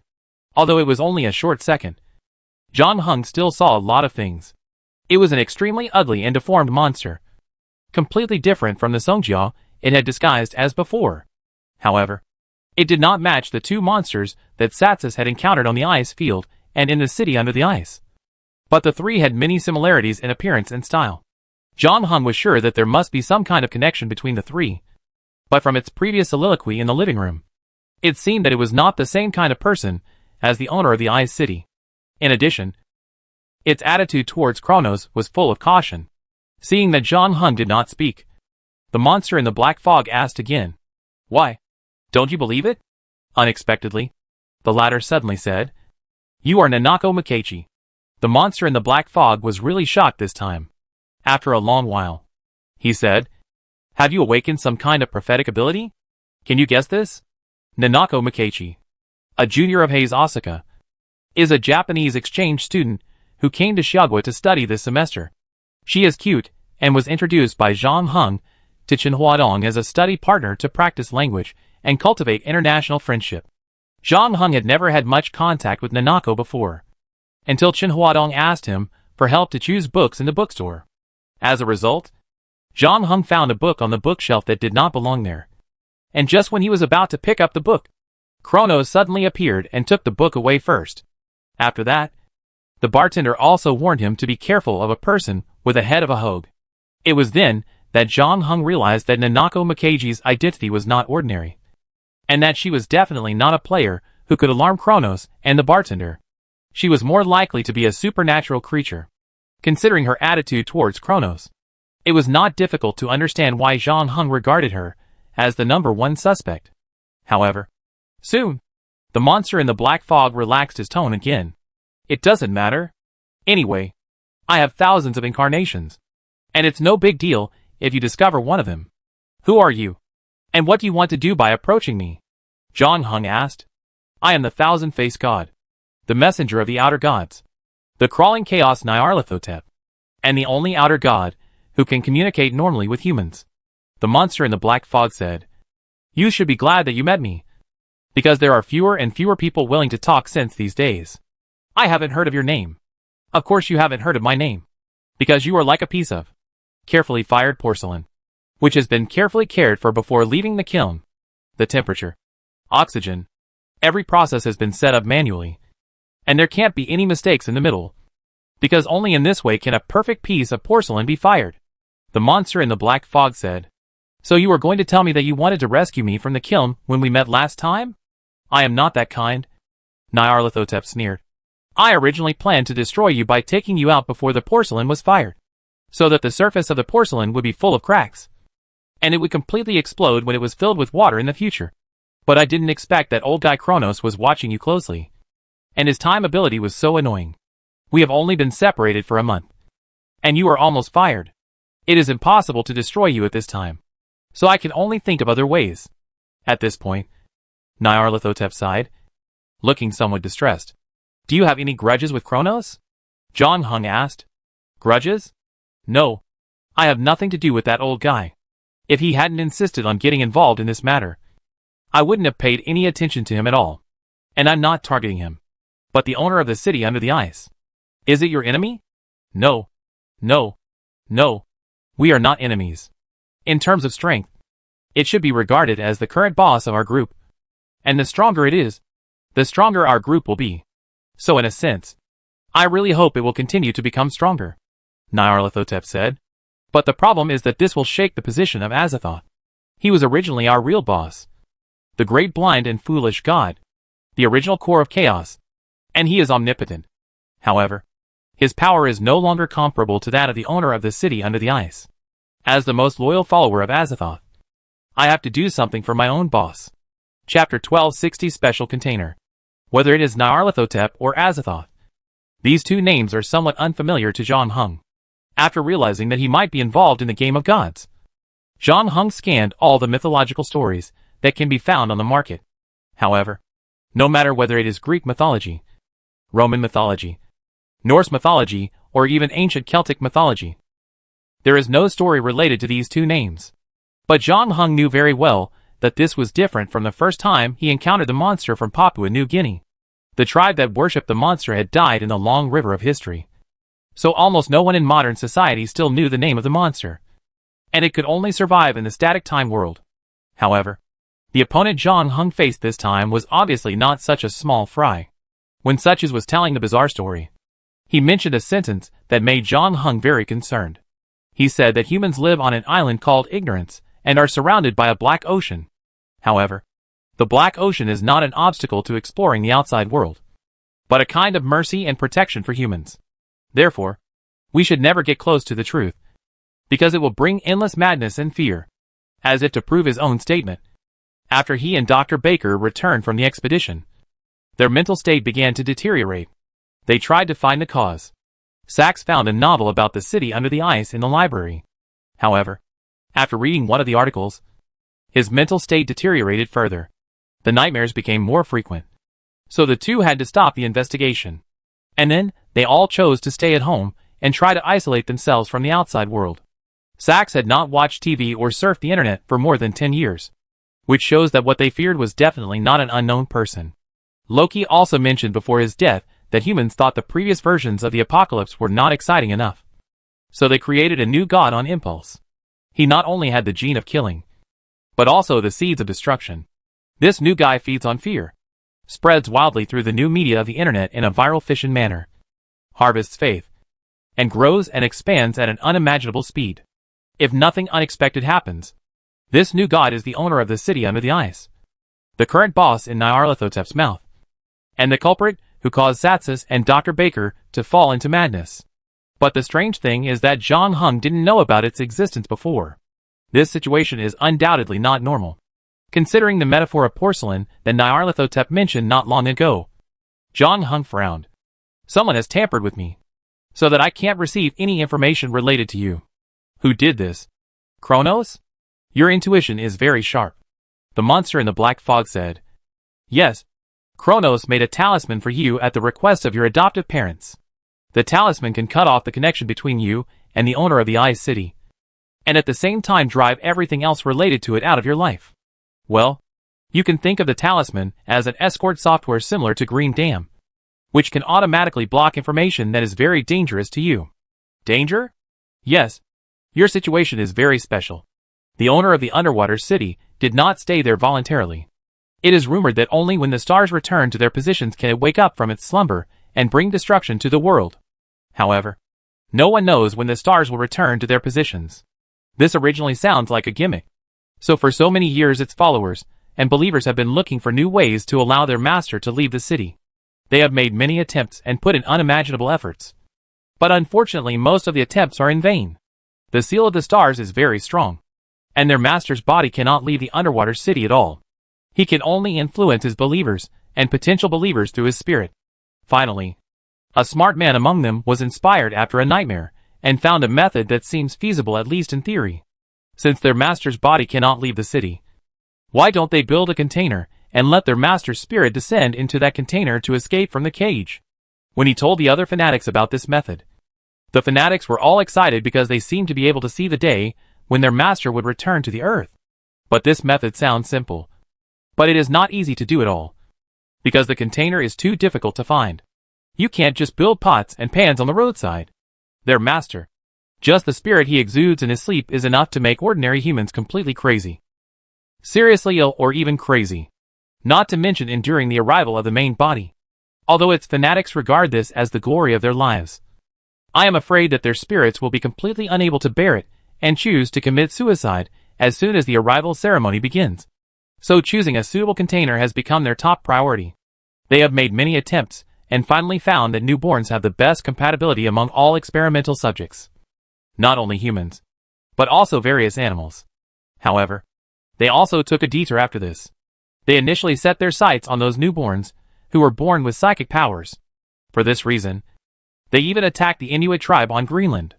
Those psychic newborns are indeed more likely to accept the arrival, but they can only last a little longer than ordinary people, and still cannot survive the ceremony.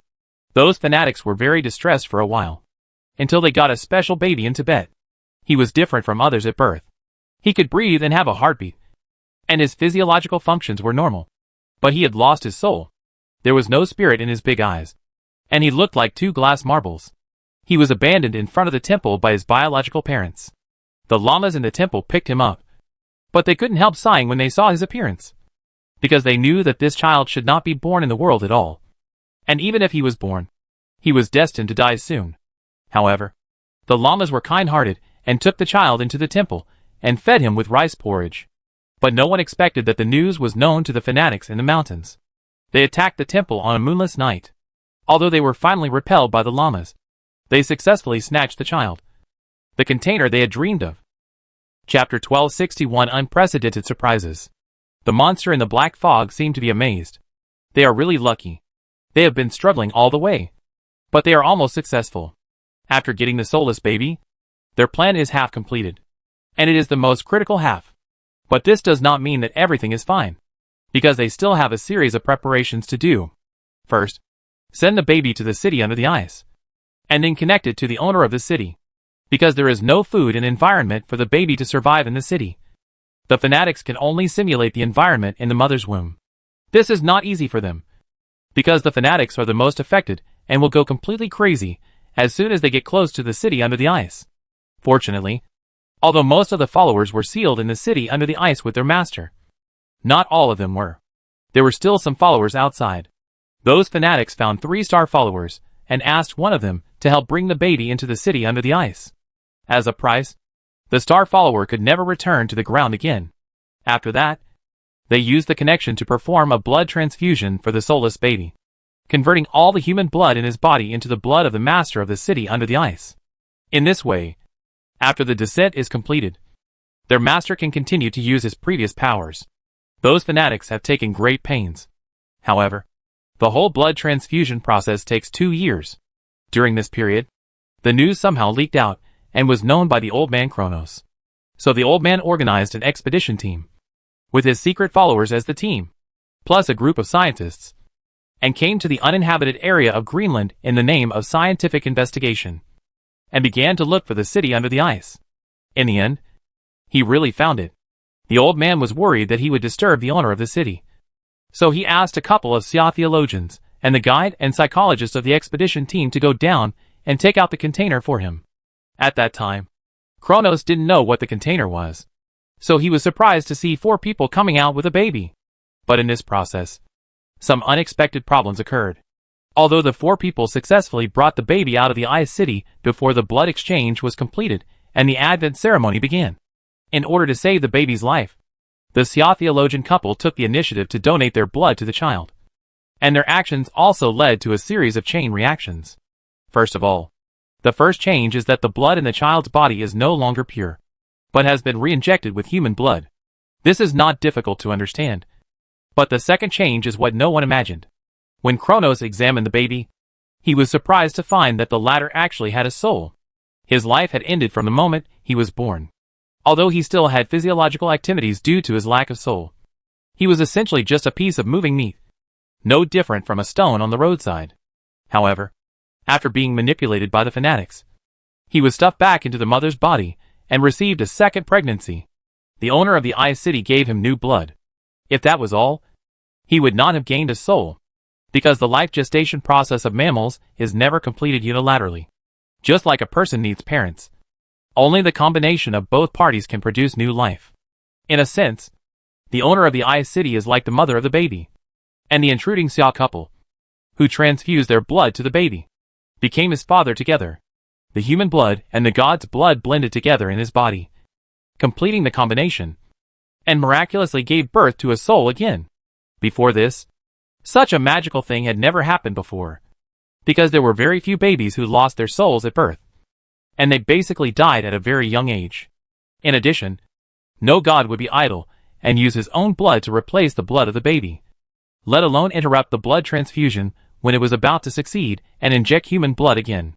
Only when all these extremely harsh conditions come together will the most extreme result be achieved, which is to allow the soulless baby to regain his soul. I think even Kronos must have been very confused at the time. After his ecstasy of obtaining the baby faded, he probably began to doubt whether the plan of those fanatics had failed. What happened later? Zhang Heng's face was unrecognizable, and he just asked lightly.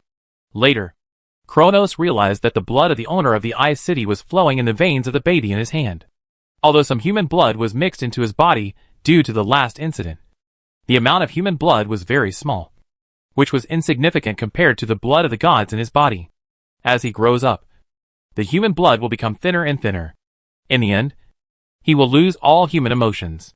At that time, although he still has a soul, he can withstand the madness and fear that is coming.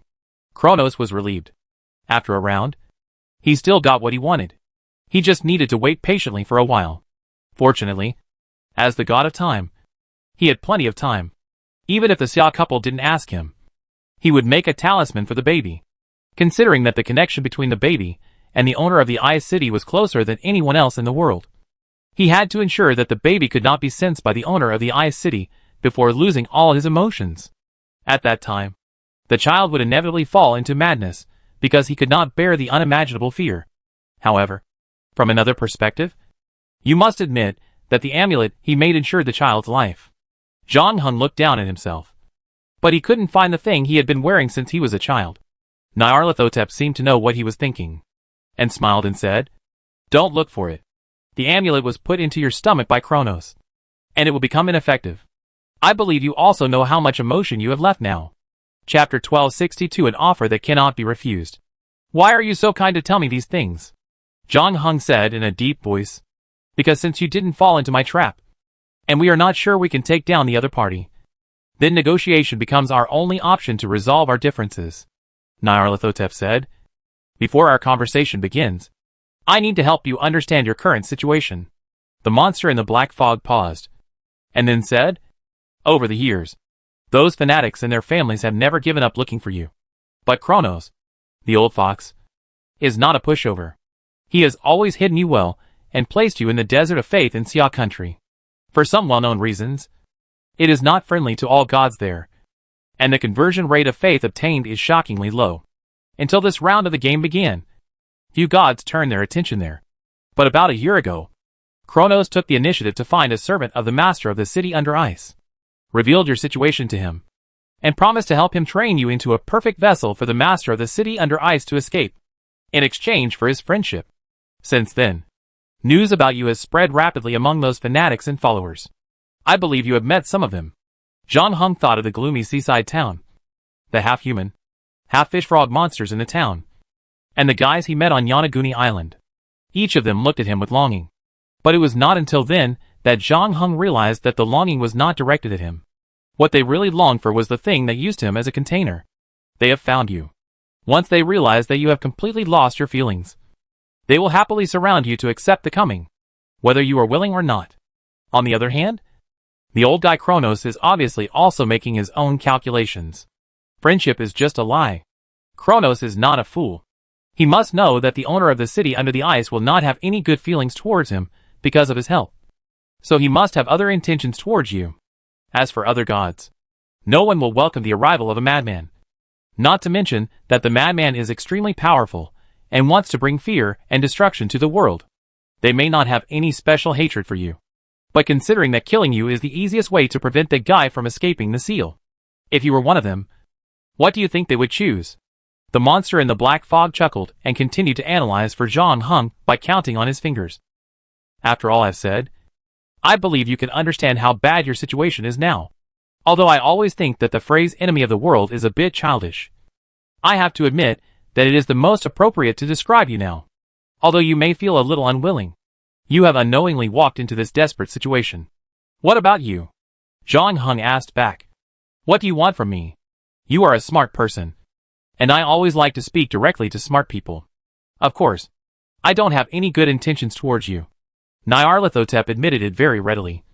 But then he continued, but as I said before, our interests in certain things are the same. You don't want the advent to happen, and I don't want the guy in the Ice City to come out and completely take my boss's position. We have the same goal on this point. What will I do if the advent happens? Good question. Your body will not be in any trouble, because it was originally cultivated as a container. As for your soul, it may be strong among ordinary people, but facing the powerful spirit of the owner of the city under the ice, it will still be ruthlessly crushed and swallowed up, and then disappear from this world forever. And now I may be the only one who is willing and able to protect you. Zhang Heng raised his eyebrows when he heard it. How are you going to protect me? However, the room fell into silence again. After a while, Nyarlathotep's voice sounded again. Don't rush to shoot. After he finished speaking, a claw slowly stretched out from behind the door, holding a bloody bone in the claw. This is my second spine. As long as you put this spine into your body, it can help you resist the mental invasion of that guy after the Advent ceremony begins. I can't guarantee that it will succeed. After all, that guy is too strong now. Stronger than all the rest of us combined. But this time I have a preconceived idea. So the success rate is about 50-50. But it's worth a gamble, isn't it? Actually, I was busy with this when you pretended to be unconscious. If you hadn't interrupted me, I would have finished it. Don't worry. Although I need to cut your neck in the process, I will sew it up for you afterwards. I guarantee it will be as good as new. Even Kronos won't be able to tell. To be honest, I have spent a lot of money for you this time. Although theoretically my body can be reborn and the parts hit by your sniper rifle can be self-repaired, some key parts cannot be reproduced casually, such as my second vertebra. If it is lost, it is lost. Zhang Heng stood in the yard, listening to Nyarlathotep's words silently, but did not answer immediately. The monster in the black fog was not in a hurry. He seemed to be sure that Zhang Heng would not refuse, because as he said, the boy in front of him did not have many choices from the moment he was born into the world. Zhang Heng's life had long been arranged by someone. Whether it was those fanatics, Kronos, Hydra, or him, everyone who approached this boy had their own ulterior motives. And for various reasons, they arbitrarily manipulated and rewritten Zhang Heng's life. Each of them is not an ordinary person, with different goals, and at the same time, they all regard Zhang Heng as a tool to achieve this goal. And tools have no right to resist. Just like Nyarlathotep now. It seems that he has provided Zhang Heng with the power of choice. But he knows that the young man in front of him can't refuse his proposal at all. Because as long as the latter does not want to be completed by the master of the Ice City, he can only choose to cooperate with him. Even if he knows that this is a poison in the coat of honey, he can only frown and swallow it. Chapter 1263. Are you done? Nyarlathotep felt that he had already defeated the boy in front of him. But what he didn't expect was that Zhang Heng didn't let go of the EP1191 in his hand. Do you think I will let you put that suspicious thing in my body just based on your one-sided statement? If you want to know anything else, just ask me. If you want any evidence, I will try my best to provide it to you. If I don't have it, I can also help you find it. Anyway, the guardian amulet in your body is about to expire. From the moment you began to enter those mysterious dreams, you have re-established contact with the owner of the city under the ice. Which also means that you can gradually receive information about us. Nyarlathotep seemed very happy. I am different from that old guy Kronos. I always clearly mark the price when I negotiate business. I will never hide anything or be mysterious. Because I believe that only when you know all the information can you make the most rational and beneficial decision for yourself. I have made a decision. I am very satisfied with my spine, and have no plans to replace it for the time being. Perhaps you don't know what your decision means, Nyarlathotep said patiently. Will my body be taken over by something in that city under the ice? If only it were that simple. Unfortunately, although this is your own decision, it is never just your business, Nyarlathotep said. You probably don't know what kind of existence is coveting your body yet. Once he leaves that city under the ice, you will definitely not be the only one to suffer. And your unlucky boss? Yes, my boss, and I don't want to see this happen, because it will make my boss fall from his throne. But in the final analysis, we are on the same side as that guy. Even if he escapes, even if he knows my little trick, he can't do anything to us, because we all come from the great Lord of all things Azathoth. But humans are in big trouble, Nyarlathotep said. Once the owner of the Ice City escapes, he will become a new type of natural disaster in the 21st century. Wherever he passes, all things on the earth will fall into endless madness, happy killing and carnival, igniting the flames of freedom and joy. Aren't there other gods? You said they don't like the madman who suddenly broke into the banquet. They will definitely not sit idly by and watch their believers being harvested by that guy. So it's better to let them deal with this kind of thing. I said it's not that simple. It's true that other gods will come to stop him. In fact, people in our faction have never been well received by other gods. But don't underestimate that guy's destructive power and growth power. Thanks to the rapid development of new media and electronic entertainment, his power has been growing rapidly in recent years. Of course, there are gods stronger than him. But you should never release the devil from his cage. The gods of our faction are very special, and he is the most special one among us. Once he escapes, he will immediately cause widespread panic in the human world. And all this panic will become his food, allowing him to grow at an even more alarming rate. His power will grow like a snowball in a very short period of time, and no one will be able to stop him in the end. The first place to be hit is here, Greenland. There are no powerful gods on this island. The divine power held by those shamans has long been pitifully small, and it is still decreasing with the passage of time. They cannot stop his footsteps. By then, tens of thousands of people here will become his fanatics. After that, fear will spread rapidly to the entire human society through the internet. What's worse is that a large number of them already know his existence. After realizing his existence, these people will be more easily captured by him and become his believers, providing him with a steady stream of power. At the same time, the number of believers of other gods will decrease rapidly. With this addition and subtraction, the power gap between the two sides will be rapidly widened. Nyarlathotep also seemed a little helpless and said, in the end, you will find that no one has the power to stop him, and the whole world will fall into destruction. You may not care about the lives of others, but your adoptive parents, your grandfather, and those friends and classmates, none of them can escape this disaster, and their blood will stain your hands. This is not just a metaphor, because you know that your body will be his at that time. I don't want you to regret not accepting my proposal tonight until the day all this happens. Even though if that day really comes, your soul will be gone. Nyarlathotep finished all this in one breath, and then stopped, leaving enough time for the boy outside to think. But John Hung on the other side still did not respond. After a while, John Hung's voice sounded again, but he just asked faintly, "Are you finished?" I actually have a lot more to say. And like I said before, if you want proof, I can give you proof. But I guess it doesn't mean anything to you, right? The extent to which your feelings have disappeared seems to be more serious than I thought. I'm curious about how much feelings you still have for this world. You might as well be curious about how much trouble the 3 bullets left in my gun chamber can bring you. Just as Nyarlathotep was telling him earnestly that the world was about to be destroyed and the entire human race was in danger, Zhang Hung was also studying how to enter the house shrouded in black fog without being affected by the black fog. Later, he really thought of a way, but whether it would work or not would be known only after trying it. Zhang Hung walked to the swimming pool that he saw before entering the door. There was now more than half of the pool of water in the swimming pool. In addition, there was a faucet on the other side, and a rubber hose for watering the lawn. Zhang Hung picked up the rubber hose for watering flowers, then raised his legs, walked down the swimming pool, and turned on the faucet to let more water flow in.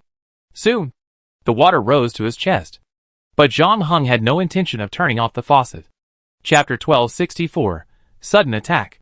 Nyarlathotep did not seem to expect that his communication with John Hung would fail. This was a rare event in his history of contact with humans. Not to mention that Nyarlathotep had already analyzed all the interests involved. With his understanding of the boy outside the house, the latter had no reason to refuse his help. Nyarlathotep suddenly found that he could not understand what John Hung was thinking.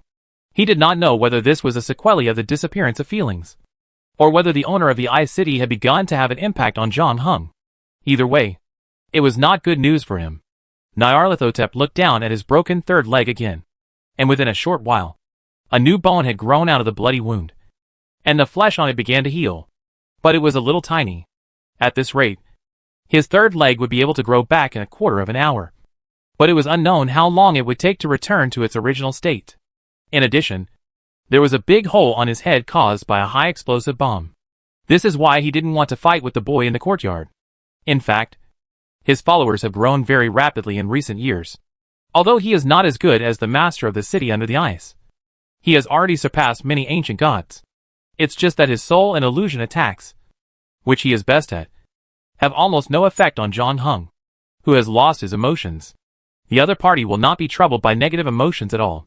In addition, the old guy Kronos made a good calculation and gave John Hung an extra 24 hours a day through each round of the game. These 24 hours are extended proportionally, which is equivalent to accelerating the loss of John Hung emotions. However, this obviously also brought some side effects, because the long game time caused John Hung to have a set of high-level skills and a set of god clothes. Nyarlathotep was not sure he could defeat John Hung in a head-on confrontation, which was why he had disguised himself as Song Jia when John Hung was drunk and brought John Hung here. After the plan was exposed and the negotiations failed, Nyarlathotep found that he seemed to have no good way to deal with John Hung outside for a while. Fortunately, there was still some time before dawn, and this black fog could guarantee his safety. So Nyarlathotep did not retreat immediately. But he did not expect that he would soon regret this decision. Nyarlathotep was having a headache and wondering how he could stuff the spine in his hand into John Hung's body. Unexpectedly, he felt a chill under his feet the next moment. Nyarlathotep looked down and found that a pool of water had appeared at his feet. His first reaction was that he had forgotten to turn off the kitchen faucet. But he soon thought of something and his face changed. The owner of the city under the ice was of water attribute, and John Hung had that guy's blood flowing in his body. In other words, after the amulet failed, John Hung might have inherited part of that guy's ability to control water. As if to confirm his guess, the water stopped spreading to other places soon after it touched his feet.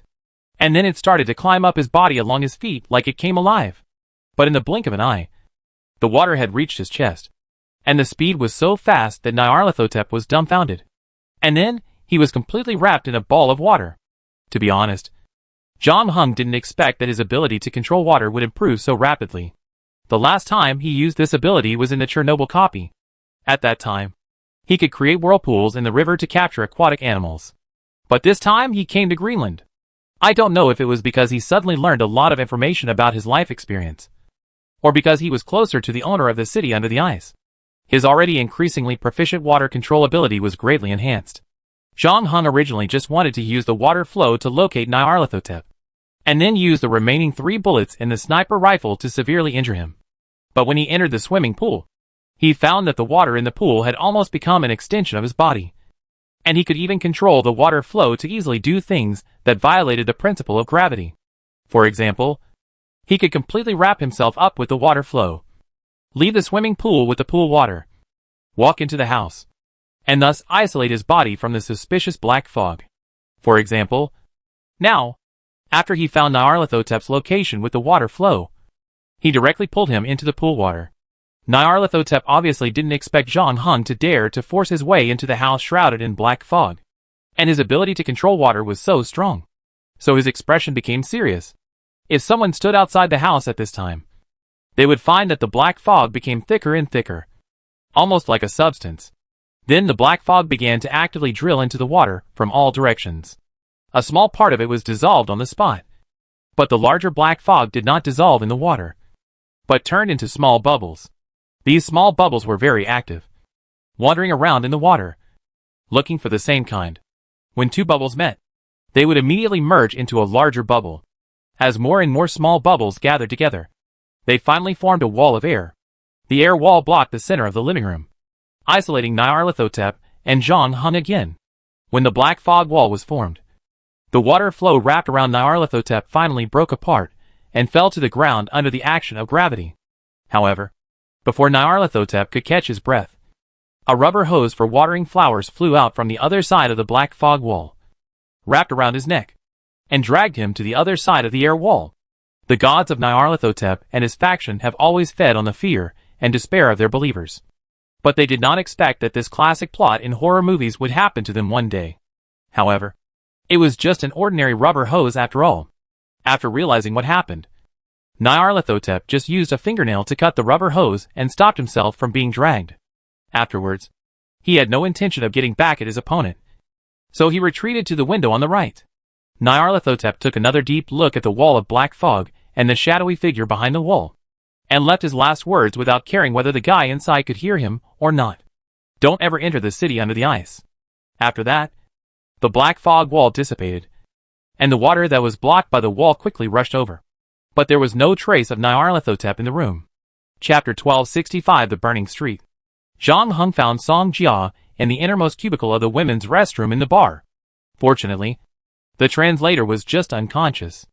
Zhang Heng roughly checked her and found that she was not seriously injured, so he woke her up. As a result, Song Jia looked confused and did not remember what happened before. Her memory stopped when she washed her hands after going to the toilet. She did not know that she had actually walked through the gates of hell. If the guy who called himself Nyarlathotep had not originally planned to insert the freshly baked spine into Zhang Heng's body without anyone knowing, Song Jia would probably not be left alive. He should have a way to make up for what happened tonight. However, Zhang Heng did not gain nothing from fighting with Nyarlathotep this time. The improvement of his water control ability was secondary. What was really important was that he got the last piece of the puzzle about his life from Nyarlathotep. Combining the story told by Suchus and the words Loki said before his death, he was finally able to restore what happened that year. Of course, Zhang Heng did not think that Nyarlathotep was really as honest as he said, and told everything frankly. In fact, all the words of Nyarlathotep in the previous conversation between the two were almost all about how to make him willingly accept the spine. The bloody gadget obviously did more than just help him resist the mental invasion of the owner of the city under the ice. Zhang Heng believed that Nyarlathotep had concealed something else. On the other hand, in order to get him to put the spine into his body, Nyarlathotep was indeed unprecedentedly frank in other matters. Of course, the most important thing was the attitude shown by Nyarlathotep. He was very confident from beginning to end, and seemed to be sure that Zhang Heng had no other choice but to accept his proposal. Even after Zhang Heng clearly rejected him, and the two fought again, he left a message to warn Zhang Heng not to go to the city under the ice. It seems that in Nyarlathotep's view, the separation of the two does not mean that they will become enemies. There will definitely be a day when they meet again. On that day, Zhang Heng will believe what he said before, and accept the spine again. What are you thinking about? Song Jia saw Zhang Heng frowning and asked. Nothing. It's almost dawn. I drive you home first, Zhang Heng said. Oh, okay. Thank you. Song Jia stood up from the ground. When she thought about how she slept in the toilet for so long, her cheeks became hot.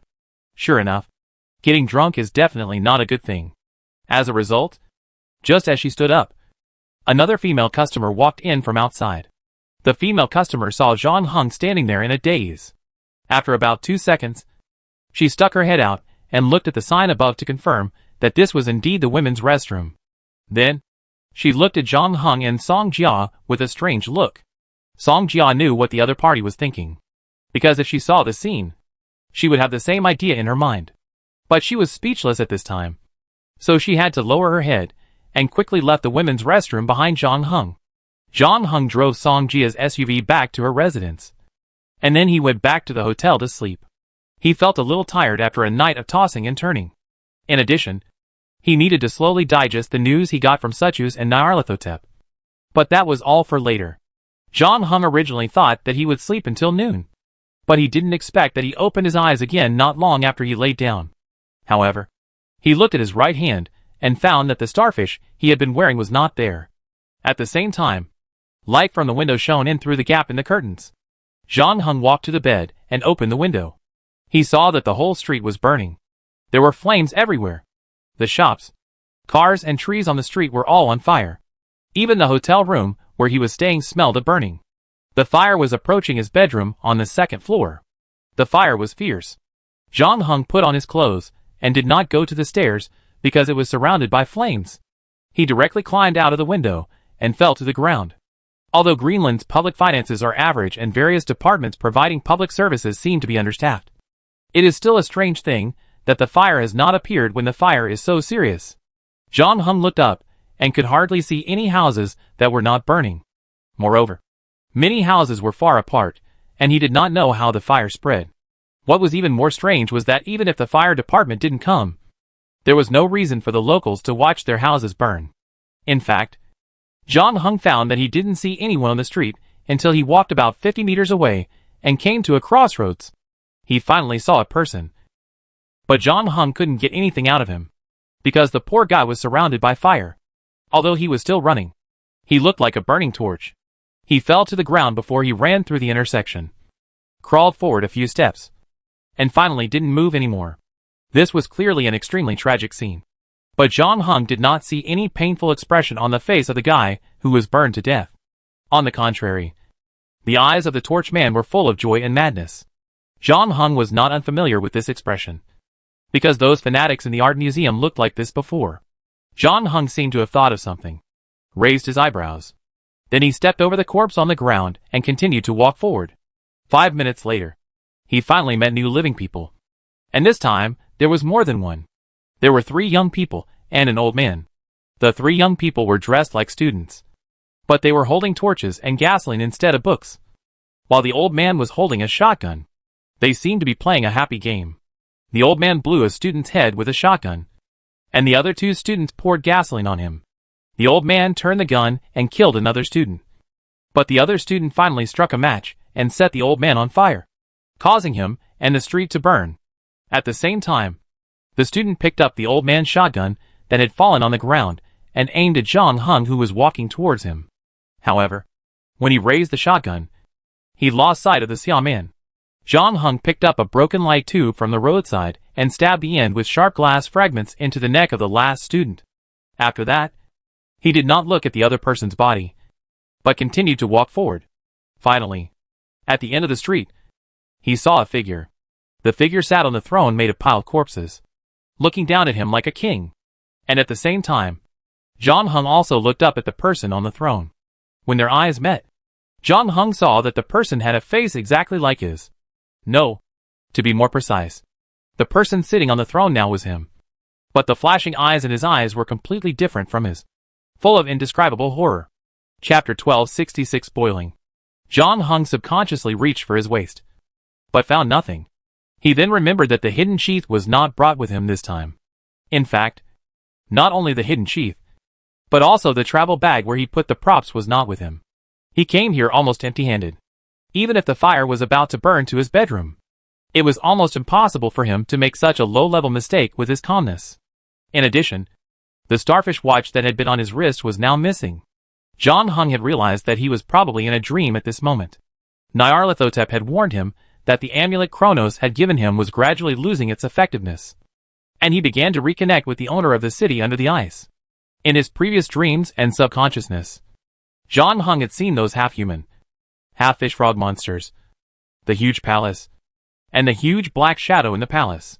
If the seaside town shrouded in haze represented the past, and the huge black shadow imprisoned in the palace represented the present, then the scene Zhang Heng saw this time was undoubtedly the future.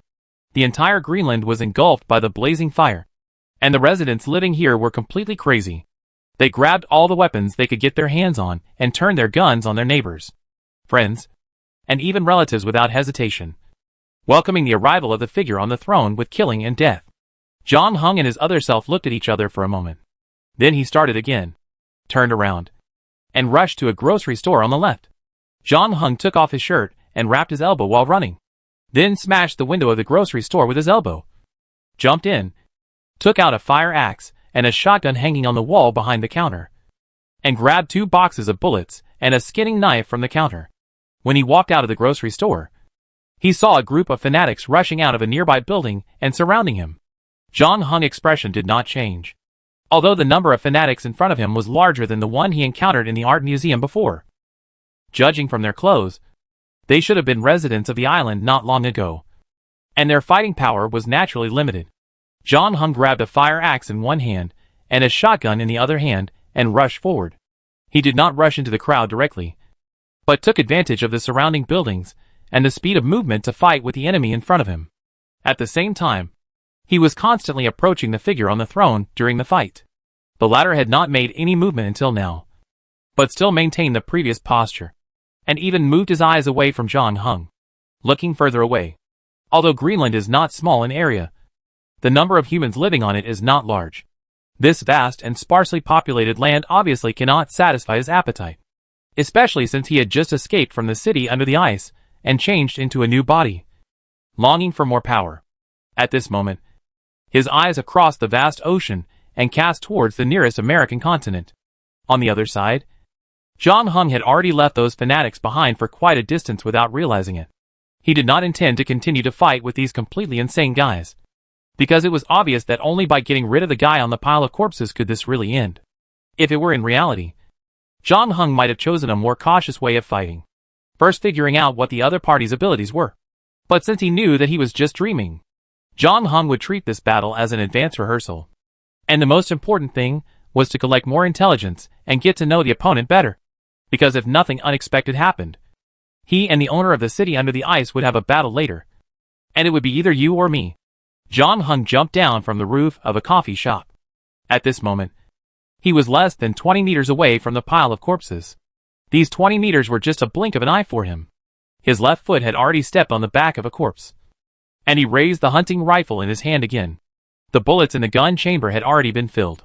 He just had to pull the trigger to shoot at the figure on the top of the pile of corpses. But the next moment, John Hung suddenly found that he could not move his body. It felt like someone had paused. However, only his body was stopped in the whole picture. The flames on the side continued to burn, and the fanatics behind him were chasing him while dancing wildly. Then John Hung felt that the blood in his body was boiling. This was not a metaphor, but his blood was really boiling. It was like boiling water, burning every blood vessel in his body. John Hung had inhaled a large dose of radiation in the Chernobyl replica, but even when his condition deteriorated to the worst in the sterile ward, it was not as painful as it is now. Even sinking the perception into the subconscious no longer worked. John Hung's veins all burst, but he couldn't even move his little finger. What made people feel even more desperate was that during this period, the figure on the pile of corpses didn't even look at him straight in the eye, until his body fell from the air and the shotgun fell heavily to the ground. And the other man on the pile of corpses retracted his gaze from the west. But he still didn't say anything. Then he took a step and walked towards John Hung on the corpses. Just when he stretched out his hand and was about to stab John Hung's chest, his movement suddenly stopped and his brows frowned. This was the first time that his face showed an expression, and it looked a little stiff. After a pause, he finally gave up the action he was doing halfway, stood up again, and looked at John Hung lying on the ground expressionlessly, as if he was looking at a lamb being sent to the slaughterhouse. It was not until he turned around and left that John Hung felt that he could finally breathe again, and there were no more burning flames and dense corpses around him. At this moment, he was lying on the bed in the hotel bedroom, and his sweat had soaked the sheets. Was it really a nightmare? John Hung looked at his right hand, and the starfish watch finally returned to his wrist. But when he saw the time on it, John Hung was stunned. 0:35. It didn't feel like much time had passed, but he slept for more than 10 hours. Starfish had already completed a circle without him noticing. In other words, he had now entered his own static world, which was probably why the other him in the dream suddenly stopped and turned away. However, what John Hung was concerned about was that unlike before, the time on the watch was not exactly at 0. In other words, his previous nightmare did not end immediately after he entered the static world, but was extended for another 35 minutes. Chapter 1267, starting again. John Hung did not wake up on time at midnight Beijing time, which was not good news for him, because it meant that his time-stopping ability might not be completely effective against the thing in the Ice City. And this discovery would undoubtedly affect his next plan. John Hung wanted to go to the Ice City to take a look. But of course, he was not blindly stubborn. Whether it was the story told by Satsis or the warning from Nyarlathotep, they all showed how dangerous that place was. John Hung's biggest reliance was his ability to stop time. In his original plan, he planned to find the city under the ice first, and then wait for the extra 24 hours to arrive before going down. As for whether to investigate and quietly leave after entering, or to find a way to get rid of the huge figure in the palace, it would depend on the specific situation at the time. But now he may need to rethink this trip to the ice field. In addition, he had a nightmare on the first night he came to Greenland, which was probably not a good sign. John Hung had met Dr. Baker and Sachs, both of whom had participated in the scientific expedition 18 years ago, and they began to be troubled by nightmares while searching for the city under the ice.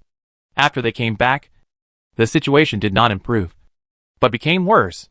Even though they stayed at home, tried to avoid contact with the outside world, and stopped investigating, they became increasingly haggard, and eventually one died and the other went crazy. John Hung now began to understand the torture they had suffered over the years. He had clearly slept for more than 10 hours, but he did not feel that his spirit and physical strength had recovered much.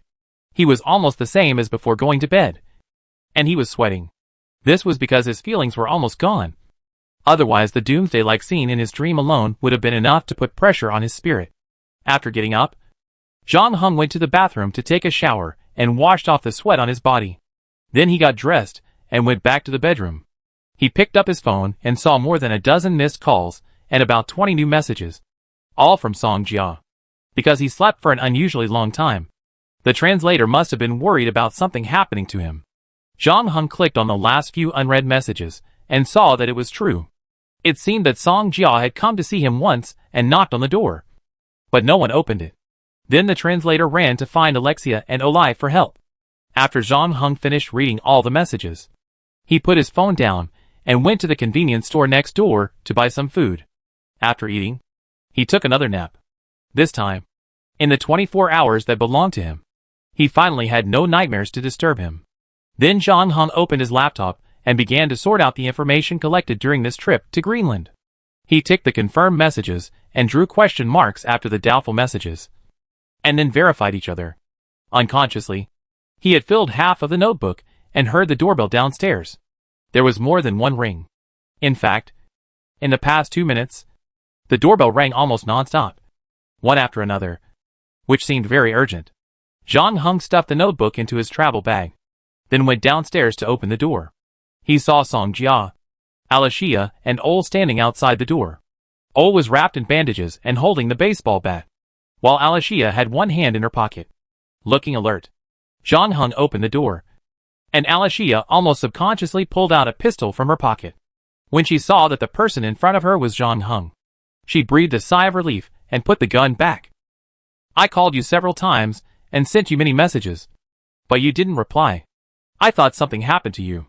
I was so anxious that I almost called the police, but Alashia stopped me," the translator said. "Oh, I just woke up and saw my phone," John Hung replied, and at the same time stepped aside to let the 3 people enter the house. Alashia and Olai contacted me and said that they were ready to leave and take Suchus back to the tribe, and asked if you wanted to go with them, Song Jia said. John Hung had indeed promised to lend the crazy Suchus to the 2 Inuit for a period of time, but only for 3 days. So Alashia and Olai could not wait to take Suchus back to the tribe, and they also hoped to get news about the lost sacred object from Suchus. "Have you finished dealing with the matter at the art museum?" John Hung asked. Last night, he had created more than 30 corpses there in one go. In addition, many precious exhibits were destroyed during the fight. It was unlikely that the art museum would open normally today. John Hung did not want to attract the attention of the police and cause unnecessary trouble, so he needed Alexia and Olai, 2 local snakes, to deal with this problem. Of course, they were just young people after all. It was probably the first time they saw blood that night, and they certainly had no experience. Fortunately, they still had their own tribes behind them, and the 2 did not disappoint John Hung's expectations of them. They contacted the elders in the tribe overnight and told them what happened in the art museum. After an urgent discussion, the 2 tribes sent a team to take over the follow-up work. So after Alicia and Olai treated their injuries, they were finally able to rush back to the tribe immediately to find Alicia's teacher Kanayu. Alicia said, "I also told the teacher about your timely rescue last night. She welcomes you to visit our tribe. And if you really plan to find the city under the ice, we can provide you with the best guide in the tribe. With him, you will never have to worry about getting lost on the ice." After Song Jia translated Alicia's words, Zhang Heng also said, "I am very grateful for your teacher's kindness, but there is no need for a guide. You have also heard the story told by Suchus. You should know that the closer you are to the city under the ice, the easier it is for ordinary people to be affected mentally. And this influence is likely to be lifelong and will become more and more serious over time. So I alone is enough. In addition, I haven't decided on the expedition yet. It doesn't matter. You can come to us if you need anything. Not only Alicia's tribe, but also my tribe." O also patted his chest and said, "When my injury is healed, I can go with you. We have been looking for the evil spirit for a long time." Zhang Heng knew that his warning might not have any effect. Some things are difficult to have a clear understanding even if you hear them without experiencing them personally. So Zhang Heng didn't say much, turned his head, and looked at Song Jia on the side. "Help me translate for a few more days. I can pay you 5 times the salary." After leaving the bar last night, Zhang Heng also talked to Song Jia about the salary issue. But the translator at that time had been replaced by Nyarlathotep. So the agreement reached before was naturally no longer valid. And Zhang Heng had to talk to Song Jia again. The translator looked a little hesitant. After all, no one wanted to be involved again after what happened last night.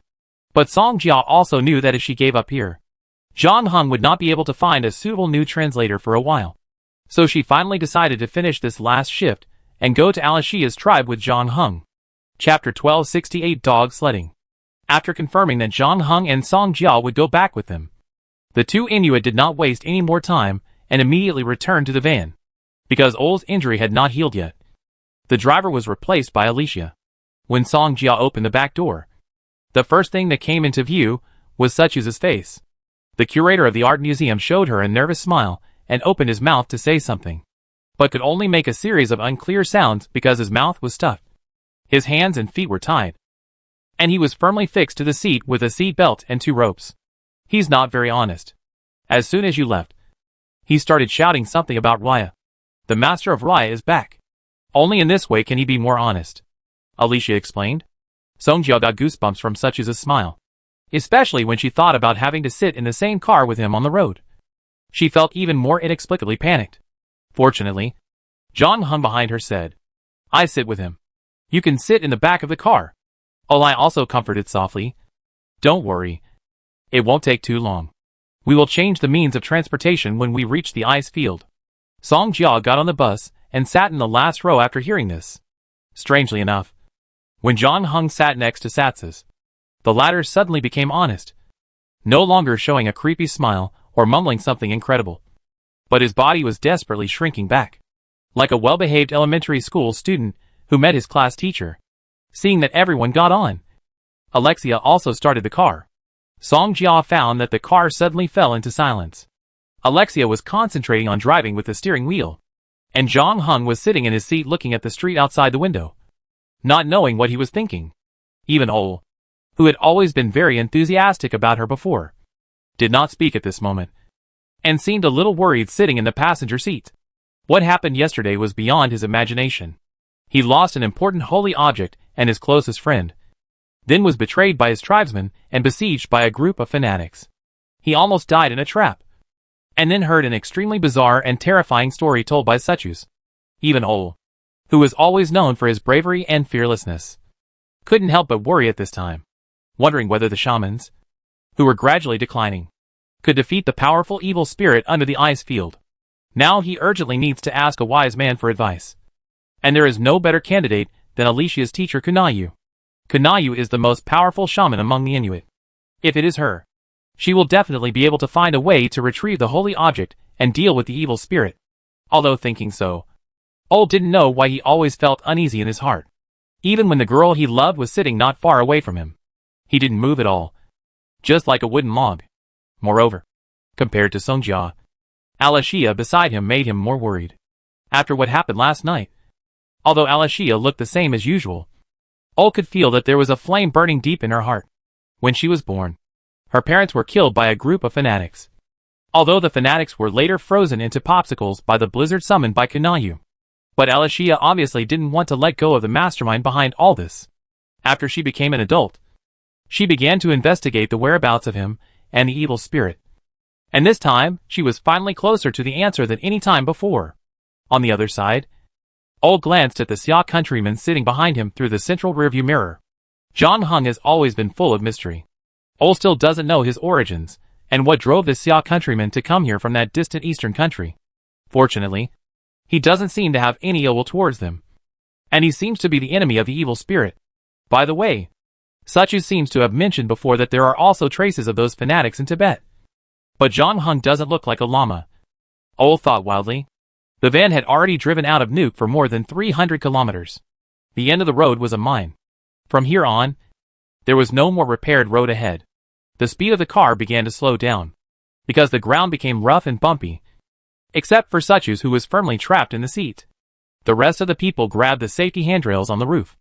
Alicia drove forward for about another hour. There was more ice and snow on the road.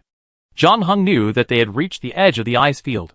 During this time, Alicia made 2 more phone calls. When the car stopped again, John Hung saw the dogs in the sled, as well as 2 Inuit holding phones. Ol and Alicia jumped out of the car and hugged the 2 Inuit in turn, and introduced John Hung and Songjia to each other. When they returned to the car and pulled Suchu's down, they found that the latter had wet his pants without knowing when. The car can only go here. We have to take a sled for the rest of the journey, Alicia said. John Hung looked at the snow beside him. There were 3 sleds on it, and correspondingly, there were 3 teams of dogs, with about 14 to 16 dogs in each team. Alicia simply divided the people into groups. She and Songjia took one sled. John Hung and Ol took another. The remaining 2 tribesmen, one took the crazy Suchus, and the other did not go with them. He wanted to drive the van back to Nuuk. Although John Hung had skied on a sled before, it was his first time to ride a dog sled. This is the most primitive means of transportation in Greenland. In principle, it is not complicated. John Hung observed from behind for a while and basically remembered all of Ol's operations. However, if you want the sled to really go wherever you point it, you have to cultivate feelings and tacit understanding with the dogs, which is not something that can be done overnight. Ol himself was not a talkative person, and he spoke a different language from John Hung, so he just drove the dogs forward. It was about 2.5 hours from here to Alicia's tribe, and there were only 6 of them on the way. Fortunately, the scenery along the way was pretty good, although the ice and snow looked a bit monotonous. It was this monotony that made people feel the grandeur of nature. Ol took a deep breath, and his previous worries dissipated a little. Shamanism is a sect that emphasizes affinity with nature. Being away from human habitation did not make the Inuit boy feel uncomfortable, but made him feel more comfortable than in the city. Chapter 1269 Stop. On the vast ice field, the dogs were running hard with all their might. The hot air from their mouths formed a white smoke in the air, which was blown away by the cold wind. Oli saw Alexia gesture to him, telling him that they would reach the end of the journey in 40 minutes. However, at this moment, John Hung, who had been very quiet before, suddenly reached out and patted his back, and shouted in English, "Stop!"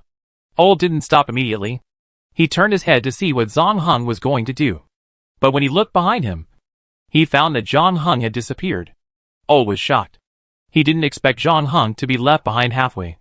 Or, to be more precise, the other party jumped off the sled on his own initiative.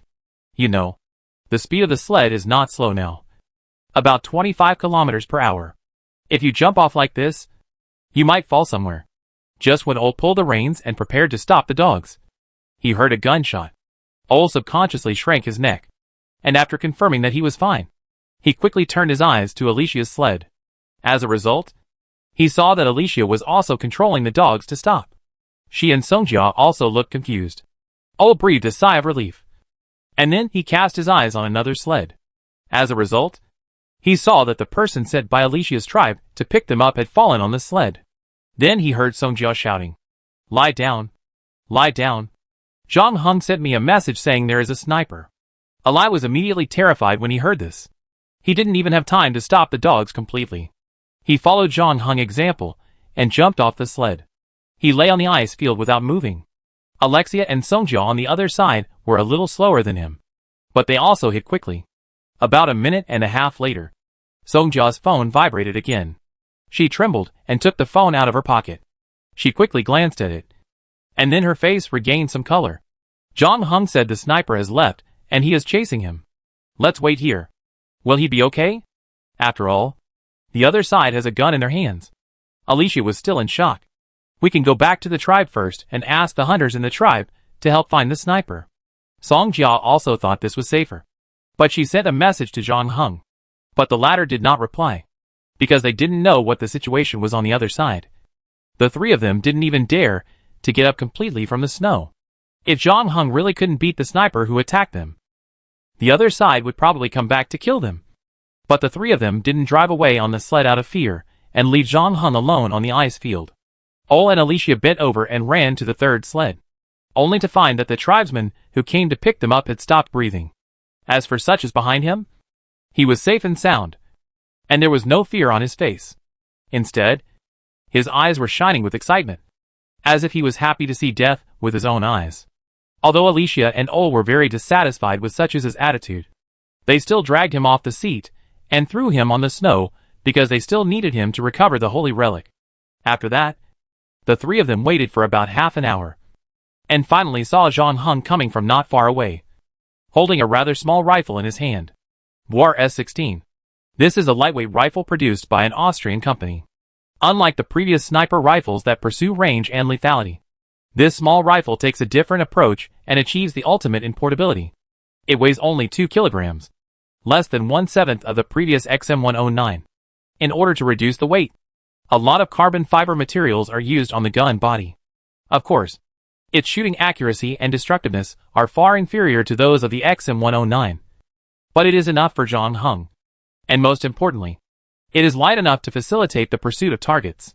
After John Hung checked the body of the Inuit who was shot, Alicia asked impatiently, "How is it?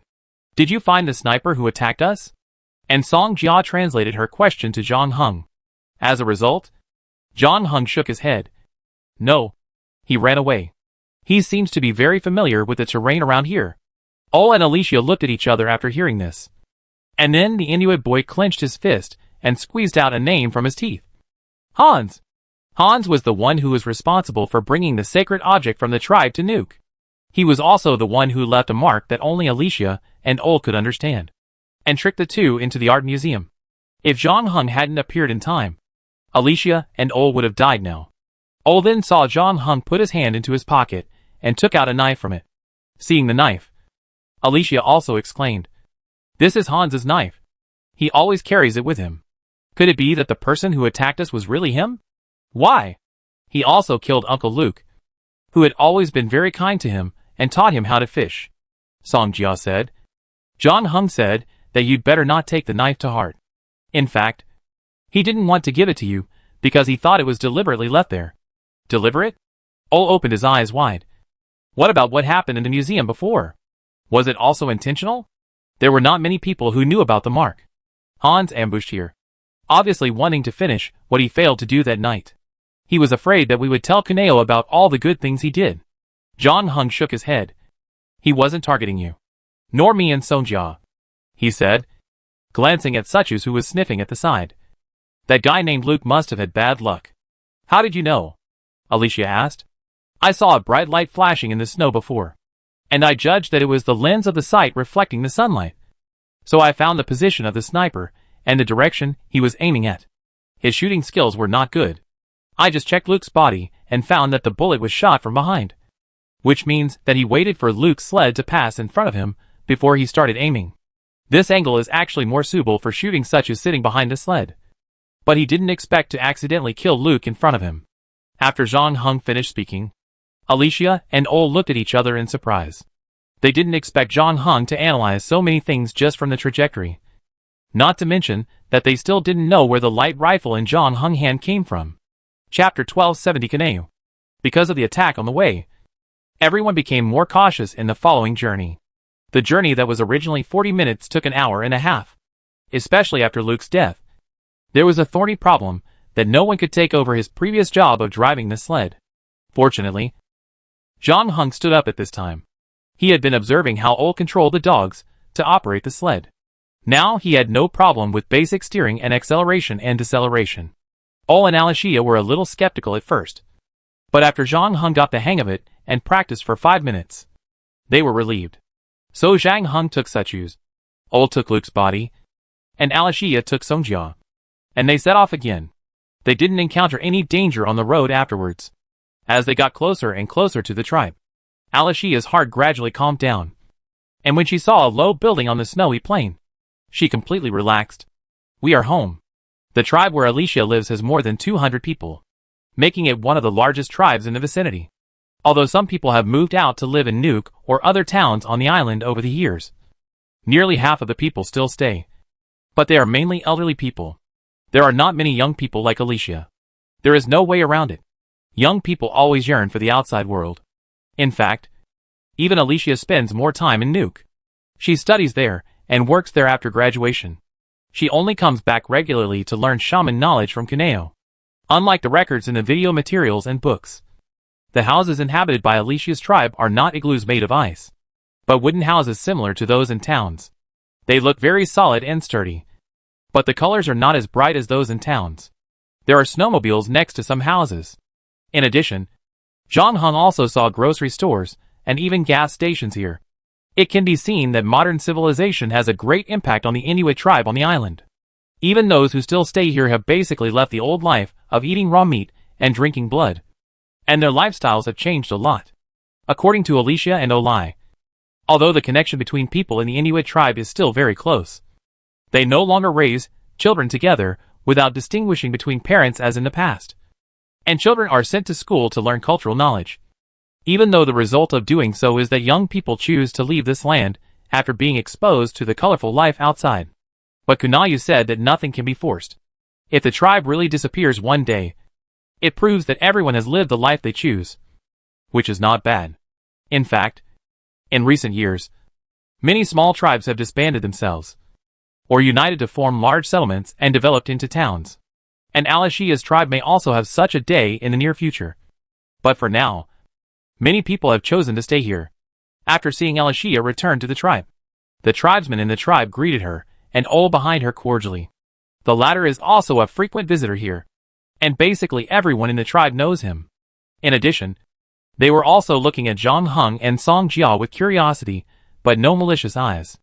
Alicia's tribe was not far from Nuuk, and there were usually some visitors, but foreigners with yellow skin were rare. As for Song Jia, no matter where she went, she could get a lot of attention from the opposite sex. However, they soon found that someone seemed to be missing.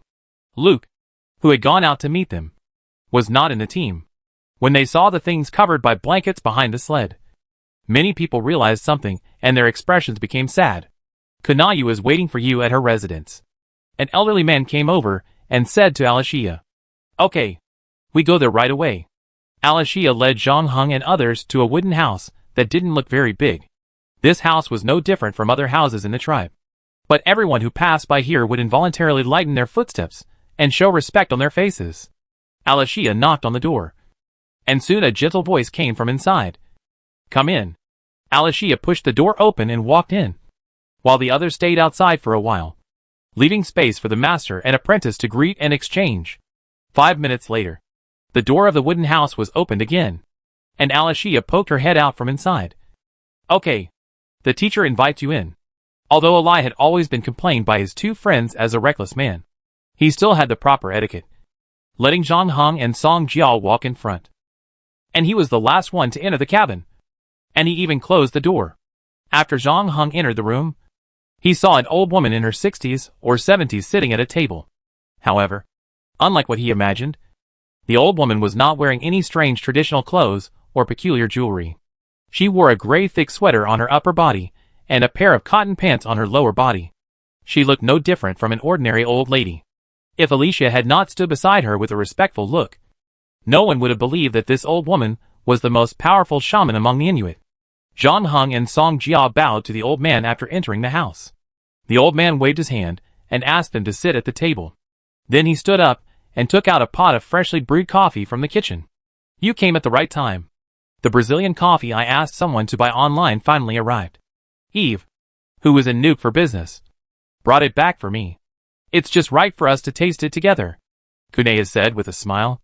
Alicia took out 5 teacups from the cabinet, then took the pot of coffee from Cunha and poured it into the cup.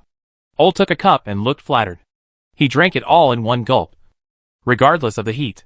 Song Jia also picked up the cup and sipped it. Zhang Heng was the only one who didn't move. Seeing this, Song Jia put down the cup and whispered in Chinese in someone's ear. This is the coffee made by Cunha. Even if you don't like it, you have to drink some to show respect. Before she finished her words, Cunha on the other side said, It's okay. I can feel that he has no ill will towards me. He is just more vigilant. This is completely different from his parents. I remember that his mother loved to laugh, as if she had no guard against the world at all. Even in the closed Inuit tribe, I rarely see such a pure smile. Chapter 1271 Speculations. Zhang Heng was stunned after hearing Song Jia's translation. You have seen my parents? Yes, but strictly speaking, I saw them in my dream. My elf found them on an uninhabited ice field and led me into your mother's dream. Cuda smiled and said, Of course, that was 18 years ago. We played a video game together in her dream. I have to say, your mother is really an interesting person. Then how did you know I was her son? Zhang Heng asked. My elf told me that. Cunha blinked at Zhang Heng. Zhang Heng was obviously not satisfied with such an answer, and said tactfully, Your elf knows too much. It does know a lot of things. But there are also some things I googled on the internet. Cunha said. Okay. No joke. The reason I recognized you is because you carry my blessing on you. Blessing? Yes. This is the reward your mother got after winning the video game. I wish her first child to always keep the last piece of purity in his heart no matter what happens. Zhang Heng opened his mouth. I know what you are going to say. What do you think I am? An omnipotent god? The power of shamans has been weakening in the past 100 years. I would like to wish you a long life and overnight wealth. But I can't do this. Cunha spread his hands. I can only give you this kind of illusory blessing. By the way, how old are you this year? 16 or 17? Why do you look a little old? Is it because you always stay up late playing with your phone? I'm 20 years old. This time it was Cunha's turn to be surprised. It's impossible. When I met your mother, she said she didn't have any children yet. How could you be 20 years old? Were you adopted by them? But my blessing is only valid for children who are blood related to them. If you were adopted, you couldn't have my blessing on you. My situation is special. My parents' blood does flow in my body, but I'm not theirs. Zhang Heng said. What do you mean? Even with Cunha's experience and knowledge, she was still a little confused. She didn't understand what Zhang Heng was saying. To make sure it wasn't a translation problem, she checked again with Song Jia, who was also confused. Then Cunha reluctantly found an angle of understanding. If you were adopted and then received a blood transfusion, it doesn't count either. My blessing is for the life created by your mother. In a sense, my life was indeed given by my mother. According to Nyarlathotep, he had no soul since birth, and was the perfect vessel for the owner of the city under the ice. So the fanatics tried to send him to the city under the ice. When the blood transfusion was about to succeed, his parents broke in and transfused their own blood into his body. As a result, such a random operation helped him complete his rebirth and created a soul. So it seems that Xiao Xia created him. Well, I'm just an old shaman in a remote primitive tribe. I really don't know how far the science and technology outside has developed. The greetings end here. Let's get back to business.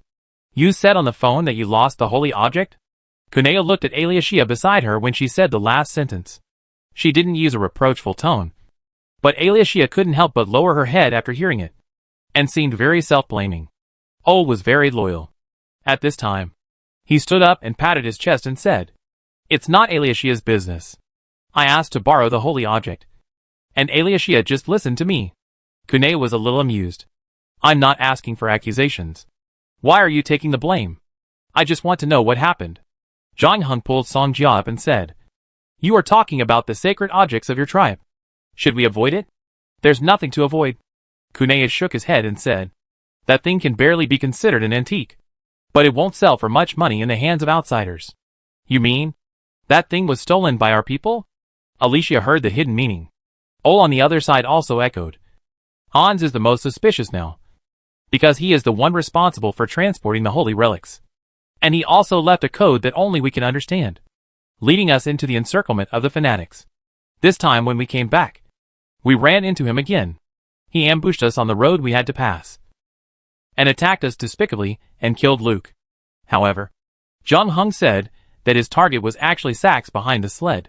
He also found Hans's knife. I don't think Hans did these things. Alicia, who had been silent all this time, suddenly spoke up, which surprised Ole. Jong Hung found Hans's knife, but he also warned us not to take it seriously, because he thought someone had left it there to mislead us. I actually thought it was a bit strange before. If Hans really betrayed us, he could just call us and ask us to meet at the art museum. Why would he leave a secret code and make it so troublesome? Until we were attacked just now, I began to think that the person who attacked us was not Hans. Why? Hans' father and brother also died at the hands of those fanatics. His desire for revenge is no less than mine. So he has been practicing his marksmanship silently over the years. If the person who ambushed us was really him, then Suchu should have been dead, because Hans couldn't have missed the previous shot. Ole thought about it and felt that what Alicia said made sense. But in this case, they didn't know who betrayed them. They couldn't call everyone out and line them up for interrogation one by one. Kunea looked at Jong Hung, who was keeping quiet. You seem to have an answer? Not really an answer. Just a guess, Jong Hung said. Can you tell us? Of course. I suspect that the one who betrayed you was Ollie, who had been with you before. How is that possible? Isn't Ollie already dead? Oli's eyes widened immediately after hearing this, and he shouted, You said that? Well, I checked the van, and the people inside were stabbed at least 20 times. Judging from the blood flow, there is indeed no chance of survival. But I didn't say that the person in the car was Ollie. Chapter 1272 Reasoning. Who else could the person in the car be if not Ollie? Aol asked. I don't know, Jong Hung said. I have never seen Ollie or Hans. I am only telling you what I observed at the scene. The deceased was very young, about 176 to 178 centimeters tall, weighing about 70 kilograms, male, with a flat head, left-handed, exercised, kept in good shape, and had just broken up with his girlfriend, Jong Hung said. Alicia and Aol looked at each other. If this description is accurate, then the person who died in the car was indeed not Ollie, but not Hans either. We don't know such a person. Song Jia couldn't help but interrupt when she heard this. The front part is fine. But how did you know that he broke up with his girlfriend? The dead man's back smelled of alcohol, dirt and grease, and he rubbed it on the seat when he struggled. The grease and alcohol in this part should be left after he passed out in the alley next to the bar after a big drink. This means that he probably drank alone and didn't call his friends. Obviously, he encountered something sad. For boys of his age, the sad things are most likely related to love, which was confirmed later. Jong Hung paused and continued. When he was struggling, he kicked the seat in front of him. So I also found his shoe prints on the back of the seat. It can be seen that his sneakers did not fit his feet, which means that the shoes were given to him by someone else. However, his family is not poor, and the perfume he uses is a luxury brand. There is no reason for him to wear uncomfortable shoes, unless the person who gave him the shoes means a lot to him. But he drank alone, so I infer that they have broken up, and he wore those shoes to reminisce the past. Everyone was stunned after hearing Jong Hung's analysis. Ole opened his mouth and asked, Who are you? Are you Holmes' roommate? It took Alexia a while to come back to her senses. She frowned and said, Why did this person appear in our van? What is the relationship between those fanatics and him? Is he investigating the evil spirit like you? No. He is a tourist traveling to Greenland. The person who spoke was Kuneu. She looked at Jong Hung and said, You are right. He did come to the Arctic Circle alone to relax after a breakup. He disappeared after drinking in the pub 2 days ago. This time it was Jong Hung's turn to be surprised. Did your elf tell you that? No. I saw the news. Kunea pointed to the satellite TV in the living room. Just half an hour before you came back, the police found his body on the beach and are collecting clues from the public. He is an American with 27 knife wounds on his body. His appearance matches what you said, Kunea said. That means he was in the hands of those fanatics for a whole day last night. By the way, Suchu's also mentioned that these guys would hold rituals regularly. and their sacrifices were usually people from outside the island. But this time they didn't kill the sacrifice immediately, but took him to our van and stabbed him to death. They hoped that we would mistake the dead person for Ollie. Alicia quickly sorted out all the ins and outs. Yes, your analysis makes sense and is logically clear. And what's more rare is that you are not emotional. It seems that you have grown a lot this time. But you also have to know that you are now accusing one of our friends and relatives of betraying us. There is no more serious crime than this. Not to mention that the person you suspect is about to take over his teacher's position and become a shaman. Kunaya put down the coffee cup in his hand, and his expression became serious. Who? Hans wants to become a shaman. Ole seemed a little stunned. Although he is not stupid, his mind is not on this at all. His learning progress is not as fast as mine, let alone compared with Alicia. It will take at least 7 or 8 years for him to become a shaman. Besides, how old are we now? It's too young to be a shaman. There is no way. His teacher can't hold on any longer. Gaba's health has always been poor.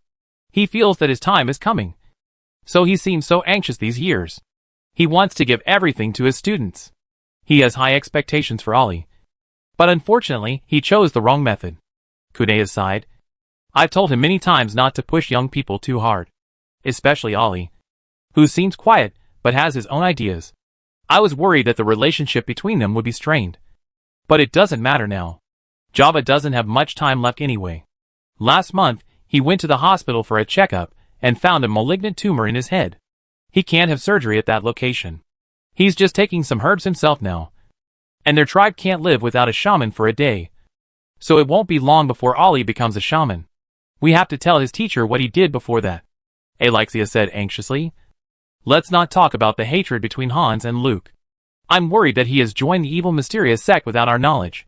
If he becomes the shaman of their tribe, it is very likely that the entire tribe will fall into the hands of that evil spirit. I have seen the followers of that guy. They have all lost their minds, become crazy, and are extremely aggressive. Teacher, Gaba may not listen to what we say, but you are the most powerful and respected shaman of the Inuit. If you come forward to tell Gaba, he will definitely reconsider letting Ollie take over his place.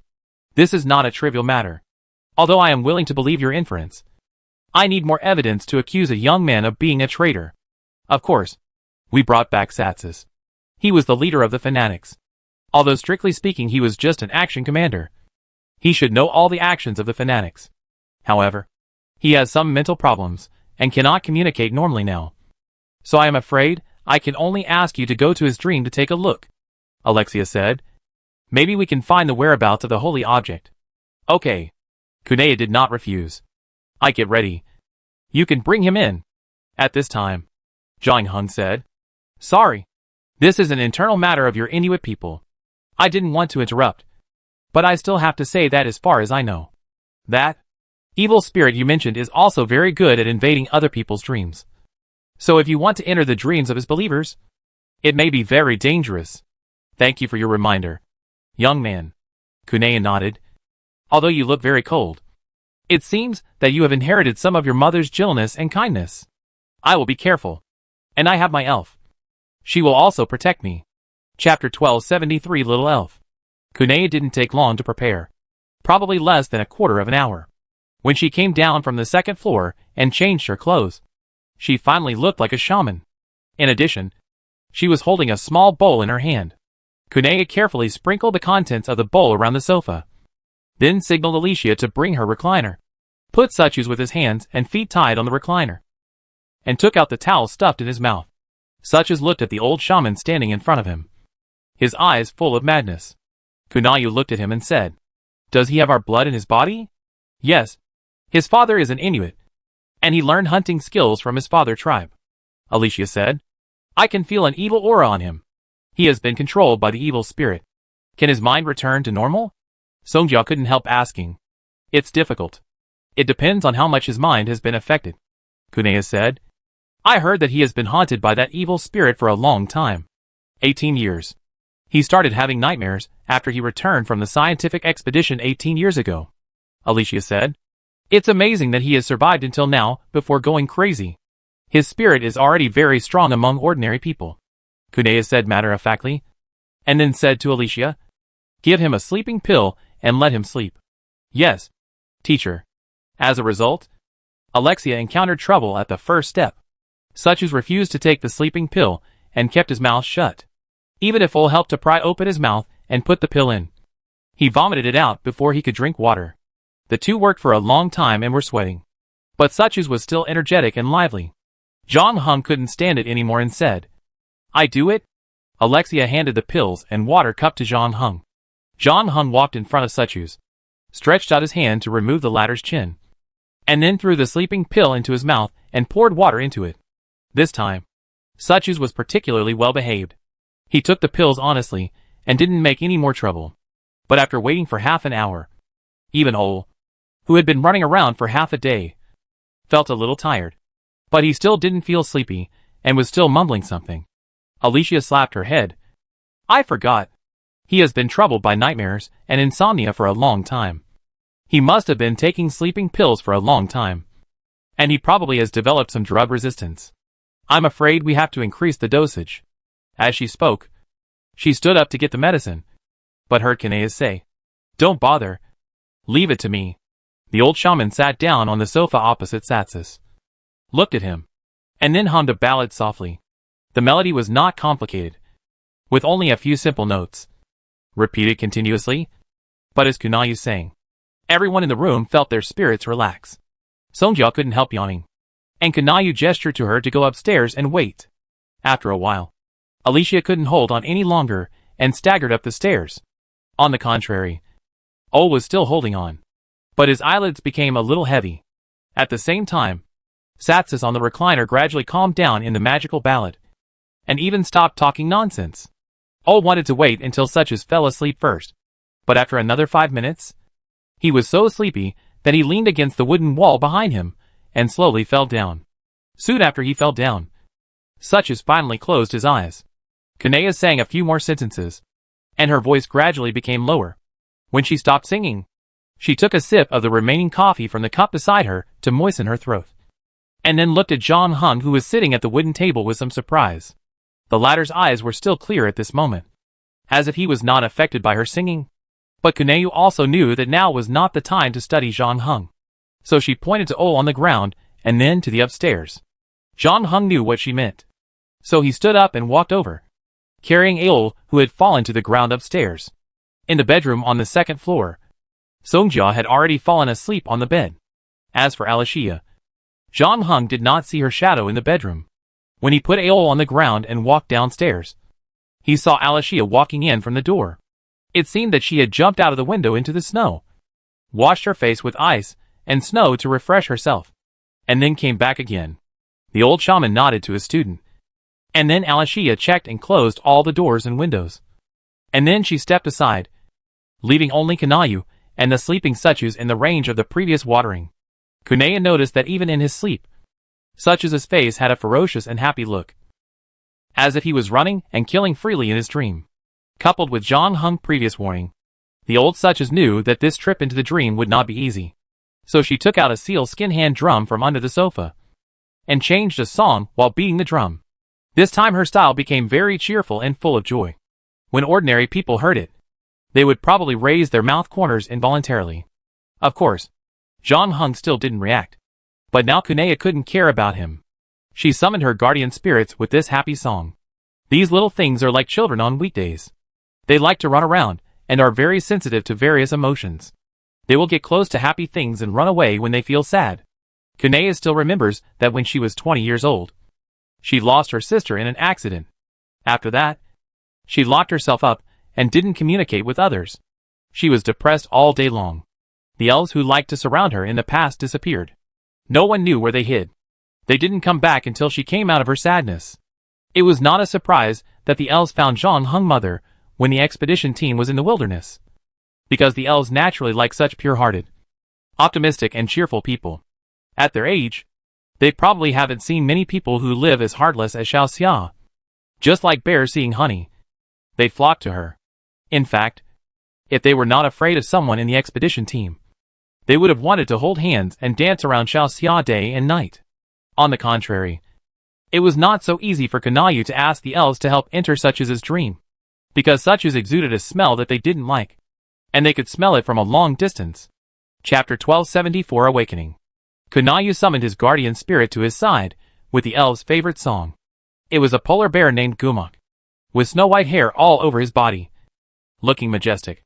The lifespan of an ordinary polar bear is about 30 years old. But Gumok lived for 150 years. And his teeth were still very good. It was just that because of his age, it was becoming increasingly difficult to hunt enough food. So one day when the sun set, it crawled out of its cave and resolutely walked into the long night.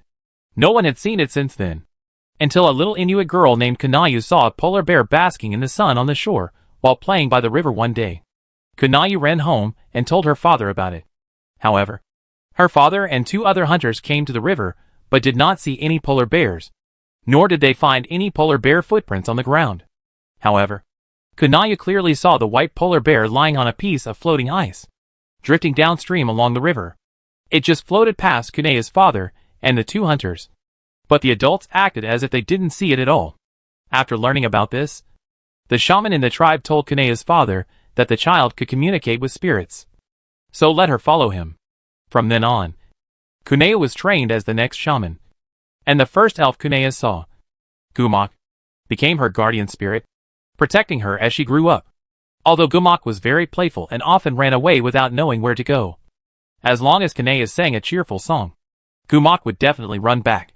Just like now, the white polar bear dragged its huge body and walked in from outside the house, shaking its hair as if to shake off the ice and snow on it.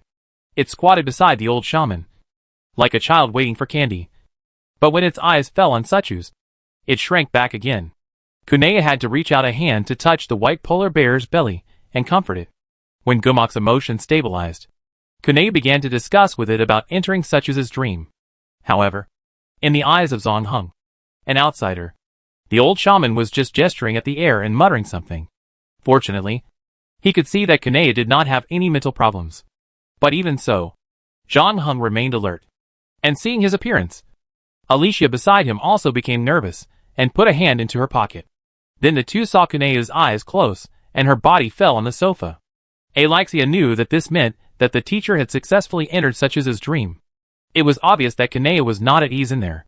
Her brows were slightly furrowed, as if she had encountered something difficult. Less than 5 minutes later, Alexia saw sweat oozing from the old shaman's forehead and nose, and his cheeks were slightly hot. Alexia's heart sank. She realized that her teacher might have encountered some trouble in the dream. Before she could figure out what to do, she saw the old shaman's body suddenly began to tremble. And at the same time, a look of fear appeared on his face. And he shouted, "No! No! This is not the future. You can't destroy it all." Alicia finally couldn't help it and rushed forward. She pushed Kunayu's body and shouted, "Teacher! Teacher!" at the same time. The latter did not wake up from his sleep. So Alicia increased the intensity of shaking.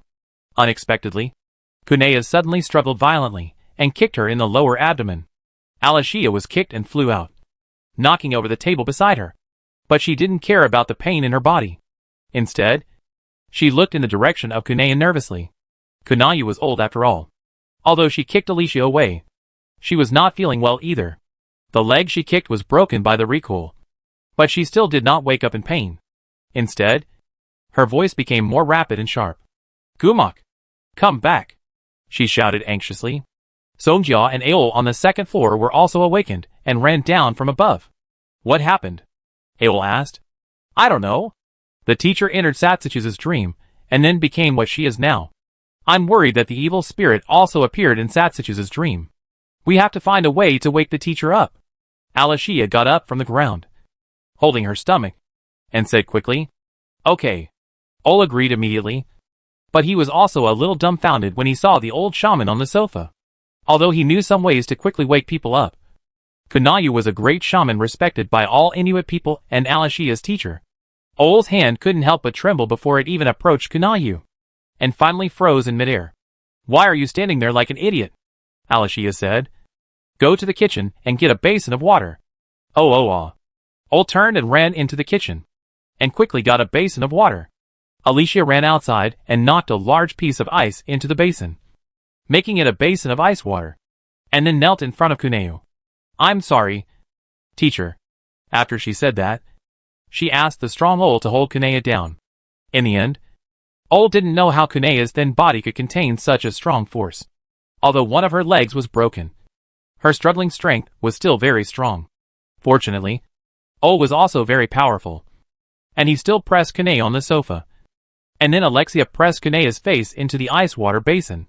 Kanea's head was choked as soon as it went in. She wanted to struggle, but her hands and feet were held tightly by Ole. But even so, she still couldn't wake up. Ole's arm was scratched by Kanea's nails, leaving deep blood marks. And even a piece of nail broke directly into his flesh. Ole couldn't help but let out a muffled groan. Seeing that Kanea's struggle was getting weaker and weaker, Alexia was afraid of something happening. So she had to move the ice water basin away from Kanea's face again.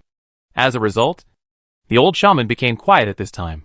Although he still closed his eyes, the corners of his mouth began to rise strangely, and his face showed an expression similar to that of Sechu's. Alicia felt as if she had fallen into an ice cellar, and her hands and feet felt cold. Just when she was about to feel desperate, she saw Kanaya's body tremble slightly, and her eyelids began to twitch again, which was a sign of waking up. Olai stared at Zhang Heng not far away in amazement. The latter had just accurately stabbed a steak knife into Sechu's heart. Chapter 1275 The Out-of-Control Dream. Kanaya opened her eyes, and there was still a trace of fear in her eyes, especially when she saw Zhang Heng. Her body trembled, but she controlled it very well, and no one except Zhang Heng saw this slight change in her expression. Alicia tried to call her teacher with a trembling voice, and Kanaya reached out a hand and gently touched her hair. Looking at Kanaya's haggard appearance, Alicia's nose was sore. "Your legs are all mine." "No, don't blame you. I lost control," she said, looking at Zhang Heng again. "Thank you, young man. You saved my students and me. To be honest, you warned me before." "You're welcome. I just did what I had to do at the time," Zhang Heng said calmly.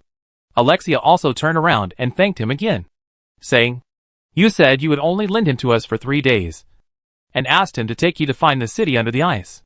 It doesn't matter. There was a little problem in the middle. I was also thinking about whether to set off immediately to find the city under the ice," Zhang Heng said. "And saving people is important. I can find the city under the ice through him."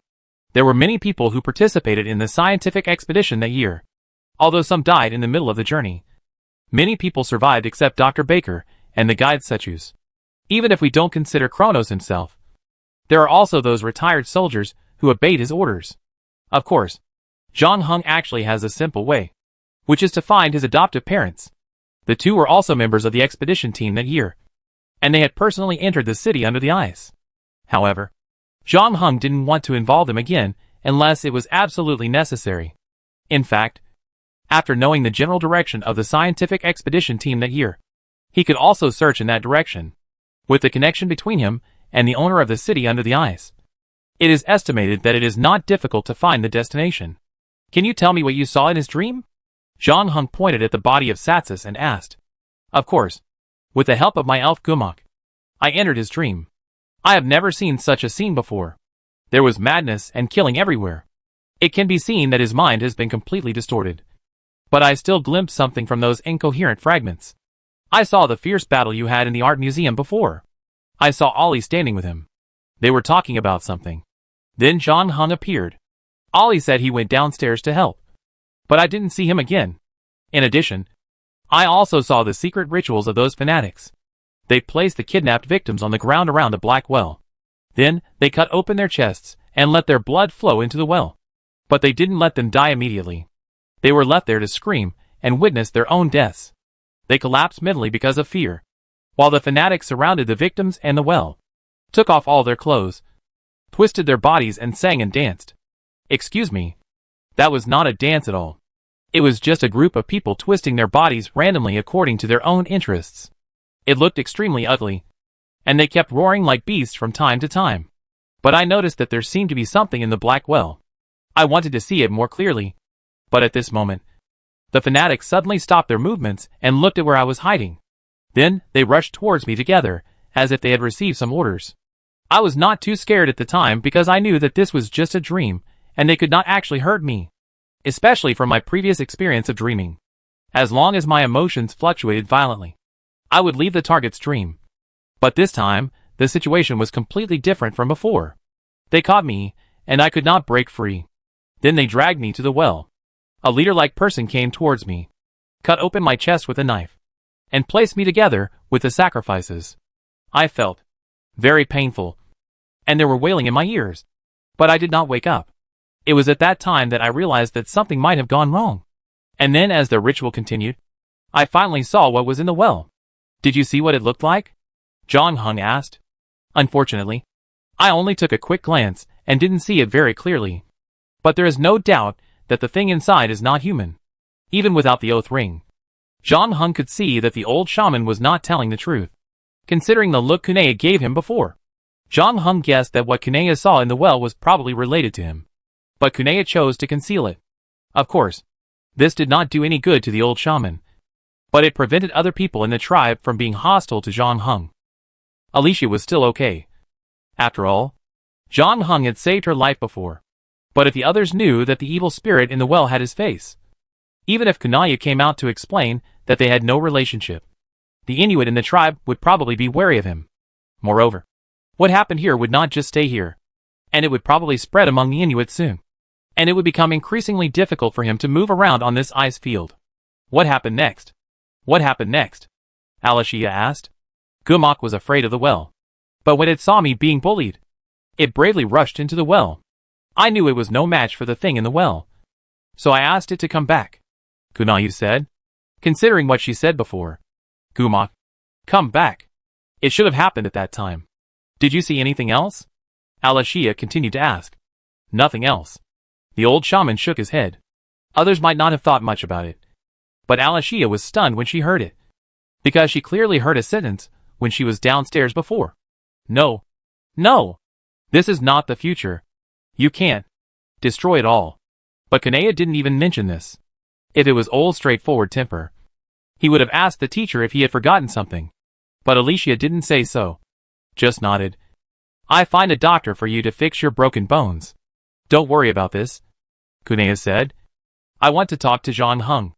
After a pause, he added, alone. Okay. Let's go out first. Alicia and Ol looked at each other and said. And Songjia was a little embarrassed. After translating the sentence, she asked Kuneu, what about me? Should I stay? Thank you, child. You can also go out first.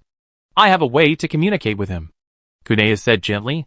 Chapter 1276, A Gamble. After everyone left the house, the old shaman waved to John Hung. The latter walked in front of her. Kunea looked at John Hung with a complicated look. After a moment, she stretched out a hand and motioned John Hung to put his palm on hers. The two palms were pressed together. Kunea's hand was only half the size of John Hung, and it was very thin. It felt like a piece of wood when held, but it was unexpectedly warm. John Hung held the old shaman's hand, and the next moment his vision changed. He was still in Kunea's house, but there was a huge figure on the left-hand side near the satellite TV. It was a snow-white polar bear, sitting on the floor, its head almost touching the ceiling.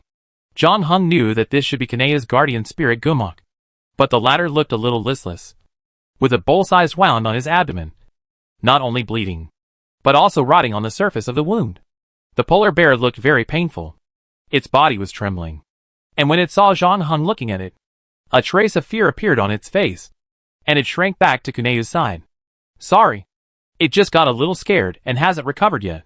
Kunayu's voice came from John Hung's ears. This time, John Hung could understand the old shaman's words without the help of a translator. As if he knew what he was thinking, the old shaman explained. We are now in a psychic state, communicating directly through the mind, just like my usual communication with Gumak, overcoming the language barrier. I have seen a game prop before, which does have this function. Game props? Kunea looked a little confused. Nothing. John Hung tried to find out that the old shaman didn't seem to know about this game of gods, nor the existence of players. Due to relevant regulations, John Hung couldn't explain it to her. Fortunately, Kunea didn't ask any more questions. She brought the topic directly to the point. Just now, Alicia and the others asked me what I saw in that dream. And I didn't tell the truth because what I saw was too horrifying and unbelievable. What did you see? I saw you destroy Greenland, where our ancestors lived, and then destroy the entire world. spreading terror to every corner of human civilization. Everything I saw was burning. And people were chasing and killing each other. And at the same time, they were full of joy. Is this also the reason why the hand under the sofa was holding a gun before? Zhang Heng asked. The old shaman was stunned. Have you always been so observant? I thought you would pull out the gun when we shook hands. I did think so, the old shaman said frankly. I must admit that this is a very tempting idea. If killing one person can stop all this, many people will choose to take a gamble. Even though I know my chances of success are slim. Then why did you give up halfway? You don't seem like a person who cherishes your life. If you can be the shaman of the tribe, you should also put the interests of the tribe first. I was scared. If you were there, you would understand where my fear came from. Kuna looked into Zhang Heng's eyes. I'm not afraid of death. Nor am I afraid of going crazy. At my age, many things that seemed scary when I was young no longer bother me. What's more, I know where my soul will go after I die. Gumak will come to take me home. Which means eternal peace. I can accept such an ending. But watching the people around me die one by one in front of me. All the things I have been protecting have all turned into nothing. And everyone I know has turned into a demon. These are indeed beyond my limit. I understand your concerns, Zhang Heng said. If I were in your position, I would also choose to take a gamble. No, I shouldn't do that. Kunayu shook her head. From the first moment I met you, I knew you were a good kid. Excuse me, shaman. You don't know me? I may not be a bad person, but I am definitely not a good person. My hands are also stained with blood. Most of this blood comes from villains. But there are also some people, even if they have committed evil deeds, their crimes are not punishable by death. Not to mention that there may be some innocent people among them. When a group of people rush up, I will not look through their life records one by one. Bullets have no eyes.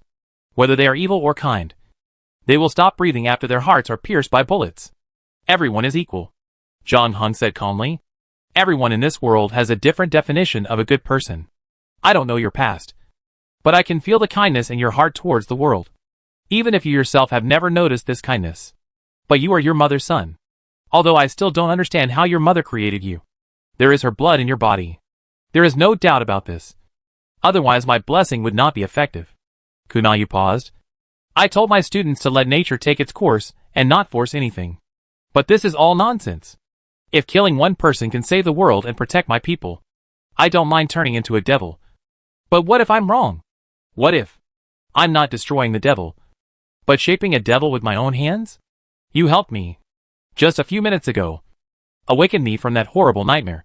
And earlier, you rescued my students from those fanatics. But then, I turned around and pointed a gun at you and pulled the trigger. I suddenly realized that maybe this is what the evil spirit wants me or other people in this world to do. To kill the human part of your body bit by bit. I can understand that this is not a personal grudge. No. Don't underestimate the impact of this world on you. Child. No matter how hard-hearted you are.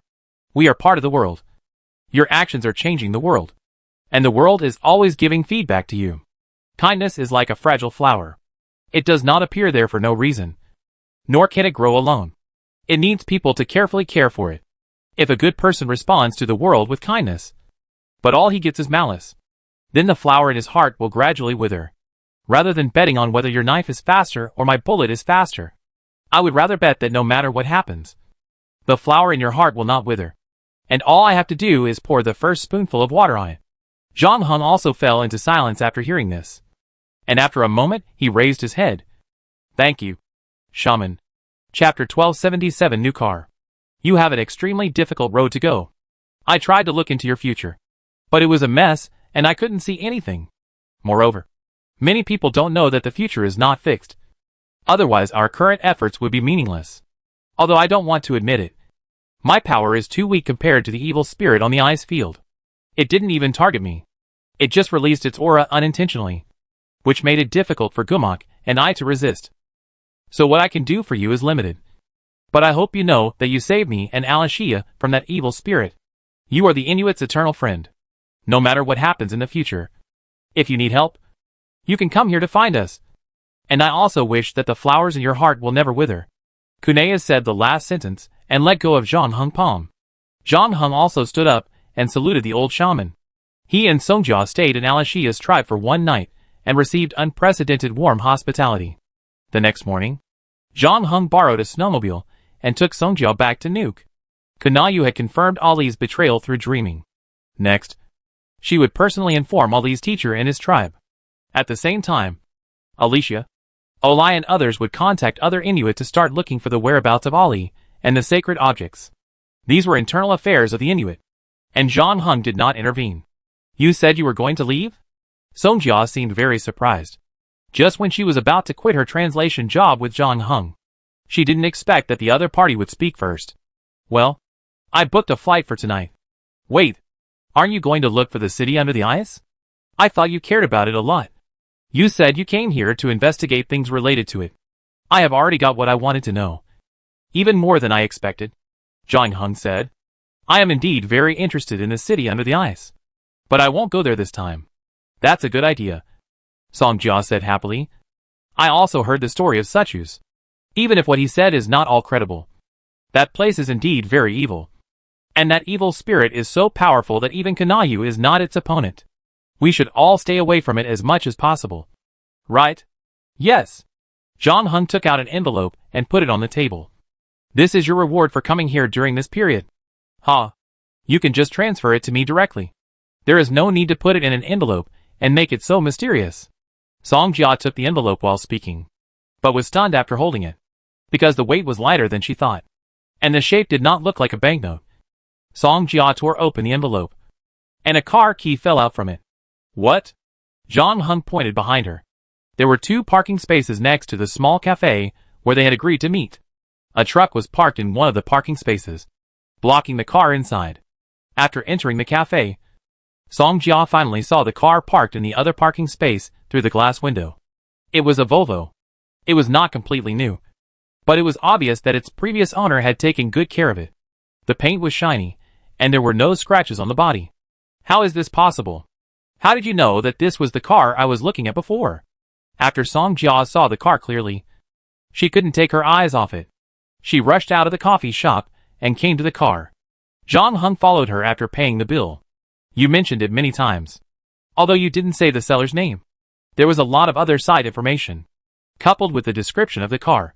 It was easy to find the owner. Fortunately, he could speak some English. So we finalized the order, Jong Hung said. Ol is right. You can't really be Home's roommate, Songjia said, stroking the car body that she had touched many times before, her eyes full of unconcealed joy. But then she returned the key to Jong Hung. This gift is too valuable. I can't accept it. You deserve it, Jong Hung said. You helped me a lot on this trip to Greenland, but not so much. These things, you can probably find another translator to do it. Songjia shrugged. Because of me, you fell into danger. Although the final result was not too bad. The extra part is regarded as compensation for you. Well, it's not that dangerous. But some of the things I saw and heard really scared me. Songjia obviously misunderstood Jong Hung, thinking that he was talking about the art museum and the things he saw at the doctor's house before. But in fact Jong Hung was talking about her being targeted by Nyarlathotep and changing her identity. If Nyarlathotep hadn't wanted to keep everyone in the dark, the translator might not be in this world now. But since this matter is past, Jong Hung did not explain further. For ordinary people like Songjia, even if they knew in advance, it would not have any other effect except panic. I spent 90,000 kronor to buy this car. According to the compensation we discussed before, I should pay you 20,000 kronor. In addition, when we chatted on WeChat for the first time, I said that no matter how long this operation takes, as long as it is less than a month, I will pay you a month's salary. That won't reach 90,000 kronor. Songjia shook his head. What's more, I took the initiative to resign from you halfway, so our previous agreement certainly doesn't count. Seeing that Jong Hung had no intention of taking back the key, she continued, I really like this car. And since you have already bought it, it is probably not realistic for you to return it. So just consider it as you selling the car to me again. I will deposit the remaining 70,000 kronor into your account. I have saved a sum of money before, and with this salary, it is just enough to pay it off. That's fine. Jong Hung did not insist after hearing this, and hugged the translator again. You are welcome to come to Greenland again in the future. Of course, it is best not to be as dangerous as this time. What time is your flight tonight? I will drive you to the airport in my new car. Songjia couldn't wait to drive his car. 10:20. Thank you for your hard work. At 10 o'clock in the evening, John Hung was already sitting in the airport waiting room, which also meant that his trip to Greenland was coming to an end. John Hung took out his mobile phone from his pocket, and his finger touched a small stone in the process. So John Hung took the small stone out of his pocket. There was a 5-pointed star engraved on the small stone, and there was an eye in the center of the 5-pointed star. This was what such is called the Old Seal, which was found by Alexia in the trash can of the art museum and given to him before leaving. What John Hung didn't expect was that the previous owner of this thing before it belonged to Dr. Baker, and Suchu's was actually his parents. Chapter 1278 Return. John Hung looked at the old seal in his hand, and could not find anything special about it. It was just an ordinary stone. The material was no different from other stones that could be seen everywhere on the road. The engraving on it was also very poor, and it was obvious that it was not made for a long time. When John Hung saw it for the first time, he thought it was carved by someone as a prank, or a new work by an apprentice engraver to practice. It was hard to imagine that such an inconspicuous thing helped Sachs and Dr. Baker avoid nightmares for a period of time, and also helped them avoid the attacks of monsters, although its function was limited to this. And it could not stop the siege of the monsters in the Ice City for Suchus and others. The other party finally stopped because they were worried that he would die immediately after killing those humans, which would affect the escape of the owner of the Ice City, and could not really stop them from falling into madness. But anyway, this is one of the few things that has been proven to be effective against the monster and his followers. John Hung still hopes to figure out its mechanism of action. He plans to take this thing to the game point for identification after returning home. However, considering the role played by the bartender in this matter, it is obviously not suitable to give it to her for identification. John Hung plans to take this stone to the game point in his hometown later. Soon, a broadcast sounded in the terminal hall, informing passengers on John Hung flight to prepare to board the plane. So John Hung put the stone away again and walked onto the shuttle bus with his suitcase. Greenland Airlines has a total of 10 passenger planes and 20 helicopters. Although the number is not large, it is enough to meet daily travel needs. John Hung took a Charge 8-300 this time, which is a passenger plane developed by Canada's de Havilland Aircraft Company in the 1980s. It has been a certain number of years, but fortunately it is still reliable. There are a total of 56 seats on this Charge 8-300, but most of the time it is not full, because this island in the Arctic Circle does not have a lot of traffic on weekdays. Although the appearance of the red aurora has caused many tourists to rush to Greenland, there are not many people leaving at this time. John Hung found his seat according to the seat number on his boarding pass, and then helped a pregnant woman sitting next to him put her luggage on the luggage rack. She thanked him and gave him a bag of potato chips as a thank you gift. John Hung took the potato chips and glanced at the cabin. Most of the passengers had already boarded and were looking for seats. There was a family traveling together, a young couple in love, and a group of elderly sisters. Everyone looked normal, and John Hung did not find any suspected fanatics among them. In fact, those fanatics are easy to identify, because most of them are in a bad mental state, pale, and sick eyes, which is why they need art museums to hide and conceal their identities. After looking at the passengers, John Hung also looked at the crew. Several flight attendants serving the passengers were very energetic. John Hung also waved and called the chief steward to ask about the pilot. The chief steward told John Hung that the captain and co-pilot of this flight have more than 10 years of flying experience and have maintained a zero-accident record. There is no need to worry at all. After that, he wished John Hung a pleasant journey. John Hung also nodded and thanked him. Soon, the plane left the runway under the control of the pilot and flew into the sky. Just as the flight attendant said, the whole process was very smooth. In the next half an hour, except for the turbulence for half a minute when encountering air currents, there was nothing else worth noting. When the plane rose to the designated altitude, the flight attendants began to work, distributing drinks and food, and giving the pregnant woman a blanket. After eating bread and sausages, John Hung lowered his seat a little, and then closed his eyes, ready to take a nap. But the next moment, he felt the fuselage suddenly tremble. John Hung opened his eyes, and saw through the window that the engine under the wing on his left-hand side seemed to have stopped turning. Then he heard a cry from the right side.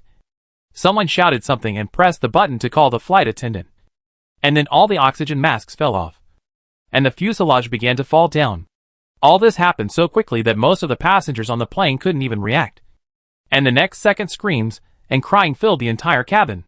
The captain and co-pilot, who were chatting in the cockpit, had sat back in their seats. The 52-year-old captain had sweat all over his forehead. He was as confused as his passengers at the moment, and had no idea what was going on. The numbers on the dashboard were normal the moment before, but the next moment, the plane had stalled in midair, and both engines had lost power inexplicably. Stalling in midair is very rare in flight. Most pilots will never encounter it in their lifetime, and even if they do, it is not certain that they will die, although it is very dangerous for an aircraft to lose power at high altitude. If the fuselage attitude is adjusted in time, the resistance and speed of the aircraft are coordinated, and the lift generated by the wings is coordinated with gravity, it is possible to successfully land in the end. Of course, this will also be a great test of the pilot's operation. The most famous case is the U.S. Airways Flight 1549, which was hit by a bird during flight and eventually made an emergency landing on the Hudson River in New York. This is a miracle in the history of aviation, and was later made into a movie called Sully. In addition, there is the Canadian Airlines Flight 143 accident. The captain of the Charge 8-300 was not as famous as Sully, but he was equally experienced. Although his hands and feet were cold after the midair parking, he quickly regained his spirits and was confident that he could make an emergency landing on the sea. So he turned on the APU auxiliary power unit as soon as possible according to the flight manual and prepared to switch to manual operation. But the next moment his face turned pale, because he found that there was no response after turning on the APU. He tried other buttons, and found that other buttons also had no response. The instrument panel was still lit, but the numbers on it no longer changed, as if they were frozen there by some mysterious force. Why? Why? After several unsuccessful attempts, the captain angrily punched the instrument panel with his fist, leaving cracks on it. He roared in despair, because now he could do nothing but roar. And with his roar, the Charge 8-300 also plunged into the ocean below like a bird with broken wings. Chapter 1279 Crash. The pregnant young woman on John Hung Right began to scream from the first second of the fall. It was obvious that she cared a lot about the little life in her belly. She was very careful in everything she did before, and she strictly followed the recipes when eating, hoping that her baby could be born smoothly and see this beautiful world with her. However, she didn't expect that this day might never come again. The flight attendant was still trying to suppress her fear and comfort the passengers, but after hearing the roar from the cockpit, she couldn't help crying, and this feeling of despair was like a contagion, and soon spread throughout the cabin. In fact, even if the flight attendant could remain calm at this time, it would be useless, because the speed of the plane's descent made everyone realize that they were doomed this time. John Hung was one of the first few people to notice that the engine had lost power, and because his seat was closer to the engine, he could see it more clearly than the captain. There was no bird or anything else caught in the engine. In other words, there was no sign of the midair stop, just like the captain's mistake. But then John Hung looked at his phone. For some reason, the screen was locked on the screen that was turned off before. He couldn't unlock it at all. John Hung immediately realized that the plane might have encountered the same thing. This inexplicable pause. Is it aimed at all mechanical equipment? If so, then this is obviously not an accident, but a premeditated attack. If nothing unexpected happens, the target of the attack is him. Although he realized where the problem was at the first time, it was not easy to solve it. No, it should be said that it was impossible. John Hung didn't know who attacked him, nor did he know what means the other party used to suspend the operation of all mechanical equipment. If he was given time, he might be able to find out the problem. But the process from the plane losing control to crashing was very short. Not to mention him. Even if there were 10 Sherlock Holmes here, it would be impossible to solve the problem in such a short time. Therefore, John Hung unfastened the seat belt around his waist at the first time. He couldn't stand steadily on the aisle at all. Not long ago, a dining car had just flown out and hit the tail of the plane. The food and drinks on it were spilled all over the ground. As it fell rapidly, they all floated in the air. John Hung used his arms to hold on to the nearby seats to open the luggage rack first, took out his travel bag, and then came to the emergency exit. It is difficult to open the emergency exit when the plane is in the air, because as the routes become more and more crowded, the flight altitude of civil airliners is also increasing. However, high altitude flight will cause the air pressure to drop, And passengers will also feel uncomfortable. In order to solve this problem, the plane will pressurize the cabin. In other words, there is a pressure difference between the inside and outside of the plane, and the air pressure inside is high. The door of the emergency exit is generally designed to be pulled inward before it can be opened. At the same time, the weight of the door itself is also very heavy. In other words, it is almost impossible for ordinary people to open the cabin door during the flight. John Hung was not in a hurry. He calculated the plane's altitude in his mind. At about 3,000 meters above the ground, the pressure difference was negligible. At the same time, John Hung used the scale of the world on his chest to increase his strength. Then he successfully opened the door of the emergency exit with just one hand. A middle-aged passenger in his early 40s next to him was probably too scared and had lost his ability to think. He only wanted to escape from the plane that was about to crash. When he saw Zhang Hung open a door, he didn't think about it and rushed out. But he seemed to have forgotten that his current falling speed was no slower than the plane. If he fell into the water at this speed, he would only end up in a bloody mess. The passengers saw the middle-aged man's body flying out of the cabin. And after him, Zhang Hung seemed to have forgotten that there was no way out. He took a step, but his body paused halfway. Then he turned around and grabbed the pregnant woman who was about 3 body lengths away from him, and jumped out of the plane together with her amid her shrill and desperate screams. The pregnant young woman felt that the wind blowing on her face was like a knife cutting. She knew that this was because she was falling rapidly, which made her close her eyes. She didn't expect that she didn't die in the plane crash, but died in the hands of a madman. Although in terms of the results, there was actually no difference between the two. But not long after, she felt that the wind blowing on her face seemed to become gentler and less stinging. And at the same time, her falling speed was also slowing down. The pregnant young woman thought it was her illusion until she opened her eyes and found that her falling speed was indeed slowing down, because the Assault 8-300 was now under her feet and plunged into the sea. Then an explosion occurred, and heat waves and thick smoke quickly rose into the sky. Needless to say, under such a huge impact, no one in the plane could survive.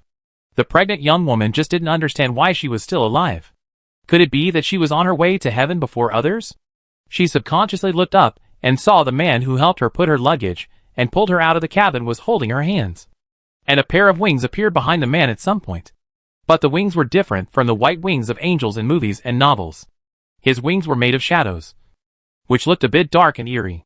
The pregnant young woman was shocked when she saw this, and then asked tremblingly, Are you going to take me to hell?" John Hung did not answer her question, but just grabbed her and continued to fall. But the speed was getting slower and slower, and finally she was thrown on a piece of plane wreckage. And the next moment, the pair of wings made of shadows behind him disappeared, and the whole person fell into the sea. The pregnant young woman lay on the floating wreckage and looked underwater. But the man was no longer there. There was only one person left in the vast ocean, looking around blankly. Everything that happened before was like a dream to her. In fact, even if she told others about her experience, most people would not believe her.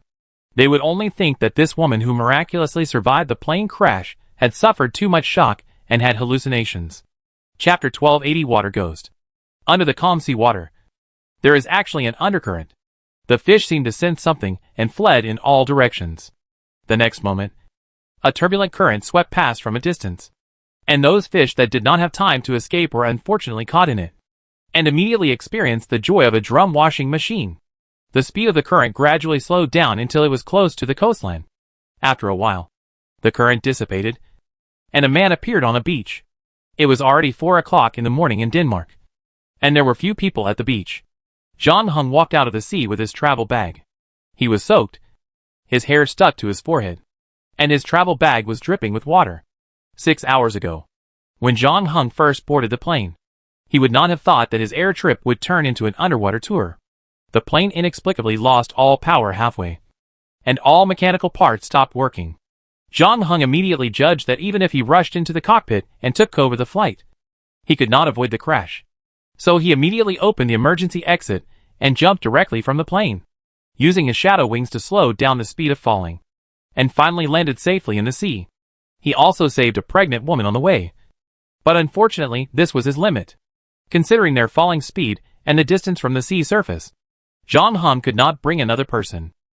After throwing the pregnant woman on a piece of plane wreckage, Zhang Heng himself fell into the sea. Then he used his water control ability to swim across the Danish Strait and came to Iceland, the closest land to the crash site. After Zhang Heng came out of the sea, he did not stay for too long, but went directly to the nearest 24-hour convenience store. The clerk on night shift was lying on the cash register, drowsy, and heard the doorbell in a daze. The automatic door opened to both sides. He rubbed his eyes, raised his head, and the next moment the sleepiness disappeared. It was 4 o'clock in the morning, and there were no people on the whole street. Suddenly, a figure covered in water appeared in front of him, put the equally wet travel bag on the cash register, and said nothing, just staring at him. Anyone would be scared to the point of weakness. "Do you speak English?" Zhang Heng asked in English. However, the convenience store clerk across the street did not move after hearing this. The latter was considering whether it was too late to believe in God now, and whether he could get on the bus first and buy a ticket. Zhang Heng frowned and stopped talking nonsense. He grabbed the clerk by the collar and lifted him up, and put his other hand into his pocket to feel around. The clerk wanted to resist. After all, there were cameras in the store. Even if he was robbed in the end, he could at least look better when he called the police. But as soon as he raised his hand, he saw Zhang Heng looking up at him. So the courage that the clerk had finally accumulated disappeared again. His hand froze in midair, and after a moment he touched his head. Zhang Heng ignored him, took his phone out of his pocket, clicked on the screen, and found that he needed to unlock it. So he put the screen in front of the clerk and performed facial recognition. Then he dialed 112, which is Iceland's emergency rescue number. Zhang Heng reported the flight number in English and informed the other party that there was a survivor, because the plane crashed very suddenly and did not deviate from the route. As long as Iceland contacted Greenland Airlines and dispatched a rescue plane or ship in time, the pregnant woman, who was now floating on the sea, could be saved. In fact, after Greenland Airlines lost contact with the flight, it should have contacted Iceland, the nearest country, to request support and search. With this information, Iceland should have acted faster. After doing this, Zhang Heng returned the phone to the clerk, bought a bottle of mineral water and 2 packs of biscuits, put down a wet Danish kroner, and turned to leave the convenience store. Zhang Heng did not immediately look for a place to stay, but returned to the beach. After that, he opened his travel bag and took out everything inside and in his pocket. There is no doubt that the crash of the Charge 8-300 was caused by someone heading for him. The more than 30 passengers and crew members on the plane were purely implicated by him this time. However, it is not known who did it for the time being. In addition, Zhang Heng is most concerned about how the other party knew the flight he was on. He did not inform others about his trip to Greenland, and he booked the final ticket himself. He just told Song Jia to take him to the airport. The other party tampered with the plane before him, which means that he had obtained his flight information in advance. The first person Zhang Heng thought of was Nyarlathotep, because he was one of the few people who knew he was in Greenland, and he was also capable of doing such a thing. However, after careful consideration, Zhang Heng felt that Nyarlathotep was unlikely. Although Nyarlathotep had always had ill intentions towards him, he had never wanted to kill him from the beginning. Whether he approached him through Hayes Osaka in the form of Nyako, or lured him to the secret base of Songja's friends while he was drunk, he obviously had intentions towards him. But the premise of this intention required him to be alive. Even when the two fought, Nyarlathotep was still warning him to stay away from the city under the ice. It made no sense for him to turn around and send him to a plane crash. However, in this way, Zhang Heng didn't know who did it. He spent half an hour checking the items in his backpack one by one, and didn't find any eavesdropping or tracking devices. Zhang Heng's eyes finally turned to his mobile phone. As we all know, mobile phones have positioning functions, and Zhang Heng used his mobile phone to book the ticket, and received a text message of successful booking.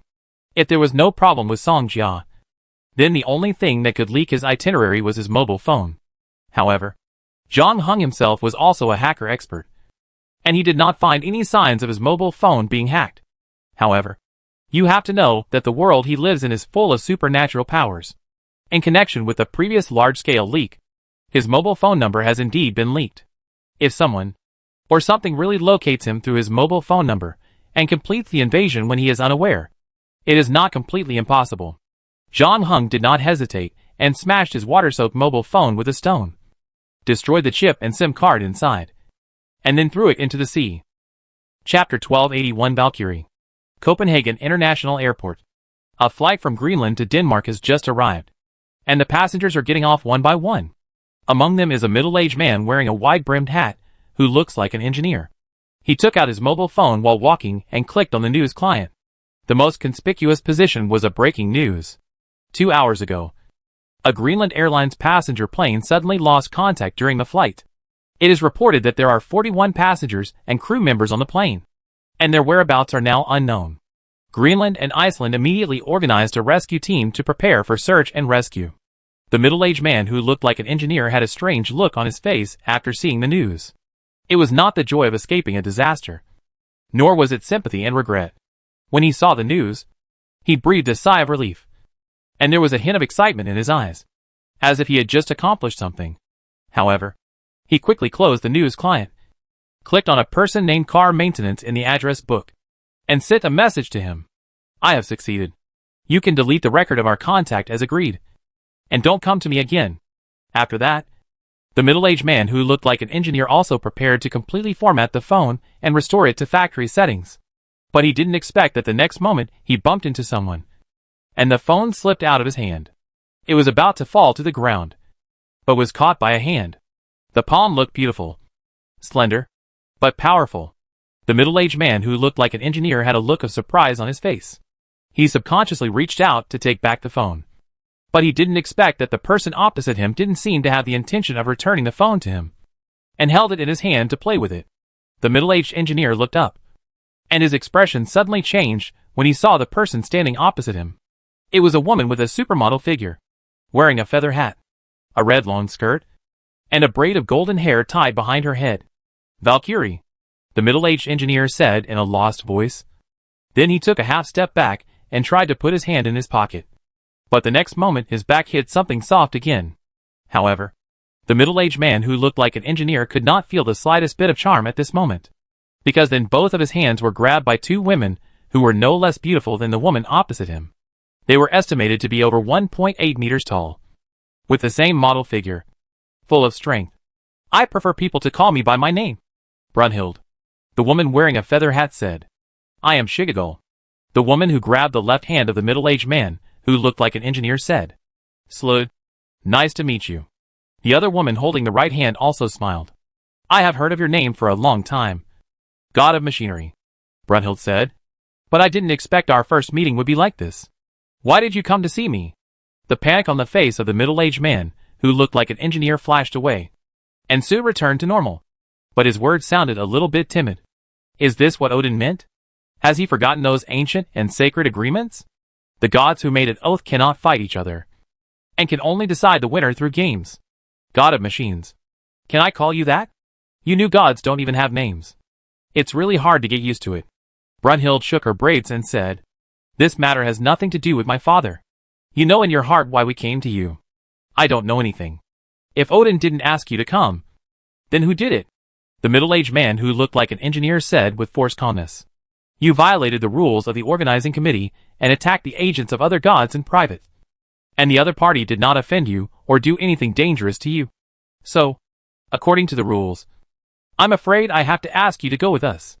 You have the right to explain, but you have to save it for the members of the organizing committee, Brunhild said as she took out a gold coin and shook it in front of the middle-aged engineer. You have no right to do this to me. The middle-aged engineer screamed. I didn't do anything. You have no evidence. Well, the person who has been secretly contacting you and illegally leaking information to you is the god of mobile phones. He has the ability to completely delete all the text messages and call records you have sent. And you, the god of machinery, also have a way to delete the information stored in the phone so that it cannot be restored.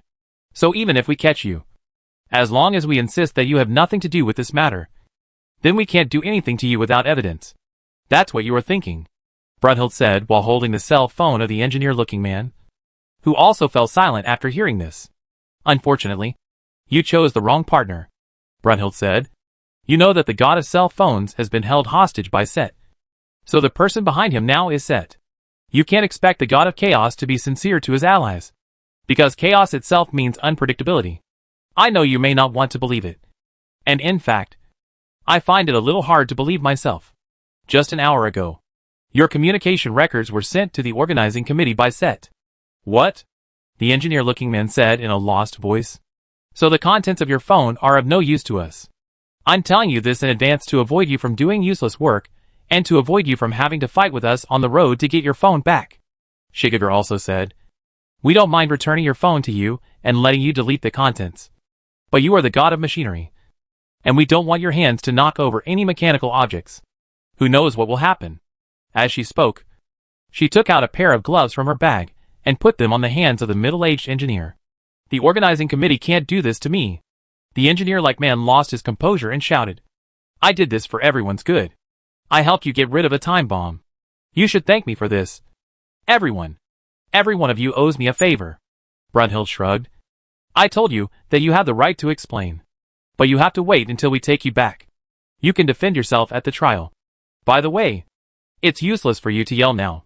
We set up a barrier in advance, and our words will not be heard by ordinary people nearby. Chapter 1282 The Second Arrest. Just as Brunhild blocked the engineer-looking man at Copenhagen International Airport, there was another arrest going on in the other side. The person who carried out the arrest was no longer the Valkyries with supermodel bodies and angelic faces, but a sturdy man with red beard and hair. He was full of exaggerated muscles, which filled up a size XXXL sportswear. The part sticking out of the sleeves was shining in the sun, like iron casting, and his eyes seemed to be burning with flames. Anyone who was stared at by these eyes would be shocked by the momentum of the sturdy man and lower their heads. Standing next to him was a man who was completely different from him, with fluffy hair, sleepy eyes, wearing a cat t-shirt and a pair of sneakers with cat patterns, and cat heads on his shorts and backpack.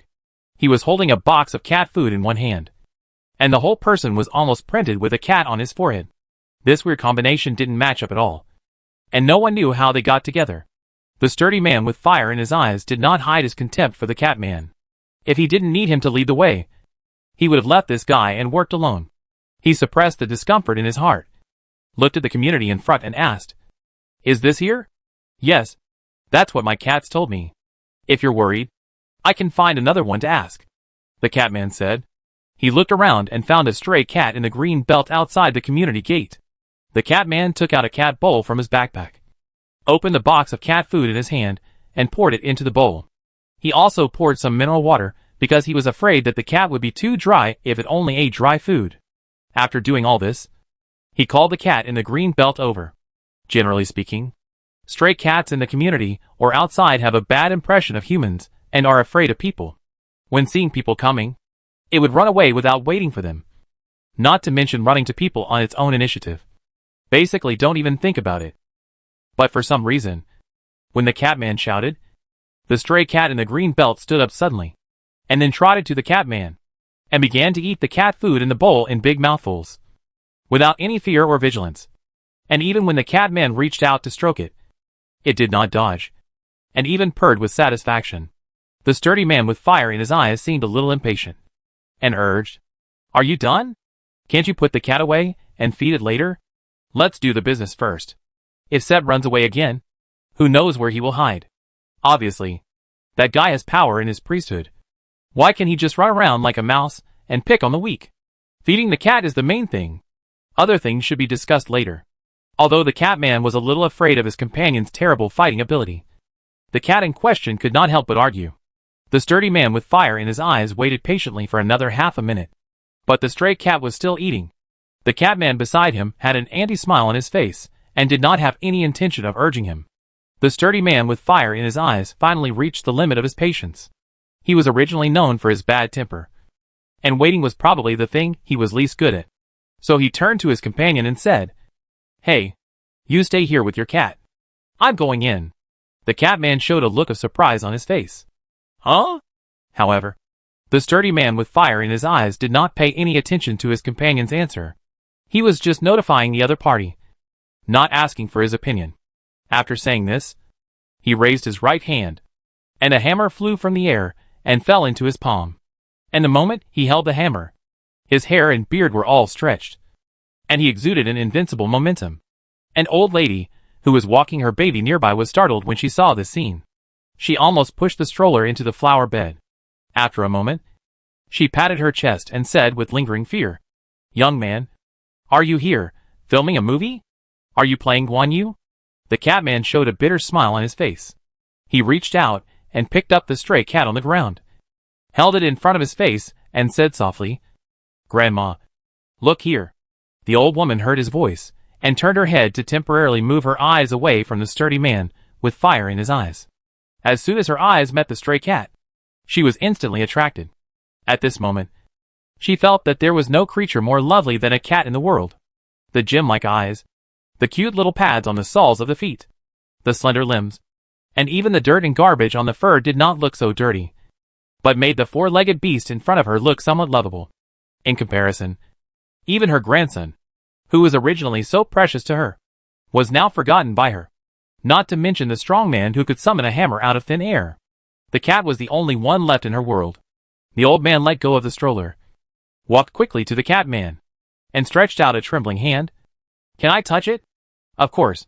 Come on. Hold it like this." The Catman was instructing the old man to pet the cat, and whispered to the sturdy man with fire in his eyes, "Are you crazy? Do you want to rush in so brazenly? What else? Is he here with you to pet the cat?" The sturdy man with fire in his eyes sneered. "If you and Set fight here, it will be hard not to be noticed," the Catman said. "Especially your hammer. The visual effect is too cool when you swing it. We will probably be on the evening news, which is not in line with our way of doing things. And it is not allowed by the organizing committee. We came here to deal with Set's violations, but you caused more trouble. Are you teaching me how to do things?" The sturdy man with fire in his eyes interrupted his companion impatiently. "When I was waving my hammer to fight the giants, you, the cat slave, were not even born yet. Of course I know what to do. As long as we find Set, the battle won't last long. You new gods may be afraid of him, but in my eyes, his power is not worth mentioning.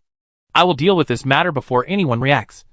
And then continue to drink in the bar in Sanliton. Being born early does not mean that you will be more adaptable to modern society. To be more precise, it is precisely because you were born too early that you are not easy to adapt to modern society. The Catman wanted to argue, but he looked at the hammer in the other's hand and closed his mouth rationally. "Leave the battle to me, and you vases just need to wait for the news of my triumph." The man with fire in his eyes waved the hammer in his hand and walked into the community. The sky above his head was originally clear, and a dark cloud floated over it. The Catman looked at his companion's back from behind, and a strange look appeared on his face. Chapter 1283 Hammer and Lightning. The residents of Huayuan community were all a little confused at this moment. The weather forecast in the morning had just said that it would be sunny today and tomorrow. But no one expected that a dark cloud would appear above their heads at noon. And the dark cloud was neither big nor small, just covering the entire Huayuan community. The originally clear sky became dark and cloudy in just half a minute, and there were faint lightning and thunder in it, just like a heavy rain was coming. So those who were still at home began to hurriedly pack up the clothes that were hung out to dry and close the doors and windows. The security guard of the community was originally enjoying the cool air, but he also stood up and grabbed the parasol that was almost blown down by the wind, and at the same time called his companions in the duty room to come out and help clean up the tables and chairs. At this time, he also saw the sturdy man with fire in his eyes. There was no way. The other party's muscles were too conspicuous. Not to mention that he was holding a hammer in his hand. Plumber? Which building? Which owner contacted?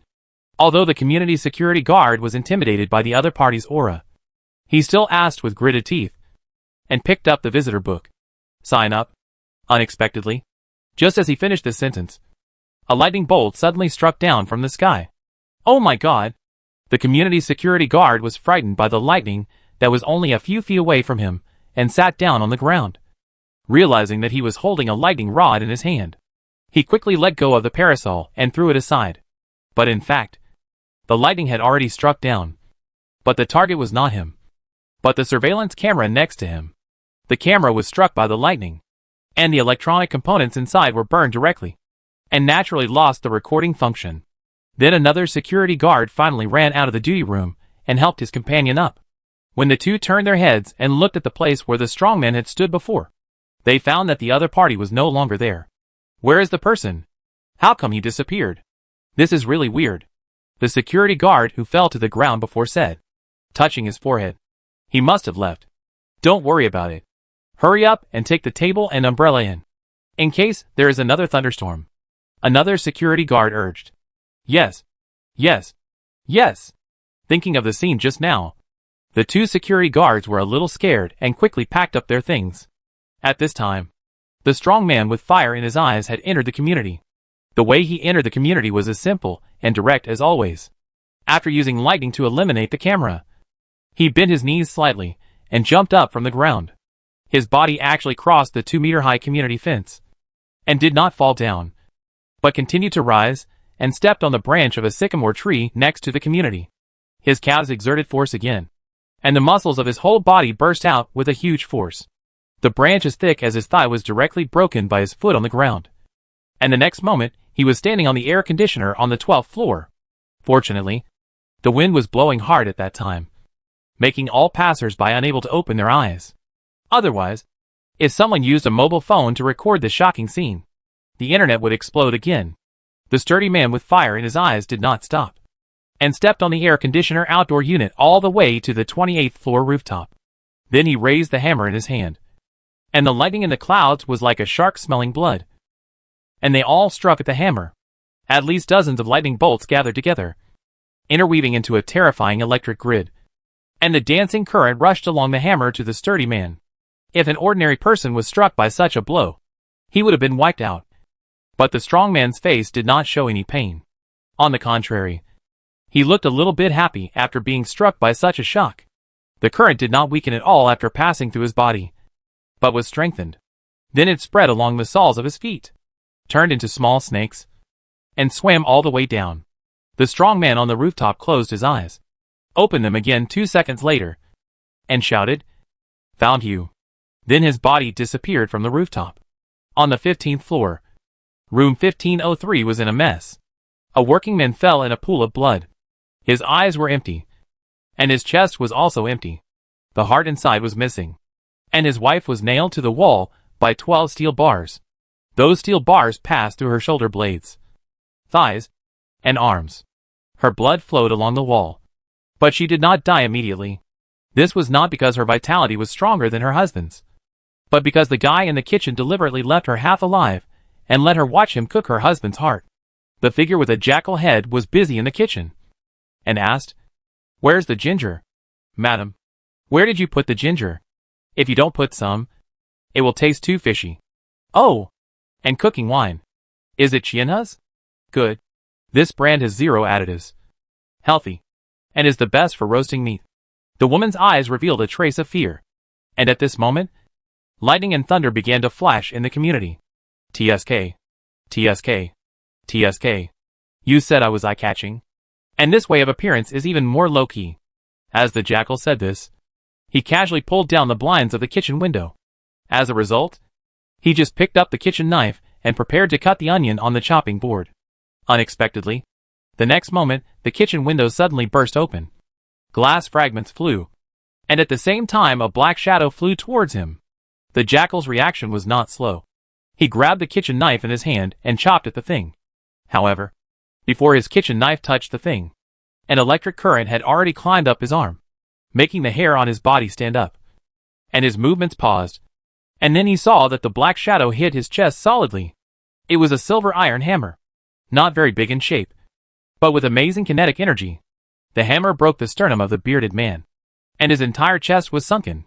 His body flew out, knocked down a wall, and fell from the kitchen into the living room. The woman nailed to the wall also showed a hint of satisfaction in her eyes when she saw this scene. But the next moment, the bearded man got up from the ground again and put his hand on her mouth. "Shh, don't be too happy. The show has just begun. It's a pity for my good meat." As soon as he finished speaking, a muscular figure landed on the balcony of the living room and reached out his hand. The hammer on the ground seemed to be summoned and was about to fly back to its owner's hand. But unexpectedly, a big hand grabbed it first. It is said that few people can lift this thing. Is it true? The veins on the arm of the muscular man bulged. He used all his strength. The solid wood floor under his feet was broken by his step, but the hammer was still scratching out of his hand bit by bit. Chapter 1284. Come on. The eel-headed man heard the sound of his bones and muscles being torn apart. But he still did not let go. If you try to be brave, you will never want your right hand again. The sturdy man with fire in his eyes warned coldly. It doesn't matter. I think 2 hands are a bit too much anyway. 1 fist is enough to kill people. The eel-headed man grinned. And his arm's endurance was about to reach the critical point as he spoke. A cunning look flashed in the eel-headed man's eyes. And he suddenly loosened his leg that had been stepping on the ground. Then he rushed towards the sturdy man with the fire in his eyes with the hammer. At the same time, he had already clenched his left fist and smashed it into the opponent's chest, shouting, "Try my punch too." There was no doubt that he had a lucky punch. Not only because he had his own strength, but also because he caught the force of the hammer flying back to the sturdy man's palm. As a result, the sturdy man with the fire in his eyes did not dodge or evade at all. A hint of contempt flashed in his eyes, and he just held his chest and met his fist. The jackal-headed man felt that his punch hit a concrete wall. No, if it was a concrete wall, it would have collapsed long ago. However, the guy on the opposite side just shook his body and snorted coldly. "Did you not have enough food? Although I don't like to make excuses. I really hadn't had lunch when you came," the jackal-headed man said. As soon as he finished speaking, the strong man on the opposite side also stretched out a hand. His palm directly pinched the jackal's head and lifted the latter from the ground. Just like lifting a chicken. "Since we are all old gods, I wanted to be polite to you. But your mouth is really annoying. Maybe I should tear it off first. Do I need to remind you, my hot-tempered friend? According to those ancient sacred covenants, you cannot kill me." Although his head was almost deformed by being squeezed, the tusk-headed man still had a smile on his face. "You remember those oaths now. So why did you violate the rules of the organizing committee and leak all the players' information? I am the god of chaos. It is my nature to create chaos. I cannot go against my own nature. Just like you cannot go against yours. You don't know me at all. How do you know what my nature is?" The sturdy man with fire in his eyes said coldly. "Please, it's the internet age now. No matter what you want to know, just search it online," the bald man said. "Thank you for the invitation. I'm in the United States. I just got off the plane. The circle is too small, so I hide it now." "What nonsense are you talking about? Have you never been to Shihu?" This is their usual phrase when answering questions. "I am just trying to integrate into the culture of this land." The elk-headed man paused and continued. "You are different from passers-by like me who are being forgotten. You are a big star of this era. There is a lot of information about you on the internet. Thor, the god of thunder, the son of Odin, the most powerful warrior of the Aesir, with terrifying power. The weapon is Mjolnir, a divine weapon forged by the dwarves. By the way, there are also many BL novels about you and Loki on the internet. To be fair, some of them are quite good." When the bald-headed man said this, he felt a pain in his temple. It was Thor tightening his grip on his head, and his skull was creaking. "You don't really think that those bullshit oaths can save your life from me, do you?" Thor said with a ferocious look. "Watch your mouth, Set, before I completely crush your dog head." As a result, Set was not afraid when he heard this, but his eyes were full of excitement. "Yes, this is the Thor I know. When you get angry, you don't recognize your relatives. You are like a beast locked in a cage. They put a chain around your neck, wanting you to become tame so that you can be used by them. But in your heart, you still retain the nature of the beast. You don't know what you're talking about."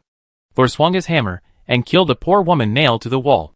Her injuries were already beyond repair, and all Thor could do was to help her get rid of them as soon as possible.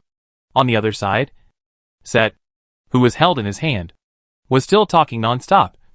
"Ask yourself, are you tired of this kind of house-like game?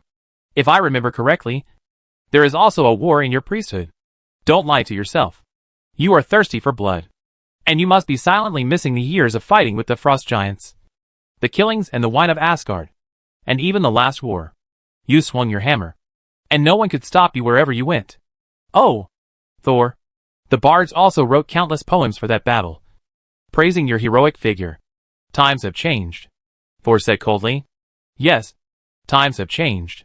Since the organizing committee came to power, you can only miss the golden age that belongs to you in your dreams.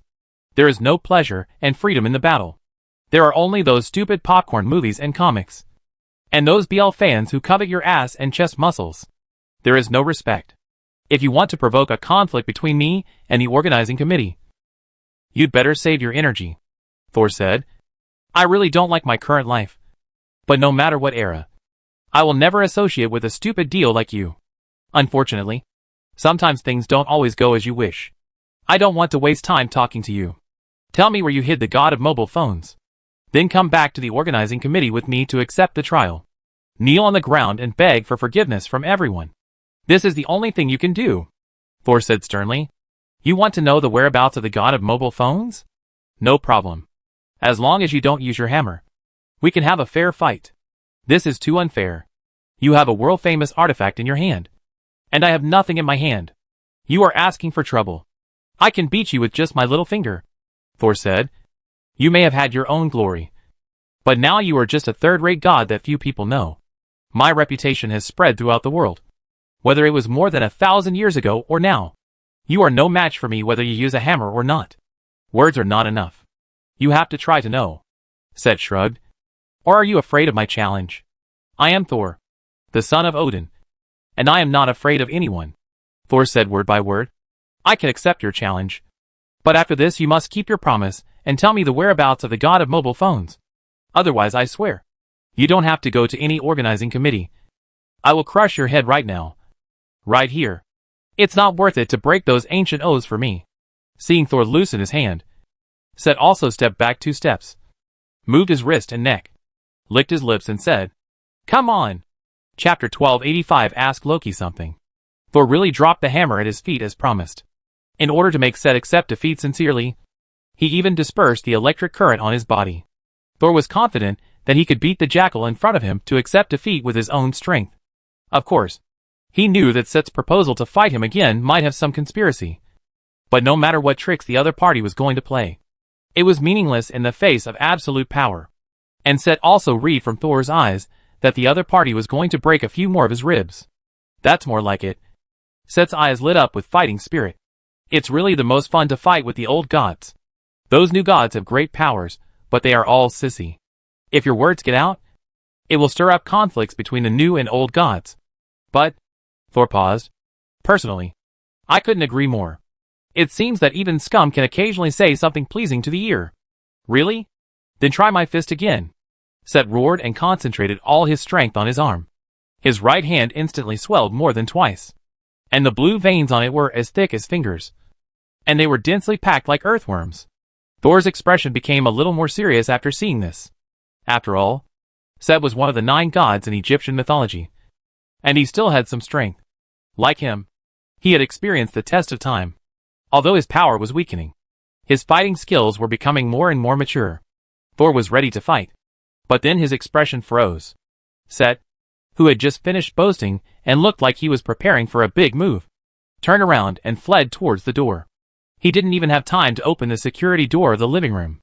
He punched the wall directly, making a big hole, and jumped out of the hole in a panic. Thor was completely shocked by the other party's shamelessness. Set, one of the 9 Egyptian gods, known as the Lord of Strength, didn't even have the courage to fight him head-on. And even when he gave up using Mjolnir, he ran away like a dog with his tail between his legs. And did he really think he could just run away like that? Thor was stunned for only half a second before he realized that since the other party had decided to give up the fight, he naturally didn't have to keep his previous promise. Thor picked up Mjolnir on the ground and swung it in the air with all his strength. The next moment, Mjolnir left his palm, turned into a flash of lightning, and flew out of the big hole made by Set. Because of the high speed, Mjolnir even caused a series of sonic booms during the flight. Then he hit the target as expected. Thor was angry at Set's inconsistency, and did not hold back this time. He believed that even with Set's physique, he would lose half of his life if he was hit by this blow. And there was a high probability that he would only have 1 breath left.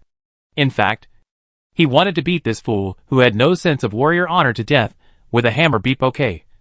But due to those ancient and sacred oaths, he couldn't really kill Set. Thor had to admit that Set's words had really touched his heart. The messy rules of the organizing committee had always constrained him, and he felt that there was a suffocation in his chest that he could not release. If it were him in the past, he would never talk nonsense with the enemy in such a situation, and would just beat the enemy to death. Back then, he was not soft-hearted when killing frost giants. and his reputation as the first warrior of Asgard was also built up with the heads and blood of the enemies. Of course, Thor was just thinking about it now. He reached out and recalled his hammer. He saw the blood on it. But the amount of blood was a bit too much. And it was mixed with hair and white things that looked like brain matter. Seth was killed by his own hammer. It doesn't make sense. Although the opponent's series of actions are disgusting, his strength is still very strong. He was still alive and kicking after taking his hammer on his chest before. It shouldn't be so fragile. Thor opened the door to the living room and walked out, only to see a scene that stunned him in the corridor. The Catman who had been with him in the search for Set was standing in the corridor, with his left hand extended, ready to knock on the door. But the head on his neck was gone. At the same time, the wall behind him was covered in blood, like a watermelon falling from 1,000 meters high and breaking into pieces. Thor's eyes widened, and he finally knew where the hair and brain matter on his hammer came from. He had just hit not Set, but his companion's head. But how could it be such a coincidence?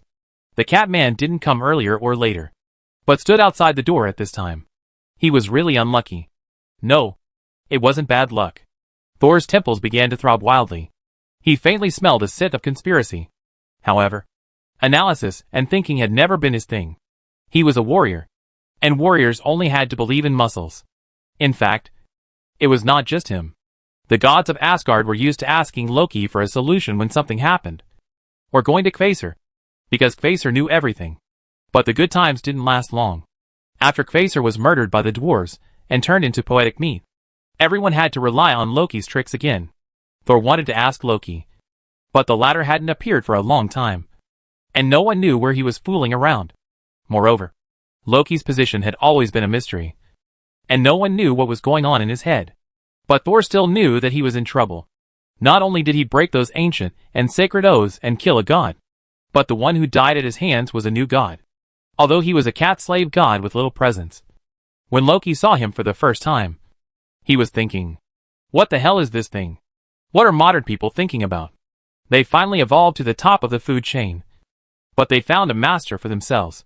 He never concealed his contempt and disdain for his companion.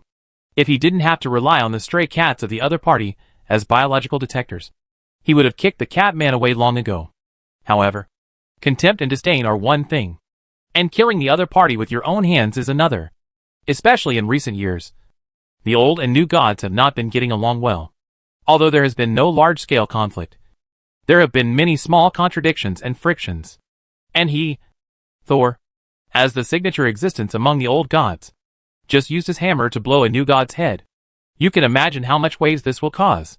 Chapter 1286, The Counterattack of the God of Machinery. With the intuition of a warrior, Thor has already realized that the situation is rapidly falling in an unforeseen direction. However, what he didn't know was that this was just the beginning. Copenhagen International Airport. The Valkyries successfully caught the God of Machinery, who had just got off the plane. After that, they didn't waste any time, and didn't even leave the airport. They directly bought tickets back to Sia country. But there were still more than 2 hours before the next flight took off. So they brought the God of Machines to the first-class VIP lounge at the airport. Brunhild asked Slud and Shigadur to look after the God of Machines. She found a computer and sent the progress of the mission to the organizing committee by email. This matter should have been solved with a text message. But there was no way, because the God of mobile phones was missing. And until the latter was found and rescued, they could only choose other ways to contact. Brunhild typed the last character, click send, then turned around and smiled at the God of Machines on the sofa. Since you know who I am and why we are here, and we also know who you are, then the problem becomes much simpler.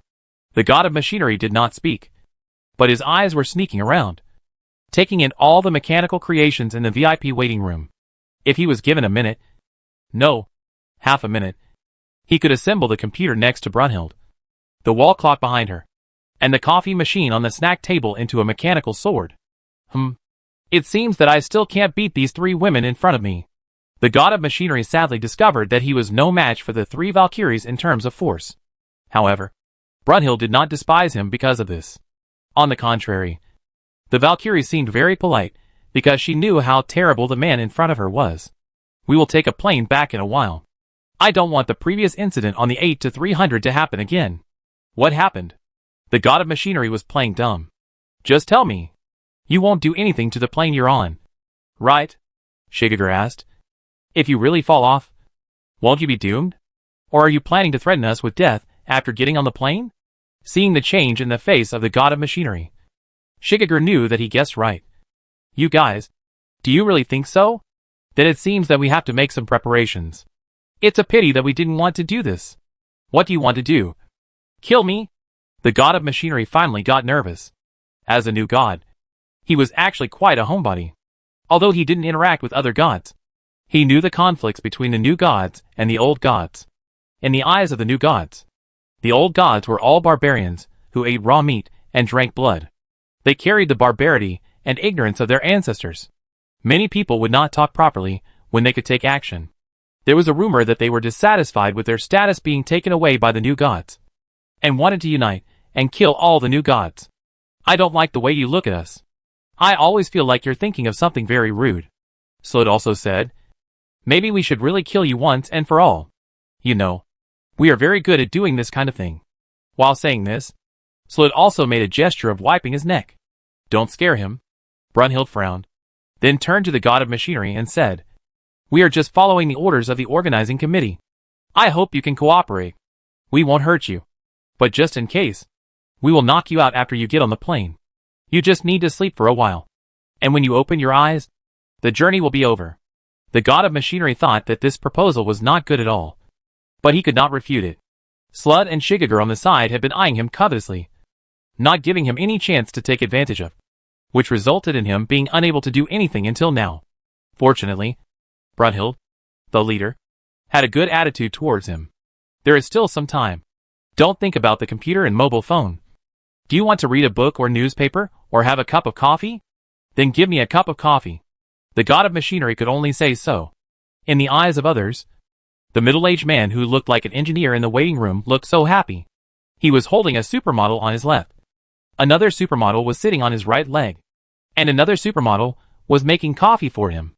These three women not only had outstanding looks, but also had extremely hot bodies. There was no other word to describe them except perfect.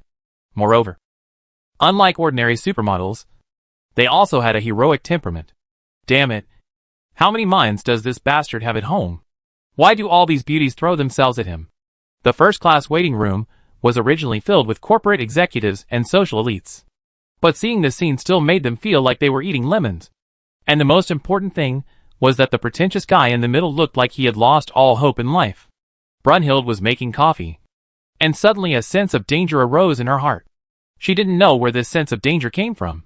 Set, the culprit who caused all this, had been confirmed to be not abroad, and there were other people who were specifically dealing with him. With that person's strength, it was almost impossible for him to fail. On her side, there was only one mechanical god to deal with, and now he had succeeded, and they were watching him closely. Next, as long as he brought the person back to the organizing committee safely, the mission would be completed. Brunhild couldn't think of anything else that could go wrong. But the next moment, she felt a wave of fatigue rising in her heart. Be careful. Brunhild's years of combat experience played a role, allowing her to squat down at the first moment. But her two companions reacted half a beat slower than her. Among them, Slud seemed to think that the god of machinery was quite interesting, and was sitting on his thigh, preparing to scare the young man again. However, she didn't expect that a sniper rifle bullet would hit her temple directly the next moment. Her expression became distorted. On the other side, Shigegar was also shot in the arm by a bullet. The opponent used a large caliber sniper rifle, and the bullet broke her arm bone. The god of machinery sitting in the middle was splashed with blood on his face. He stared blankly at Slud's body sliding off his knees, and he still didn't react to what happened. Dead? A god died in front of him. Although he was an old god and threatened him before, the three Valkyries were still polite to him and didn't hurt him. They just planned to take him back to the organizing committee. But now one of them is dead. And Shigegar also imitated Brunhild, crouched down, and shouted in pain. Be careful of their bullets. There is a strong curse attached to them. It seems that they are used to deal with us. Chapter 1287 Toaster 2. Bullets whizzed past the first-class lounge, interweaving together to play a symphony. Unfortunately, most of the passengers in the lounge had fallen asleep and could not appreciate this rare music. The only ones who could move were Brunhild and Shigegar, and the god of machinery. The latter was sitting woodenly in his seat, stretching his neck, looking like a wooden chicken. After seeing Slud being shot in the head and killed, he thought he was doomed too, because the other party had already proved how good his marksmanship was. And the two Valkyries reacted quickly, and had already leaned over to find cover. So now, he was the most conspicuous in the lounge. The god of machinery had already seen that he could not escape the other party's second round of attack, and had originally prepared to close his eyes and wait for death. But he did not expect that the bullets seemed to have eyes, bypassing him one after another, chasing Brunhild and Shigegar. Asshole. You pretended to be a person, but you actually hit a helper, Shigegar said in hatred. She hid behind a bookshelf, covering her injured arm. Slud's body was less than 5 steps away from her. She still had a look of surprise and fear on her face, as if she couldn't believe that she died here. I have a helper? The god of machinery was as surprised as Mr. Lee, a lottery player in the city who just received a call and learned that he had won the 5 million jackpot. As if to answer his question, the enemy's attack became more fierce, and bullets were poured towards Brunhild and Shigegar's hiding place. The bookcase was immediately riddled with holes, and it was about to collapse, and Shigegar behind it stopped talking, and it was unknown whether he was dead or alive. Brunhild's situation was slightly better. She was hiding behind the marble snack table, and was not in danger for the time being. But one of her companions had died, and another was in danger. As the leader of this operation, and the strongest of the three, Brunhild knew that she had to do something. However, until now she still didn't know who attacked them, how many people there were, and most importantly, the attack happened too suddenly, and they had no preparation before the attack. Their target for this mission was the god of machinery, which was not difficult from a combat perspective. The key to completing the mission was to control the god of machinery before he could react.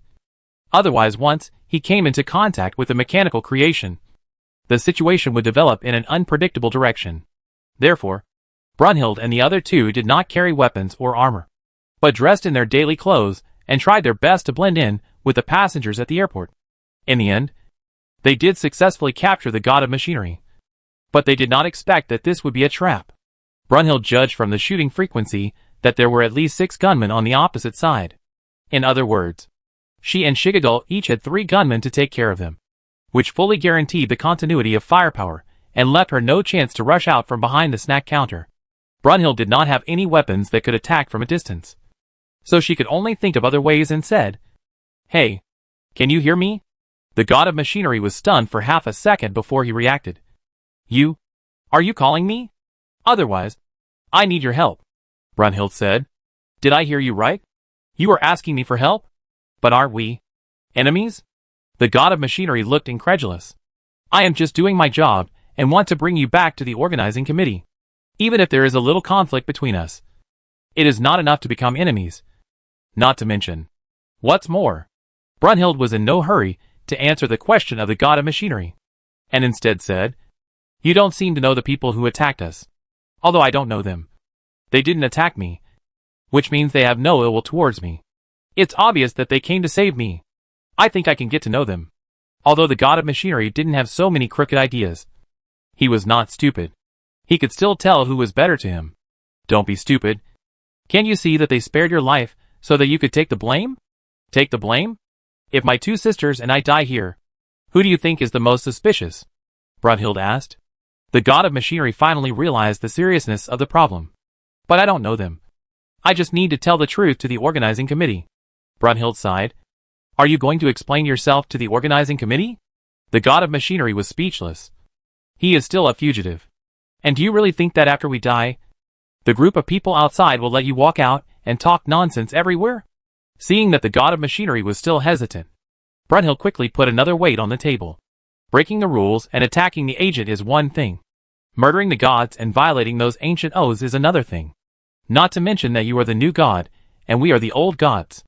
The Valkyrie's last words also made the god of machinery wake up from his dream. But he thought about it and added another condition. I can help you, but you have to let me go afterwards.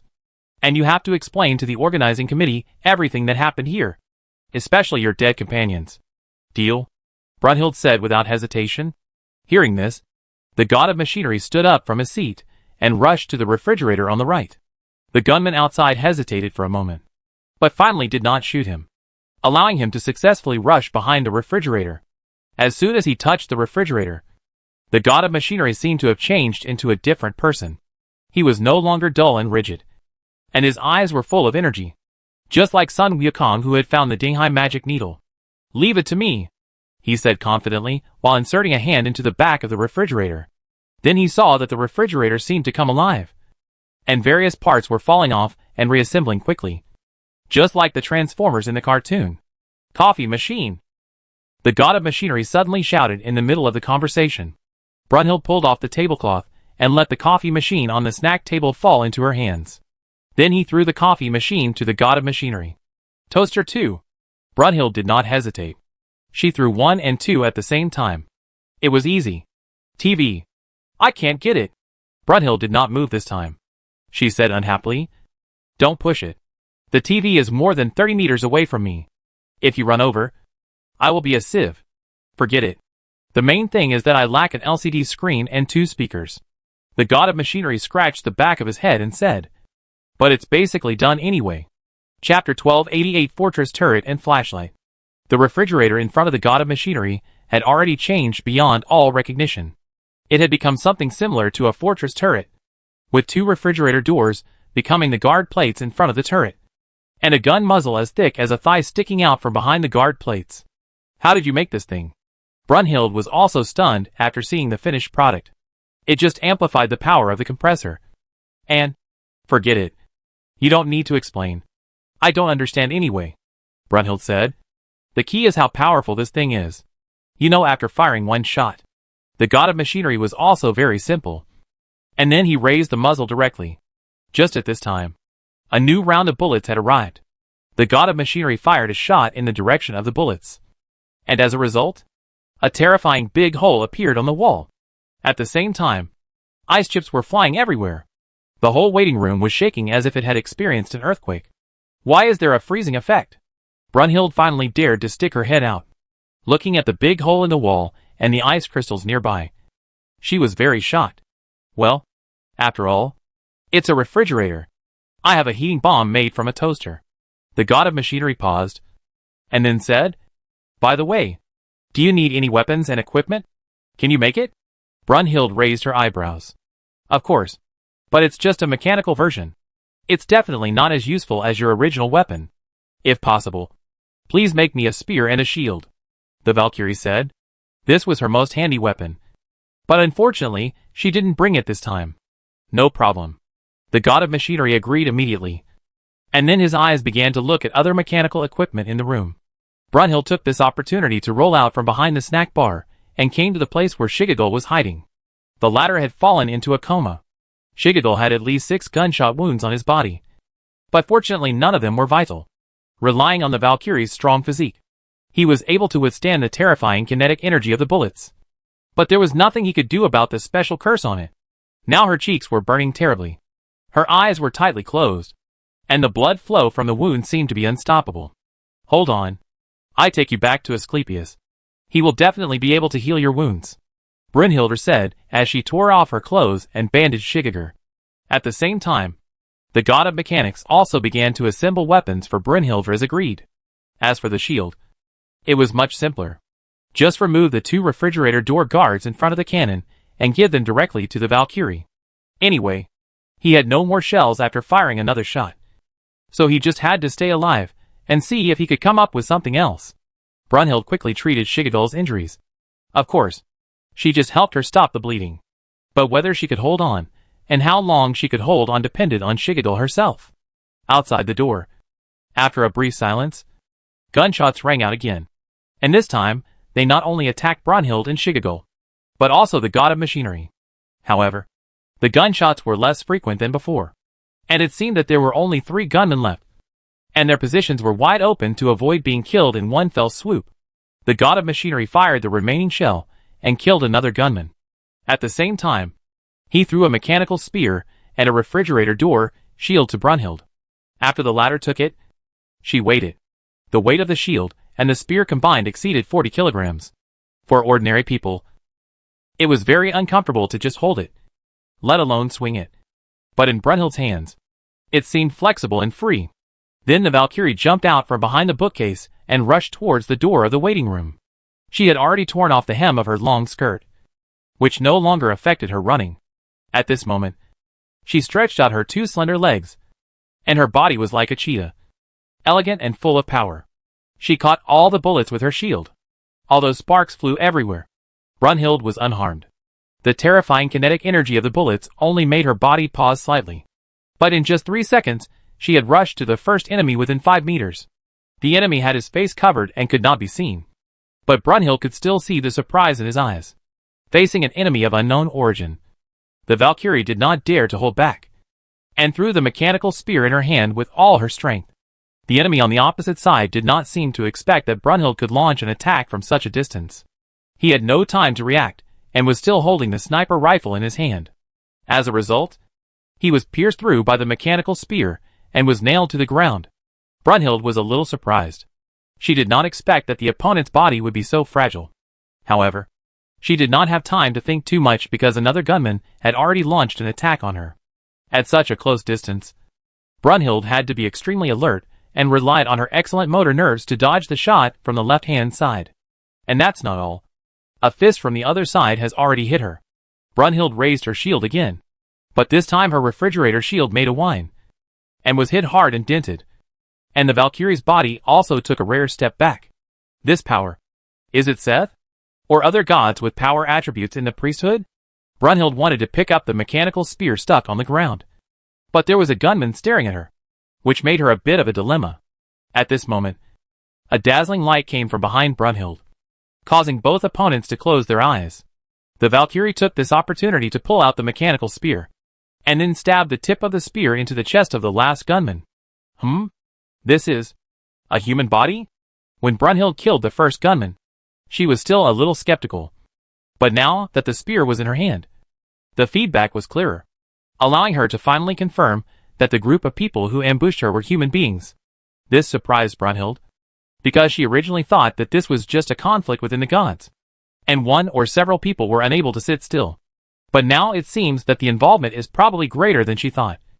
And there are cursed bullets that can hurt or even kill gods. Brunhild realized that something big might be about to happen. No, to be more precise, it has already happened, and she needs to send this information back to the organizing committee immediately. Thank you. Even if Brunhild didn't look back, he knew who helped him just now. The god of machinery finally found the TV he had been longing for, and successfully transformed it into a large flashlight. Brunhild killed the last gunman with this flashlight, and her eyes quickly shifted to the person who had just punched her shield, because the latter was most likely the planner of the attack. Chapter 1289 News.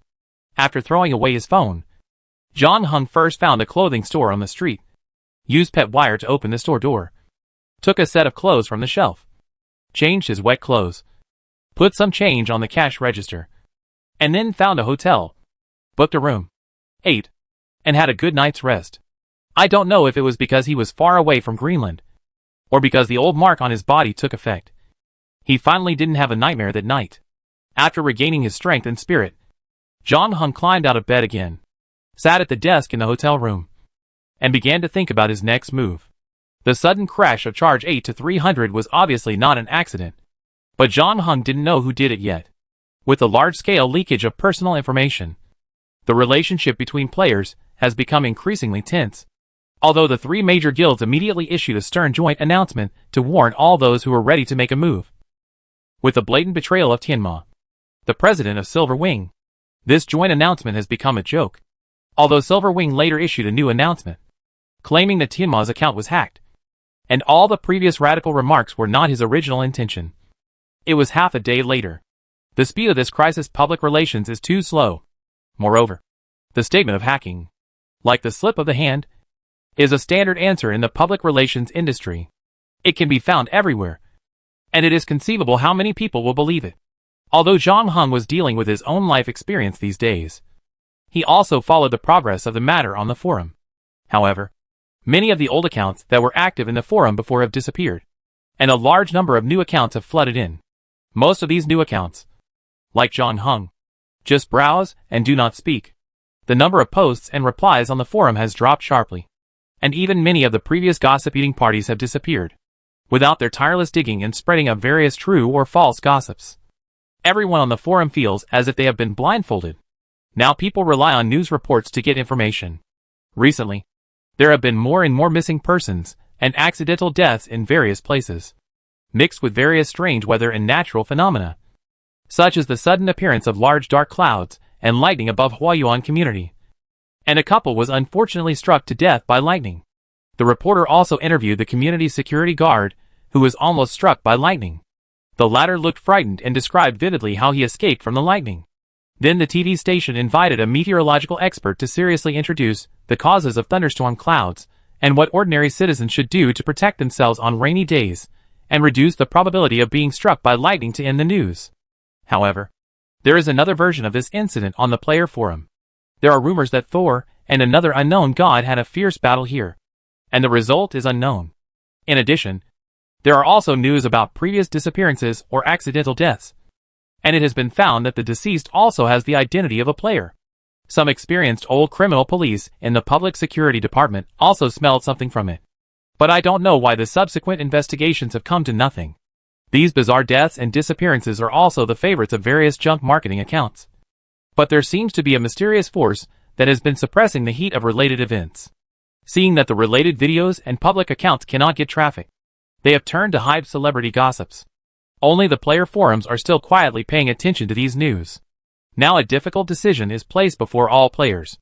That is whether to give up the current identity in life and go from the open to the dark, because no one knows whether their name will appear in the next news.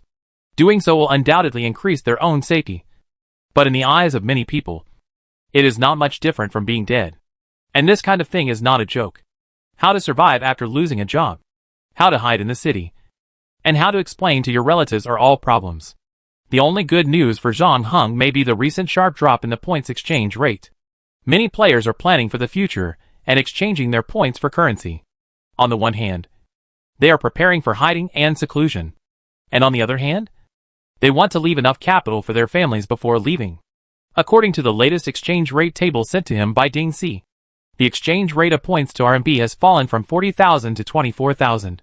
And Han Lu's first batch of funds has also arrived. And she has started to buy in large amounts, and even slightly raised the exchange rate at one point. Zhang Heng considered whether he was targeted by a hunting player this time. But killing is secondary for this kind of player. Their primary purpose is to seek wealth. If they came after him, then they were really targeting his items, especially the B-level items. There was no reason for him to be buried in the vast ocean.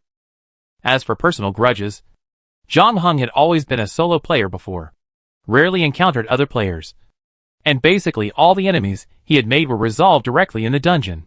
The only exception was the conflict between him and Guanghu. If it was Guanghu, he might be able to do this. But from the previous joint announcement, it can be seen that Guanghu's position tends to maintain the original order, which is also the most favorable choice for them. There is no reason to slap himself in the face so quickly. Zhang Heng then recalled what Nyarlathotep had said. Most gods did not want the owner of the Ice City to escape successfully, and the easiest way seemed to be to kill him as a container. So, could this be an attack from the gods? Indeed, from the fact that his location information was inexplicably known to others, and the means chosen by the other party to kill him. There were too many parts that could not be inferred by common sense. But if it was a god who took action, it could be explained, and it was very likely that more than one god was involved. How does it feel for an ordinary person to be targeted by a god? Probably only endless despair remains, because in most existing legends and poems, gods are described as extremely powerful, full of strength, with endless lifespan, eternal youth, and invincible. But Zhang Heng has fought with gods countless times, and has killed more than one god with his own hands. He has proved that this kind of creature can be killed. They also have weaknesses, and even do not need humans to do it. A large part of them have aged beyond recognition in the long river of time and are struggling to survive in modern society. And except for a very few unpredictable existences, most of them have fixed behavior paths and personality traits, and are imprisoned by those long poems and literary works that depict their heroic figures. Their power comes from this, but they are also trapped by this. Chapter 1290 Self. Zhang Heng had considered the worst-case scenario since he learned about his life story. Even if he was targeted by the gods, it did not mean that he was doomed. Moreover, Zhang Heng was not completely isolated and helpless. According to Nyarlathotep, At least the family members and fanatics of the owner of the Ice City would protect him. Of course, they would not stand on his side, but just to ensure the integrity of the container.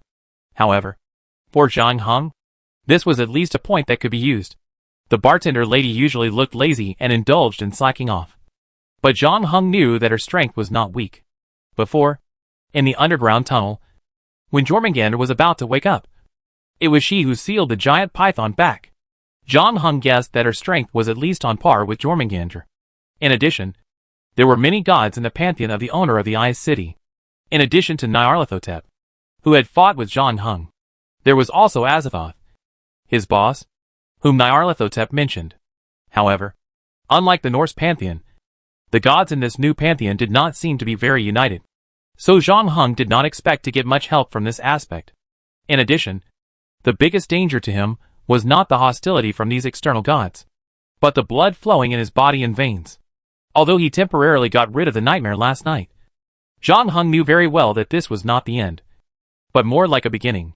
The owner of the city under the ice had found him, and the connection between the two would only become closer and closer. Nyarlathotep said that this was an irreversible and unsolvable process that would continue until his soul was completely devoured. So Zhang Heng found that time, which had always been very generous, even to the point of overflowing, suddenly became unfriendly to him. On the plane before, Zhang Heng had actually been thinking about a question. That is, who does his current body belong to? According to Nyarlathotep, the baby that the fanatic snatched in Tibet could not be considered a complete life at all, because he lacked the most important soul of life. In a sense, the baby was indeed a veritable container. Then the fanatics found a way to send the baby into the Ice City, and began to change his blood, preparing for the owner of the Ice City to escape. This was a somewhat whimsical plan, but it was unexpectedly effective. If everything went according to plan, the soul of the owner of the Ice City would eventually enter the baby's body. But he didn't expect that when he was about to succeed. Zhang Heng's parents broke into this lost world, and after a series of tricks, they created a new soul. That is, him, who occupied this body. From this perspective, perhaps he is the one who occupied the magpie's nest. But what is he like this? For him, the previous rounds of copies were both a process of exploring the world and gradually understanding himself. But it was not until today that Zhang Heng really thought seriously about what the self is, especially after realizing that his body might be occupied by another existence, and that the blood of that thing was indeed flowing in his body. Zhang Heng would also wonder what the part that belongs to him is. As he thought about this question, he naturally thought about whether he should stop resisting and be killed by the gods, or simply choose to commit suicide, because this might be the best choice for the world at the moment. And for him, his emotions were almost gone, and he had no fear even when facing death. This allowed him to think about this matter calmly, just like thinking about how much soy sauce to put in cooking or which weapon to use in the previous battle, using absolute rationality to analyze the various pros and cons behind this decision, and finally making the choice with the greatest benefit. Then, Zhang Heng was shocked to find that he seemed to have lost the reason to live. He had forgotten what was supporting him to keep fighting and come all the way here. What about the world? What did the world mean to him? Kunea once said that he still had goodwill towards the world in his heart, just like he saved the pregnant woman on the plane. However, Zhang Heng knew very well that his choice to save people was more like an inertia, due to the education and moral training he had received before. But what did this action mean to him? Zhang Heng recalled carefully and found that he did not feel any joy after saving people. Just like when he realized that the plane was about to crash, and that more than 30 passengers and crew members on board might die. He did not feel angry, even though he knew that this behavior was excessive. Zhang Heng knew that he would not get any answers if he continued to struggle. So he opened the curtains to let the sunlight into the room, then turned on the computer, plugged in the untraceable USB drive, thought for a while, typed an email, clicked send, and went to the balcony to collect the passport and clothes that had been dried. After packing his suitcase, Zhang Heng appeared at the dock an hour later. To be on the safe side, he did not choose to take a plane this time, but took a ship instead. After all, the sea was his home ground. If he was attacked at sea, he could give full play to his advanced water control ability. If he couldn't win, he could just dive into the deep sea. However, his journey this time was very smooth. Half a month later, he arrived at Donegal Port, a port in Northern Ireland. belonging to County Donegal. Zhang Heng hadn't walked far after getting off the boat when he saw Zhang's father holding a Chinese sign and looking around in the crowd. So he walked towards him and got a firm hug as soon as they met. "You are finally willing to come to Europe to play. When I first received your email, I thought you were joking," Zhang's father said. "And you said you lost your phone?" "Yeah," Zhang Heng said. "Then let's go to the mall together to buy you a new one later. Your mother didn't come to pick you up because she had to prepare dinner. When did she learn to cook?" Zhang Heng raised his eyebrows. "About half a month ago. I watched a food variety show and suddenly fell in love with cooking. But you know her. She is always enthusiastic about things for a short time. And I guess she won't be able to stick to it for long. But it doesn't matter. As long as I can enjoy the food for half a month, I will enjoy it for half a month." Zhang's father was as open-minded as ever. As he spoke, he took the luggage from Zhang Heng's hand and put it in the trunk. Chapter 1291, A Story of Bravery. "You are on summer vacation now." Zhang's father started the car. "I am so envious. When you start working, you will know how rare such a long vacation is." "Why? Are you busy?" Zhang Heng fastened his seat belt. Not really." Zhang's father scratched his head. "Our work is special, and we don't have to work every day. But that's not the point. I just want to tell you that you should cherish the good times when you were young." After a pause, he continued, "Since you are here, stay a little longer. Your mother misses you too. We haven't been together for a long time in recent years. We can take this opportunity to drive around Ireland on a road trip." "However," Zhang Heng said, "let's talk about it later. I just came to see you. I haven't decided how long I will stay here." Father Zhang was startled when he heard this. "Do you have anything else to do during your vacation?" Zhang Heng did not answer this question, but asked, "Have you received any strange calls recently?" "Strange phone calls? Does the strip club welcome advertisement count?" "Except for this, nothing else," said Zhang's father. "You know, our work is quite special. We have been staying abroad for many years and traveling all over the world. Even most of our former classmates and friends are rarely in touch. This is why we left you in China when you were a child. Your mother thought that a stable living environment is more conducive to the growth of children. We just moved to Ireland half a year ago, and we don't know anyone here." "That's good. Let's bring Grandpa over later." Xiao Xia and I don't have any objections. But hasn't your grandpa always wanted to avoid going abroad? We used to think it was because you were still studying in China, and it was inconvenient for him to leave. But now you're older. We mentioned this to him last time we went home. But he still didn't agree, saying he was used to living in China, and that he had to take care of the plants in the yard. Find an excuse. My mom is pregnant now. She said she's not emotionally stable and wants Grandpa to take care of her. How could Xiao Xia be emotionally unstable with her personality? Father Zhang suddenly stopped talking here, as if he realized something. You asked me if there were any strange phone calls recently, and asked us to bring Grandpa here. Did he get into trouble in China? Bad debts at school? Or loan sharks? Although your mother and I are not rich, we have saved some money over the years. We can help you first. Besides, if it doesn't work, your mother can sell herself to her rich best friend. Not this kind of trouble. What other trouble can college students get into? Just in case, I can handle it myself. Just give me some time. Zhang Heng said. You are just like me when I was a kid. Father Zhang did not continue to ask, but said, Have I ever told you the story of my bravery when I was a kid? No, I don't remember. Well, it's just that everyone may generally think that no matter how bad a miner is, he can't be that bad. After all, children are still young, and it's inevitable that they will make mistakes. It's not a big deal. So they're used to avoiding talking about school violence. In addition, the current law is mainly based on education and guidance for juvenile crimes. But on the other hand, this does make the cost of juvenile crimes very low.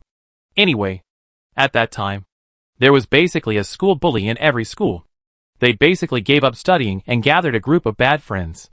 Most of them would also have connections with some social people outside the school, and recognize one or two big brothers to support them. After that, they would be domineering in the school, showing off their power and bullying the students they targeted. Sometimes they did it to extort money and property, and sometimes they just did it for pleasure. Unfortunately, there was also such a guy in our school. They were actually very good at selecting people. They specifically picked some introverted, weak and shy students. These targets usually didn't resist much and could only endure the bullying silently. I had seen them ask someone to buy cigarettes for them before, or block people at the school gate. But that time was the first time I saw them beating other students. I didn't want to get involved in such things, but they beat students from my class. I didn't know him well, but I knew he was from a single-parent family, and his family was not doing well. Besides him, there were 2 elderly people, and his mother worked alone in the factory workshop. At that time, the performance of the canning factory where his mother worked was not very good. He didn't talk much in school, and was a bit taciturn. That day happened to be the day when he had to pay for his textbooks. I guess this was why the group targeted him. So I hesitated, but still stood up and shouted at the group, "What are you doing? If you don't stop, I will call the police." Then what happened? Then I and my classmates were beaten by them, and my money for writing was also stolen. Father Jean sighed. I thought about it later. That place is actually very close to the gate of our school. If I went to the security department to find someone first, or really called the police instead of being brave, the result might be different.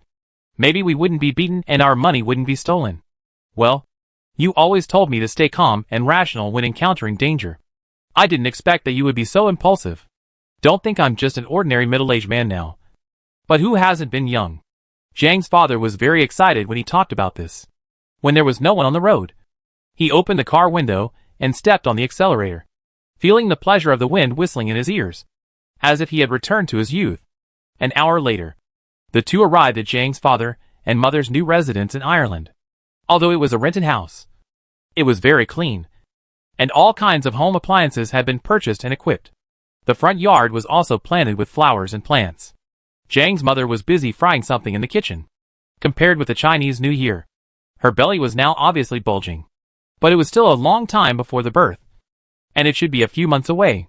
Her complexion was as good as ever, and she still looked heartless. When she saw Zhang Heng, she couldn't help laughing.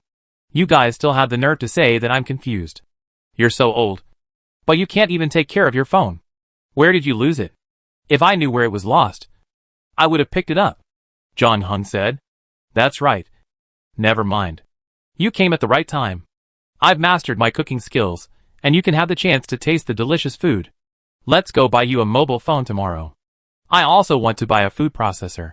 Father Jean was in the back, taking Zhang Heng's luggage out of the trunk. At this moment, his mobile phone rang. Father Jean glanced at the message and said, You guys eat first. There's something going on at the institute that needs me to go over there. Now? Mother Jean asked. But my meal is almost ready. Sorry. It's something about the paper I'm going to publish. It's urgent. Don't worry. I'll be back soon. Don't eat everything up. Leave some food for me. Father Jean touched his nose as he spoke and opened the car door again. Chapter 1292 Ordinary People. Oh, really? After so many years, the habit of touching your nose when you lie has not changed at all. Mother Jean watched Father Zhang's car leave the road in front of the house. Do you want me to follow him and see where he will go? Zhang Heng asked. My tracking skills are very good. He won't find me. That's not necessary. Men, more or less, have some little secrets. Mother Zhang took a glass of water from the tap and handed it to Zhang Heng. Anyway, as long as it is not related to other women, let him do whatever he wants. Are you so confident in him? Zhang Heng took the cup. No, I just trust my own vision in choosing people. Mother Zhang blinked. If he's not here, then he's not here. Let's eat first. Help me serve the dishes. You look a lot darker. It seems that you have been exposed to the sun all the way. Your father said you came here by boat? How was it? Did you see any whales on the way?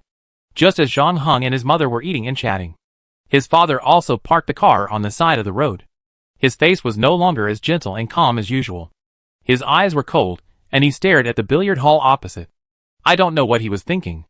About half a minute later, he turned off the engine, got out of the car and walked to the trunk, opened the tailgate, and then pulled out the moisture-proof mat underneath, revealing a locked toolbox. He opened the small toolbox with a key and took out a SIG Sauer P365 from it. This is a micro pistol with a total length of only 147 millimeters, which is very convenient to carry. And unlike other pistols, Its magazine can hold 10 rounds of bullets, and it can be upgraded to 12 rounds if necessary.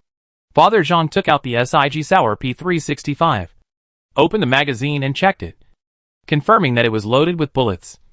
Then put the gun behind his waist, covered it with clothes, and walked towards the billiard hall in front of him. Although he has tried hard to blend into the environment, it must be said that his scholarly temperament is difficult to conceal, which makes him somewhat out of place in the billiard hall in front of him. So he didn't walk a few steps, and a bald man with a beautiful woman tattooed on his arm said, "Hey, nerd over there. Are you in the wrong place?" Before Zhang's father could say anything, another voice came from behind the bald man.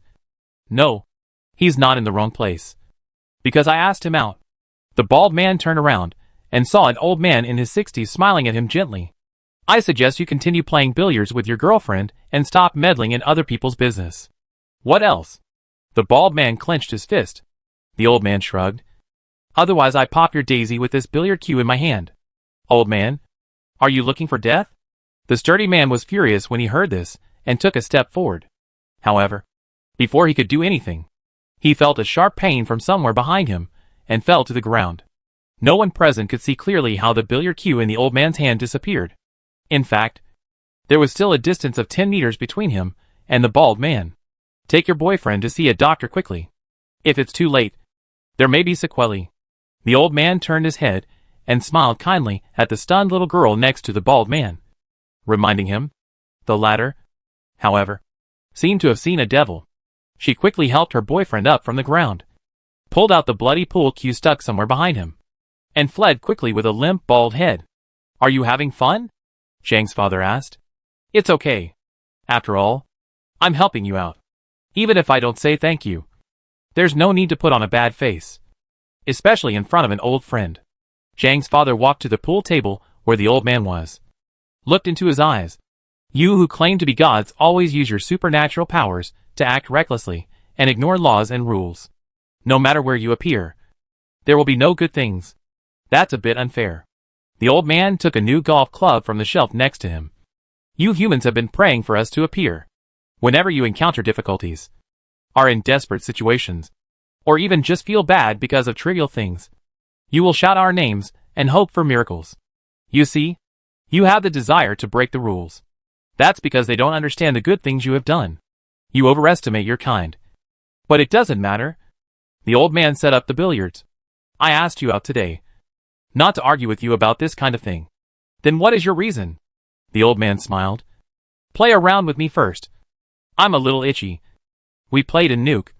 Do you remember? If you have something to say it quickly. My wife has cooked and is waiting for me to go back to eat." Father Jean frowned. Married men really have no freedom at all.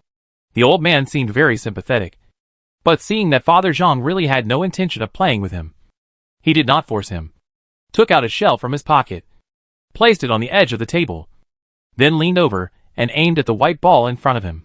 When Zhang's father saw the shell, his pupil shrank suddenly, but he quickly regained his composure. "I don't buy discarded bullets here. A beautiful work of art, made of pure silver.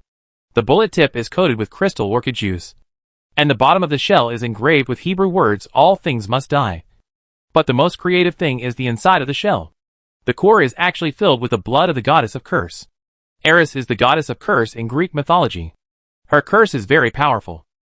Plus 16 runes from different mythological systems, ensuring that this curse can work on almost all creatures of the gods. And finally making this beautiful work of art a terrifying weapon capable of killing gods."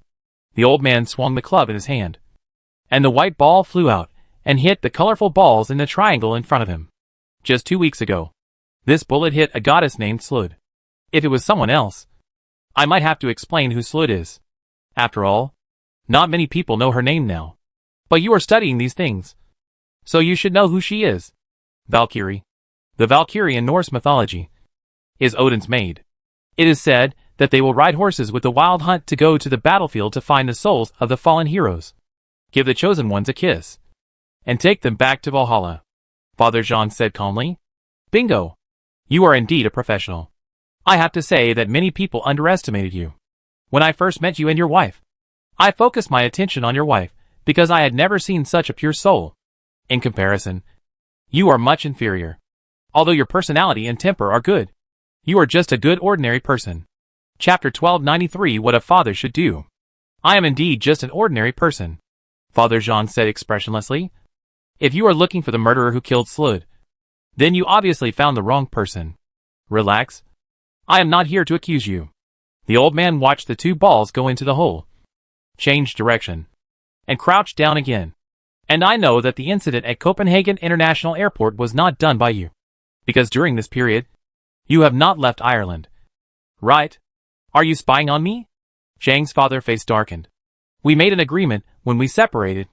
You promised not to bother us again. I remember what I said. If the child is not in danger, I will not show up again. The old man swung again and hit a black ball into the bag. I kept my oath and have not bothered you and your wife in the past 18 years. But as I said before, maybe I underestimated you from the beginning. If I knew you a little better, I probably wouldn't have made such a promise. You shouldn't have come back, Zhang's father said in a deep voice. No. On the contrary. It's a good thing I came back. Otherwise you would have been in big trouble. The old man put away his club, looked at Zhang's father, and sighed. To be honest, I didn't expect you to go down this path. I thought you were one of the few people who really understood us, neither worshipping us too much nor completely disdaining us. You and your wife are like two bystanders. You know our history and where we come from. So why don't you continue to watch? But get yourself involved? No one should know how dangerous this is better than you. I don't understand what you're talking about. This kind of bullet was invented by you, right? The old man finally stopped playing tricks and pointed at the shell on the table. I have to apologize here. My people started to keep an eye on you and your wife 4 months ago.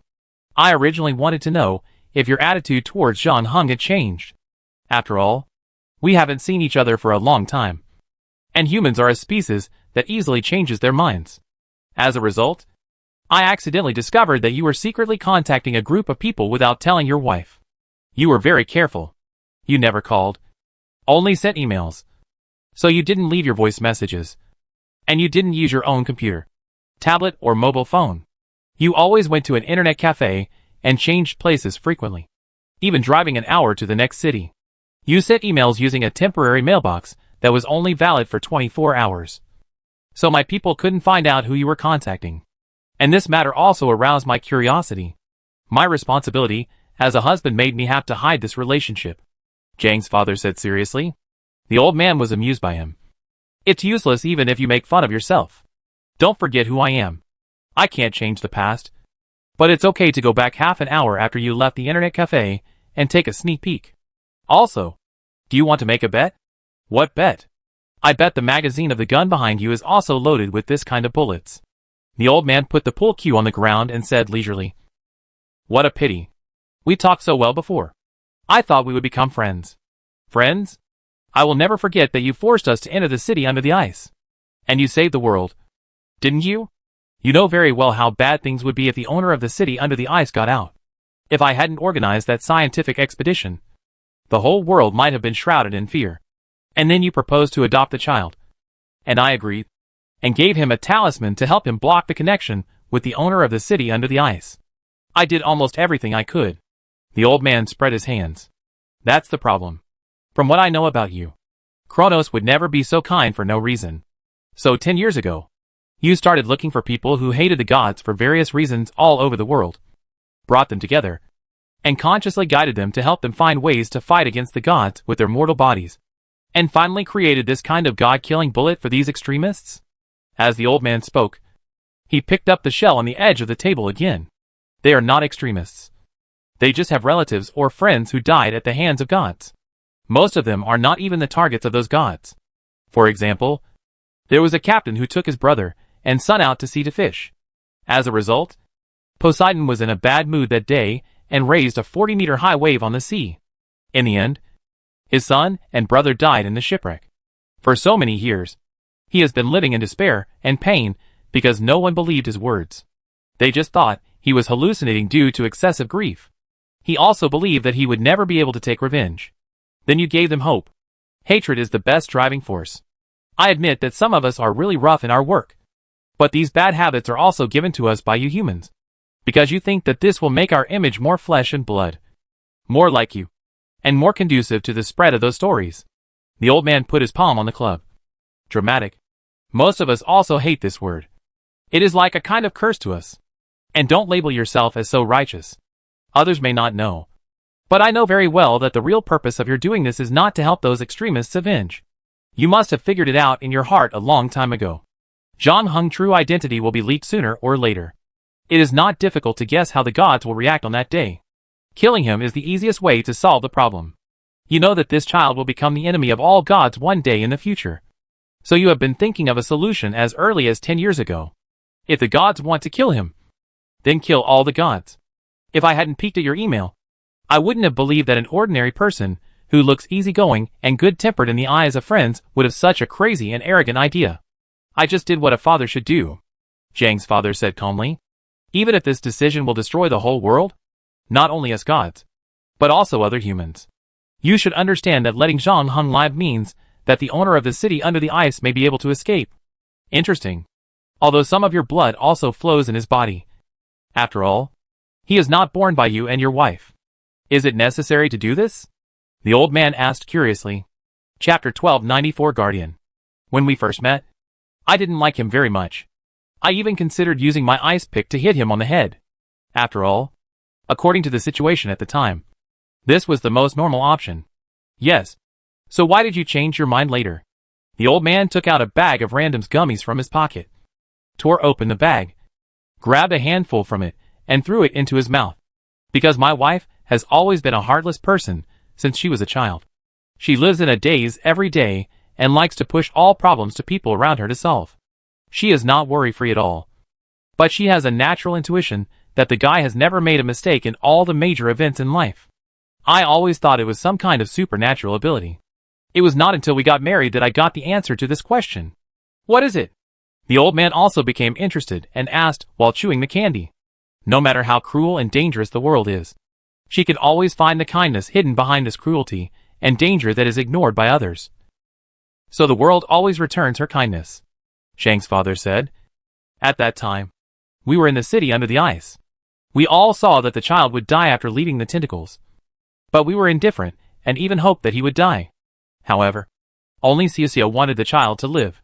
She was the first to pick up the umbilical cord and insert it into her body, using her own blood to supply nutrition to the child.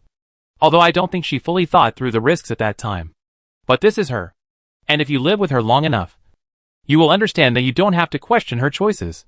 Just follow her intuition. So I took over her and gave my blood to the child, which also made the child have my and Xiao Xia's blood. And what happened after that proved this again.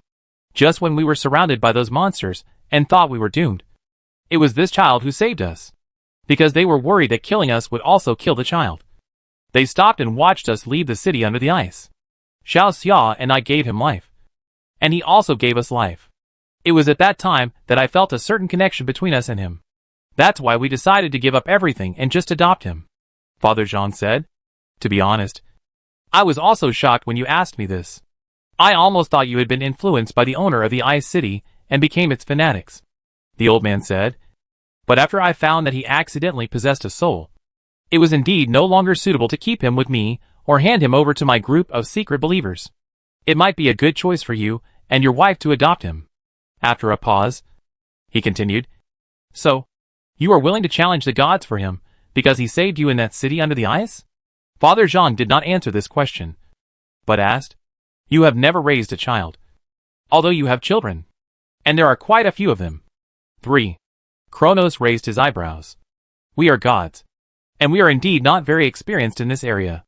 You have never changed diapers for your children yourself, never checked online which brand of milk powder is good, and compared them one by one until late at night. You have never taught him to speak word by word, and heard him call daddy in a vague voice for the first time. You can't feel that kind of joy. And you didn't rush to take him to the pediatric hospital in the middle of the night when he had a stomachache, and go to the emergency room for him, full of anxiety and self-blame. And I have experienced all these, although we didn't spend a complete childhood with him, which is also something I always regret and feel guilty about. Father Zhang and the God of Time stared at each other without retreating. Now you tell me that he was not born by us. So he is not my son. What else can I say except swearing at you?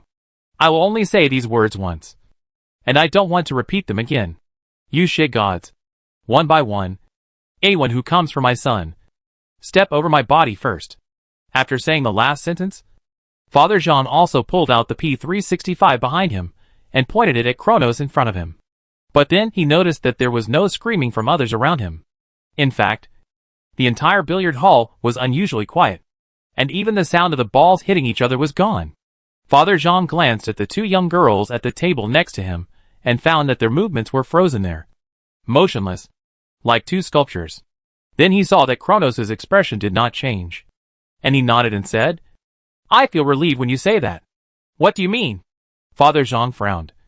"You seem to have misunderstood something. I am not your enemy, at least in terms of ensuring your son's safety. I think our goals are the same. The reason why I asked you that before was to reconfirm your position on this matter," Kronos said. "Don't worry. I will keep the bullet issue a secret for you. I can even pretend that I didn't notice your intention to kill all the gods, including me. But you have to know that the organization you created, called the Guardians, has only hatred in their eyes and wants to kill all supernatural creatures. They think that this is the only way to protect humans. If they knew the relationship between Zhang Heng and the owner of the Ice City, I'm curious whether they would treat him the same way they treat us." Zhang's father fell silent after hearing this. After a moment, he said, "I can't command the Guardians. Although this organization was founded by me in the beginning and the first batch of people were recruited by me, I only contacted them through anonymous emails. However, as it has grown over the years, things have begun to change. A very powerful guy has emerged among the Guardians. He basically reorganized the Guardians and turned them into his organization. The execution and cohesion of the Guardians have now reached several levels, but it has indeed become more and more unfamiliar to me. However, the basic purpose of the organization has not changed. This is why I handed over the method of making the god-killing bullet to them after hesitation. TSK. Giving this thing to them is like opening Pandora's box. I just received a secret report that they seem to be cooperating with Set and intend to provoke a war between the new gods and the old gods. And there is a high probability that they have succeeded. I am afraid that there will be some excitement next." Chapter 1295 Rhythm. How is Grandpa's health? After dinner, Zhang's mother covered the food left for Zhang's father, then took out an ice cream from the refrigerator and collapsed on the sofa. "Very good. You know him. His lifestyle is healthier than anyone else. He walks and exercises every day, grows flowers and plants, and is still learning at an old age." After Zhang Heng finished speaking, he pointed at the ice cream. "But you? Aren't you pregnant? You should eat less cold food, since your dad is not around. I eat half of it. The rest is for you," Mother Zhang said as she quickly unwrapped the ice cream wrapper in her hand and licked it. "I told my dad before that we should bring Grandpa to live with us for a while." "Oh, no. That means there will be two people in the family to take care of me." Mother Zhang seemed to think of the miserable life ahead and couldn't help shuddering. "I'm just kidding. It would be great if my dad is willing to come. But then you'd be the only one left in China." Zhang's mother took a bite of the popsicle and said, "No one can take care of me if something happens. I'm already 20 years old, and I still have Aunt Han." When Zhang's mother heard this, the popsicle in her mouth suddenly lost its flavor. She stared at Zhang Heng's eyes and frowned. "What? Do you and Han Lu keep in touch? I heard from Grandpa that you went to Japan for vacation together." "We did go on vacation, but we only contacted each other 3 or 4 times a semester." Mother Zhang's expression relaxed a little, but she still said, "No, you should stay away from her in the future. I was careless before and thought that woman would consider the sisterhood of more than 20 years. But then, I remembered that she has never been a good person and will definitely get what she wants." When she was studying abroad, in order to drive me to buy her favorite cake, she could get up in the middle of the night and run to the balcony naked to blow herself a cold to win my sympathy. I have never seen such a cruel person to herself, especially now that she has experienced the ups and downs of the business world and made money. I guess she is even more inhumane." Zhang Heng didn't know what to say. The woman in front of him usually looked confused, but sometimes her intuition was terrifyingly accurate. "Please tell Han Lu to give up. I won't give her the chance to call me Mom, although it feels good to think so. This way, there will be 3 people in this family to control me." Mother Zhang took another bite of the popsicle in her hand. Zhang Heng didn't want to dwell on this issue anymore, so he changed the subject. "Are you used to living here with my dad?" "Of course. We have traveled around the world in recent years, and my adaptability and survival ability have been maxed out. Even if I am thrown on a deserted island, I can get along happily with the monkeys on the island. It's just that the takeout and express delivery here are not as convenient as in China. Zhang's mother paused here. Actually, your father and I are considering settling down here. Stable? Are you planning to settle down here? Zhang Heng raised his eyebrows. Well, my tutor recommended me to Maynooth University, but not to teach, but to do administrative work. It is said to be quite leisurely. Basically, I only need to work a few hours a day, and I can arrange the rest of the time freely. Sounds good. Congratulations. No, not so fast. Mother Zhang waved her hand. The school is still discussing it, but if it passes, our next step is to buy a house near the school, and your dad will change his job so that he can be with me. You still have 2 years to graduate, right? How about it? Are you interested in studying abroad here? This way our family can be reunited. Because of work reasons, we left you in China before, and you've grown up so big in the blink of an eye. I don't know. I haven't thought about the future. Zhang Heng said truthfully.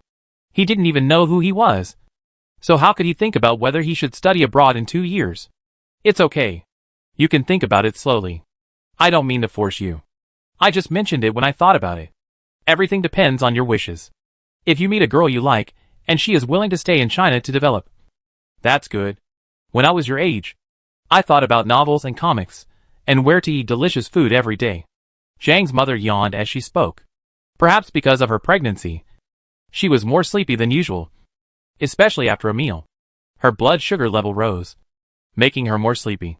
So Zhang's mother handed the half-finished ice cream in her hand to Zhang Heng, and she simply lay down completely, resting her head on Zhang Heng's knees and closing her eyes. Do you want me to carry you back to the room to sleep? Zhang Heng asked. No, I just need to take a nap. It's good like this. Okay then. Zhang Heng moved his thighs slightly and changed his position, making Xiao Xia's pillow more comfortable. He originally thought that the latter would fall asleep like this, but unexpectedly, Xiao Xia spoke again after a while. Why don't you talk? I want to hear your voice. What do you want to hear? Just talk about anything. The girl you like? The troubles you encountered in growing up? Or just talk about the singers you chased? The games you played? And you can ask me if you have any doubts in your heart. No matter what. I am also an experienced person and have experienced puberty. Well, although I am not a man, you should wait for your father to come back and ask him about the problems with physical impulses. Really? I do wonder who I am sometimes recently. Are you studying philosophy? I guess so. Each of us comes to this world with a certain mission. Right? I don't think there is such a troublesome thing, as long as everyone lives happily according to their own wishes. But, what if? I mean, what if a person finds out that his true wishes are not a good thing for others? Is this what you are afraid of? Worrying that deep down you are actually a bad person? Is that why you don't dare to face yourself completely? Mother Zhang turned over and lay on her side, mumbling, her voice gradually getting lower, sounding like she might fall asleep at any time. It's okay. Just accept that you are a bad person. But what if you are a bad person who is so bad that you want to destroy the world? Zhang Heng asked. Is that so? Then let the world be destroyed. Xiao Xia said softly. It doesn't matter. Human history has also experienced several mass extinctions. The murals carved in the caves and the myths of our ancestors record these stories. We will eventually survive. We can build civilization not because we are smarter than other species, but because we are tough enough. But I don't want to lose you, Dad, Grandpa, my unborn sister, or my friends.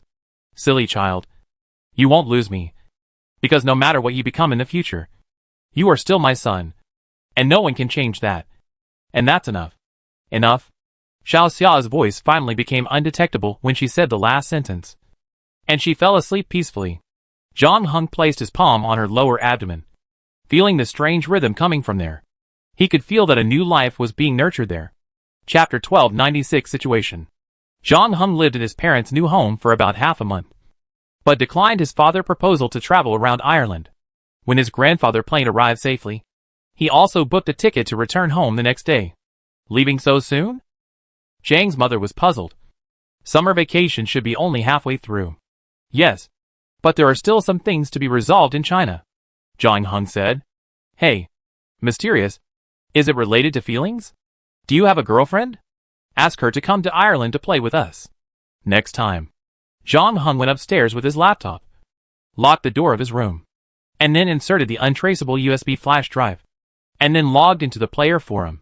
Zhang Heng had a relatively leisurely time abroad in the past 2 weeks, except for teaching a group of racist young people a lesson outside a supermarket. He did not fight again. However, the situation in China was not peaceful during this period.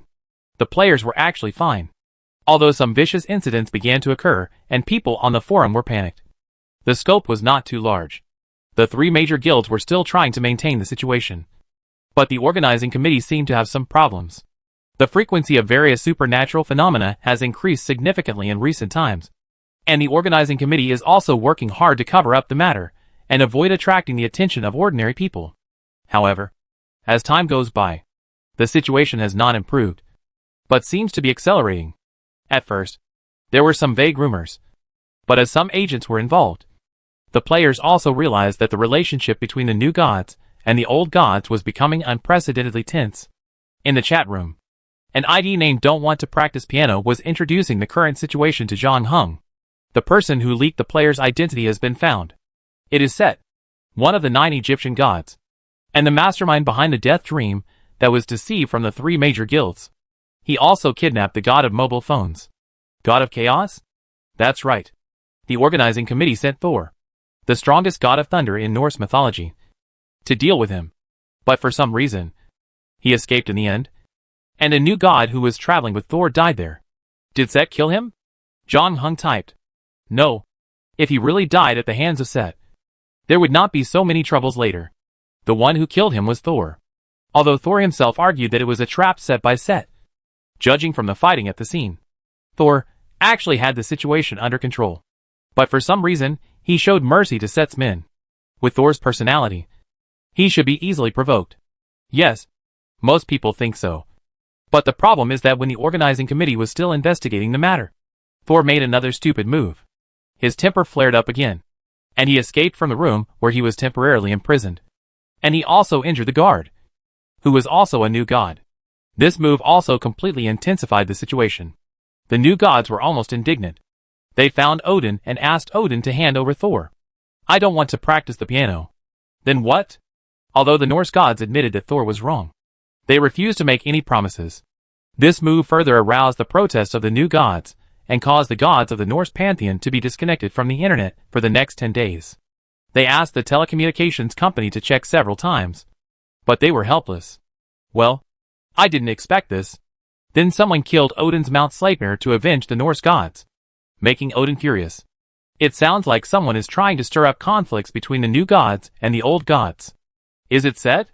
It stands to reason that Set should be the biggest suspect.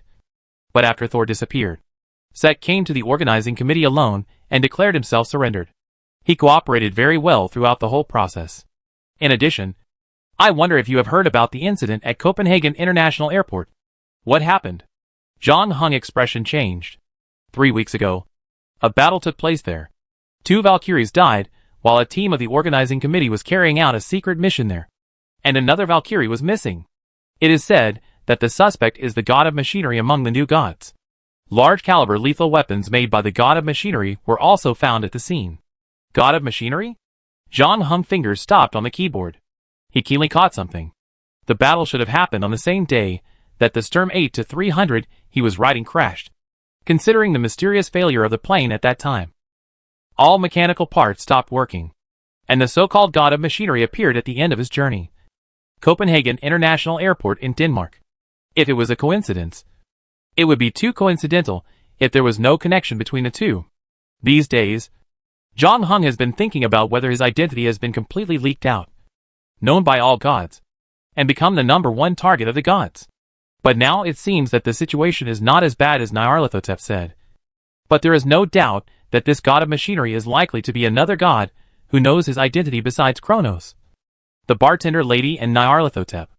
If possible, Zhang Heng wanted to find the god of machinery and learn from him how many people knew his identity and how he located him. However, 2 Valkyries died and another Valkyrie was missing. The organizing committee must have sent a large team to search for the whereabouts of the god of machinery. Now 3 weeks have passed, and the organizing committee still has no results. In order not to attract the attention of ordinary people, the traces of the previous battles are probably erased. It is probably not easy for him to find the god of machinery. So Zhang Heng just thought about it, and then gave up. You are abroad now. Right? Then I suggest you stay abroad. Anyway, there is still some time before school starts. I don't want to practice the piano. So I continue typing. Although Set has surrendered himself, the conflict between the new gods and the old gods is getting worse. The tension between them is not formed overnight. After all, there are only so many believers. If you share more, others will get less faith. It is almost irreconcilable. The two things this time are more like fuses, igniting the long-suppressed contradictions between the new gods and the old gods. I heard that some agents have been forced to take sides and participated in some secret confrontations. These small private actions will sooner or later become conflicts in the open. At that time, I don't think we can stay out of it. After so many rounds of games, the surviving players have become a force that cannot be ignored. Whether it is the new gods or the old gods, they will surely not forget us. Chapter 1297 Farewell. After finishing the conversation with the person who didn't want to practice the piano, Zhang Heng left the forum room, but did not change his plan to return home. It would certainly be safer to stay in Ireland. But as he said, he still had things to do. There was no cure for Fan Mainon's illness, and there was still a time bomb hidden in his body. In addition, the most important point was that his relatives were here now, and he didn't want to bring trouble to them. For every day he stayed here, the risk of being found by someone would be higher, and the other party would definitely pay attention to his parents, grandfather, and unborn sister. This was the most important reason why Zhang Heng decided to go. But he did not tell Xiao Xiao or other people in the room about this reason. Even so, there were still some small problems the night before the departure. It was already 1 o'clock in the morning, and Zhang Heng heard the movement coming from downstairs. The sound was not loud, but it still did not escape Zhang Heng's ears. He did not close the door tightly when he slept, just to prevent this situation. So Zhang Heng got up from the bed, grabbed a knife he had just bought in the supermarket, hid it behind him, bent down, and walked through the corridor quietly like a civet cat. He walked up the stairs to the living room, and saw a figure standing in front of the refrigerator with his back to him, rummaging through something. It's so late. What are you looking for? Zhang Heng put away the knife in his hand, and then spoke. The figure heard his voice, and turned around. It turned out to be Zhang's father, who was holding 2 bottles of beer in his hand. The stars are nice tonight. Let's go sit in the yard together. By the way, bring mosquito repellent. It's in the first drawer under the coffee table. Zhang Heng opened the drawer, and found a bottle of mosquito repellent in it. He sprayed himself with it first, then went to the yard and threw the mosquito repellent to his father, and then took a bottle of cold beer from the latter. When you were a kid, I told you stories about the stars, didn't I? After applying mosquito repellent, Zhang's father found a chair to sit down, pointing to the starry sky above his head and said, "It's amazing, isn't it? People more than 2,000 years ago looked up and saw the same starry sky as we do. I remember you told me a lot of myths about the stars." Zhang Heng sat down on another chair. Yes, if you look back at early human civilization, you will find that almost all civilizations have stories about the stars. People at that time were full of ignorant curiosity about the starry sky above their heads. Those celestial bodies tens of millions of kilometers away from us are so mysterious and untouchable. The patterns drawn by their proximity also inspire the imagination of people under the starry sky. Father Zhang opened the beer in his hand and took a sip. The living environment of our ancestors was much more difficult than it is now. And there were too many things in the world that were difficult to explain, such as diseases and natural disasters. Why did the wheat yield on the same piece of land decrease year by year? And why there were always many mentally retarded children born to nobles? They hoped to find an answer, but the level of technology at that time could not give them this answer. That's why gods were born to bring answers to mankind. They are like the starry sky above our heads, mysterious and untouchable, giving people endless reverie. You have to admit that this is actually quite romantic. People push their unsolvable problems to the gods. Thunder is because the thunder god is beating drums on the clouds. The sun rises and sets because the sun god is traveling in the sky with his chariot. Diseases and disasters are punishments from some angry god. This also tells us that we should always be humble and do more good deeds. When I first came across the stories in those murals and ancient books, I asked myself, did their prayers and sacrifices finally work? Did a rainstorm really come in time to save the crops that were about to be killed by drought?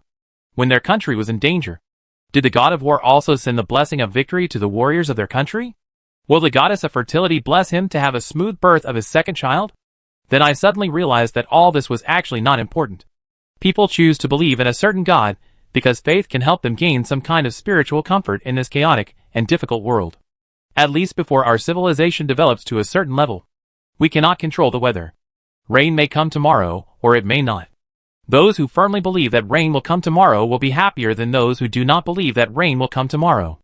This is the meaning of faith. It can bring you some kind of spiritual encouragement and allow you to survive the long night better than others. That was probably the honeymoon period for humans and gods. We worked together to fight against the unpredictable nature and build and develop civilization on this land. However, with the development of science and technology and productivity, the previously unanswerable questions were solved one by one and became less mysterious. The gods behind them also lost the respect of humans and fell from the altar. As for the remaining gods, many of them gradually changed their relationship with humans. They no longer existed to find a certain answer. But what remained unchanged was that they still carried a certain desire of humans. John Hung listened quietly and opened his own bottle of beer, but did not speak. Of course, with the continuous improvement of technology and entertainment, humans have also developed many new desires, such as the desire to return to the air-conditioned room in the hot summer. We have already landed on the moon, so we are also eager to land on the stars. So I would not be too surprised if some new era gods appear one day. Father John shrugged. What if some people are longing for the end of the world? John Hung, who had not spoken before, suddenly asked. Zhang's father did not look too surprised when he heard this question. He drank and said, fear is the most primitive instinct of human beings, and it can also provide enough stimulation to the brain. In modern society, the dangers we face are actually decreasing, far less than those of our ancestors. So the fear we can feel is also decreasing. Many times we can only get this kind of stimulation through horror novels and movies. We can't live without fear. So doomsday fantasies are actually universal. This desire can't be eliminated. Right? Unfortunately. Yes. But don't worry. We will find a solution. But it will take some time. Zhang's father finished the beer in his hand. No matter what, each of us should have faith in ourselves. Chapter 1298 A Sudden Visitor. From the outside, this is not a cell, but more like an executive suite in a hotel. There are 4 rooms. A living room, a bedroom, a reception room, and a bathroom. The rooms are equipped with TV, refrigerator, air conditioner and other home appliances, soft beds, 24-hour hot water, and fresh fruit and food. People inside can basically do whatever they want except not being able to go out. In fact, a cheerful song is coming from the bathroom now.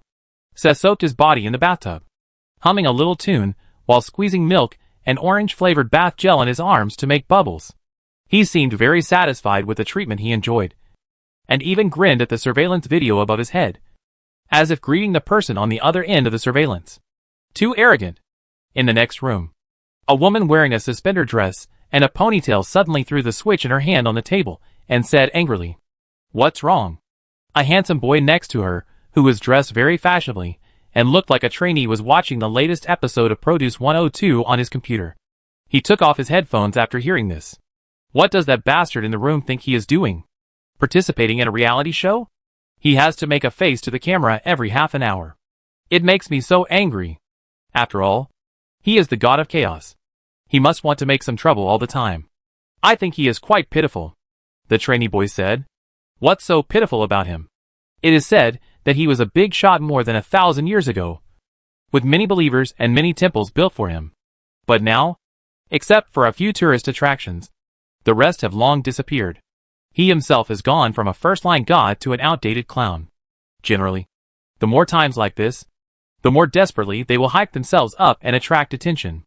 After all, being black and red is also red these days, and having no traffic is the most terrible. The trainee spun the basketball on his fingertips. Please don't use your formula for making stars everywhere. The girl with the ponytail rolled her eyes and opened the bowl of instant noodles in front of her. The trainee smiled. There is no difference between being a god and being a star these days. Everyone lives for traffic. Why is the old god named Thor so powerful? Isn't it because the Avengers was a big hit at the box office? Otherwise, what's the difference between him and Set? This is no longer the era ruled by those barbarians. It's better to run more announcements than to train muscles. That's true. The girl with the ponytail agreed with him, and took out another box of instant noodles, and asked her companion, "Would you like one?" The trainee frowned and showed a look of disdain on his face. "I have to ensure a balanced diet, and can't just eat this kind of junk food. TSK. I saw some celebrities eating instant noodles in a show, and they were very happy. It's all for the show." The trainee looked like he knew everything about this. It doesn't matter if you smile at the camera and spit it out afterwards. As long as the image on the screen is okay. There's no problem. The two people chatting in the monitoring room are the guards guarding Set. Logically speaking, Set is an old god after all, although his reputation is not so good now. In terms of combat power, even if the ponytail girl and the trainee come together, they are still no match. However, the organizing committee obviously cannot arrange them to be killed. In fact, Set had been interrogated more than once before being sent here, and the organizing committee also processed his body and sealed his divine power. Now Set's physical strength is just that of an ordinary person, and he can't use any supernatural power. Basically, he can't go anywhere once the door is locked.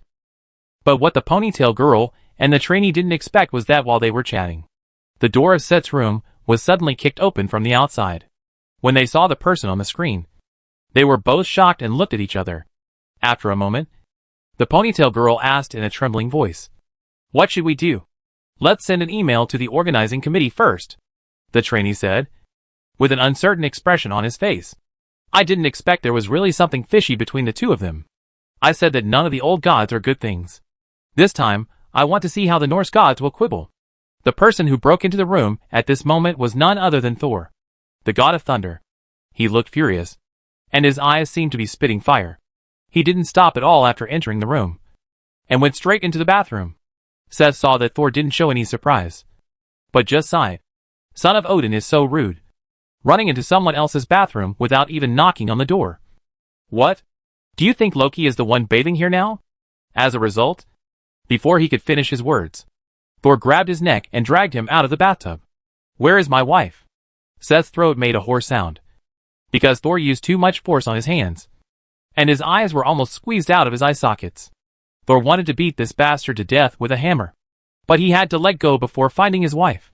Seth's body slid to the floor of the bathroom. He held the bathtub and coughed twice, then laughed. "This is so strange. Your wife is missing, but you don't go to find her quickly, but come to me for her. Why don't you ask the organizing committee? I have been a prisoner here honestly all this time, and I haven't done anything." Thor smashed the bathtub behind Set with a hammer, smashing it into pieces. The splashing cement tiles left bloody marks on Set's naked body, but the latter's expression remained unchanged. "What a pity. I quite like this bathtub." Thor had already used this blow to release some of the pent-up anger in his heart, and his emotions calmed down a little. He put away the hammer and looked up at the surveillance camera above his head. Then he picked up a set of clothes next to him and threw it on Set. "Put it on. Do you like playing games for me? Well, let's have a good game. Put aside those annoying rules. Just you and me. You don't know what you are doing." Seth wiped the blood from his cheek and put away his nonchalant look. "You have killed a new god and escaped from the room guarding you. Now you come to kidnap me from here. Do you really think the organizing committee is a decoration? Don't worry about it. I will naturally apologize to the organizing committee after the matter is over. You should worry more about yourself. I can guarantee you that you will be in hell for the next 24 hours, until you take me to find my wife." "Oh, it sounds interesting." Seth put on his clothes, and then Thor grabbed his neck again. The two rushed out of the room and disappeared from the camera, leaving only the trainee and the ponytail girl looking at each other. Chapter 1299 The Cloud of War. Jong Hung did not choose to fly directly back to the city where the school was located, or transfer to his hometown. Although for him now, even a horrific accident like a plane crash could not kill him. But because he did not know how many people knew his identity, he still tried to keep his trip as low-key as possible, and finally chose to land at Hunko Airport. Then borrowed someone else's ID card, rented a car, and drove back to school. He did not go to the game point to find the bartender lady, and did not even contact Ma Wei, who was still a tutor.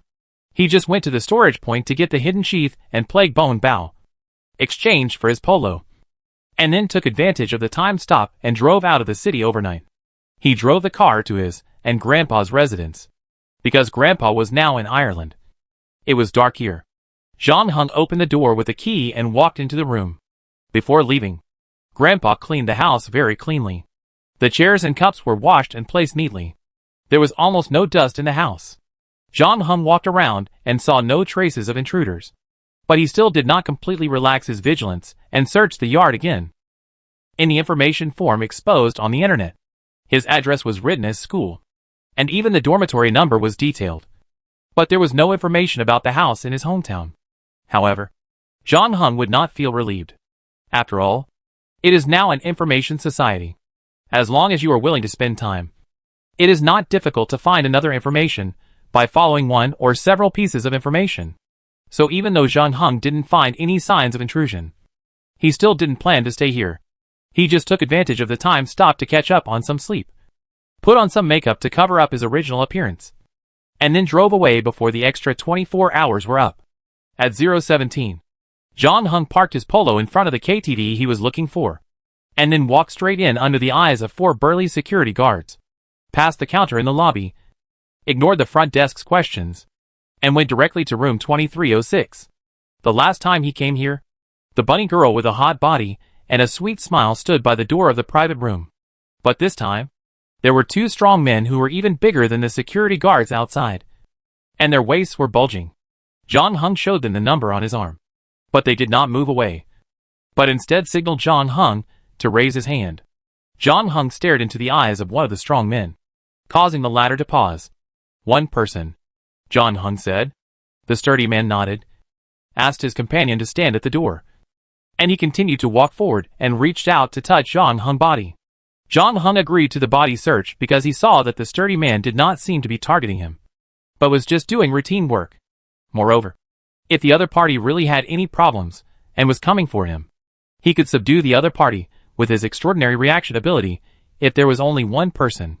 The sturdy man quickly searched Zhang Heng's body, and then nodded to him. "Sorry. We just received news that a game site was attacked. Fortunately, there were not many players there, so the casualties were not too serious. But other game sites have also strengthened their defenses. Do you know who did it? The organizing committee is still investigating." The sturdy man stepped back after saying that, obviously not planning to say anything more. Zhang Heng didn't ask any more questions and walked into room 2306. He saw the receptionist here wiping a double-barreled shotgun. He was still wearing his Hawaiian-style beach pants and slippers, but he put on a bulletproof vest over his short-sleeved shirt, because Zhang Heng had put on makeup. He couldn't recognize him. He held the shotgun and asked, "Is there anything I can help you with? I want to identify 2 items." Zhang Heng said, "No problem. Happy to help." Seeing that there was business coming, the uncle in beach pants readily agreed, but still did not put down the shotgun in his hand. However, because Zhang Heng was new, he still patiently explained, "The situation has been a bit turbulent recently. We are on the eve of war. Unfortunately, my strength is the worst among all the receptionists at the game point. At the same time, my partners don't seem to be interested in protecting me, so I have to protect myself." When he mentioned partners, he glanced at a group of women in cool and flashy clothes. Zhang Heng had learned from the uncle in beach pants last time that this group of KTV princesses were actually a group of succubi. But their relationship with the uncle in beach pants was indeed rather strange. They were not the latter's subordinates, but only had a cooperative relationship. This group of succubi provided some relaxing services to the players at the uncle in beach pants game point, earn points, and would also give some commissions to the uncle in beach pants as venue fees, but would not listen to the uncle in beach pants orders. Sure enough, after hearing this, one of them spoke up. "We are not your bodyguards. Why should we guarantee your safety? Because you still want to make money on my territory?"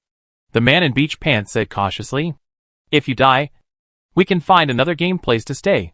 If it weren't for you taking the lowest commission, we sisters wouldn't come here," the succubus said. Her words ruthlessly broke the man in beach pants' heart. But while the two were talking, another girl dressed as a little wildcat also spoke up. "Have we met somewhere before?" She said this to John Hung. And at the same time, her gem-like eyes were staring at John Hung. John Hung actually recognized the succubus named Jia Jia when he first entered the room, because she gave him her phone number last time. But he never called it. Jia Jia's words reminded John Hung of another thing. The last time he came here, Jia Jia seemed to see something different about him, and even proposed to borrow his sperm. But he refused. Seeing that John Hung did not answer, the girl spoke again. Why does the smell on your body make me feel familiar? You must have remembered it wrongly. We probably haven't met before. John Hung said calmly. What a pity. If you come at other times, I would really like to meet you, Jia Jia said. But now, we are considering leaving here. You want to leave? Before John Hung could say anything, the uncle in beach pants was shocked. Don't be like this. I'm not dead yet. Have you already found a new home? You can't be so heartless. We are not going to leave here forever. We just plan to stay out of the limelight for a while. It's not safe here. Of course, if you really die, we will never come back, the succubus who spoke earlier said. Chapter 1300 Rumors. The beach pants uncle was obviously not very satisfied with the answers of the succubus. But he really had no way to deal with him. He could only put his attention back to the matter at hand, and took two things from John Hung. One of them was the fishbone bracelet given by Alexia, and the other was the small stone called Old Seal. The fishbone necklace that the beach pants uncle looked at first. Ah, it's a shamanism thing. It looks like a talisman made by the Inuit. This thing is quite rare. The main reason is that shamanism is now declining, and it is relatively closed. It doesn't spread outward. However, the things they make are quite unique in terms of the effect on the soul. This thing should be appraised in one day. If you are in a hurry and are willing to pay twice the points, half a day is fine. After saying that, he picked up the small stone again. But this time he was slightly stunned. Old Seal? You also know this thing? John Hung observed the expression on the face of the uncle in beach pants. Of course. I also read novels and play games. The uncle in beach pants then asked. Are you willing to sell this thing to me? I can pay 100. No. 200 points. I didn't know that the game point also has props recycling service. John Hung said. It's not a service of the game point. I want to buy it myself. The beach pants uncle said. You don't have to worry about me cheating you of the props. All the old seals are F-level props. According to the transaction value between you players, it will not exceed 50 points. If you sell it to me, you can earn 4 times the original price. Moreover, this thing has a single function and is generally not used. Then why are you willing to spend so much money to buy a useless prop from me? Just in case. The beach pants uncle said vaguely. Before he finished speaking, he heard a voice from the succubus. I give you 500 points. What on earth do you want to do? The man in beach pants almost jumped up in anger when he heard this. Not only did you not protect me, but you also wanted to snatch an old seal from me. The one who raised the price was a girl with a pure look and a girl next door vibe. John Hung remembered that her name seemed to be Bebe. Bebe put her hair behind her ears and looked at the man in beach pants with a half smile. You still have the nerve to complain that we don't cooperate with you. Did you tell us the truth about the information you have? Unfortunately, we sisters don't have only you as a source of information. It's not that I don't want to share. It's mainly because this is just some gossip now. There's no word on it. The man in beach pants smiled and winked at Bebe, indicating that he should take the old seal from John Hung first. And then the two of them would slowly discuss who should get it. However, Bebe completely ignored his look, and instead said to John Hung, I'm different from the profiteers over there. I will never let you suffer a loss. I give you 600 points. Will you sell this thing to me? After that, she put her knees together again, lowered her head and blushed shyly. If you need anything else, I can also provide you with some extra special services. However, what she didn't expect was that the new player on the other side said, I don't lack points, or I don't lack these 600 points. But if any of you know the origin of this old seal, or the information of its maker, I can give it to you for free. The expression on the face of the uncle in beach pants seemed a little strange. John Hung now knew that he was the container selected by the owner of the Ice City. The conflict between the two could not be reconciled. There would definitely be a war in the future. The old seal was the only thing he could find that could be effective against the other party. Although the effect was not very ideal, it at least pointed out a direction for John Hung. If he could find the maker of the old seal, Zhang Heng might also be able to get more ways to deal with the owner of the Ice City from him. Why? Is this request too much? No. There is no secret about the old seals. Or rather, they are all secrets. No one knows the exact origin of the old seals. The earliest saying is that they were made by the Kanak natives on an island. But no one can find that island. It is said that some ordinary people called investigators can also make old seals. But it is not something that can be done by just drawing them casually. So the number of old seals has always been small. The uncle in beach pants is also very single. He knows that it is difficult for him to exchange old seals from Zhang Heng. So he simply tells him everything. In fact, the role of the old seal is just like that. Holding the old seal is more for peace of mind. 200 points is almost my limit. I can't pay more. I am not as rich as those women. Then why do you suddenly want to seek peace of mind? Zhang Heng asked. The beach pants uncle hesitated for a moment. And said, I recently heard a rumor that a very troublesome guy is coming back. Not only me, but many people have begun to prepare. Rumor. Where did it come from? No one knows where the source is. The beach pants uncle seemed to regret it and wanted to shut his mouth. But then he saw Zhang Heng stretched out a palm. 50 points. I want to know the content of the rumor. Deal? The man in beach pants swallowed his saliva. The rumor is very simple. It says that an agent among the players has become the vessel of the Master of Raya. When the time is right, the existence that feeds on terror and cannot communicate will escape from the cage of the stars and return to the human world, bringing destruction and disaster. This rumor is spreading rapidly among the gods. As for the source of the rumor, some say it was Apollo. After all, one of his duties is prophecy. Some say it came from Hermes. But some say it was Hypnos, the god of sleep, who first sensed the danger from his dreams. I feel everyone is just guessing. Does the rumor mention the agent's name? No. The man in beach pants said. But we can't rule out the possibility that someone knows. In short, that guy is in big trouble. Although the organizing committee has stipulated that the gods cannot attack the agent unless they are in a dangerous environment. It is estimated that someone will not be able to resist taking risks. After all, if he is killed, the Master of Relaya will not be able to return to the world. If it were me, I would not be able to resist taking action if that guy stood in front of me. Thank you for the information you provided. Zhang Heng entered his player number on the tablet and 70 points. Please expedite both items. No problem. Seeing a large amount of income coming in, the beach pants uncle was in a good mood. The regret of not being able to buy the old seal was long forgotten. You can come to pick it up after 6 o'clock tonight. Or you can leave an address and I will deliver it to you.